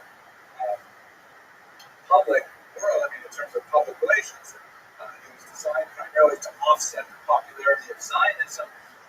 There was very little actual material support to John. The only real attraction for Jews of this remote location was the fact that it was quite proximate to authentic Chinese food. Otherwise, nothing to do. After 1930, we see a real strong downturn against Jews. It's interesting to know that Stalin himself was Lenin's minister in charge of nationalities. He was the primary architect of nationality policy in the Soviet Union, and it seems rather clear that he was not happy with the whole colonization idea. He believed that at most, the national identity should be preserved only in form, but it should be socialist in content, meaning you could use Yiddish as a propaganda of communist values. You could not, use Yiddish to discuss Jewish values. That was incorrect. Ukrainians, fine, and all the embroidered costumes and the decorated Easter eggs, that's all fine. But if you start talking about Ukrainian national heroes that were anti-Russian, we don't want to hear any of that. So there's a lot of backtracking of all of that with Kurdizatsky policy, which allowed much more expression. But when Stalin came to power, and he finally shut all of that down. Tremendous attacks on synagogues, on mikvahs, on religious functionaries of all kinds, and anyone who was observant of Jewish law at this time basically went underground. The Chabad movement in particular remained very active with a strong underground network promoting and facilitating Jewish observance, but otherwise it was extremely dangerous to do any of this during this period. In fact, one of Moshe Feinstein's earliest books, his Negro's Moshe, when he writes about his experiences, he grew up in the early Soviet Union before he emigrated to America.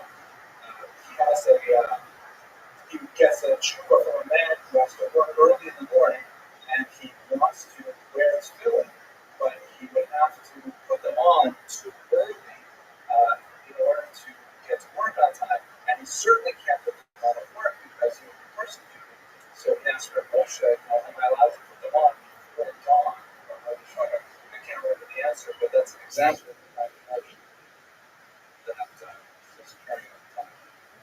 Now, what connects us specifically to the life of Evgeny Ginsburg are the purges. I did speak about this briefly in the Nicholas lecture, so I don't go on too much length here. But basically, the purges began in 1934 after the assassination of the head of the Soviet secret police. It began with kind of like a party card purge. What exactly is a purge? Purge is when you have too much of the wrong stuff and you want to cut it down to what's really relevant. We have purchased in my home regularly, where my wife just says, we have too much junk in this house. She's a very minimalist kind of person, and we essentially purge all of the old clothes and the books, things like that. They eventually we have the purges. But these purges are quite a bit more satanic in nature, where the first purge was you had to have a valid, up-to-date party card or you were expelled from the Communist Party, which was not such a terrible thing, although being a member of the party carried all kinds of privileges, but the idea was to try and limit the party members only to the tried and true. It worked fairly well. In 1937, however, there was a much more horrific round of purges, which were not associated with smaller technicalities, but were associated with the concept that people were saboteurs or wreckers of Soviet state. This is connected with the failure of the 5-year plans that Stalin had put in place. So something would happen like this. Stalin would set a ridiculous goal of production for a 5-year plan. He would say that this plant, for example, in 1928, it's producing 100 tons of pig iron per month. We want this plant to produce 500 tons per month by this time next year. Things which are physically impossible. But everyone was afraid to admit to Stalin that they weren't producing, so they essentially lied. And their lies would go up the food chain. Like what? Let's say one manager would say, I was supposed to produce 10 pounds, I didn't, so I would tell her I produced 10, but I really only produced 7. And so that lie would go on to the next level, and by the time Stalin looks at the figures, it seems that we met the goal, which is great, because he says next year it's going to be 1,000 pounds. But when he actually goes to the storeroom to see how many pounds of pig iron, it's all gone. There's only a tiny fraction what he expected. And so rather than realizing that the whole system is bankrupt and everybody's lying, it's a house of cards, he instead blames saboteurs or wreckers who are actually stealing the iron, breaking the plants, all kinds of things like this. And so internal enemies have to be found. And this is where the purges come in place. Someone accuses someone else of being a wrecker. Right? In the case of Ginsburg, a Trotskyist, someone who identifies with Stalin's erstwhile rival.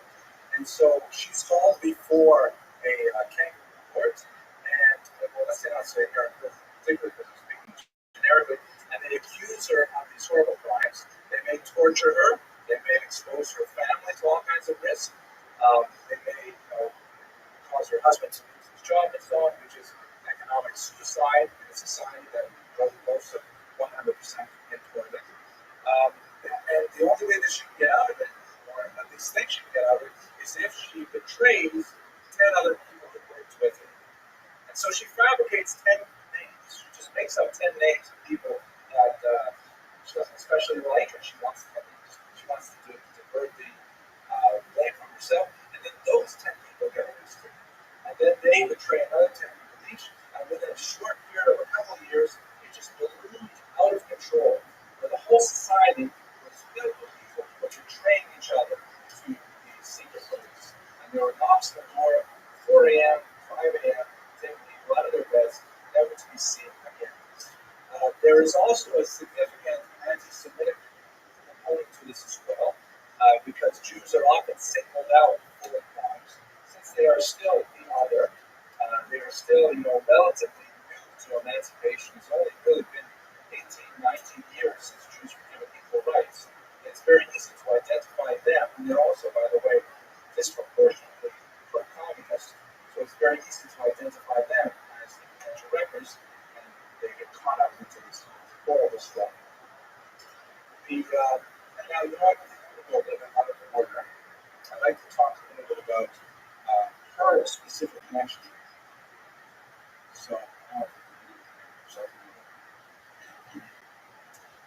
Here's an example of just reading you a couple of passages so you get a sense of how powerful a writer she is. She's describing someone else that she knows. She was present when this woman was arrested. And this is before she herself was arrested. This is a young woman with a small child. By the way, the reason why she was originally arrested is because one of her colleagues at the school had written a review article in a journal. Stalin had criticized that review article for being wrong-headed and not sufficiently communist. And since she worked in the same school and she did not join in with all of the condemnation of her colleague, she must have been seen as sympathizer until she was arrested by association with someone she had really nothing to do with on the intellectual level. So let me just read you a passage where it describes the arrest of an individual and get a sense of the strangeness of the entire thing. So this is a man is arrested, and his wife says, well, the NKVD came in the middle of the night to arrest her husband, who had spent Sunday with her in Kazan. She carried on in a manner worthy of a Greek tragedy. Needless to say, she was heartbroken for her beloved husband, the father of her child, but she suppressed her feelings. So he lied to me, she exclaimed dramatically. So he really was against the party all the time. With an amused grin, the man from the NKVD said, better get his things together. But she refused to do this for an enemy of the party. And when her husband went to his sleeping child's cot to kiss him goodbye, she barred his way, saying, my child has no father. Then, shaking the prisoner fervently by the hand, she swore to them that her son would be brought up a loyal servant of the party. All this she told me herself, and I do not for a minute believe that there was the least calculation or hypocrisy in her actions. Absurd as they seemed, they were prompted by what she genuinely felt in her naive soul, utterly devoted to the ideals of her militant youth. The ideal of possible degeneration, of scoundrels lusting for power, of treachery, of Bonapartism, had no place in her honest, single-track mind. Then there's a whole bunch of how she can't get a job because she realizes that she's been blacklisted and things like that.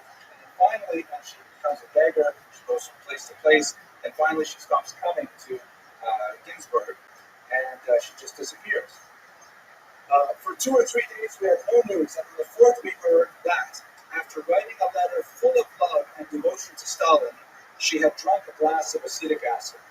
In her suicide note, she blamed nobody, treated the whole thing as a misunderstanding, and begged to be remembered as a communist. Her coffin was followed by her 5-year-old son, the cleaning woman from the regional office committee, and 2 or 3 of the more desperate characters among her old friends. As I looked at the sad little grave surmounted by neither cross told myself, no, I won't do that. I shall put up a fight. They may kill me if they can, but I won't help them. In fact, her story is one of constant defiance throughout the entire program.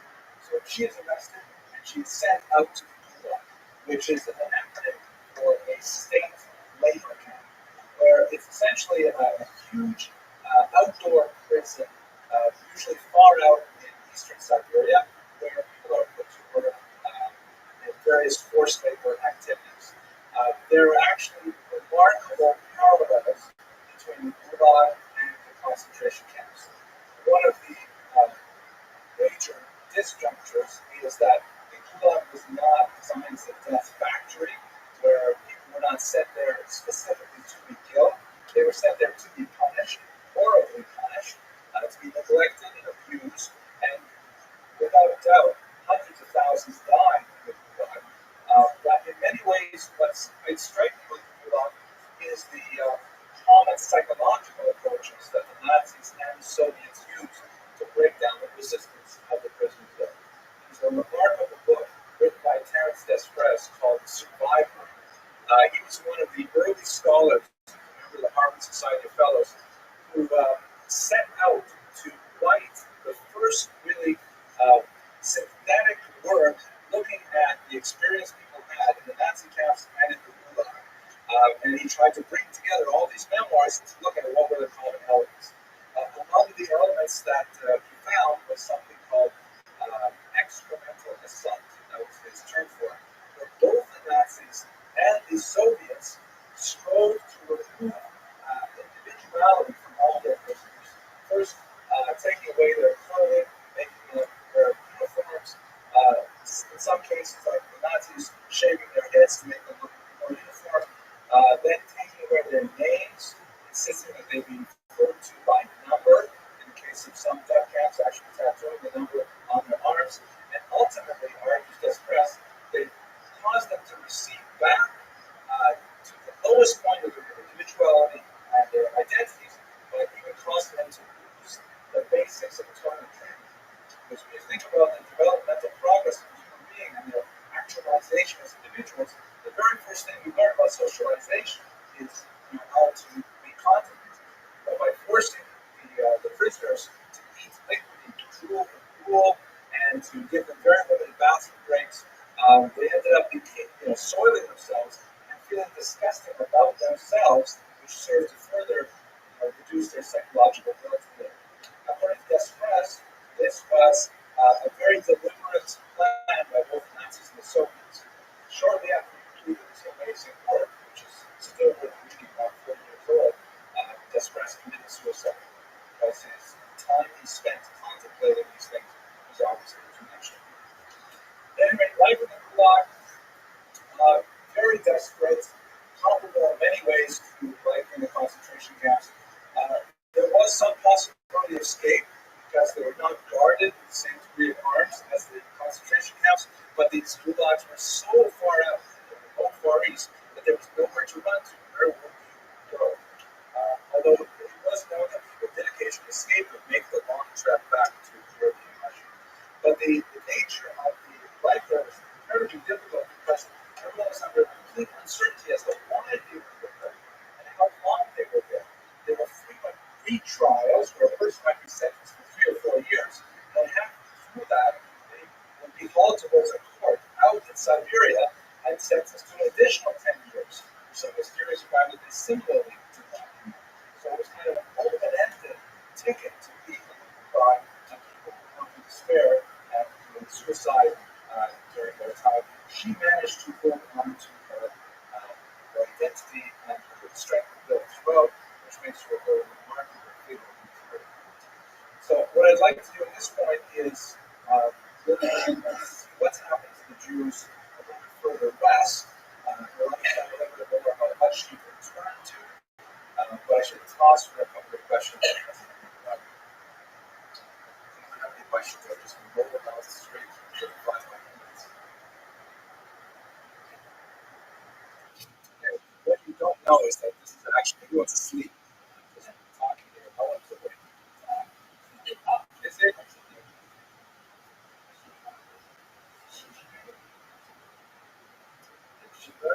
husband had died and her son had died, she actually remarried in the camps.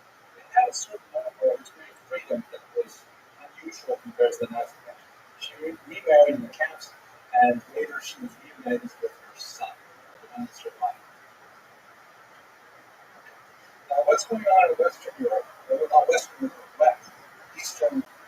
Western Soviet Union. You recall that Hitler had made an agreement with Stalin, so-called Molotov-Ribbentrop. Even though Hitler and Stalin were bitter enemies and their philosophies were totally opposed to each other, they both realized that there was some profit in their forming an alliance. So in 1939, they made the secret non-aggression pact, which made them all of a sudden great friends. As this famous cartoon shows, Stalin has to quit and Hitler has to go out. Hitler then invades Poland from the west and Stalin invades from the east. They divide up the territory. We spoke last week with Emmanuel Riverwood about what happened during the next 2 years during the Ghettoization. This has changed dramatically with Operation Barbarossa, which is when Hitler double-crossed Stalin, even though he had assured Stalin that they were going to have a non-aggression pact. Once Hitler had subdued Western Europe, he turned around and attacked his Christian ally, and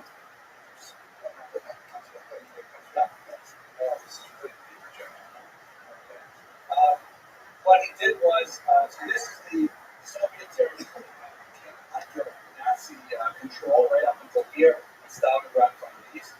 This is the Western Europe that was under Nazi control before Operation Barbarossa. And these names here are just a sampling of literally hundreds of small städte, or little villages, which had 500 to 10,000 Jews living. What Hitler did was, behind the Wehrmacht, behind the German army that's advancing to the east, he sent 4 special police battalions called Einsatzgruppen that would go to these local communities, round up all the Jews, communists, homosexuals, Jehovah's Witnesses, take them out to ravines and shoot them dead with machine gun fire. An estimated 1.2 plus as high as 2.5 million Jews were killed in Operation Barbarossa, including my own grandparents and their families. My grandparents' families, I should say.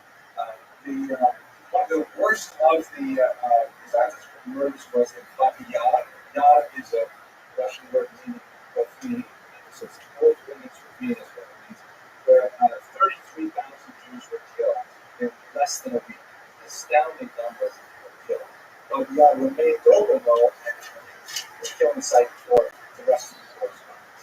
Now, there's a lot more to say about this, but I want to move to the next major stage, which is where we left off from the Emmanuel Ringelblum lecture, is that by the end of 1941, Hitler felt that this was not adequate. The rate and the efficiency of murdering Jews was simply not up to his ambitions, and he charged his deputies with finding a solution, really an end-user, a final solution for the so-called Jewish problem. And on June 20th of 1942, in a conference held in Wannsee, north of Berlin, they decided to create these 6 death camps, which would be the killing site for all the Jews that remained in the ghettos, as we discussed last week. I don't want to spend too much time going over. These so-called Vernichtungslager, which is German for destruction camps. Vernicht means to make into nothing. Lager means camps. There were 6 of them. Auschwitz, Sobibor, Majdanek, Belzec, etc. They were designed specifically with the task of receiving Jewish cargo, destroying that cargo after removing any valuable resources associated with that cargo, and then getting rid of the waste products. In other words, taking human beings, stealing their valuables down to their prosthetic limbs, eyeglasses, teeth, their hair, in some bizarre cases, even their fat and skin, and then casting them and attempting to burn the bodies in crematoria. This was the nature of the Holocaust expressed in these 6 camps specifically, and of course we know the story well of how they were killed. They were brought into the Umschlagplatz, so that was the embarkation point. They were brought out of the trains, often after a 3 or 4 day journey from Greece or from France. Many of them had died in the rail cars on the way there. They were forced to march, sometimes to music played by a symphony made up of the prisoners, past a selection officer. In the case of Auschwitz, the notorious Mengele, who would direct those who looked like they would be used for slave labor to the right, where they would be put in various enterprises that the camps run. And those who were slated for immediate destruction were sent to the left. The vast majority were sent to the left and were killed within 24 hours after their body was removed. There were various devices used to try and ease the resistance of the Jews. A lot of euphemisms were used. They told them they were going to be their lice would be delousing. So they were given in some cases towels, bars of soap, and sent into rooms that looked like shower chambers, and then a poison pellet known as Zinc beige here. It's a rat poison that apparently acts when it first encounters oxygen. It would be poured into a special device that would carry these pellets into the chambers. There they would create a toxic gas that would kill from asphyxiation within about 20 to 30 minutes. As we discussed a bit earlier in the Rainbow Bloom lecture, most of this was actually carried out by Jews themselves. The so-called Sonderkommando or special commando squads, other prisoners who were given the horrific tasks of handling the poison, of managing the flow of people into the gas chambers, and then the very difficult task of removing their bodies and shipping them off to the authorities. This is there's very nothing much you can say. In another class, perhaps we can go into much more detail of this, but I want to simply cover the various units on those who were spared immediate death and sent to forced labor often experienced all other kinds of atrocious most of the survivors that we know of from the camps, they were originally slated for the right, and with that they survived, many were slaves rather than death. Another horrible thing that happened was that the Nazis were obsessed with racial theory and with the idea of eugenics, creating a master race through scientific, quasi-scientific means. So twins in particular were set aside for experimentation because twins allow a scientist, quasi-scientist, to have a variable and a control at the same time. Okay. So it is worth speaking a little bit about resistance in this context as well. We spoke last week about the resistance in Warsaw, which occurred in April of 1943, about 8 months after the ghetto was largely emptied of its Jews. And this is, I think, in many ways symptomatic of resistance during the Holocaust, if one understands resistance rather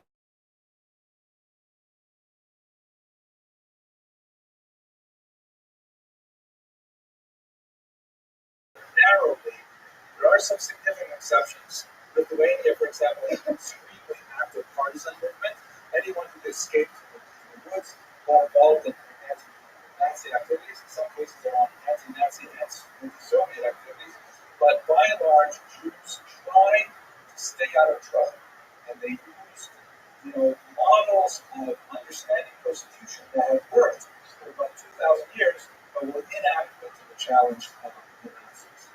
There are, in fact, this is what Raoul Hilberg, one of the greatest Holocaust historians, in his 3-volume Destruction of European Jewry, he refers to this as essentially a cultural mindset that Jews developed as a strategy for dealing with oppression. And it was simply not right for the threat of the Nazis posed. There were other scholars, such as Judah Bauer, I think I also mentioned him last week, who argue that model of looking at resistance, however, is far too narrow in nature, and that resistance must be understood as any conscious gesture designed to thwart the German goals. It's not exactly his phraseology, but the same kind of idea. participating in Jewish theater in the ghetto.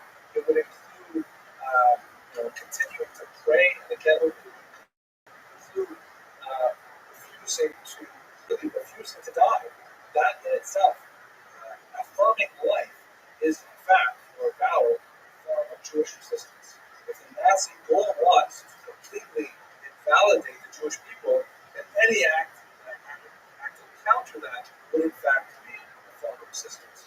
The photograph shown here is one of the great heroes of the Warsaw Ghetto, one of his communist hero known as the Kodesh or the Recession Rabbi, who heroically declined offers from resistance to escape the ghetto in order to maintain his synagogue there and to cater to the numerous Hasidim and new Hasidim who went to him for spiritual guidance during this difficult.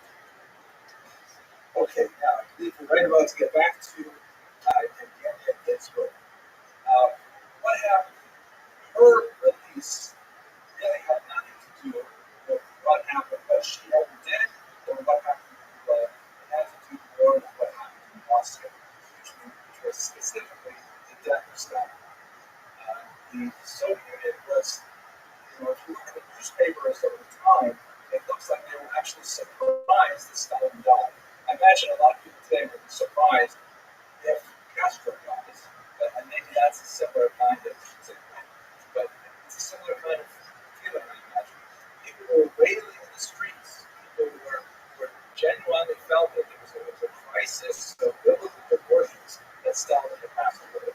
And that was largely because the entire society seemed to be completely wrapped up in what was later called a cult of personality. There was this kind of overwhelming belief that Stalin was this messianic-like figure. And all the answers for the entire Soviet people, and all of those people who were dissidents, or who were persecuted, were kind of like ignored, and their position was regarded as being so completely antisocial that it was beyond consideration. Once Stalin's Shiva was over, the whole deal, people began to kind of wake up and say, wait a second, what kind of a nightmare were we living since 1937? Those incredibly pernicious. And slowly, the Soviet Union began to rehabilitate prisoners, including Ginsburg, who had been out there for 20 years. She was allowed to return back to Moscow, and there was a slow thaw that began, and the thaw culminated in the so-called secret speech of 1956. This was a speech made by the then Prime Minister Nikita Khrushchev, and he made this speech only to the Politburo, to a close circle of leaders, but he recorded the speech and allowed it to be distributed. So they call it a secret speech, but they always put it in quotation marks because it's something he said what they call an Oxford secret, as our listener knows in English. An Oxford secret is something you only tell one person at a time. So the secret speech was designed to be anything but secret, and what he essentially said was that we were wrong, that Stalin made mistakes, and that we followed him, and it was disastrous for us. And so the Soviet Union began a shift away from Stalin, and that would favor those who were earlier persecuted by him, the dissidents and so on. Later on, of course, that did not mean that the Soviet Union would stop using the Gulag, stop using its secret police and things like that. That would continue right through Gorbachev.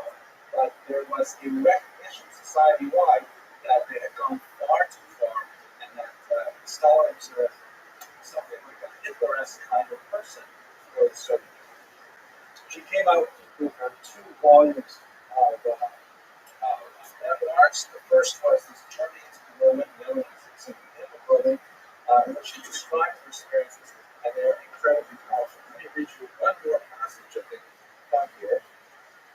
I mentioned how her Jewish identity was tenuous. She was assimilated to begin with. She never really identified with things Jewish. She was a communist first, and a Jew maybe a distant 12th. But in the camps, she began to discover some elements. So, for example, they were punished in the camps, by the way, for singing out loud and for reciting poetry and so on. But nevertheless, they continued to do these things when they were not observed. And so So she's writing about here deep in the Gulag. She says in one of the books that they had there, their precious few little books they used to share and hide from the guards. We happen to read some lines about the destiny of the Jewish people, their stubbornness and vitality, and the ancient greeting next year in Jerusalem. I took this as the theme of the year versus Julia asked me for. Julia was one of the other listeners. They make up homes for each other on the occasion of the New Year, which is one of the few holidays that's allowed in so because it was secular, completely secular holiday. And so this is Ginsburg's poetry. And again, like gray-haired Jews, we shall cry out eagerly with voices cracked and weak next year in Jerusalem. Clinking our prison mugs, we shall drain them dry. There is no sweeter wine than the wine of hope. Comrade, we have good cheer. Our prison food is not manna from heaven, but like the gray-haired Jews, we believe in the promised land. We may be poor and persecuted, but on New Year's Eve we'll cry next year in Jerusalem. So, in terms of her legacy, Sunrise is a picture of her with her adult stepdaughter here. She went through horrible experiences as a victim of the Stalinist purges. She was not necessarily singled out because she was of Jewish background, but that was a common experience for many. But her memoirs from the period are an invaluable resource to understand that the horrors of the Nazi period were not limited to those who found themselves under the yoke of the Germans. Very similar, comparable experiences were had by those who were under the power of Stalin and his diabolical ideas about the eradication of wreckers, saboteurs, and indeed the Jewish people. I thank you so much for your attention. I'm sorry that I rattled on so long with so few questions, but I hope you have an excellent night.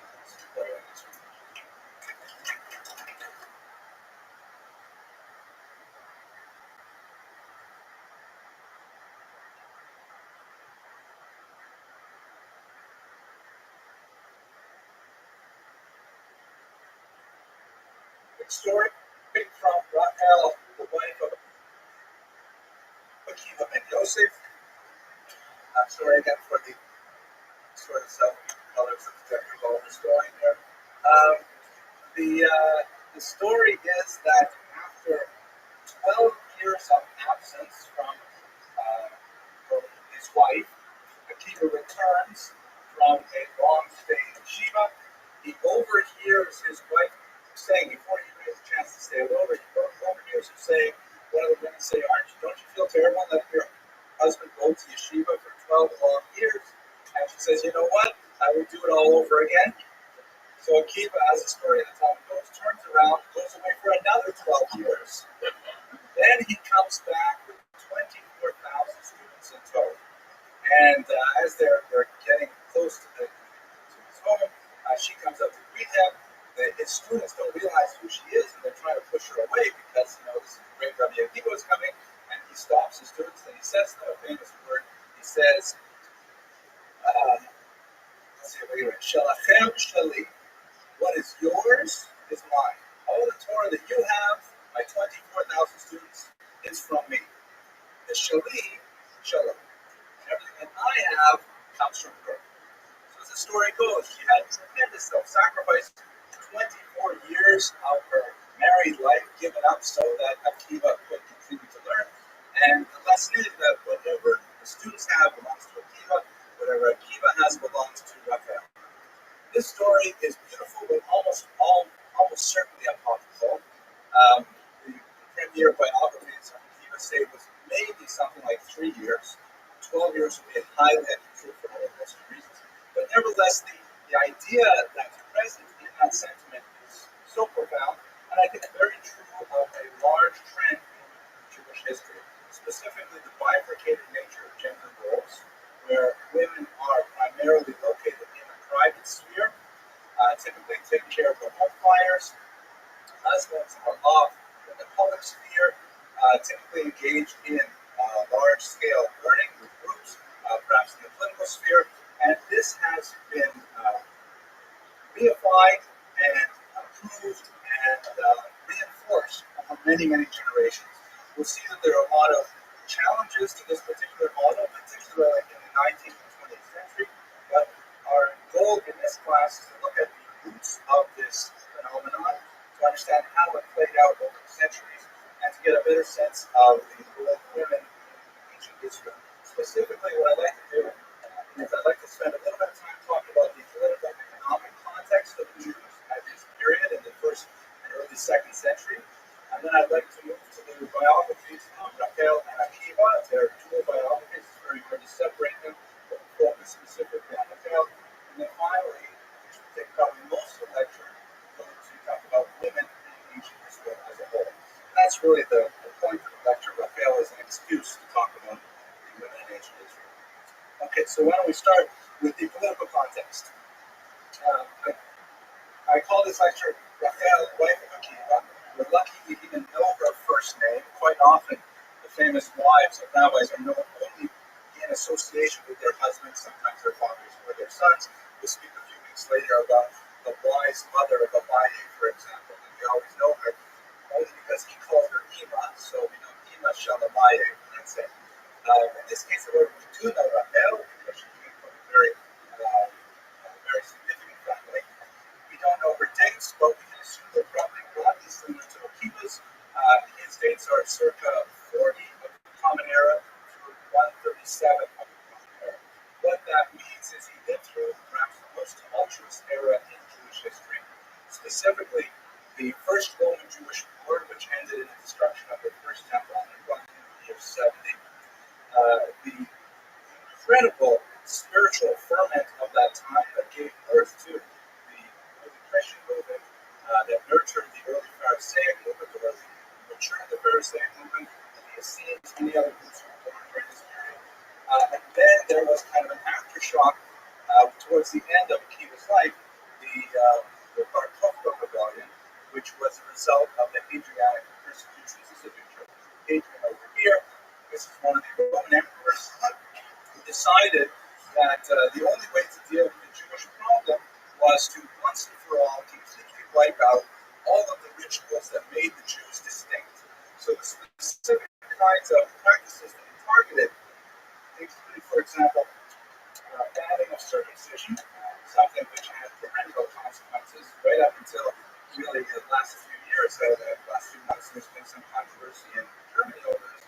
Circumcision was viewed in the ancient world as a very clannish kind of ritual that Jews used to separate themselves from non-Jews, because the only way you could really be a part of the club as a male at any rate was to go through this ordeal, and it was a way of doing the borders of the population integral. Another example of Hadrianic, so circumcision was completely proscribed, and people who were engaged in it were put to death. Similarly, observance of Shabbat was forbidden, because this is something the Romans and the Greeks also could not do. They only observed holidays that were corresponding to emperors' birthdays or to the various movements of the stars and so on. The teaching of Torah in public, one of the most serious decrees against the Jewish people. Much of what we're reading, young people, the Ela Ezra, come from this time, the period of the so-called Asara Ruge Malchus, the 10 martyrs of the state, referred to the Hadrianic persecutions, specifically of people who had the gall to teach Torah on YouTube, publicly. So, but they're the gall to teach Torah publicly. They were put to death in the most horrible and horrific ways to try and dissuade people from learning Torah. Akiva, of course, is one of the Asara Ruge Malchus. He died an absolutely terrible death, which actually I didn't feel like putting in the lecture, but I might as well mention it now because it makes sense. Akiva was put to death. His skin was flayed from his body with iron cones. And the famous story is that he recited the Shema, and as he was dying, he proclaimed to his students that all his life he wondered what it would mean to love God with all your heart, with all your soul, with all your might. And now he understood with all your soul, even if God takes your soul, that's what you have to do. So Akiva is really the essential example of the Hadrianic persecution in his personal then signed on with the Bar Kokhba rebellion, which was a kind of a strange movement that was known as the Second Roman-Jewish War, in which a group of neo-messianists following an individual named Bar Kokhba tried to, a very exotic attempt to overthrow the Roman Empire. It was a complete failure, and Kiva died shortly thereafter. So this is roughly the political context that the Jews are living in at this point. Their sovereignty was impugned heavily by the Romans already before the Common Era. When we come back after the holidays, we'll talk about the Herodian age. We'll go back a little bit in time, but basically we had sort of a puppet state in place for a while. Then around the year 70, that's completely destroyed. The temple is destroyed. A large part of the population is exiled. That's the one other thing I forgot what I was going to say. I think it's happening more and more often lately. This place. I forgot what I was going to say. But, so they lost the oh, and this one, if I remember now, even the city of Jerusalem is renamed Isla Capitolina, right? They want to try and create a non-Jewish identity for Jerusalem itself. The Romans start referring to Israel, Judah, as Palestina, because they want to try and kind of humiliate or name it after the Philistines, or Jews' traditional enemy. And so they, all of these things, it's such a terrible time politically for the Jews. Israel is at its lowest ebb, and we need a leader to try and take us forward. Akiva, in many ways, takes that position. The religious context, interestingly enough, is one of great ferment and positive change in many ways. Specifically, in the context of this tremendous assault on Jewish power and sovereignty, the Perushim, or the Pharisees, we spoke about them briefly. And by the way, I got quite a few comments on YouTube about what I said about Pharisees. But there's some people in Denmark who really like Pharisees. They thought it was too hard on them. But at any rate,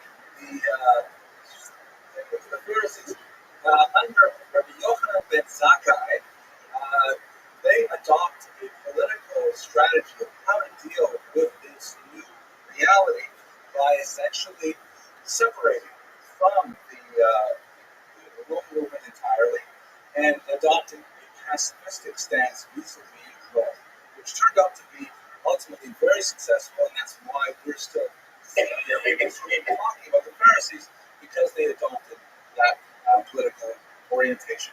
There were Jews who were trying to actually fight off the Roman yoke, which was just an overwhelmingly stupid thing. It was impossible to imagine it would succeed. Do you remember the TV show, one of the Bugs Bunny shows, I think, where there was this alien with like a kind of a Roman mohawk hat, and the alien had this huge ray gun, but he was only about 3 feet tall? Unfortunately, that's what I think of always when I think of the zealots in this period, the Jews trying to fight off the Roman Empire, which stretches from Scotland all the way around the Mediterranean basin out to Bactria, way out in Afghanistan. And here are the Jews thinking they're going to carve out their little parking lot of territory, and the Romans would let us have it. So the zealots were an extremely dangerous group. And they were also extremely dangerous to other Jewish groups. They were engaged in assassination of rival Jews who did not feel as they did vis-a-vis the Roman Empire. Then you have the Sadducees, who have for about a century now completely sold out to the Romans in exchange for the cultic rights, in exchange for control of the temple. They essentially said, you know what, this is the way it's going to be. Let's make peace with the Romans. We'll exchange with them. We will have our own center in the temple. And they had a considerable amount of material sway and wealth because of their association with the Romans. But ultimately, they were not on the winning side of history, because when the cult of the temple was destroyed, and there was no reason for the Sadducees to exist either. The only group that made it through this time turned out to be the heroes, were the Perushim, so-called those who separate. The Perush means to draw away, because they drew away from all these other Jewish movements. They said, we're not going to get involved with the state, we're not going to get involved in the temple anymore, we're going to separate even from the temple, and we're going to maintain our own group status. Yochanan ben Zakkai, in a very famous moment, struck a deal with the Romans by smuggling interconnect often, because that was the only way the rival Jewish groups would allow him to leave. He had to pretend that he was dead. And even then, when they pretended he was dead, they still stuck metal poles in the casket to try to see if he really was dead. Luckily, he survived. And he went, he said, listen, the only thing I want is the town of Yavne and its sages. Tamely Yavne v'chachameh. Give me the city of Yavne and the sages, and we'll just sit there and we will learn them, and we'll continue our studies of the Jewish religion and so on. This small city of Yavne, close to Tiberia, modern Tiberias, was where modern Jewish culture was essentially forged. These rabbis got together and in a kind of like a Tahara bubble of purity, where they were not involved primarily in the huge political storms that were going on.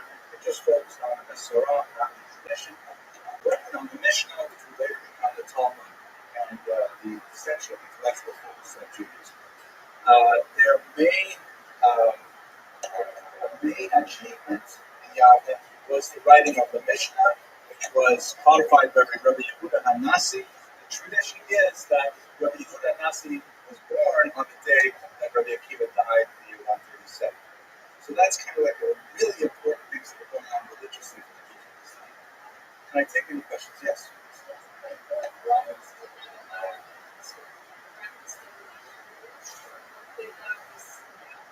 So Yavne is still earlier. Yavne is around the First Roman-Jewish War. When you get to the Hadrianic persecution, you're absolutely right. That's when Yavne is under threat.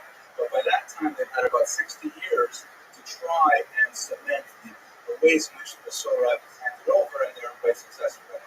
They were able to establish, by the way, like under extremely difficult circumstances, they created the first universal public school system in the world under Yoshua ben Gamliel. They created, something that Akiva himself was not able to take advantage of, but it was a universal school system. We don't know how effective it was, but nevertheless, there are records, and in fact, that was one of the decrees he made, that up until he lived, the last of the authorities associated with the temple, he was later assassinated 3 years after he began school. That's what happens when you try and lower the cost of day schools. Someone's going to kill you. But when I say things like that, it's on YouTube. Anybody can watch this. That's the inside thing. Yes. I don't know if is water. There's two possibilities. Either I'm wrong and made enough is the question, but I'm pretty sure it's. I'll look it up. You'll see on the video. There. By the way, I got it wrong. Okay, we'll see something now. Okay. Let's look at the economic context for a few minutes. There is a huge divergence in class in Israel. The wealth distribution is very much skewed towards, so to speak, kind of a 1%. Specifically, the Sadducees in particular have accumulated a large amount of wealth, and they tend to be concentrated in the urban areas like Jerusalem. Outside of Jerusalem, there's widespread poverty, widespread ignorance of the law, ignorance of the Jewish tradition altogether. This goes together with access to education. Where there's poverty, there tends to be very little education because, especially in a rural economy where there's so much labor that has to be done, time-consuming labor in the fields, in food preparation, things like that, they just don't have the wherewithal to free up children of primary school age from these tasks that are associated with maintaining the home. This is when you have the phrase, phenomenon of the Haaretz.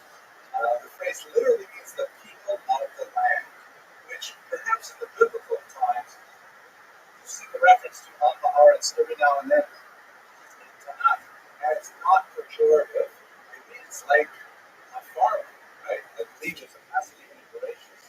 That Abraham bends down and bows down to the Haaretz. I can't remember exactly the phrase, so I have to look it up. But it acquires a distinctively negative tone by the time you get to the first millennium. At this time, the term Haaretz, then and now, is now synonymous with ignorance. To be a person of the land means to be unlearned, to be unlettered.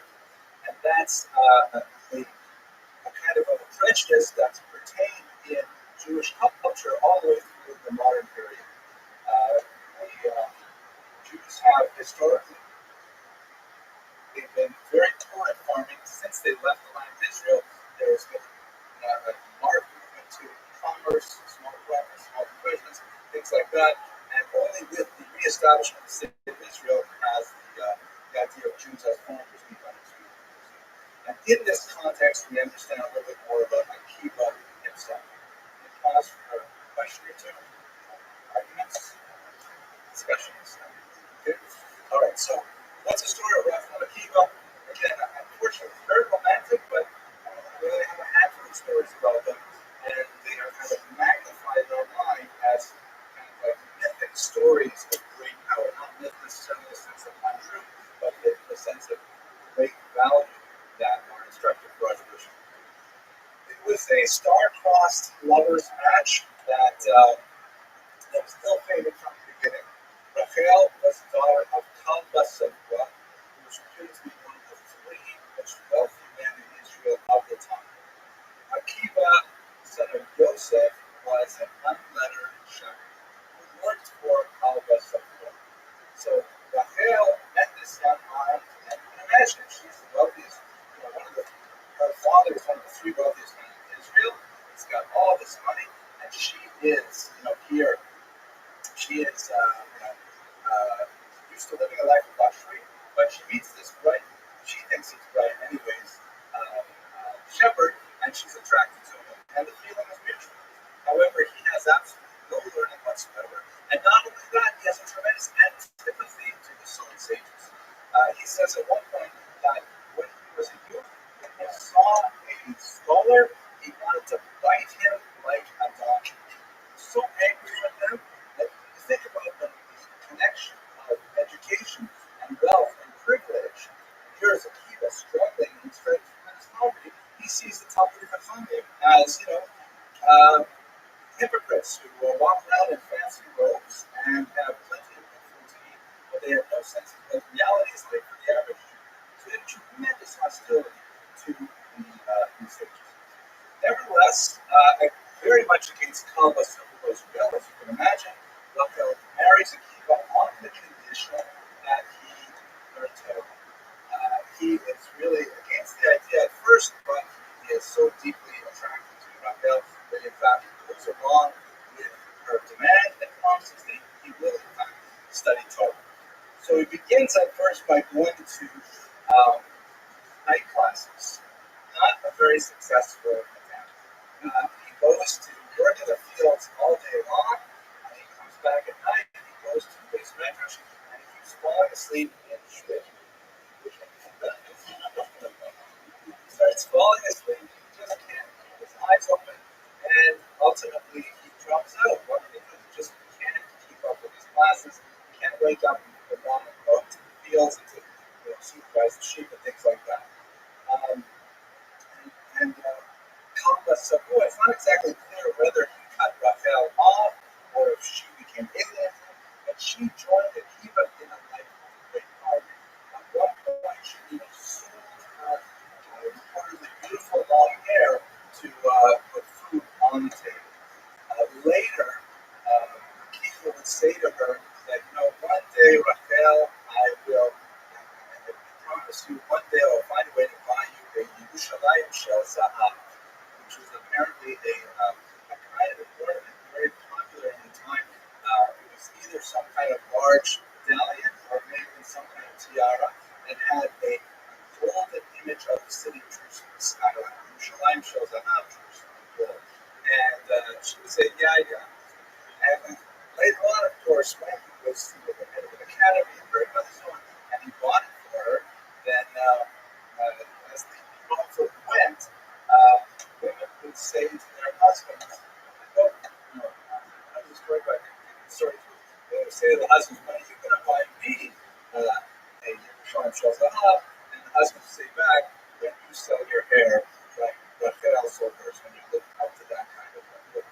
Those things are probably things that are happening later to talk about how it's constructed. Anyway, she endured tremendous poverty, and nothing much changed. Akiva had failed. Akiva had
son would take a hold of one end of the writing tablet, he would take a hold of the other end of the writing tablet, and they would together sound out the letters as he developed literacy. Don't forget, this is a man who's literally 40 years old, who is now beginning to be literate for the first time in his life, and he's learning it with the 6-year-old. Obviously, he made tremendous progress once he was learning in the morning, not at night. And I think it's worth a pause just for a second to reflect on, I wonder how many of us also began our Jewish education, realized the importance of giving our children Jewish education. How many of us also started getting ourselves interested when we started teaching our children? Anyhow, he made tremendous strides, and all of a sudden, he was recognized as a person of some learning. He learned with tremendous facility in a remarkably short period of time until he was recognized as quite a teacher. Now, Rachel's sacrifice is really illustrative of a larger phenomenon of the role of women in ancient Israel and more largely, perhaps, in medieval and modern Israel today. Note that the dedication to Torah study did not come initially from Akiva. We have all these great stories about Rabbi Akiva, what he taught, what he did, how he sacrificed, but ultimately it really came down to what Rachel wanted. Rachel was the one who insisted from the beginning that he should be the one to learn Torah. So perhaps one of the strongest elements we see in this story is that Rachel is the pillar, the foundation of this tremendous edifice of scholarship. She was the one also who had the insight into Akiva's potential. Were it not for her vision of what he could become, then he certainly would not have gone anywhere. It was really up to her to unleash that potential, to nurture it, and this was something that took a tremendous amount of effort and change. And she did this through her own personal self-sacrifice. She left home with tremendous wealth and comfort to live the life of a shepherd's life, to the point where she was literally selling her hair to be able to put food on the table. Living also in great isolation. If we understand the story of Akiva's departure to learn at the stage of far away for 24 years, again, that's probably an extreme statement, but 3 years is easily imaginable. 3 years is also a tremendous price to pay for the cost of these books. So it all comes down really to Rachel's sacrifice. So I'll pause this and if you have any questions before we go to the larger topic of women in the ancient period.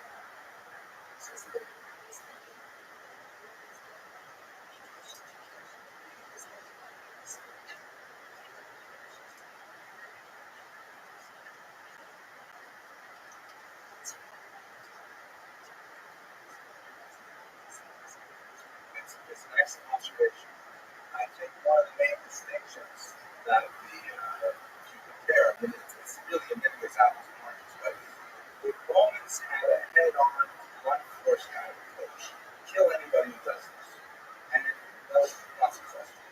The Soviets had a far more sophisticated approach to co-opting the Jews themselves.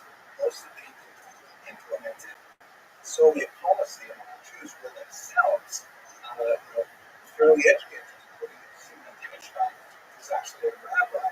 Before 1917, he became the head of the Ossetia, the Jewish section of the So what the Soviets did is they were able to kind of transvalue a Judaism that was devoid of God and say, hey, look, you don't have to do it this way the way you've always done it.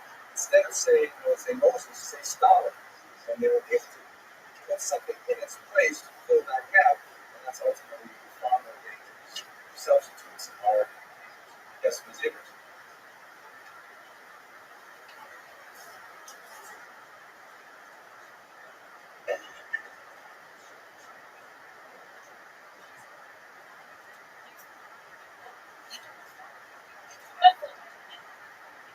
Yes, that's exactly what I would do. Totally, I feel like almost she's actually 16 years old, and she's saying, wouldn't it make more sense for Raphael to stay at home and send the kid out to marry him, but to learn it once he's learned it, and then they get married? Absolutely. 100%. Don't settle. You are fantastic, and you don't pay. Okay. Exactly that. But nevertheless, she had the vision. She would have had to wait 24 years. That's right, everyone was well by now. That's true. But you're right. In fact, this is a debate in the Talmud between Rabbi Yochanan and the Reish Lakish over whether a man, it actually goes right through minorities and other groups, whether a man, again, really based on the idea that the husband is the primary breadwinner, should a man have a career first, have a profession, and then get married? Or should a man get married first, and then go find a way to make a living? And yeah, that's one of the obligations that a father has to teach his son how to have a trade. Otherwise, he's not going to get married. But it's a debate that's ongoing, a dynamic debate. Obviously, Rachel did not hold like the Rambam and said, "I'll get married first, trade later." But okay, excellent question. And we'll talk more about this in a moment. So, yeah, the larger observation about women in ancient Israel, two spheres. You see this in a lot of Western cultures in particular. To a certain degree, it's very common in Asian culture, less so in many African cultures. But it is a typical Judeo-Christian Western idea that you have two spheres, the public sphere and the private sphere. The private sphere, that of the home in particular, perhaps the school, but within the four walls, with a greater degree of anonymity, a greater degree of passivity. These are areas which are typically reserved for women or considered the proper domain of women. In some more repressive cultures, women are forced into these roles. In others, it's something that's considered an ideal that women are encouraged to occupy. In Judaism and Jewish culture, we see a mixture of both. One concept is this idea that's a all the glory of the princess is within. Meaning when a woman is, protected and is bounded and not seen to the outside world, that is her glory. Compared to the Torah scroll, the Torah is also a feminine noun. The Torah scroll is protected by a mantle inside the heart with a curtain in front, and so on. That's kind of one model of a feminine ideal. At the same time, ironically, we have this concept of the Eshet ideal. So someone give me an actual translation of Eshet ideal, which is prayer from Proverbs every Friday night. The woman of valor. Okay, very good. That's kind of like your 1917 JPS translation. But the word Eshet is like Isha, right? It's so it's the word Isha. What does the word Chayal mean? Like soldier. It means soldier woman. Eshet Chayil is a warrior woman. Very different from because she is a soldier who fights at home. Isn't going to fight when she's a war. The soldier has to go out, has to conquer. And in fact, if you read Eshet Chayil, just in English, right through, you'll see she's doing a lot of things that are not in English. She's out there, she's sizing up a field and she's buying it, she's supervising her employees, she's managing some kind of import-export trade, her ships are going out, things like that. And meanwhile, what's her husband doing? He's sitting at the gates, and everybody knows him. And so it's kind of like an inversion of the culture of and of course, it is sung every Friday night as on one level, a paean of praise to probably prepare the meal. So these two kind of polar opposites are in dynamic tension with each other throughout much of Jewish history. Where to have Jewish heritage, have a tremendously high degree of, translate that term literally, hiddenness, and their hiddenness will be valued. And on the other hand, you have women who are like Deborah, who are going out to war, like Esther, who are out there in foreign politics, really very activist women at the same time. Yes.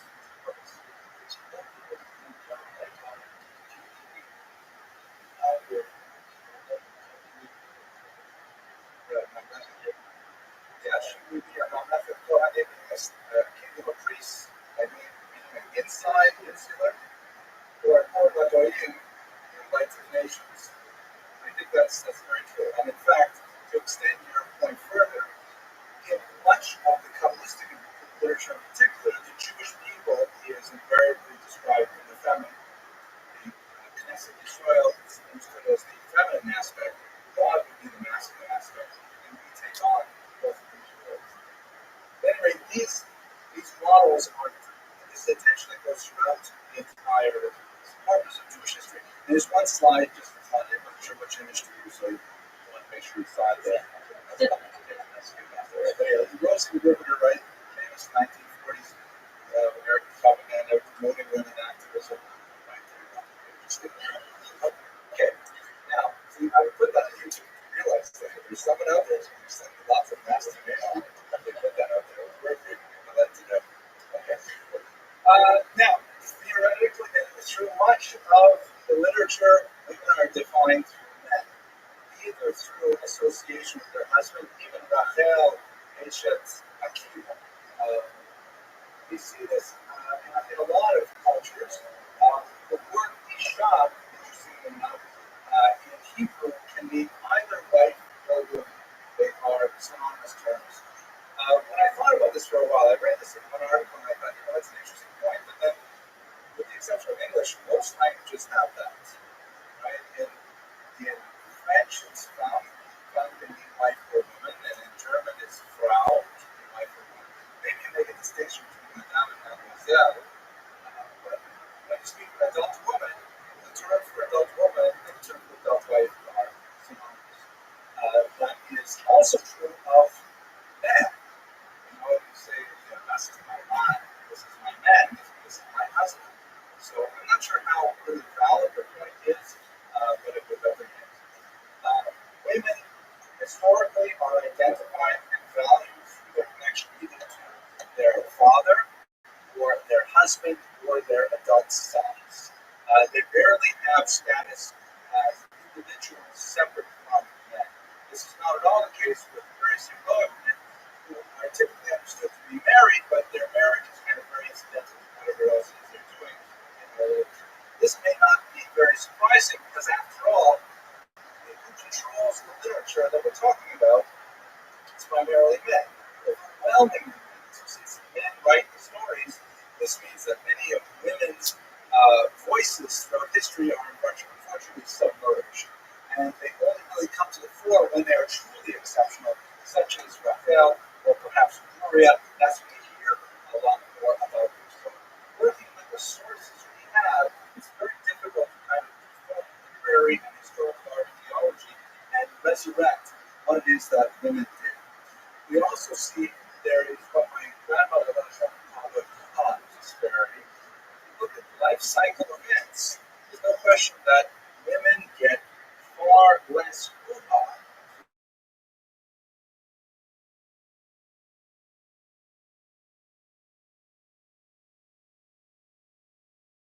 about their life cycle. A mitzvah, right? $30,000 birthday party for a 15-year-old. It just goes on and on. Of course, bat mitzvah doesn't become a phenomenon until the 20th century, and even then it has to be more subdued. Women, of course, have a wedding ceremony, which is their attachment to a male, and that's a big hoo-ha. But I think if we were to weigh all the hoo-has onto the scale, you see the male hoo-ha side is definitely heavier. Also connect this with a very basic economic reality for most of Jewish history, really up until about the 19th century. When a marriage was contracted, the wife moved into her husband's home and contributed to the economy of her husband's extended family. It's not the other way around. Very, very rarely did you have a man enter his wife's home with his wife's extended family. So to say, you're not losing a son, you're gaining a daughter-in-law is very true. But you could not say you're not losing a daughter, you're gaining a son-in-law, that would not be true. So when families had daughters, there was a certain amount of tristesse, not tristesse, a certain amount of less enthusiasm, because there was a realization that you put all this investment and energy, and by the time she was 12 or 13, you married her off, and she's gone. Maybe you'll see her on holidays, and maybe you'll have grandchildren from time to time, but that is essentially going to represent a net loss to your family economically. Because if you have a son, then ultimately you say, all right, within whatever 15 years, once he is married, that's going to bring another set of hands into our household, going to bring hopefully grandchildren into our family, every day. It's a very different view. Okay. Marriage, of course, is that moment when a woman, as it were, historically, would be transferred from the domain of her father to the domain of her husband. But I don't want to overemphasize this point because, particularly if you compare Judaism with contemporaneous cultures, Jewish women have a pretty high degree of personal autonomy. The right to own property, which should not be taken for granted in the ancient world, was certainly that of women's. The right to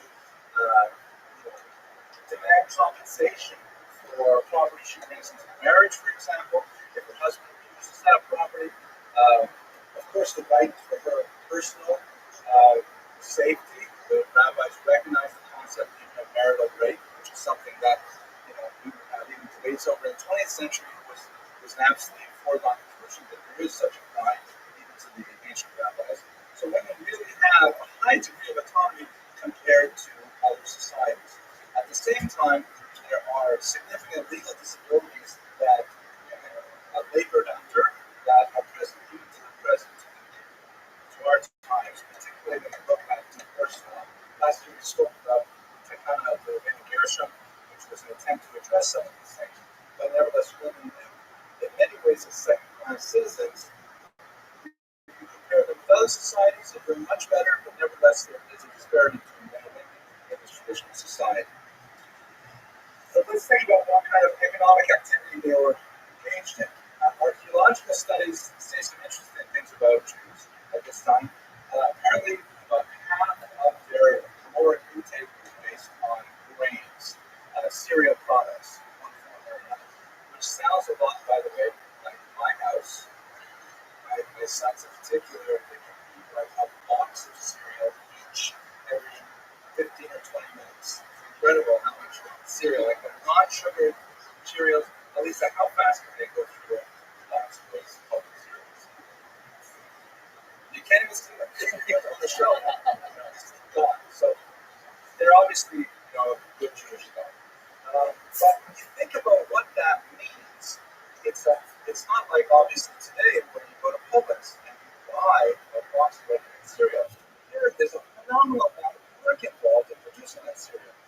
Let's say the husband's taking the ones out in the fields, and the women also are doing quite a bit of foraging work as well. But let's say the husbands are out doing the harvest. They bring back the grain on the stalk. It has to be fresh. The grain kernels have to be separated from the stalk. The kernels have to then be winnowed, where you throw them up in the air, you get rid of the chaff, and you bring down the actual one.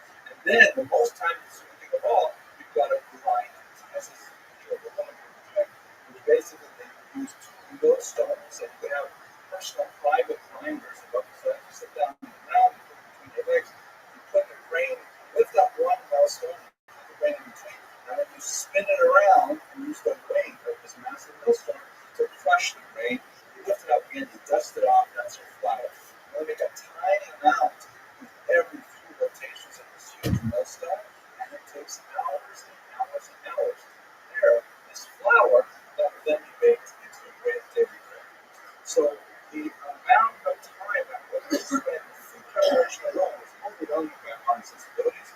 Archaeological studies have shown that women, that these things are all found in large communal areas. So you would assume that women would get together and spend hours together doing this communal labor of grinding their wheat.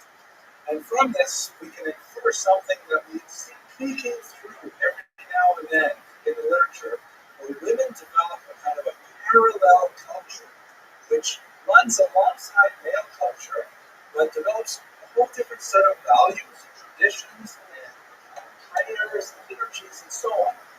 For example, one of the things that's being unearthed in the last few years of scholarship are these beautiful prayers for women, many times composed by women. They're called tefillot, and there are a few very nice English translations that are available today. And these are prayers which you will not see in any standard secular, but there are things like prayers for successful conception, prayers for successful first trimester, second trimester, third trimester, prayers for Shabbat light, prayers for menopause, prayers for all kinds of things associated with them. Actually, the men say the prayers for menopause because they're the ones who have to deal with it. Anyway, so I'm definitely going to rewind that. There's all kinds of women's prayers that have existed for who knows how many centuries. Every now and then you just get enough glimpse of them, you get a sense of a totally separate women's culture that we hardly know anything about. Well, the ones that we have today, most of the collections are really 19th century. And we can attribute a lot of them to specific rabbis. You can see them particularly where they're collecting them. They tend to be written in Yiddish, because that would be the Tzanorev. We have some of them interspersed. The one that's well known that is in many cities is the Hamdallah. That's the Hamdallah. It's a bit popular. But I think that there's a couple of nice translations of collections. One that just came out from my wife recently. I forgot the title of it. It's published by Philippi. Maybe is another nice collection we've done for about 5 years. Chava Weiss was a scholar at Midwestern University. She's probably the preeminent person who's supposed to be there. Because they don't allow like big study to support. So they go on the English. So they adapt it to English. They can then so it's another big problem. Absolutely. Okay. So,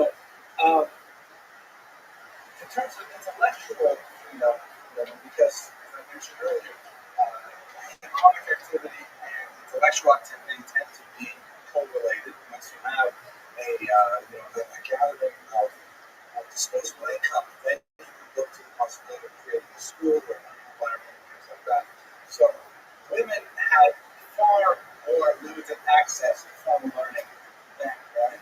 But that statement's a little misleading because it says a lot more about class than about gender. The truth is, the real story is that the vast majority of men were learning. The vast majority of men did not have access to learning. So focusing on the fact that women did not have really misses the larger picture of the time. Women did have considerable access if they were in the wealthier class. This is before formal yeshivot and things like that were established. It was only later in the medieval period that we began to see really strong distinction being made between girls and boys in this way. Not so much in the ancient world. We know that women were very active in a whole host of professions. Reading the Tanakh in particular, you see women who are active as, for example, professional mourners. Like if someone died, you would hire professional mourners to come to the graves, and women were especially good at that. You have female prophets. We had a few exceptions, like a few exceptional ones like Torah, the Shofet, Torah, the judge. But I'm saying, like average women, you would see women. The idea of an Isha Chachama, of a wise woman, people would consult the Isha from Tekoa, for example, and Shimon.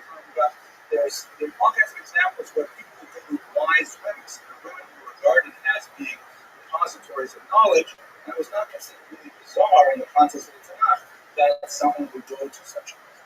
Sometimes they tended to master wisdom that may have been, let's say, not exactly approved wisdom, such as the witch of Endor. Women were associated heavily with witchcraft. What exactly witchcraft means in this context is difficult to understand. Certainly with that passage of Shmuel where she talked before the seance to bring back the prophet Samuel, that was probably straight up witchcraft. But in many cases, witchcraft may have been something like, someone who was a traditional healer of herbs, perhaps a midwife with somewhat orthodox methods, things like that. These things were also associated with women. We also see women in various professions as well, silversmithy and so on. So really, we have a whole gamut of ancient women involved in lots of different methods. What Carol Meyer says about this is that it would be misleading to speak of a patriarchy in ancient Israel. She prefers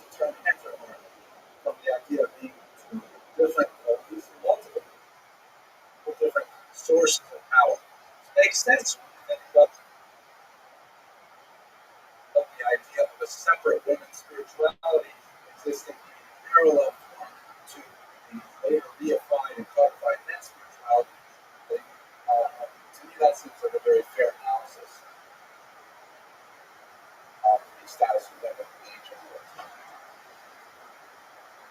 So, to come back to Rachel, the name, of course, Rachel means lamb or ewe. And what goes around comes around. Rachel later gave birth to a young girl, and as she grew up, she was attracted to Shimon ben Azai. Akiva, her father, was not crazy about Shimon ben Azai, and he did want her to marry him. But she went and she married him instead. She married him anyways. And when Akiva heard that his daughter had gone and married someone that he didn't approve of, he had this famous statement, Rachel, Rachel, a lamb follows a lamb, meaning just like your mother went to marry me, when her father didn't like it, it's because it stands to reason you would marry someone even though I didn't. So kind of approach that question. But in this context, I want to close by mentioning a story about Akiva's daughter. I think it says a lot about her, about Akiva, about Rachel in particular. And the story is a very beautiful one. It's in a tremendously complex and beautiful Gemara. It's Vav in Second Shabbat, which deals with the question of Yesh Mazal B'Yisrael or Ein Mazal B'Yisrael. Are Jews bound by the power of the constellations or not? Or is the Jewish people somehow connected to the horoscopes? In other words, like if you're born as a, let's say, I don't know, a Sagittarius, and something bad will happen to you as a does that apply to Jews or not? Discussion of applying to non-Jews is outside the scope of this conversation. At any rate, the rabbis are going back and forth with the story, and they're saying, you know what? Yesh Mazal Israel. That Jews are bound by astrology just like everybody else. So a story goes that a stargazer tells Rabbi Akiva, sorry Akiva, I have some bad news for you. Your daughter is going to die on her wedding day. Akiva says, you sure you didn't get her husband? I remember. So he tells him, Akiva, your daughter's going to die on her wedding day. Akiva doesn't know what to do. But he goes ahead with the wedding. He doesn't try to stop the wedding at all.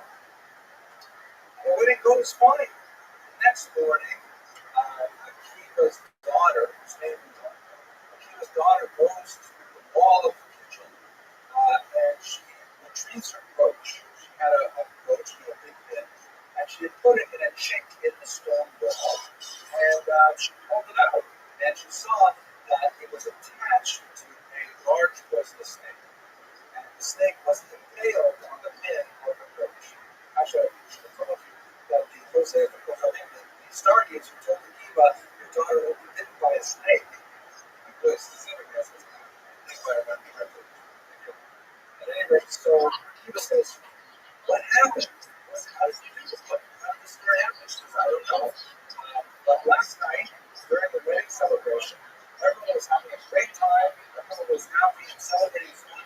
And I heard there was a knock at the kitchen door. And everyone was so busy with the party, I went to see who it was.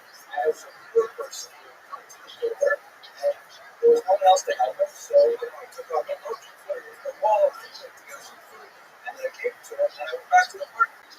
So, in other words, her act of kindness for this woman, it was her wedding day. She could easily have passed it up and said someone else will take care of it, but she personally took care of this poor person. And it was her hesed that changed her myself, that was able to alter the fact that she would have been bitten by the snake, but it saved her. But Akiva said, here we see this idea of charity, since death, act of charity, actually saved his own life. So in this context, I hope that this lecture has been useful and enlightening to you in some way, and I really appreciate your attention. We will resume after the holidays on October 17th. Please check your calendars. Thank you very much for your attention.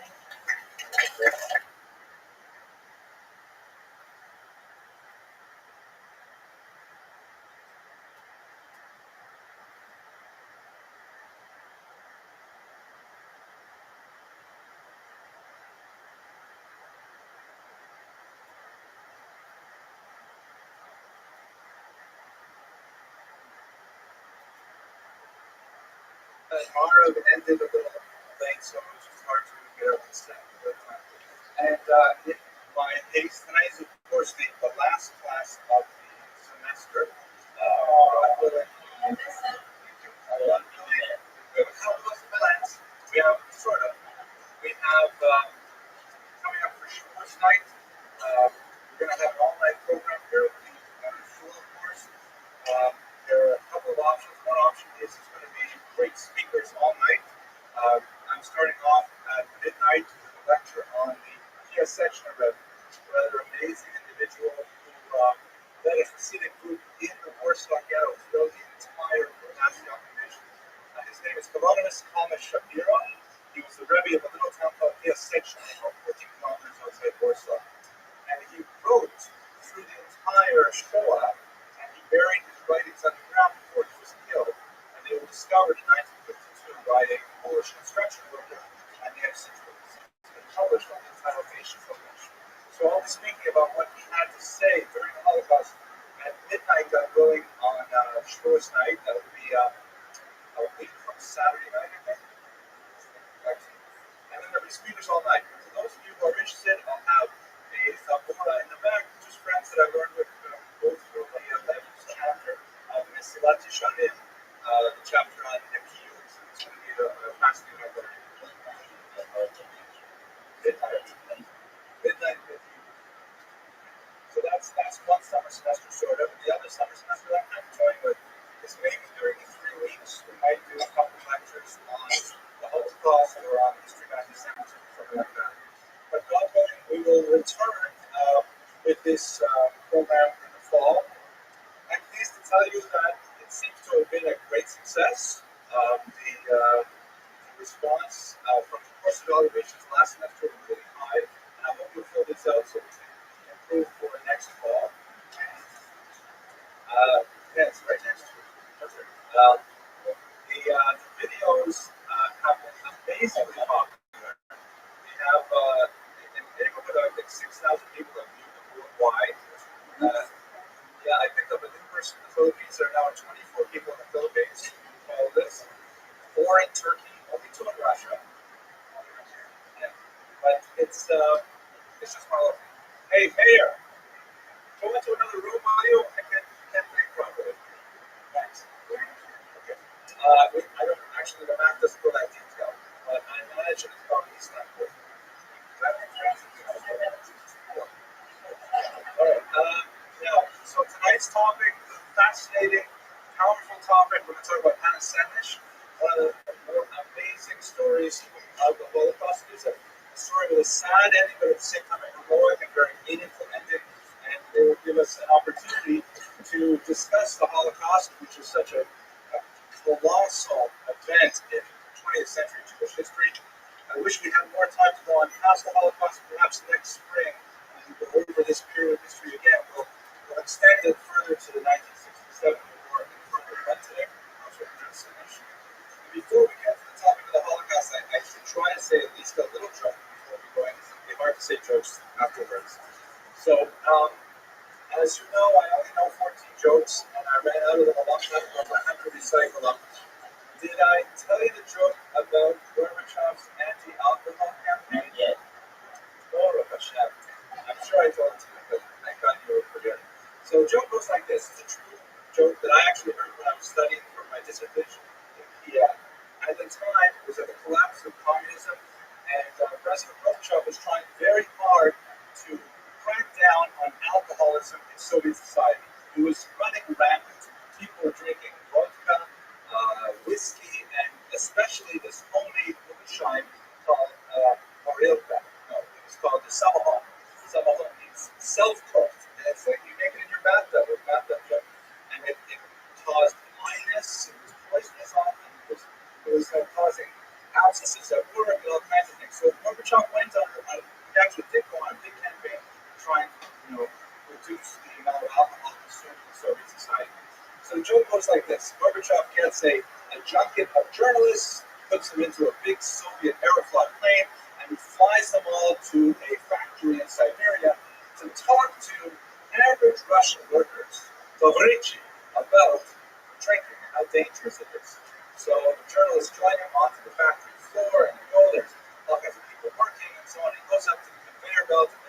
Palestinian working there, and the journalists are with the president of the Soviet Union.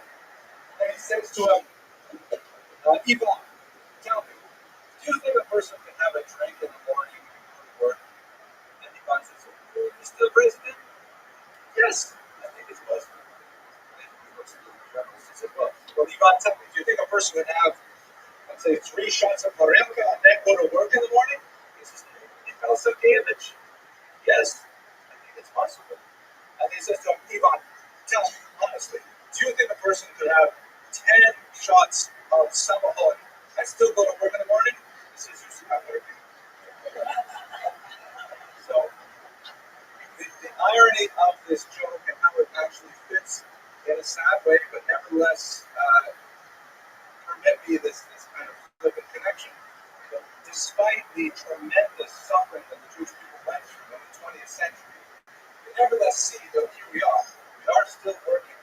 We're sad. We're devastated by the loss of all of our families. Nevertheless, the Jewish people, not Israel, by Nezak Israel, Rishaker, the eternity of Israel is not alive. So let's look at the life of Hannah Senesh and understand a little bit about the Holocaust. And I want to thank especially tonight's donors, sponsors, Jimmy Belmar, Logan and Ibagati, and Thomas Donor. Thank you very much for making it possible. All these donations go straight to the shul, and they paid for some of the equipment and things like that, so it's really nice to be able to reimburse the shul for using the space. So tonight's talk is about a very young woman. She was only 23 years old when she was martyred at the hands of the Nazis. A Hungarian young woman who is really quite exceptional. And her story is all the more tragic because she so clearly evinced phenomenal potential for the future. In many ways, we know a lot about her because she left behind a diary, and she's kind of like the other side of Anne Frank. So Anne Frank, very young girl and adolescent, to see the potential of youth. Hannah Senesh was actually all those things, and yet even greater potential was actualized in her intellectual fervor, in her religious zeal, and her common sense attitude. She could have been a great leader of the Jewish people had she merits the possibility of moving on past her 23rd year. Nevertheless, she did make a phenomenal contribution, and in her own words, referring to other people like Maimonides, there are some people who are like stars, that even after the stars themselves have been extinguished, right? Many of the stars we see are already dead, but nevertheless, the light continues to illuminate our world. She's like one of those stars herself. The exposure to this world, the nova that she created, really made a phenomenal impact on Israeli society in particular, and of course, the entire Jewish world. Her years are 1929 to 1944. She was a very active young person in the science movement. She left at an early age to go join a kibbutz. She wrote quite a bit of poetry. Some of her poems have become modern Israeli classics, especially Ashrei HaGafur, which is translated, my favorite translation, but it's so popular it's hard to do it. Blessed is the match. And we'll look at that poem towards the end of the hour and we'll see what it says about Hannah Senesh and her life. And of course, she was a war hero. In a word, she elected to join an elite group of British paratroopers leaving from eastern Israel, Palestine. She paratrooped in behind enemy lines, fought alongside Joseph Tito, the later president of Yugoslavia, when he was a partisan, infiltrated Hungary borders, hoping to somehow sabotage Nazi efforts there, which was captured and killed by the Nazis. She was very happy. Her life would be brief. What I'd like to now be in space to talk a little bit about her youth up until the Aliyah in Israel, and then I'd like to step back a little bit and talk about the Holocaust because, as we always discuss, these lectures are sort of like biographies, so they're an excuse to speak about the larger trajectories of Jewish history, and then we'll come back to discuss the end of the month. Okay, so let me start with the early period. Her father, Bela Senesh, was a well-known and popular Hungarian Jewish playwright. He was well regarded put on by the biggest theaters, and he was actually quite famous already in his 30s. It made quite a mark on the Hungarian literary world. One morning, he had some strange premonitions of his death. He mentions his wife, Catherine, who survived the war and left memoirs that he felt that he had accomplished everything he wanted to in life, and now he felt that it would be possible he could actually move on. And a few days later, he would die, possibly of an aneurysm, leaving behind his wife and his two children, which I think is a suggestion we shouldn't mention such things. This is probably not a good thing to do. If anyone have any ideas, here is on the left with her brother George. She was 6 years old when he passed away. They were assimilated Hungarian Jews, very conscious of their Jewish identity and proud to be Jewish. Well, how are you? What's going on, Mark? Exactly. Talk about it.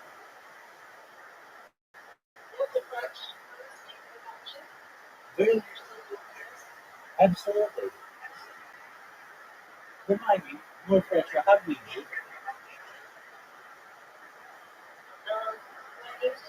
Oh yeah, okay. Say no more. Wait, I know we're transhumanists. Say no more. I remember absolutely, 100%. I remember. I remember. You were absolutely. You were working on a project. How'd that project go? Or how did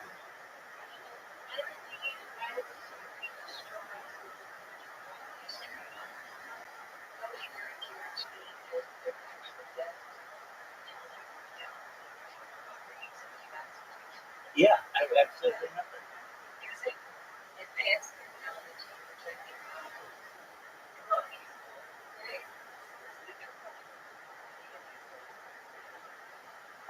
That's okay. You can get it back.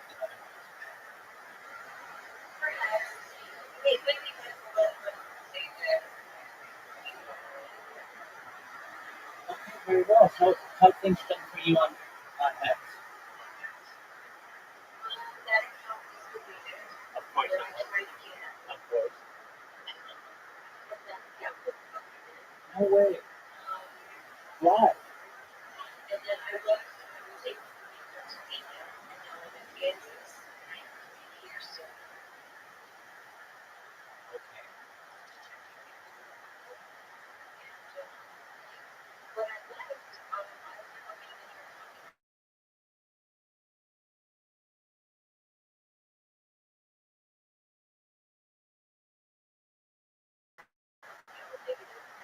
How that goes?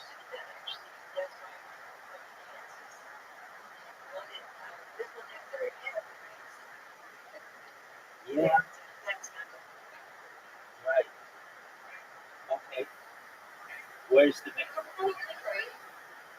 Oh my God.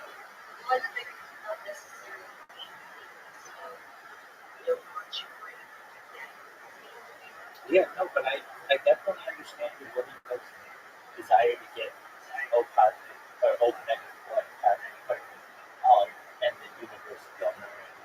That's important. I get that. I okay.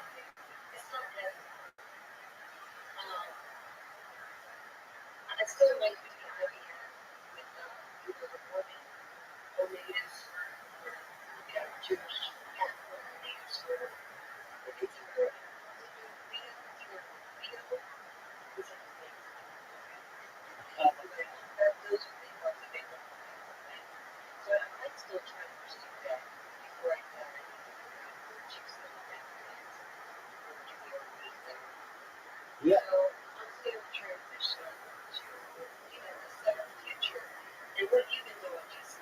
Streaming.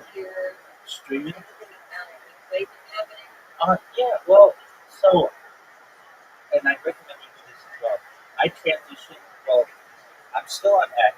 I've been live in it. You remember I was doing X Twitter. I call it Twitter Spaces.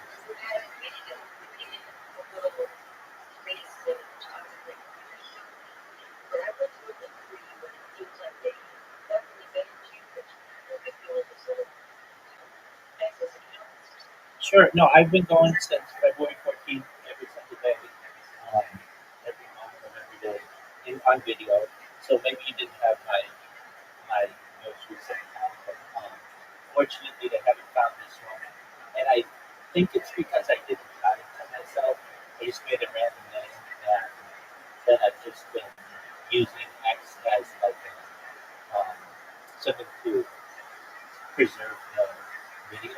So I'm on there right now. I'm Karaoke King 0000, and so you can go back at least on X and watch my life for the last like 6 months on there, which is a lot for someone to have on X as video.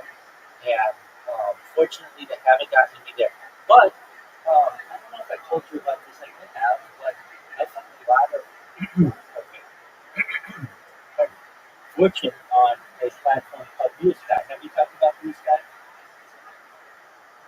Then this guy, the original Instagram, Yeah, exactly. Jack Dorsey's story. it's a Visa. Neither. It's Jack Dorsey. Yeah. So, and it's got like exactly, and it's got like 40 million. Exactly, but it doesn't have to be. It can be whatever you want it to be. But well, firstly, they're not going to ban you like X does. They don't have those kind of protocols unless you do what I do, which is create a whole bunch of accounts, which is what I do. And I've had a lot of fortune doing it. So I've become kind of like a meme on there.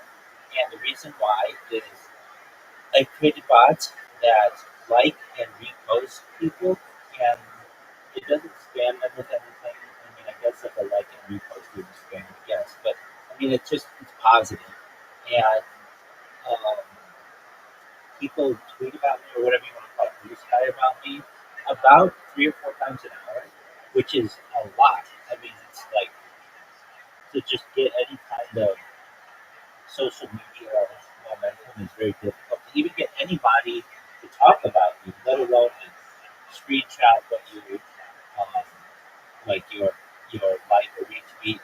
Um, that's been really great. So I've been doing that, and I've got it down to a pretty good um, science, so to speak. I have done it in a unique fashion. So when I first started doing it, I would just say, "Did you?" I would say like, so the way that I do it is, you get 64 characters for the name, not the username, but like the name, the display name. And so I first started with like, "Please join Rabbi's Discord," and then I put like the Discord. And I did that, and that got a little bit of traction. But then they started banning like the Discord link I was using, and I could tell that, when you get banned, you start to get a little bit of it's good and bad. Then you come up with different strategies and such.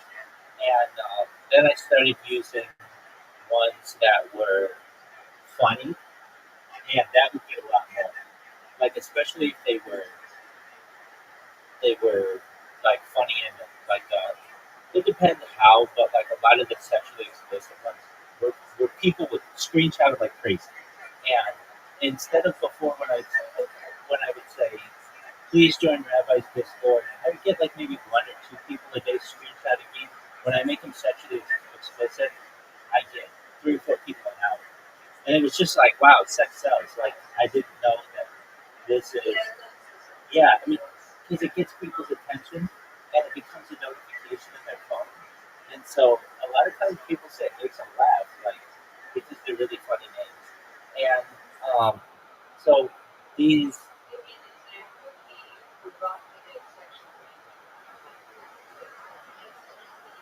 yeah, so, I mean, this isn't my normal strategy, but you become so frustrated.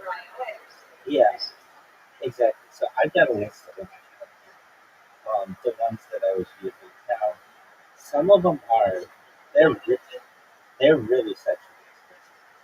All right, Fact of the day. Oh, yeah, it is. It is, but here's the thing. People take screenshots of it because they say it makes them laugh, and then that is like a free post or like free advertising for me.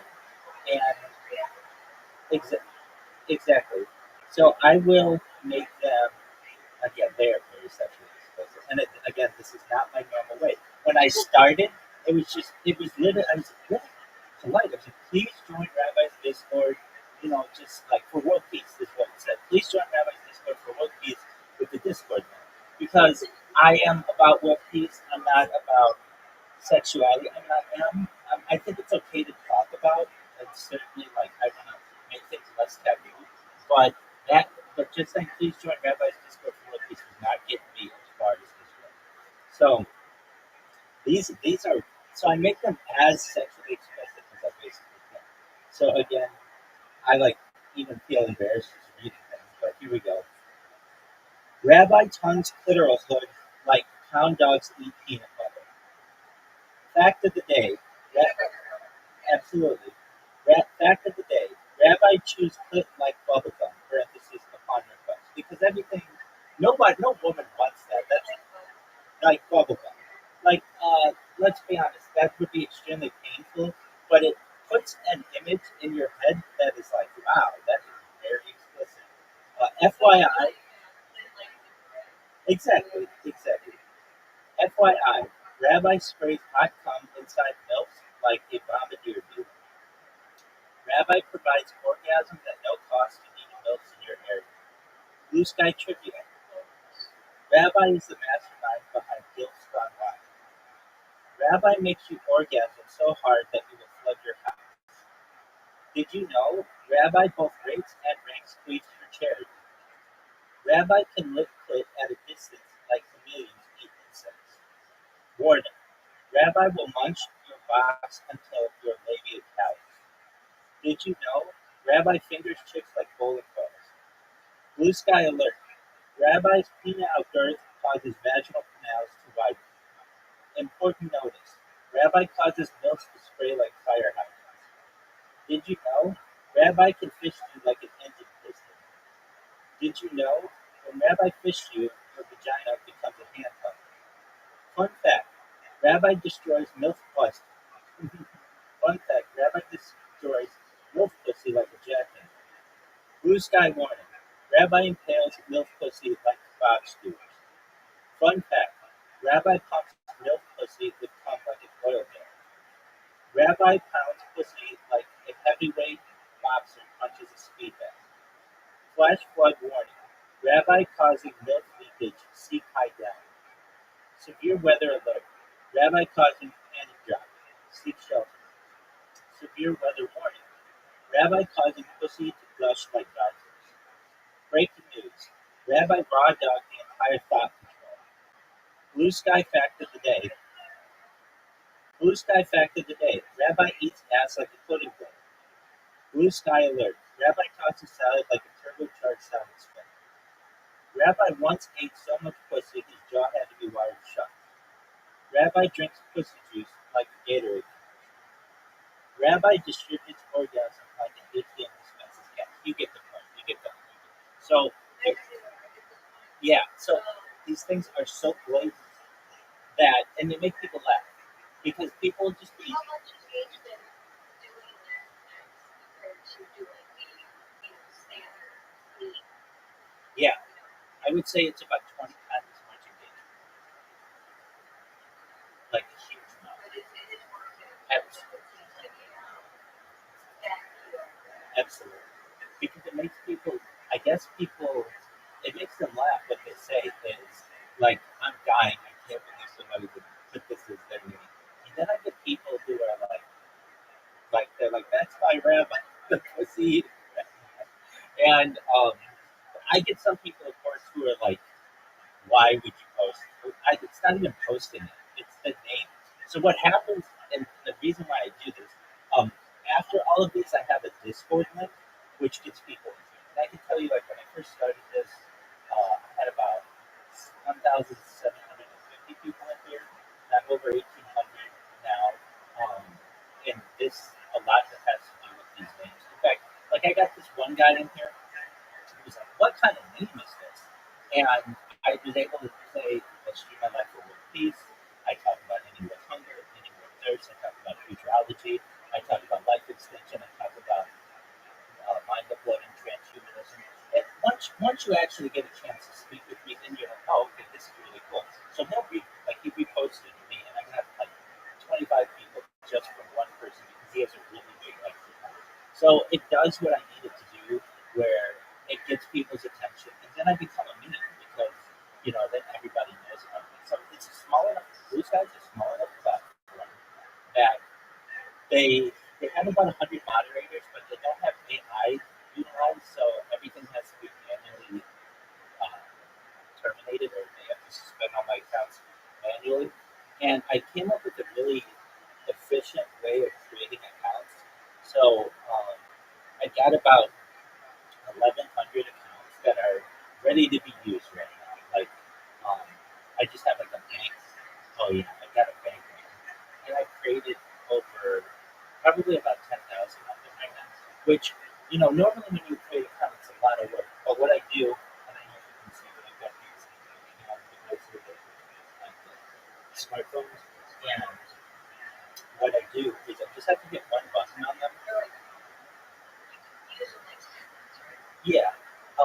So all I have to do is press one button on them, and I have them pre-programmed to create an account. And then the only thing that I have to do is a capture. And so because there's really no way around automation of a captcha at this point. And so once I do the captcha, then it creates an account, puts it in a spreadsheet that I have, and then I've got these robots that automatically pull from the spreadsheet and populate the information into the site. And then what they do is they upload a profile picture, they put one of these dirty names in there, and then they start liking and retweeting or whatever you want to call it, reposting people's posts. And what it does is it gets in someone's notification.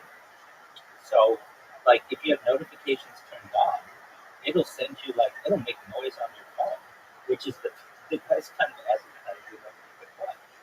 Or it'll just like bring up a pop-up notification on your phone or post messenger, depending on what how you have it programmed on your phone, how you have your notifications. Exactly. So a lot of people, it won't bother them at all if they just have notification silence. But if you don't, it will be free advertising. And then a lot of people take screenshots of that, and then they post that to their um, to their page. Like, I got blessed by the rabbi, and so that's just hilarious to me. And then that's free advertising. These people have thousands of people who view their account, and then 1,000 people found out about me because so and so took a screenshot of the notification that they received. So I got to say that's been really beneficial. So aside from that, I've also got a robot that I created on Taik. I don't know if we've talked about it. Are you familiar with Taik?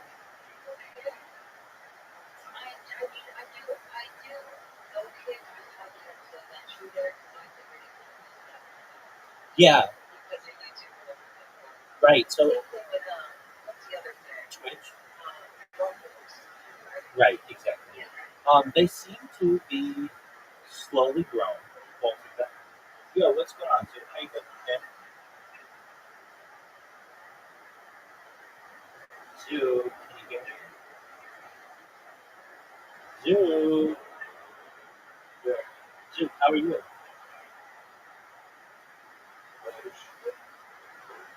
You're what? You're not worried, dude. You're just your cryptocurrency isn't doing what it needs.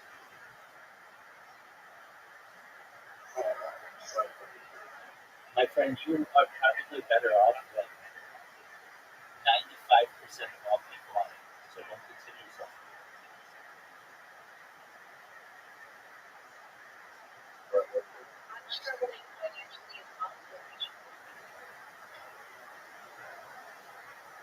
Zoo, this is my friend. More retro, more retro. This is Zoo. Zoo and I like to play games. Excellent. Definitely like to do. Absolutely. How you can like to play with us? We play using an app that's available on the App Store. People play it. It's free.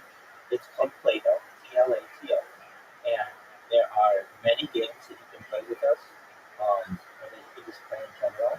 They have right now online like 35,000 people online. It's a very big app.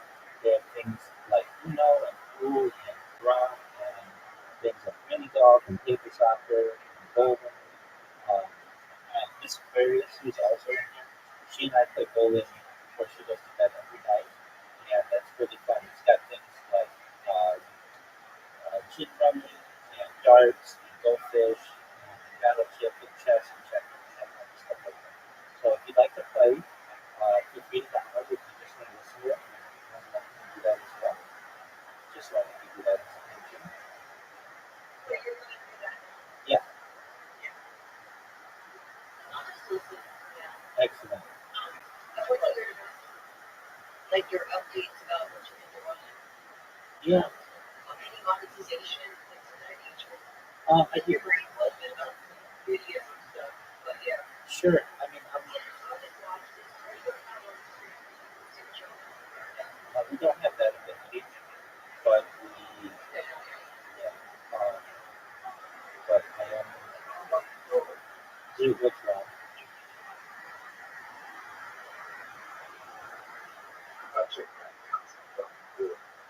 Do quit that now. You'll be fine. You have an invitation. Feel free to accept it.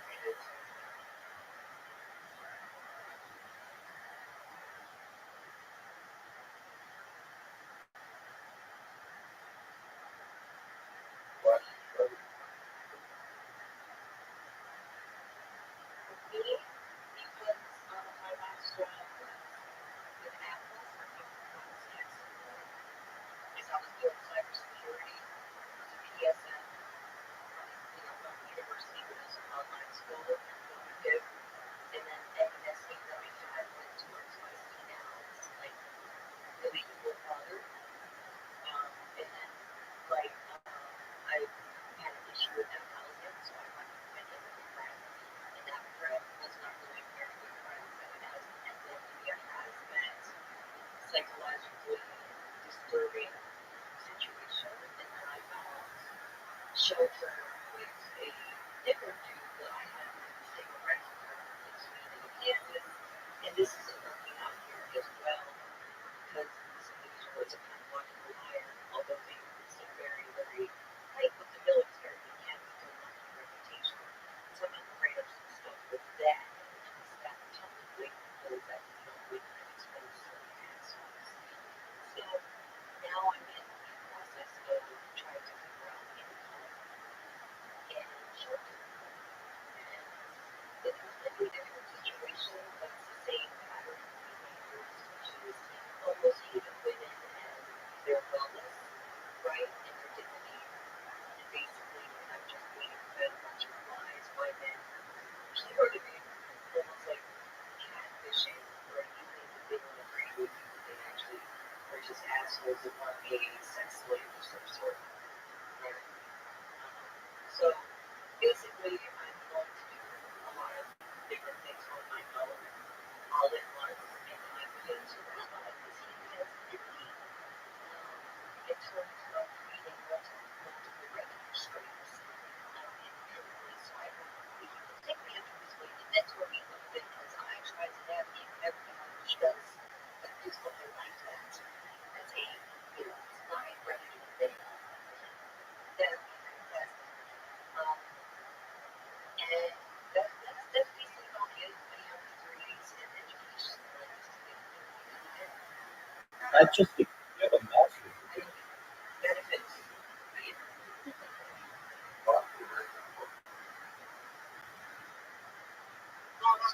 Sorry. Go ahead and play your game. Why are you financially struggling? You have time to explain yourself.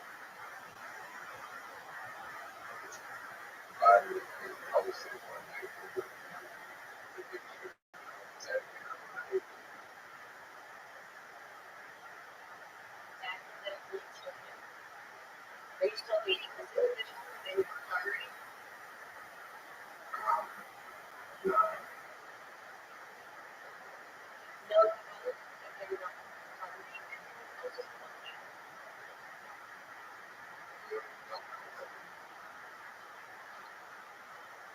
Being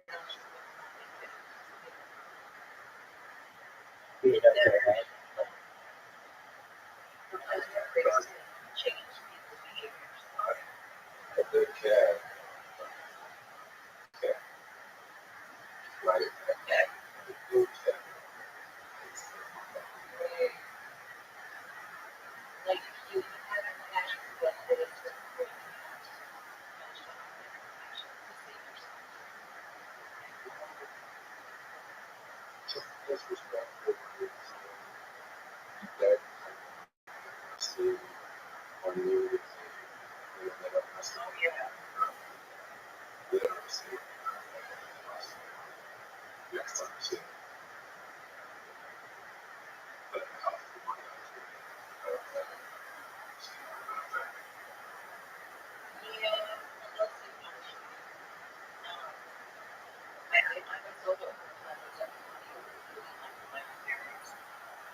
Oh, so it's just great.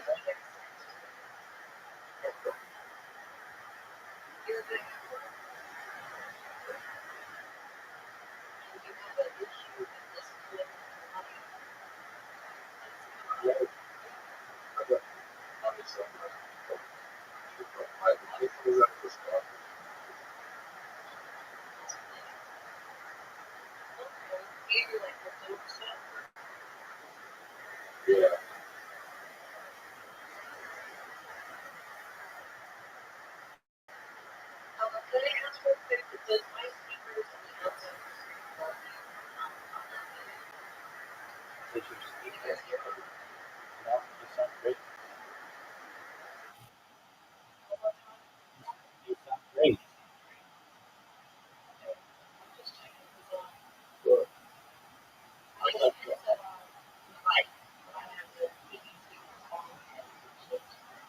We can't go.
You look at me. So, Holly, when it comes to being able to become financially independent, one thing that I think, and I mean, it's really like how I got my first remote job, which is what I'm now. Have you ever looked into a headhunter or recruiter? Is that like a bounty? No, it's a recruiter for a job. Okay.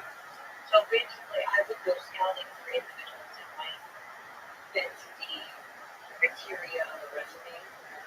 You, you could do that, or the way that you could do that, but Some of their job is yeah, but what I'm saying is that you give your resume to this recruiter, you have a great resume, and have them find a job. Now, it's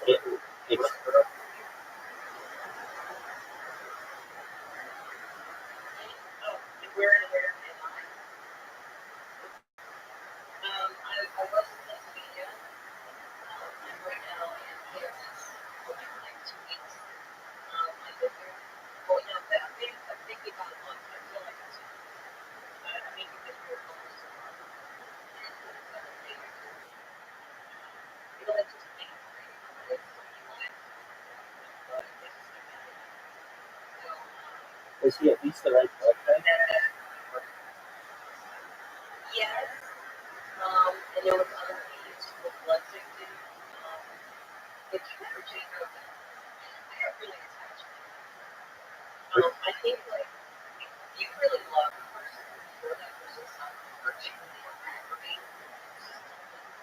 things of that nature, I think it's possible that how it is for children without having that issue in the immune system. You know what I mean? A lot of O negatives end up with O positive, like O positive people, and it cancer.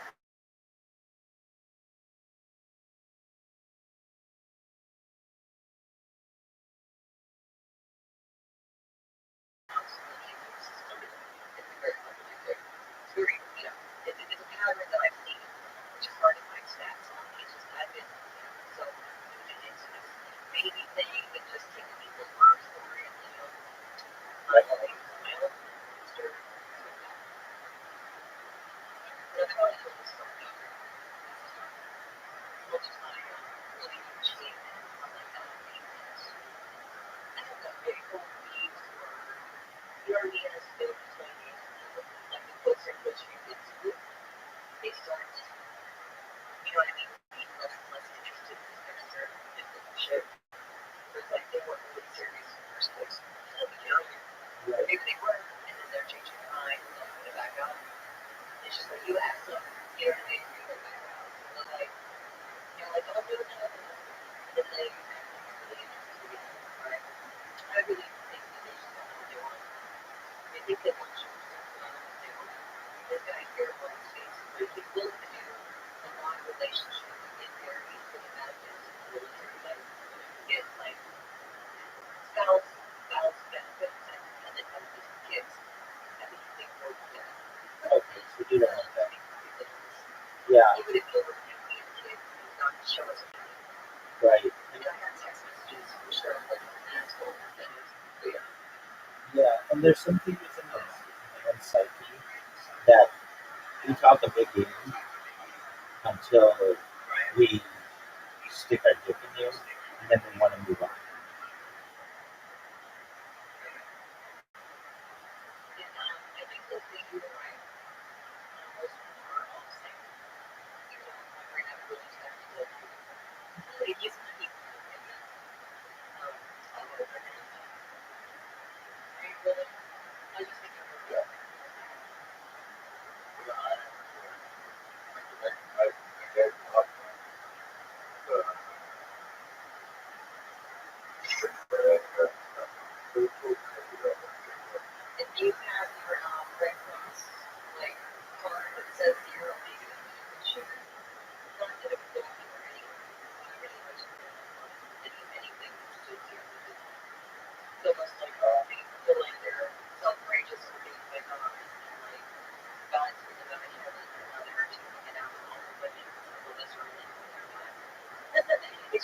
weird vengeance or tarnation or something.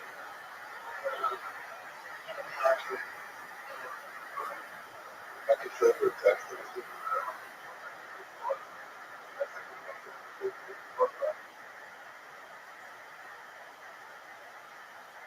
Yeah, I do know sometimes they do that. I have emails across. But like they blood out of me. Like I have the like blood tests from like lab information. Just like that. Um, they kind of they're really twice. You're about the same age as they were. Which was too young. 40. I just turned 40. I'm feeling it now. It's not professional. It's like you've done certain medication to keep myself in stasis for like my mid-30s. So I barely went through first year of like, the onset of pregnancy. So my eggs are good, my ovaries are good, practically vegan and all that stuff. So yeah, I think I'm not going to get a organic better weight. I think. I've got cholesterol because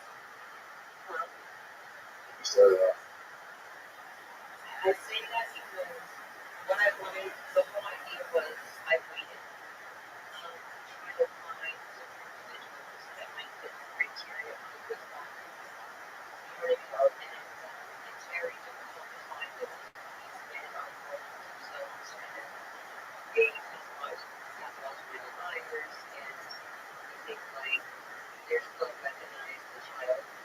You know what I mean?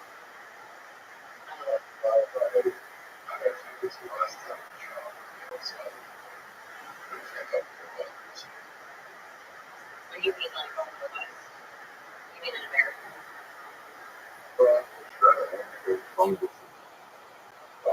Yeah. Right. Because someone's looking in Australia, and that was today. But there are other unbelievable out there that might be older. I don't want to become this retarded thing in their heads, be inspired to fight or some shit. And I'm not willing to do it.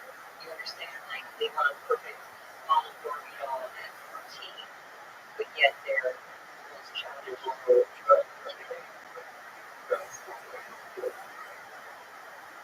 Well, yeah, I know it's not legal, but it doesn't matter. Basically, they can find somebody younger to suit their needs instead of trying to be a narcissist and make someone else feel like shit. Right? And I just want to let go of that. I want to be able to look beautiful when I'm pregnant, whether or not we're not or beyond. Like, you know what I mean? I like it. I like it. 3 years on that, like someone in that 5 years, like 5 or 6 years younger or older. I like it. Yeah.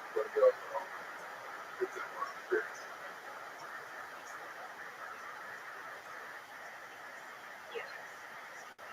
And I like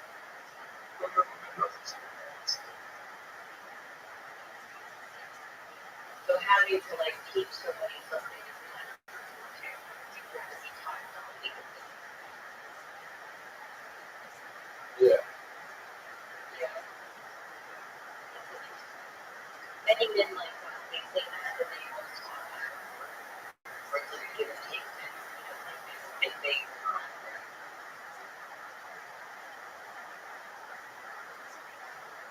They don't really know any of that stuff. I think like connection matters or sexual matters. There's no like what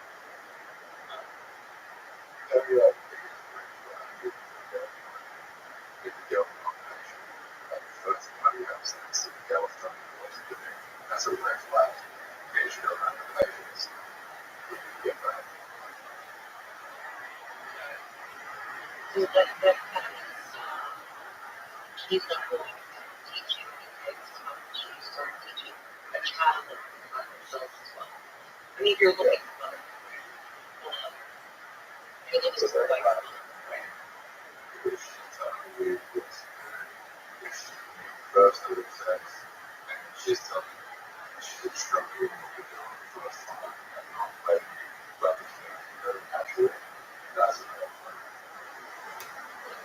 preferences for like highlighted things and like you don't even. Right. I can understand that type of stuff. So like the nose stuff.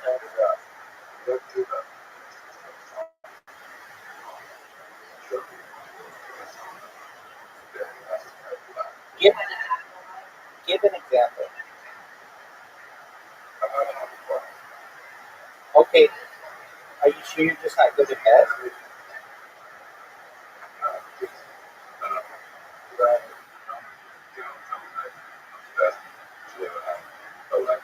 Okay, but that could have been any girl can say that.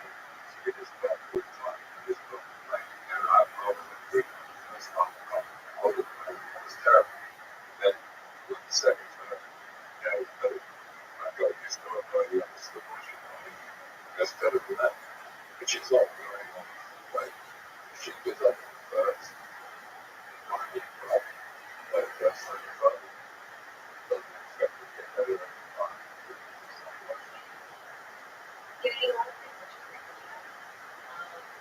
I think probably takes a bit like over the course of a couple months even. It's like for all periods, like her sensations may change over that period of time. Do you know what I mean?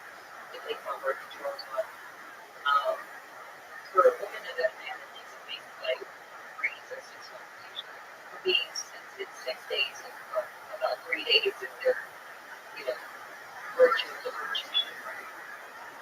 They're completely different religion, you know, virtues on how they handle conflict resolution, how they consider dignity, decorating, things of that nature. Whereas couple actually being able to go back, right? You're like, yeah, that's, like, little personality flaws, right? Unless they're performance. But how many women have you been with? It sounds like you're extremely experienced and are all of them have the addiction.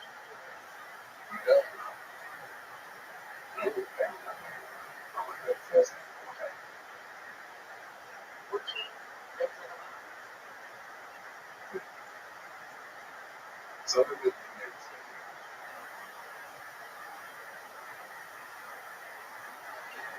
Did you have a safe group with those people? Were you able to just communicate in your language? Are you serious?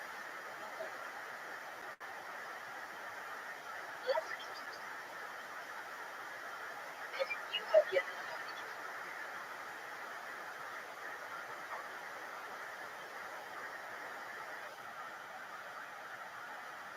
I don't know if you're alive. You're Australian. That's all I'm British, Australian, and Asian. Then I have where after 18 when I get started, they just have so between 19 and 29, there's 14 people. Any mass? No. We're in betweeners.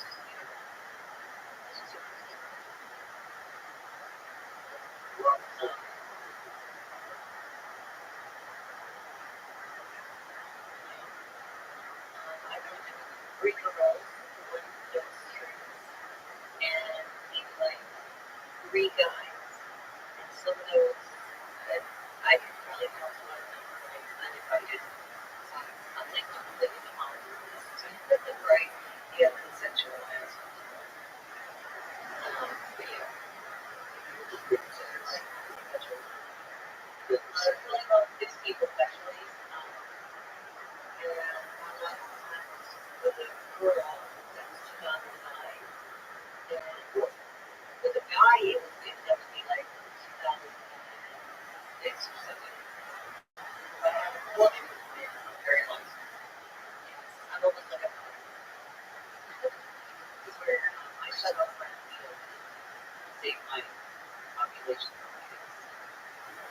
and making people sort of get stronger so it's possible to start, procreating. But I think that was that's why I was waiting for it. So I was just around so many toxic people. Really,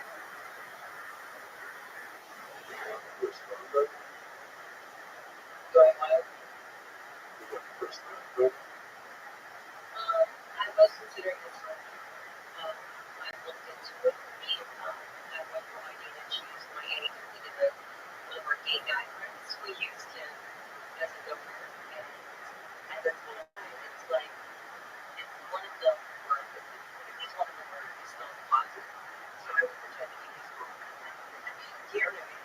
Like, it was like 2008, 2009, but his family had money and he didn't, I was I would pretend to be his girlfriend. We would have made a pickup, you know. But we did that. She passed away with the baby. But look at that, So you had a child with you had a child with your egg, and that baby died. yes. Oh, that's so tragic. How did it happen? So we were like close friends, and she's perfectly young. She's military. Um, so that happened like a couple of times. So I was like, started shutting down. You know what I mean? And just like, I tried to rebound with some girls, and I'm just like, they're just rapers, and it's almost they're doing it for attention. They're not really, they're not motherhood material women that I was finding, basically. So, like, it was more sort of like the crime, rape, antagonistic, right?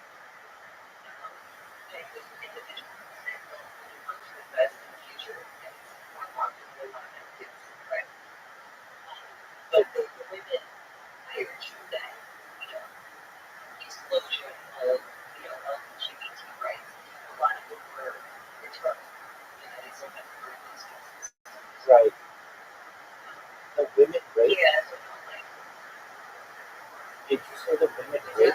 Did you say the women rape? what I'm saying is, the maternal instinct was there. They were the raised, because that's what R-A-B-E, not B-E. Oh, rapes. Oh, they were in the rape scene. Oh, I understand. Apologies. Yeah, like the party people. Yeah, They that, were never talking about the parties, but that's an entire lifestyle where it's like a constant thing. And a lot of the women would actually be with men for friends or something. right. So they're not completely as lesbians, what they'd say. You know what I mean? Just look at certain lifestyles. I'm not going to judge you. You're right. That's not what you're supposed to do for that time. Maybe your kids are growing up or something. But anyway, then you get into life that right? Wow. So you went all the way to Kansas and you didn't even have sex with this man. No, I didn't. Wow. Number. That's like you have a lot of self. You have a lot of self control. We had dinner. When we went out, we were waffles and everything. Okay. He had questions that he worked out on the products, and he's also a Navy. So I think there's like this like game going on. His brother's a Marine and gay. So I think there's a complex he might have. I also might think of old. I think he's just insecure.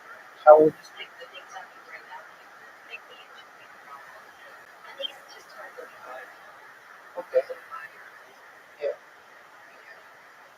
All right. Well. But no, he went there, so I came here, and it's definitely not going to school. It's a mutual thing. I don't think I can do different things where I would just shut up and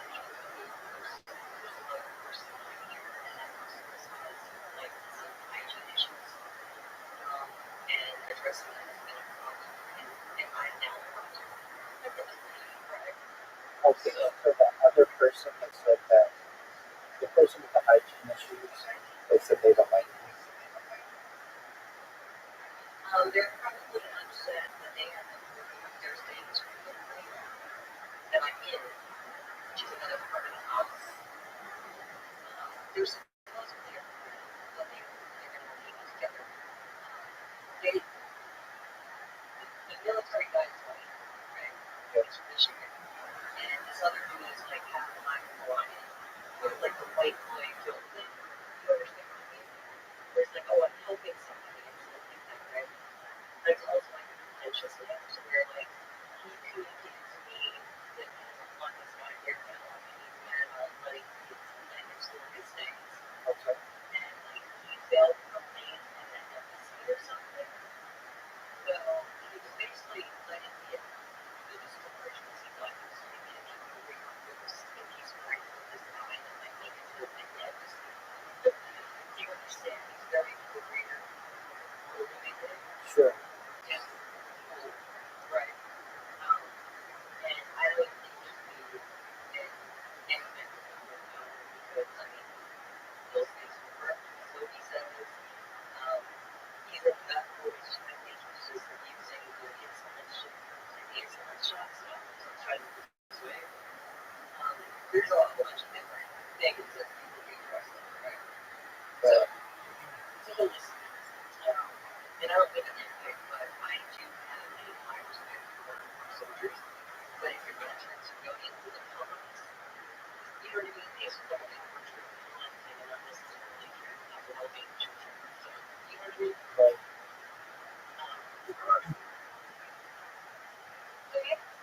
So it's between states having like long takes on an hour and it's not going to be happen.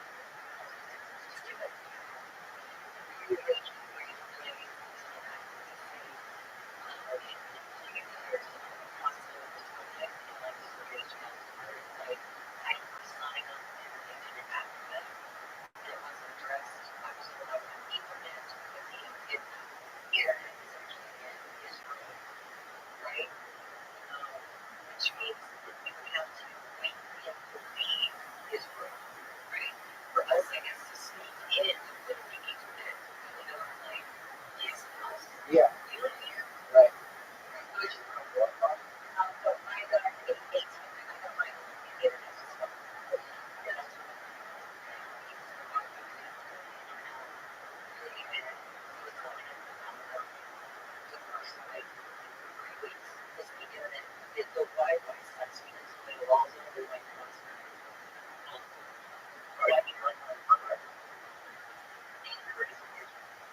So I beat you at every game I Oh, you guys playing the game?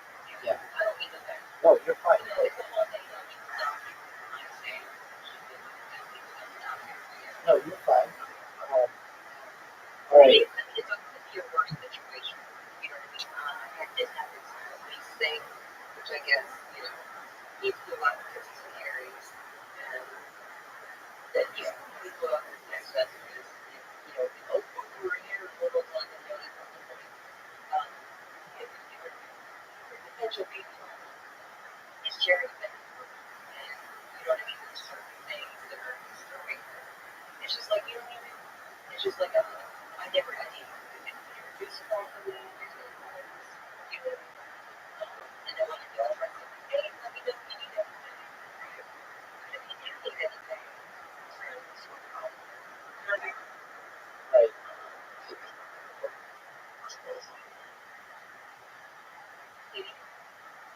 First thoughts on it. Yeah, they're hot-headed. They're fire signs, and they usually get angered very quickly. And when they end up backlashing, like they just get mad and shut the conversation, trying to start the conversation now, and they retaliate, trying to make the problem. Like I have a text message that says these mattresses were new, even though I pushed the issue that I will sleep on the floor on like a gymnastic mat before I sleep on like a mattress that someone else is fucking, right? Whereas Blake's like that. That's just the way, even if it's out, I'd rather sleep with it. Probably the top. I look at the fucking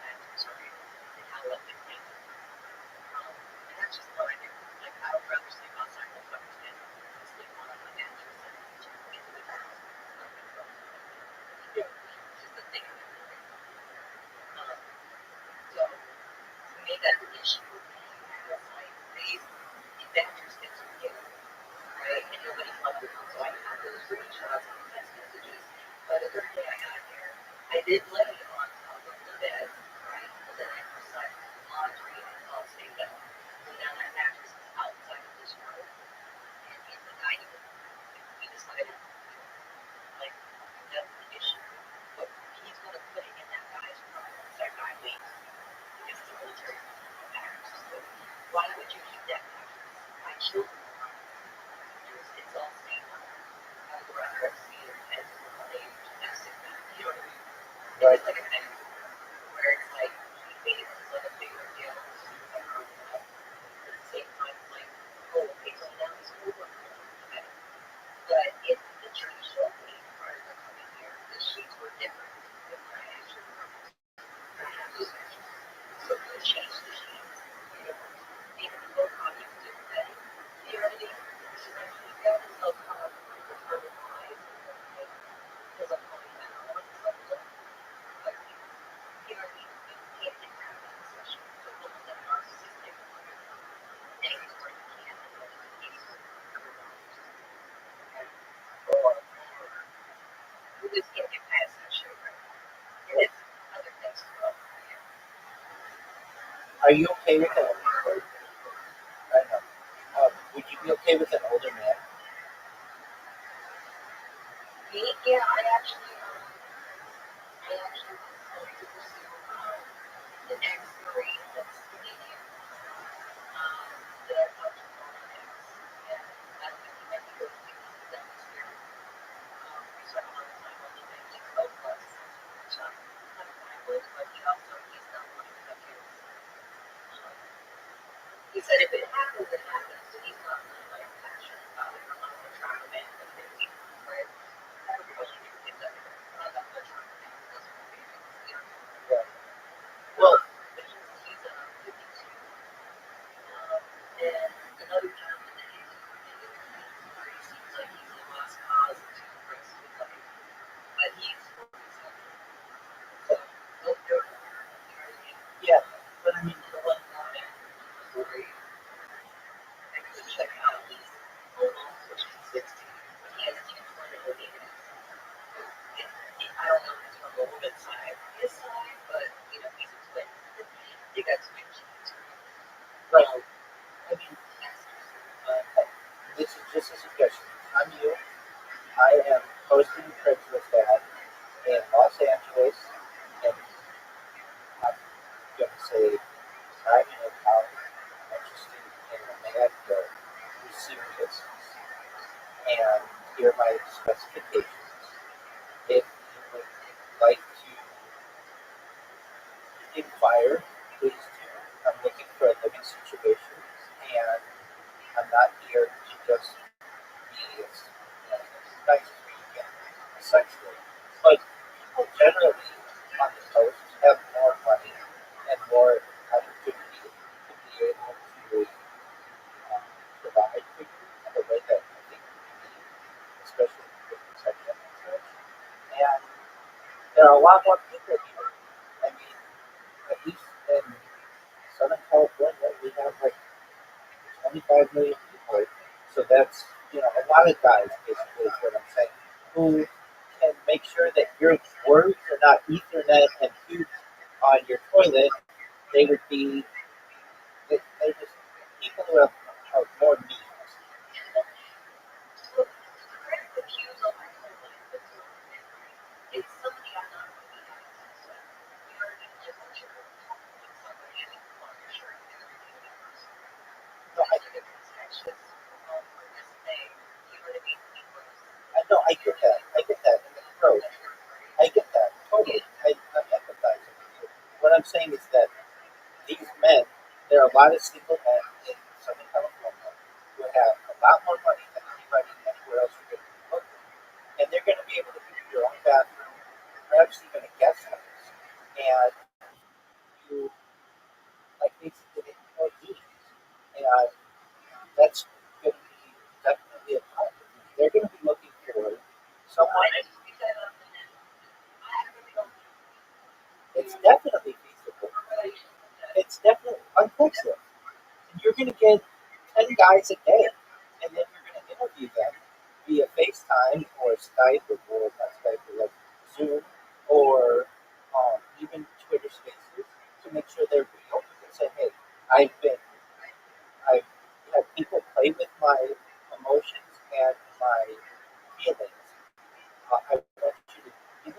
house virtually.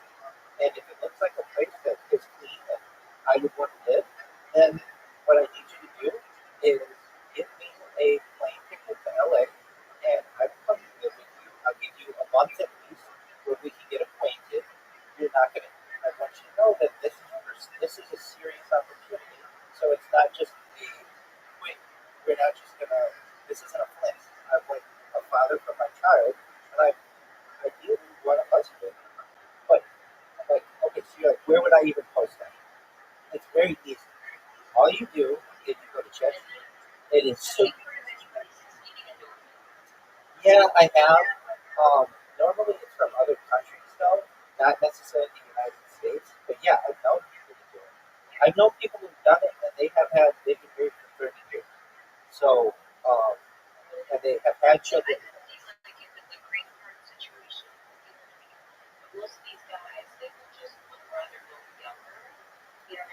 Yeah, and that's but you don't have kids. That's a big benefit to you. I've known in multiple situations where people have children from another relationship and they have found someone who is established, either was retired or had a job, and had a nice living situation, and they were able to bring people into their home and fall in love and raise successful children. That's what you want. So if you're like, okay, how would I do that? No, they weren't at all. No, they weren't. There wasn't anything like that. Here, I'm gonna. This is exactly what I would do if I were you, and it's gonna be very quick, just so I don't have to do. Here's what I'm gonna do. Go to ChatGPT. I'm gonna say, please write me a nice Craigslist posting for the following characteristics. My name is Holly. I am 40. I am looking to have a relationship long term to have children. I'm looking for a low negative individual, ideally. I want someone who is financially independent, ideally in the Southern California area. I am willing to move, but may need assistance with moving expenses, and I'm looking for a place to live. This is not a quickie situation. This is something that's serious and long term. If you're interested, please feel free to email me, and I would like to ensure that we have the opportunity to do video calls before and make any serious plans. You would have given it off. You may be able to find your future wife. I am single. I have no children. I'm attractive. I'm educated. That's what we say, and it says headline: Seeking long-term relationship and future fit. No negative preference. SoCal or beyond. Hello, my name is Howard. I'm single and child-free, but I'd love to change that with the right person. I'm looking for a serious long-term relationship with the goal of building a loving family. Ideally, you're O negative or no the blood type, financially stable, and located in Southern California, but I'm open to other areas if they click.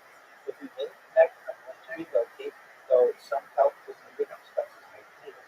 I'm attractive, down to earth, emotionally mature, and truly ready for something new. This is not a casual appointment. I value commitment, honesty, and genuine partnership. I'd love to start with thoughtful conversations with video calls to make sure we vibe before making any big moves. And we'll connect. You might just find your future wife. If this speaks to you, feel free to email me and introduce yourself. I'm excited to see what the future holds for me. Hi. You post this, and you're going to get 50 men tomorrow who send you some type of message, especially if you include a picture. You don't even have to include a face picture, but just so they know that you're a real person.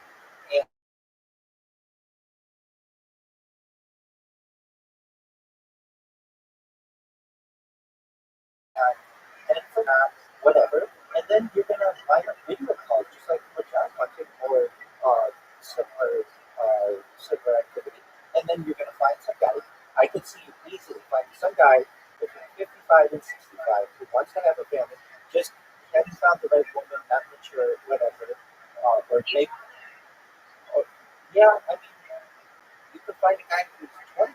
What I'm saying, how much that established? And it could be 45 to 65 or something like that.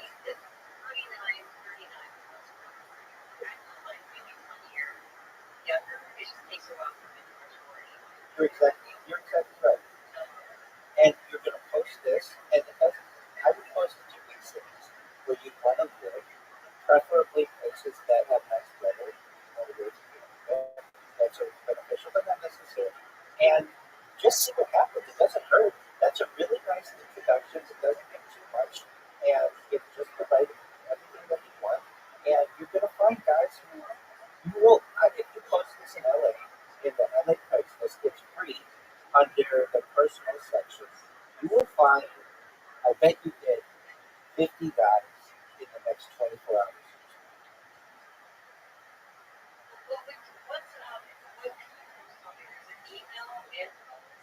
Yeah, absolutely. You can put email and phone. You don't even need a profile. You just need to post this information and then upload a picture, and you can write out your face if you want, or show your face, which is better. And then you can put in there, you can contact me via email or via email and phone or just phone, and then you can say text messaging. So if you just want people to be able to text you and pronounce your phone something, but you will get so many guys who are interested in what you want because you're not asking for anything that's outrageous. You're looking for a good individual who's family oriented, who wants to help you. And that's what men want to do. Everyone. And I'm telling you, yeah, many of us might have a large family if we have the right. If that's well, aside from there being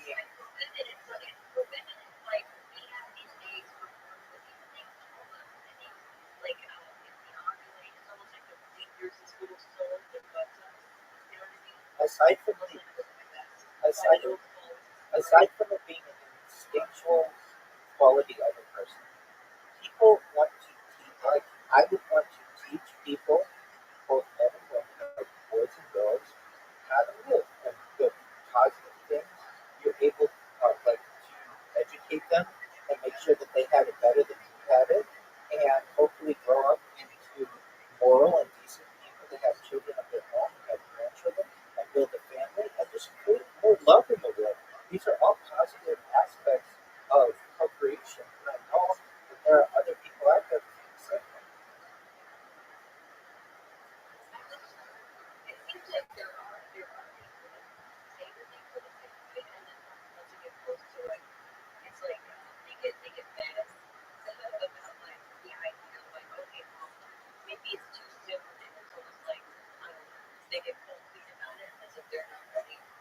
I get that.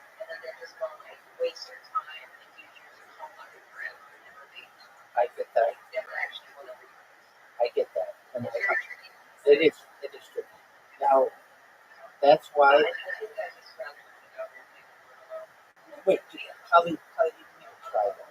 You didn't even try, and you got to say to yourself, you know what?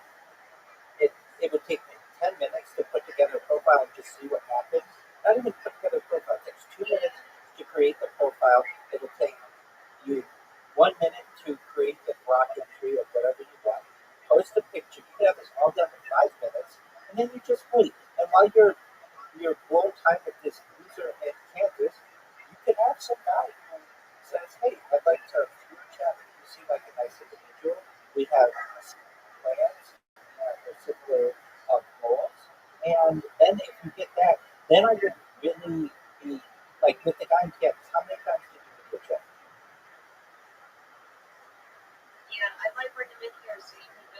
Absolutely. Absolutely. I'd love to meet him. Absolutely. I'd love to meet him. But most of all, they need to pass the hockey test. And so there are some aspects of your life that you're going to explain to this. Wait, I understand. I understand that.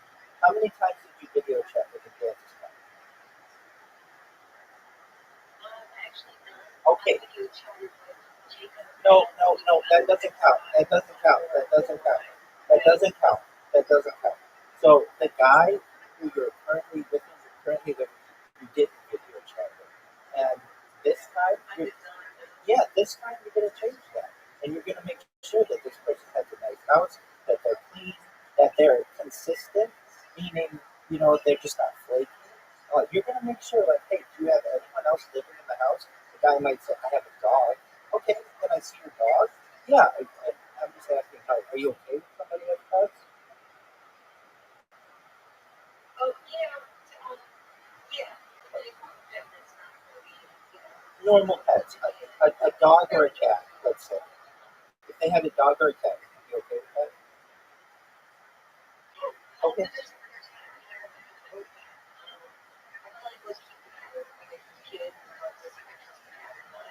That's down the line. That, that's down the line. That's down the line. I mean, basically, yeah, exactly. You gotta say, is this the right person? But I understand. Dogs die, cats die. You may not have children right away. But what I'm saying is that you can even say in your bio, I'm a pet friendly person or animal lover or whatever, because you are, you at least like cats. And I'm telling you, like, you are a catch. And if you don't do this, you're really missing out. If you just say, well, I'm just going to go to this sperm donor, okay, that's fine.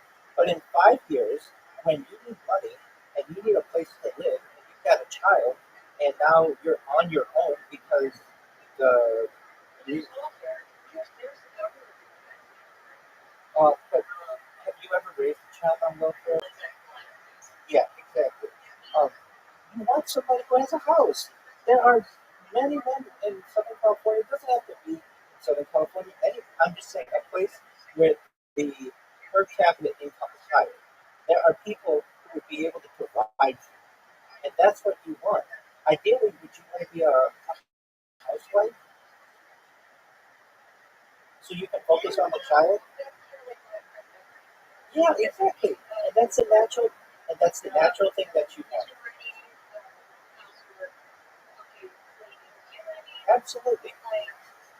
You that's all the shit that I wanted to do as a kid, and I just kept putting it off because, life is dealing with people that don't appreciate, clean environments. what There's a lot of girls that want to do housekeeping, right, and homemaker stuff, right?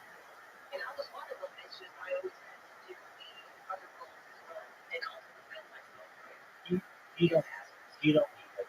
Look, um, I'm here right now.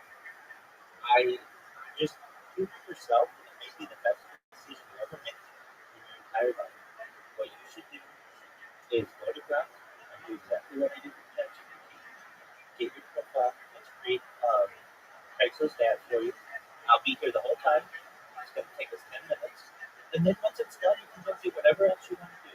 But you're going to have an inbox all Sunday that's going to get new messages from guys who are good looking, who have their good head on their shoulders, who have established careers, who want a housewife or want someone at least to live an appropriate bunch of traditional life. And There's nothing to the prostitution or anything. not at all. No, not at all. That's a personal act. That's not prostitution. In fact, you're the opposite of prostitution. You haven't had sex since the mid 2000s. You're the opposite. So don't you yeah, so don't you worry about that.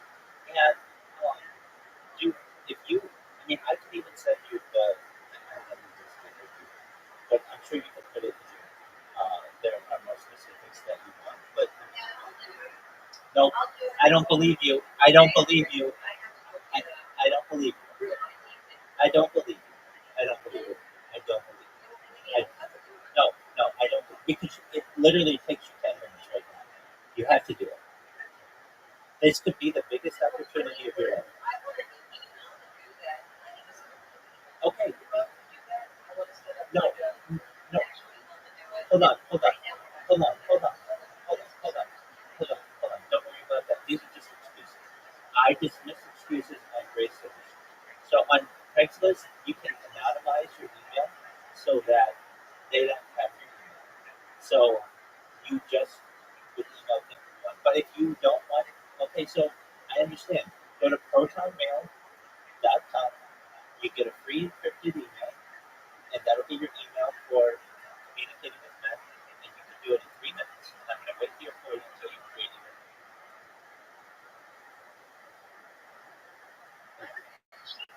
You could do Gmail too. Do Gmail even better. So go to gmail.com, create an account, whatever you want to call it.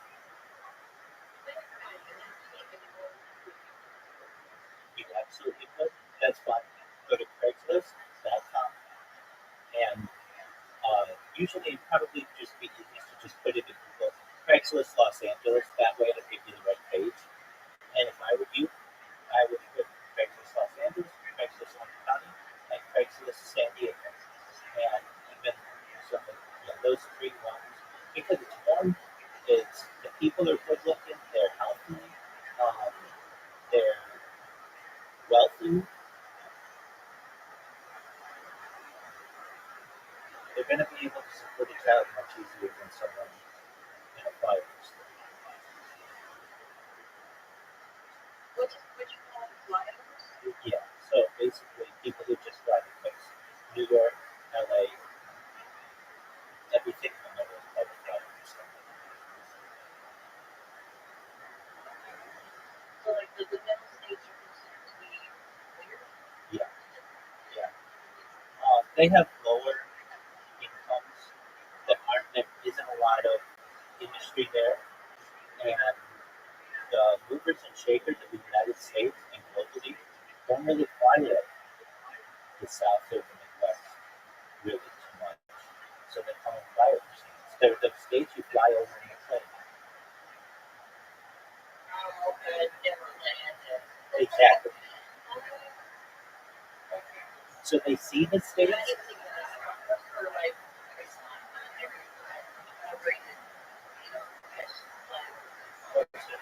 So there's states that you see when you're in the plane. Exactly. And you want places that have major industries. These are places where you have Boeing and Lockheed Martin, and you have Facebook, and you have Google. I mean, all of these are based in California. I mean, they're just major opportunities. And if you want somebody who's in the military, there's one of the biggest naval bases in San Diego, between San Diego and Orange County, Camp Pendleton. You've got major Air Force bases, Edwards Air Force Base in Glendale. I mean, this isn't just like a normal Air Force situation. This is where this top secret, I'm not saying you have to be with one of those guys. There are guys all over here that are looking for what you want. Really, everything that you have said is one. So the first step is just creating your Craigslist account. So Craigslist Los Angeles, I'm going to be here. If you have any questions, let me know. You just Google Craigslist.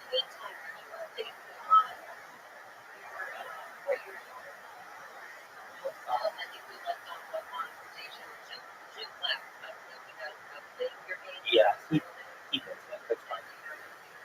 No. He does that. All right. Well, this is monetization. I'm currently comfortable, so I'm not making what I once did when I had a job. I was making over $100,000 a year. But I have savings that I've been able to be able to provide for myself.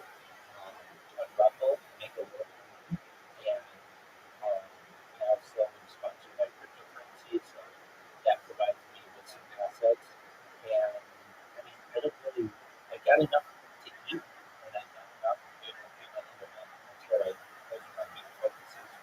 And there are opportunities that I've had where people ask me to do projects for them. So I do that. I do those in freelance. And so that can be anywhere from $1,000, $10,000, depending on what they want me to do. And so that's how I've been able to provide for myself. If I were you, I would post a Craigslist. That's one step. But then there are ways that you can make money staying at home, just training AI. And so I would sign up for those if I were you. Yeah. One is called data annotation. And so what you do is you picture, it's literally data annotation.com. So what you do is you stay at home and you take tests and up to train AI. So it'll basically be like, it's not super easy to get, but if you do, it takes $20 an hour and up to $80 an hour, depending on what you're doing. And you don't need any formal education to do it. What it is you would read through their requirements, and when it'll say it'll give you like an article on. I remember when, like, I helped a friend do this to get a job. They were a truck driver, and they just were like, Rabbi, truck driving is kind of going away because of like automation. How I need your help, like, so I need to get another job. So we were able to get another job, or at least supplement income through AI program. And one of the things, like, I remember reading the test that I took, it was like so it'll be on any subject, but it's like it was like a little article on the diet, and then at the end it had questions that you had to answer. Like, was this article biased? Did you see any issues with like formatting? If so, and then you just put like 2 or 3 sentences of what you thought of it. Then you go to the next question. And the next question could be on, I don't know, indigenous tribes. It could be on rope making, or it could be on balance. It could be on anything because AI covers anything. And then you basically tweak the model by giving your feedback. And once you pass the first level, this organic data generation. So you pass the first level, then you do like another 3 tests for them. And then if you do that, you have those, then you send them your ID, and then they start paying you. And it's $20 an hour. And that's Sounds like something I would like to do. okay. Like, I have this senior, like, I read that this morning, and I had Rob, let's Elon Musk, ChatGPT, I had to be, Yeah. which have now been received, like, into advantage. This morning, 100%. people had things that they take for granted. Yeah. But me and Jacob were there for hours and stuff like that. We felt it was all that. It's sort of being Absolutely. but yeah, like that is what I like this, I like that's Excellent. And if, for what, that's something fun. I do find what you're talking about. I don't think I need to teach jobs. It does come up with legit thing and like there's data annotation now. Like there seems to be some needs of what you're talking about. yeah, so it's actually a website. It's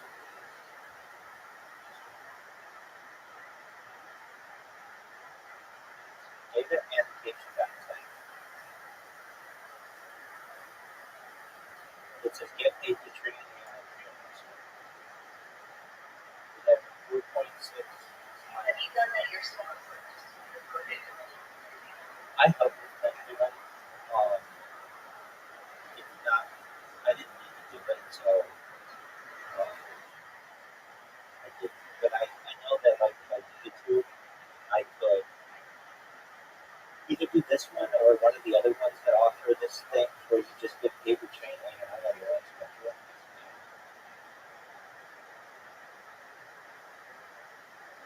I wonder how much skill you invest in something else. I don't code actually, You don't need to code. but I feel You don't know. I understand HTTP and language. You don't need anything. Which you don't need for You don't need anything. I can figure out code. You don't need it. It has nothing to do with coding. A